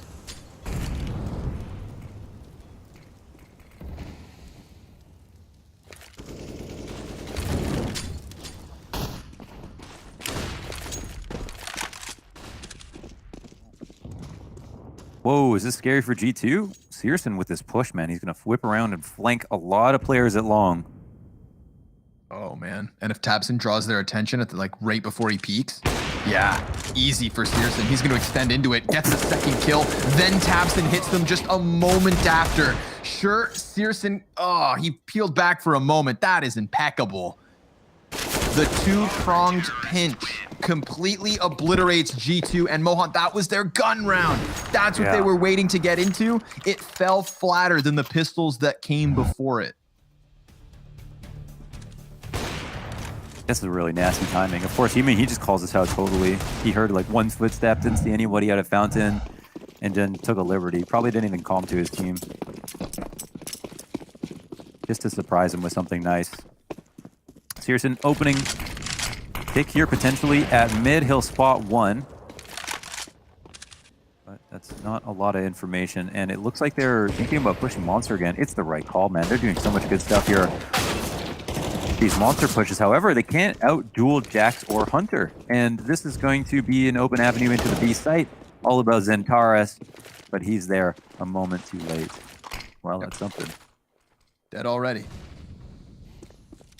G2 still packing a bit of fight. Kenny S should get this kill on Searson if he creeps too far inwards. He's got the knife out again. Oh, shut down by Searson. Now, luckily, you take a look at the radar already. You got Jax over in Playground. So as we see Big try and walk away for the save here, not that they need to save. We got $12,000 on Searson and Xantares. So there are rebuys until the end of time for Big. Can't say the same for G2. Every survivor will matter. Pretty nasty for Searson to be out-fragging Kenny S now in this map after what we saw in that first half. Very good. He's so consistent with it. And even with his performance dipping recently, he's still, I think, in general, just somebody who, it just feels like one of the most reliable operators out there. Especially when it matters. Agreed. Yeah. In the big games. Grand finals, yeah. Yep. I mean, there's got to be a story for Searson being one of the better operators, at least in form for EU right now. Because, I mean, really especially when you consider how dedicated he is, right? We had that stat earlier from Elliot. Like, the man doesn't use anything other than a sniper, or, I mean, an op, a scout, or some measly SMGs. Like, he is dedicated to the craft. Yeah, I mean, he's the kind of guy you just need to, whatever it takes, you put it together. He's like a Cyclops. He's only got one eye. He needs a scope. The scope with a crosshair on it. Yeah, I mean, the only two questions for him are, you know, doing like winning a, you know, major, like a big grand final on LAN, like something substantial at the level of a DreamHack Masters, or, well, hold on, there's going to be a rush outside to Monster, a great flick to kick things off for Searson. Molly out of the spot, DTs to help. Oh, Searson with another one. Kenny's up close. He will get Tabson at least, but then Xanteras clotheslines him out of it. Nexa, he's got to come alive here and now. He gets the second kill versus Searson. It's him and Keto locking horns, and Nexa pierces through with all three of those players. It's better late than never. He said bottom fragger who? He was at 7 kills, and then he does this. This is like a lot like that Flusha one before that we just saw recently. Op versus that Opera as well in heaven. That's the cherry on top. Beautiful. I mean, obviously, let's take a look at this, right? It's not until they have 15 rounds that G2 win a single on this T side. 8 in a row. I mean, the reason G2 beat Heroic is because they had strong starts at the beginning of all 3 of their maps. Big taking that away from them here on Overpass. That's true. Turntables. Kenny S got picked first only once in map 1. 7-1 in opening duels, but 6 times in map 2. Okay. How the turntables. Oh, how the turntables. Okay. G2 fighting to hang on to this. Looking to get a series win over Big. Remember, DreamHack Masters Grand Final Revenge Match. They picked up Inferno. They lost Dust 2. And with Kenny S having a performance like that, you know, listen, Elliot, if we still have time to squeeze a couple more stats into the day before the broadcast is over, I'd love to know, when was the last time Kenny S had a performance this good on Overpass? We looked at the poor performances. Let's flip that coin and see what's going on, because that was such a hot start, but it has fizzled out in the face of Big's consistency across the scoreboard. Searson on the scope, unscopes at the worst possible moment. Xanteras can trade with Tizian by him. That Molotov is what made the difference. Hunter creeps in. He gets the back of Tizian and finding Xanteras mid-transition. Can't quite jump down onto the sniper. Searson with the no-scope pushes Nexa into back-to-back clutches. He faces 2 snipers, and that's all they need. A headshot comes out of Keto as Big win the series 2-1 on Overpass. Searson ends on 29. Hard-fought series, a lot more decisive on CT side of Overpass. I really want to say that Xanteras was the most impactful player across 3 maps. Maybe Searson more in that map. Maybe that mantle changes hands on the other 2 individually. But overall, in terms of impact kills, some of the entry rounds, some of the holds that Xanteras had, it was pretty phenomenal. And yeah, I mean, G2, they tried, but they let it drop a little bit on Dust 2 and look outclassed on Overpass. Yep, exactly that. Outclassed on Overpass, on Inferno, I mean, they did it. It did hinge on a couple of rounds that now make us question, like, had those, you know, half-by wins not come into fruition, maybe this is a 2-0 from Big. You know, yes, G2 looking better on Dust 2. That bodes well for them. They're shifting up the map pool. They're trying different things, and it does look good, but not good enough to take it away from Big, who now have a BO3 series win over top of FaZe and also G2, the contenders from Group B. But that's it for me and Mohan today. Of course, analysts up next to break down that third map, what they make of Kenny S's performance and what they make of Big's victory. Only time will tell.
It all came down to Overpass in our final match of the day, and after pushing us to a third, Big would continue their momentum to wrap up the series 2-1. With that, they continued their road in the upper bracket and pushed G2 down to the lowers. But of course, we've got to break down all the action that we just witnessed, and who better to do that with than our wonderful analyst, Maniac and Blair. And gentlemen, I think we've got to begin by dissecting that CT side from Big. It was almost flawless, Blair. What were Big doing so well in that? Oh, it was just being proactive, just catching, and I think Launders brought it up as well. I have to agree with him 100%. The fact that for G2, once your initial plan doesn't kind of pan out, they don't have a backup plan, and that's what happens when you don't play a map that often, right? Once you play, if you do have a map in a map pool, you play it very often. You have contingency plans after contingency plans. That wasn't the case over here, and also. Big, they were just like fantastic. Just the way the synergy was great. And also Surson, he just stepped it up with the AWP. Kenny has had an incredible first half, and Surson's like, well, you know what, sit down, son, I have my op to show. And he was fantastic. Yeah, I want to move over to the G2 side of life just briefly, Maniac, because as we saw, they were up 8-3 at one point, and to have it been closed out 16-10, where did you see the holes for them? Where were Big adapting and G2 weren't able to adapt over that? Well, first of all, I think when you're up 8-3 on Overpass on the CD side and you have the luxury to have Kenny S, prime Kenny S almost, being very proactive, finding all the opening keys, and you're still going to lose 16-10, it means that Big was the better team on Overpass. There's no way around it. Then if you move over to the T side, Blay is absolutely dead on the money. G2 never really had the possibility to run through their A game, to execute what they wanted to do. Big were always in their faces, pushing them out of Monster, pushing them Fountain, being very annoying, being proactive. And that's the problem when you're a team that is trying to adapt or integrate a map into the map pool, which is apparently what G2 is doing with Overpass. They're trying to play it more and more. They don't remove it anymore. So they don't really have any fallback plan. You know, they're getting pushed out of their comfort zone, and they don't really have the protocols. They don't have the routines to answer back. So Big did a great job making them feel uncomfortable, and it was beautiful. Yeah, and making them feel uncomfortable, they did. And Blair, you picked up on it there. The individuals really stepping up here. I'm just looking at the scoreboard. Citizen finishing on just shy of 30 frags, 29 kills for him, 105 ADR. Xanterra's closely following, 28 kills, 104 ADR. So it's really these two huge individuals stepping up. And it's almost like you can't do anything. If you're the G2 side, that's coming full force at you. It's incredibly difficult. It is, right? I gotta feel bad for Kenny. I mean, like, he had two incredible maps, Dust 2 as well as, of course, on Overpass. Unfortunately, the rest of his team, no one really stepped up. Hunter was a force to be reckoned with on Dust 2. Here he kind of felt very, very quiet. And I think Maniac pointed out as well in the green room that tabseN had one of the most quietest series we've seen from him so far. And that is them winning the series, right? He didn't really have much to do. I think he was doing a pretty decent job overall. But yeah, it's good to see how big this Overpass map, I feel like teams just keep falling for this, right? They don't pick it, they don't ban it, and teams like, hey, let's play it. And almost every single time, Big, they just win it very convincingly.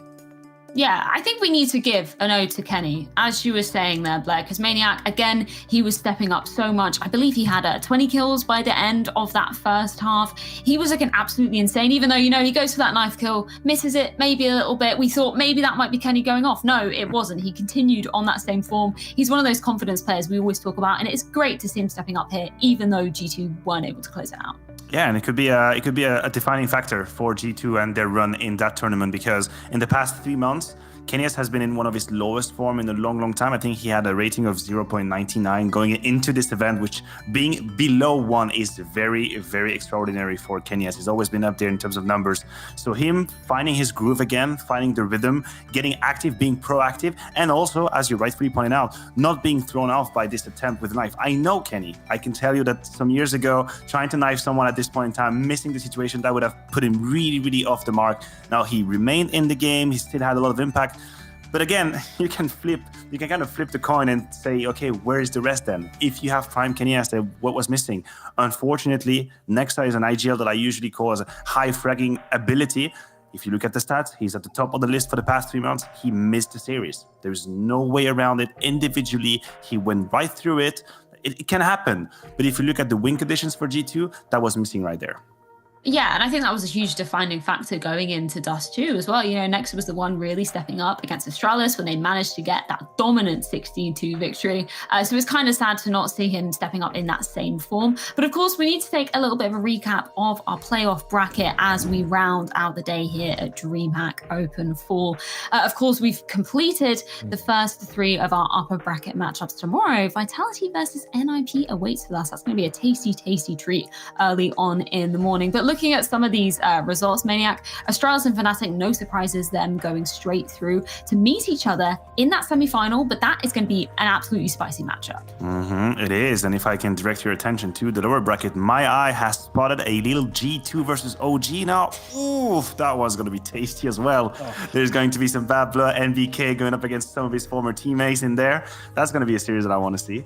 Yeah, that's going to be spicy indeed. And of course, the winner of this Vitality versus NIP game will be going up against none other than Big in that semi-final. Of course, the loser of that will be falling down to face FaZe as well. So no easy ride. But of course, that noise can only mean one thing. It's of course tabseN joining us after that win. Congratulations, man. Thank you so much for joining us. Hello, welcome. Thank you so much for taking the time, man. It's a pleasure to get to speak to you. I want to ask about that map veto, first of all. It took us all off guard here. We were totally surprised with some of the map picks coming out. Were you surprised that G2 left Overpass in the mix? Were you surprised at some of their picks and some of their bans in the series? Oh, definitely. I was also surprised that it was Overpass that left. We were prepared that they might pick Train. Like, I felt that they might pick it, but unfortunately they didn't. But of course it was a weird veto, and I'm glad that we managed to come through, and it was a very crazy game. I have a two-pronged question here. If Train was picked by G2, would you guys have been kind of ready for them? And secondly, Overpass, it's a map you guys rarely ban or pick. Teams keep playing it against you, and you keep winning it again and again and again. So, two questions right there, right for you. We were definitely prepared for it. Yeah, I don't want to say so much about Train, to be honest, but we will maybe see it at some point. And the other question is, yeah, of course, we feel very confident on Overpass, but I think we have much better maps to pick. And it's always a really good decider map for us, and we feel very confident in it. Okay. Speaking about confidence, Tapson, I'm going to take you on a journey. When you were down 8-3 on Overpass and Kenyes is fired up, 20 kills or something, do you feel confident at that time? Or do you start thinking, oh man, he's fired up, that's going to be a problem? No, definitely. I still felt really confident because I knew what we were basically doing wrong, because they were really close round. We lost by, I think, 2 1v1s in the end where the bomb was planted. And it was a very close half for us. And I knew that we can easily do an 8-7 half, and it would have been a really good half for us. And I know that we have a really strong city side. So I think it was still very cool. And I hope that we make a little bit more rounds, but in the end, I was still happy and proud. All right. Well, before we let you go, Tabson, one more question about your upcoming game. Of course, we don't know who you're going to be facing. It's either going to be NIP or Vitality. What are you making of these two teams here so far in the competition? Yeah, so far I'm surprised that NIP is like back to the top. I would say they're playing very good Counter-Strike, and of course Vitality is just Zaivu. He's just insane, and I'm curious who we play against, but I think it will be Vitality, and they're both very good teams. I'm super excited to see how that matchup is going to be shaping up. Thank you so much again for joining us, Tabson, and yeah, look forward to seeing you in the rest of the competition. Thank you very much. Have a good night. Thank you so much, Tabson. Always a pleasure to get to speak to him. Nice but I think with that, you know what? We can move in to our top 5 plays of the day. Maniac, I know you want to be kicking us off with the first one here.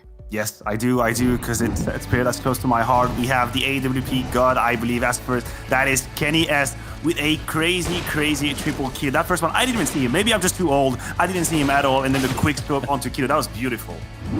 That was really nice. And of course, number 4, this has to be the hold from Brawl. And this, man, young reactions. It makes me feel terrible about myself and even you, Maniac. We just can't do this anymore. This guy is so sick. He is very sick, just like Crims, the old man on the B. Bomb sign always good for 4. That's the nade opening up the show, and then the placement with the aim for M4, one of the most solid anchor that Counter-Strike has ever had. A quick 4 kills for Crims. Course, number 2 has to be Sticker, one of the most underrated players in Counter-Strike, if you ask me. And this was, of course, against Astralis, a losing effort. But this was a huge clutch, especially... it was a little bit of a belabor effort in the end, but he gets a clutch, and one of the rare wins they had over Astralis.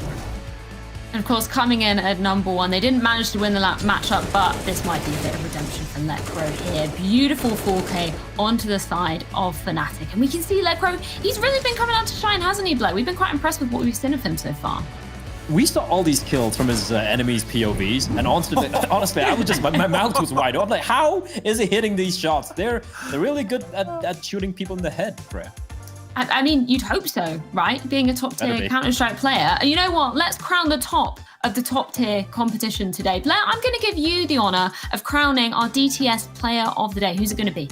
It has to be the man himself. It has to be Xantares. He didn't have a highlight moment, but he was instrumental in Big taking that win in the 8. He stood far above everyone else, and this is including Kenny S, who had a fantastic series. The guy is a beast, and Maniac, we even saw him AWPing as well in Dust 2. The guy can do everything.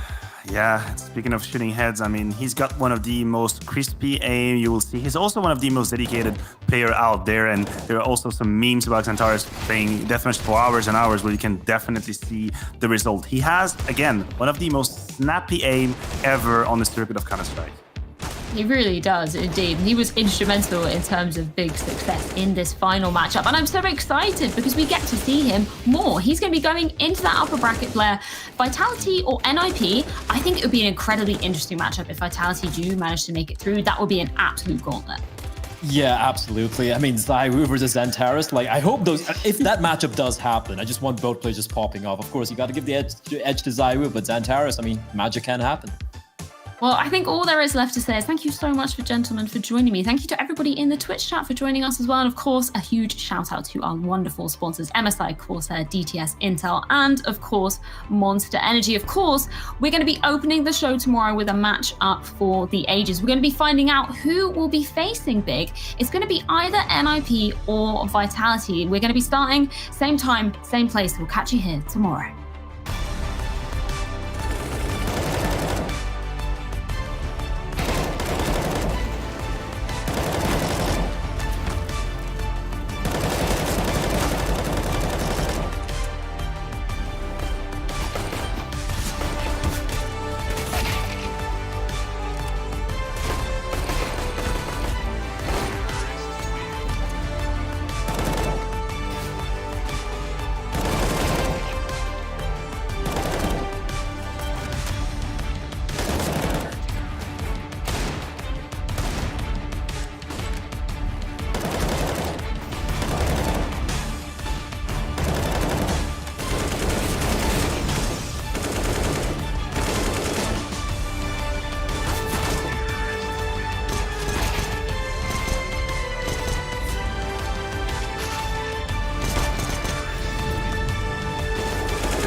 Yodelay.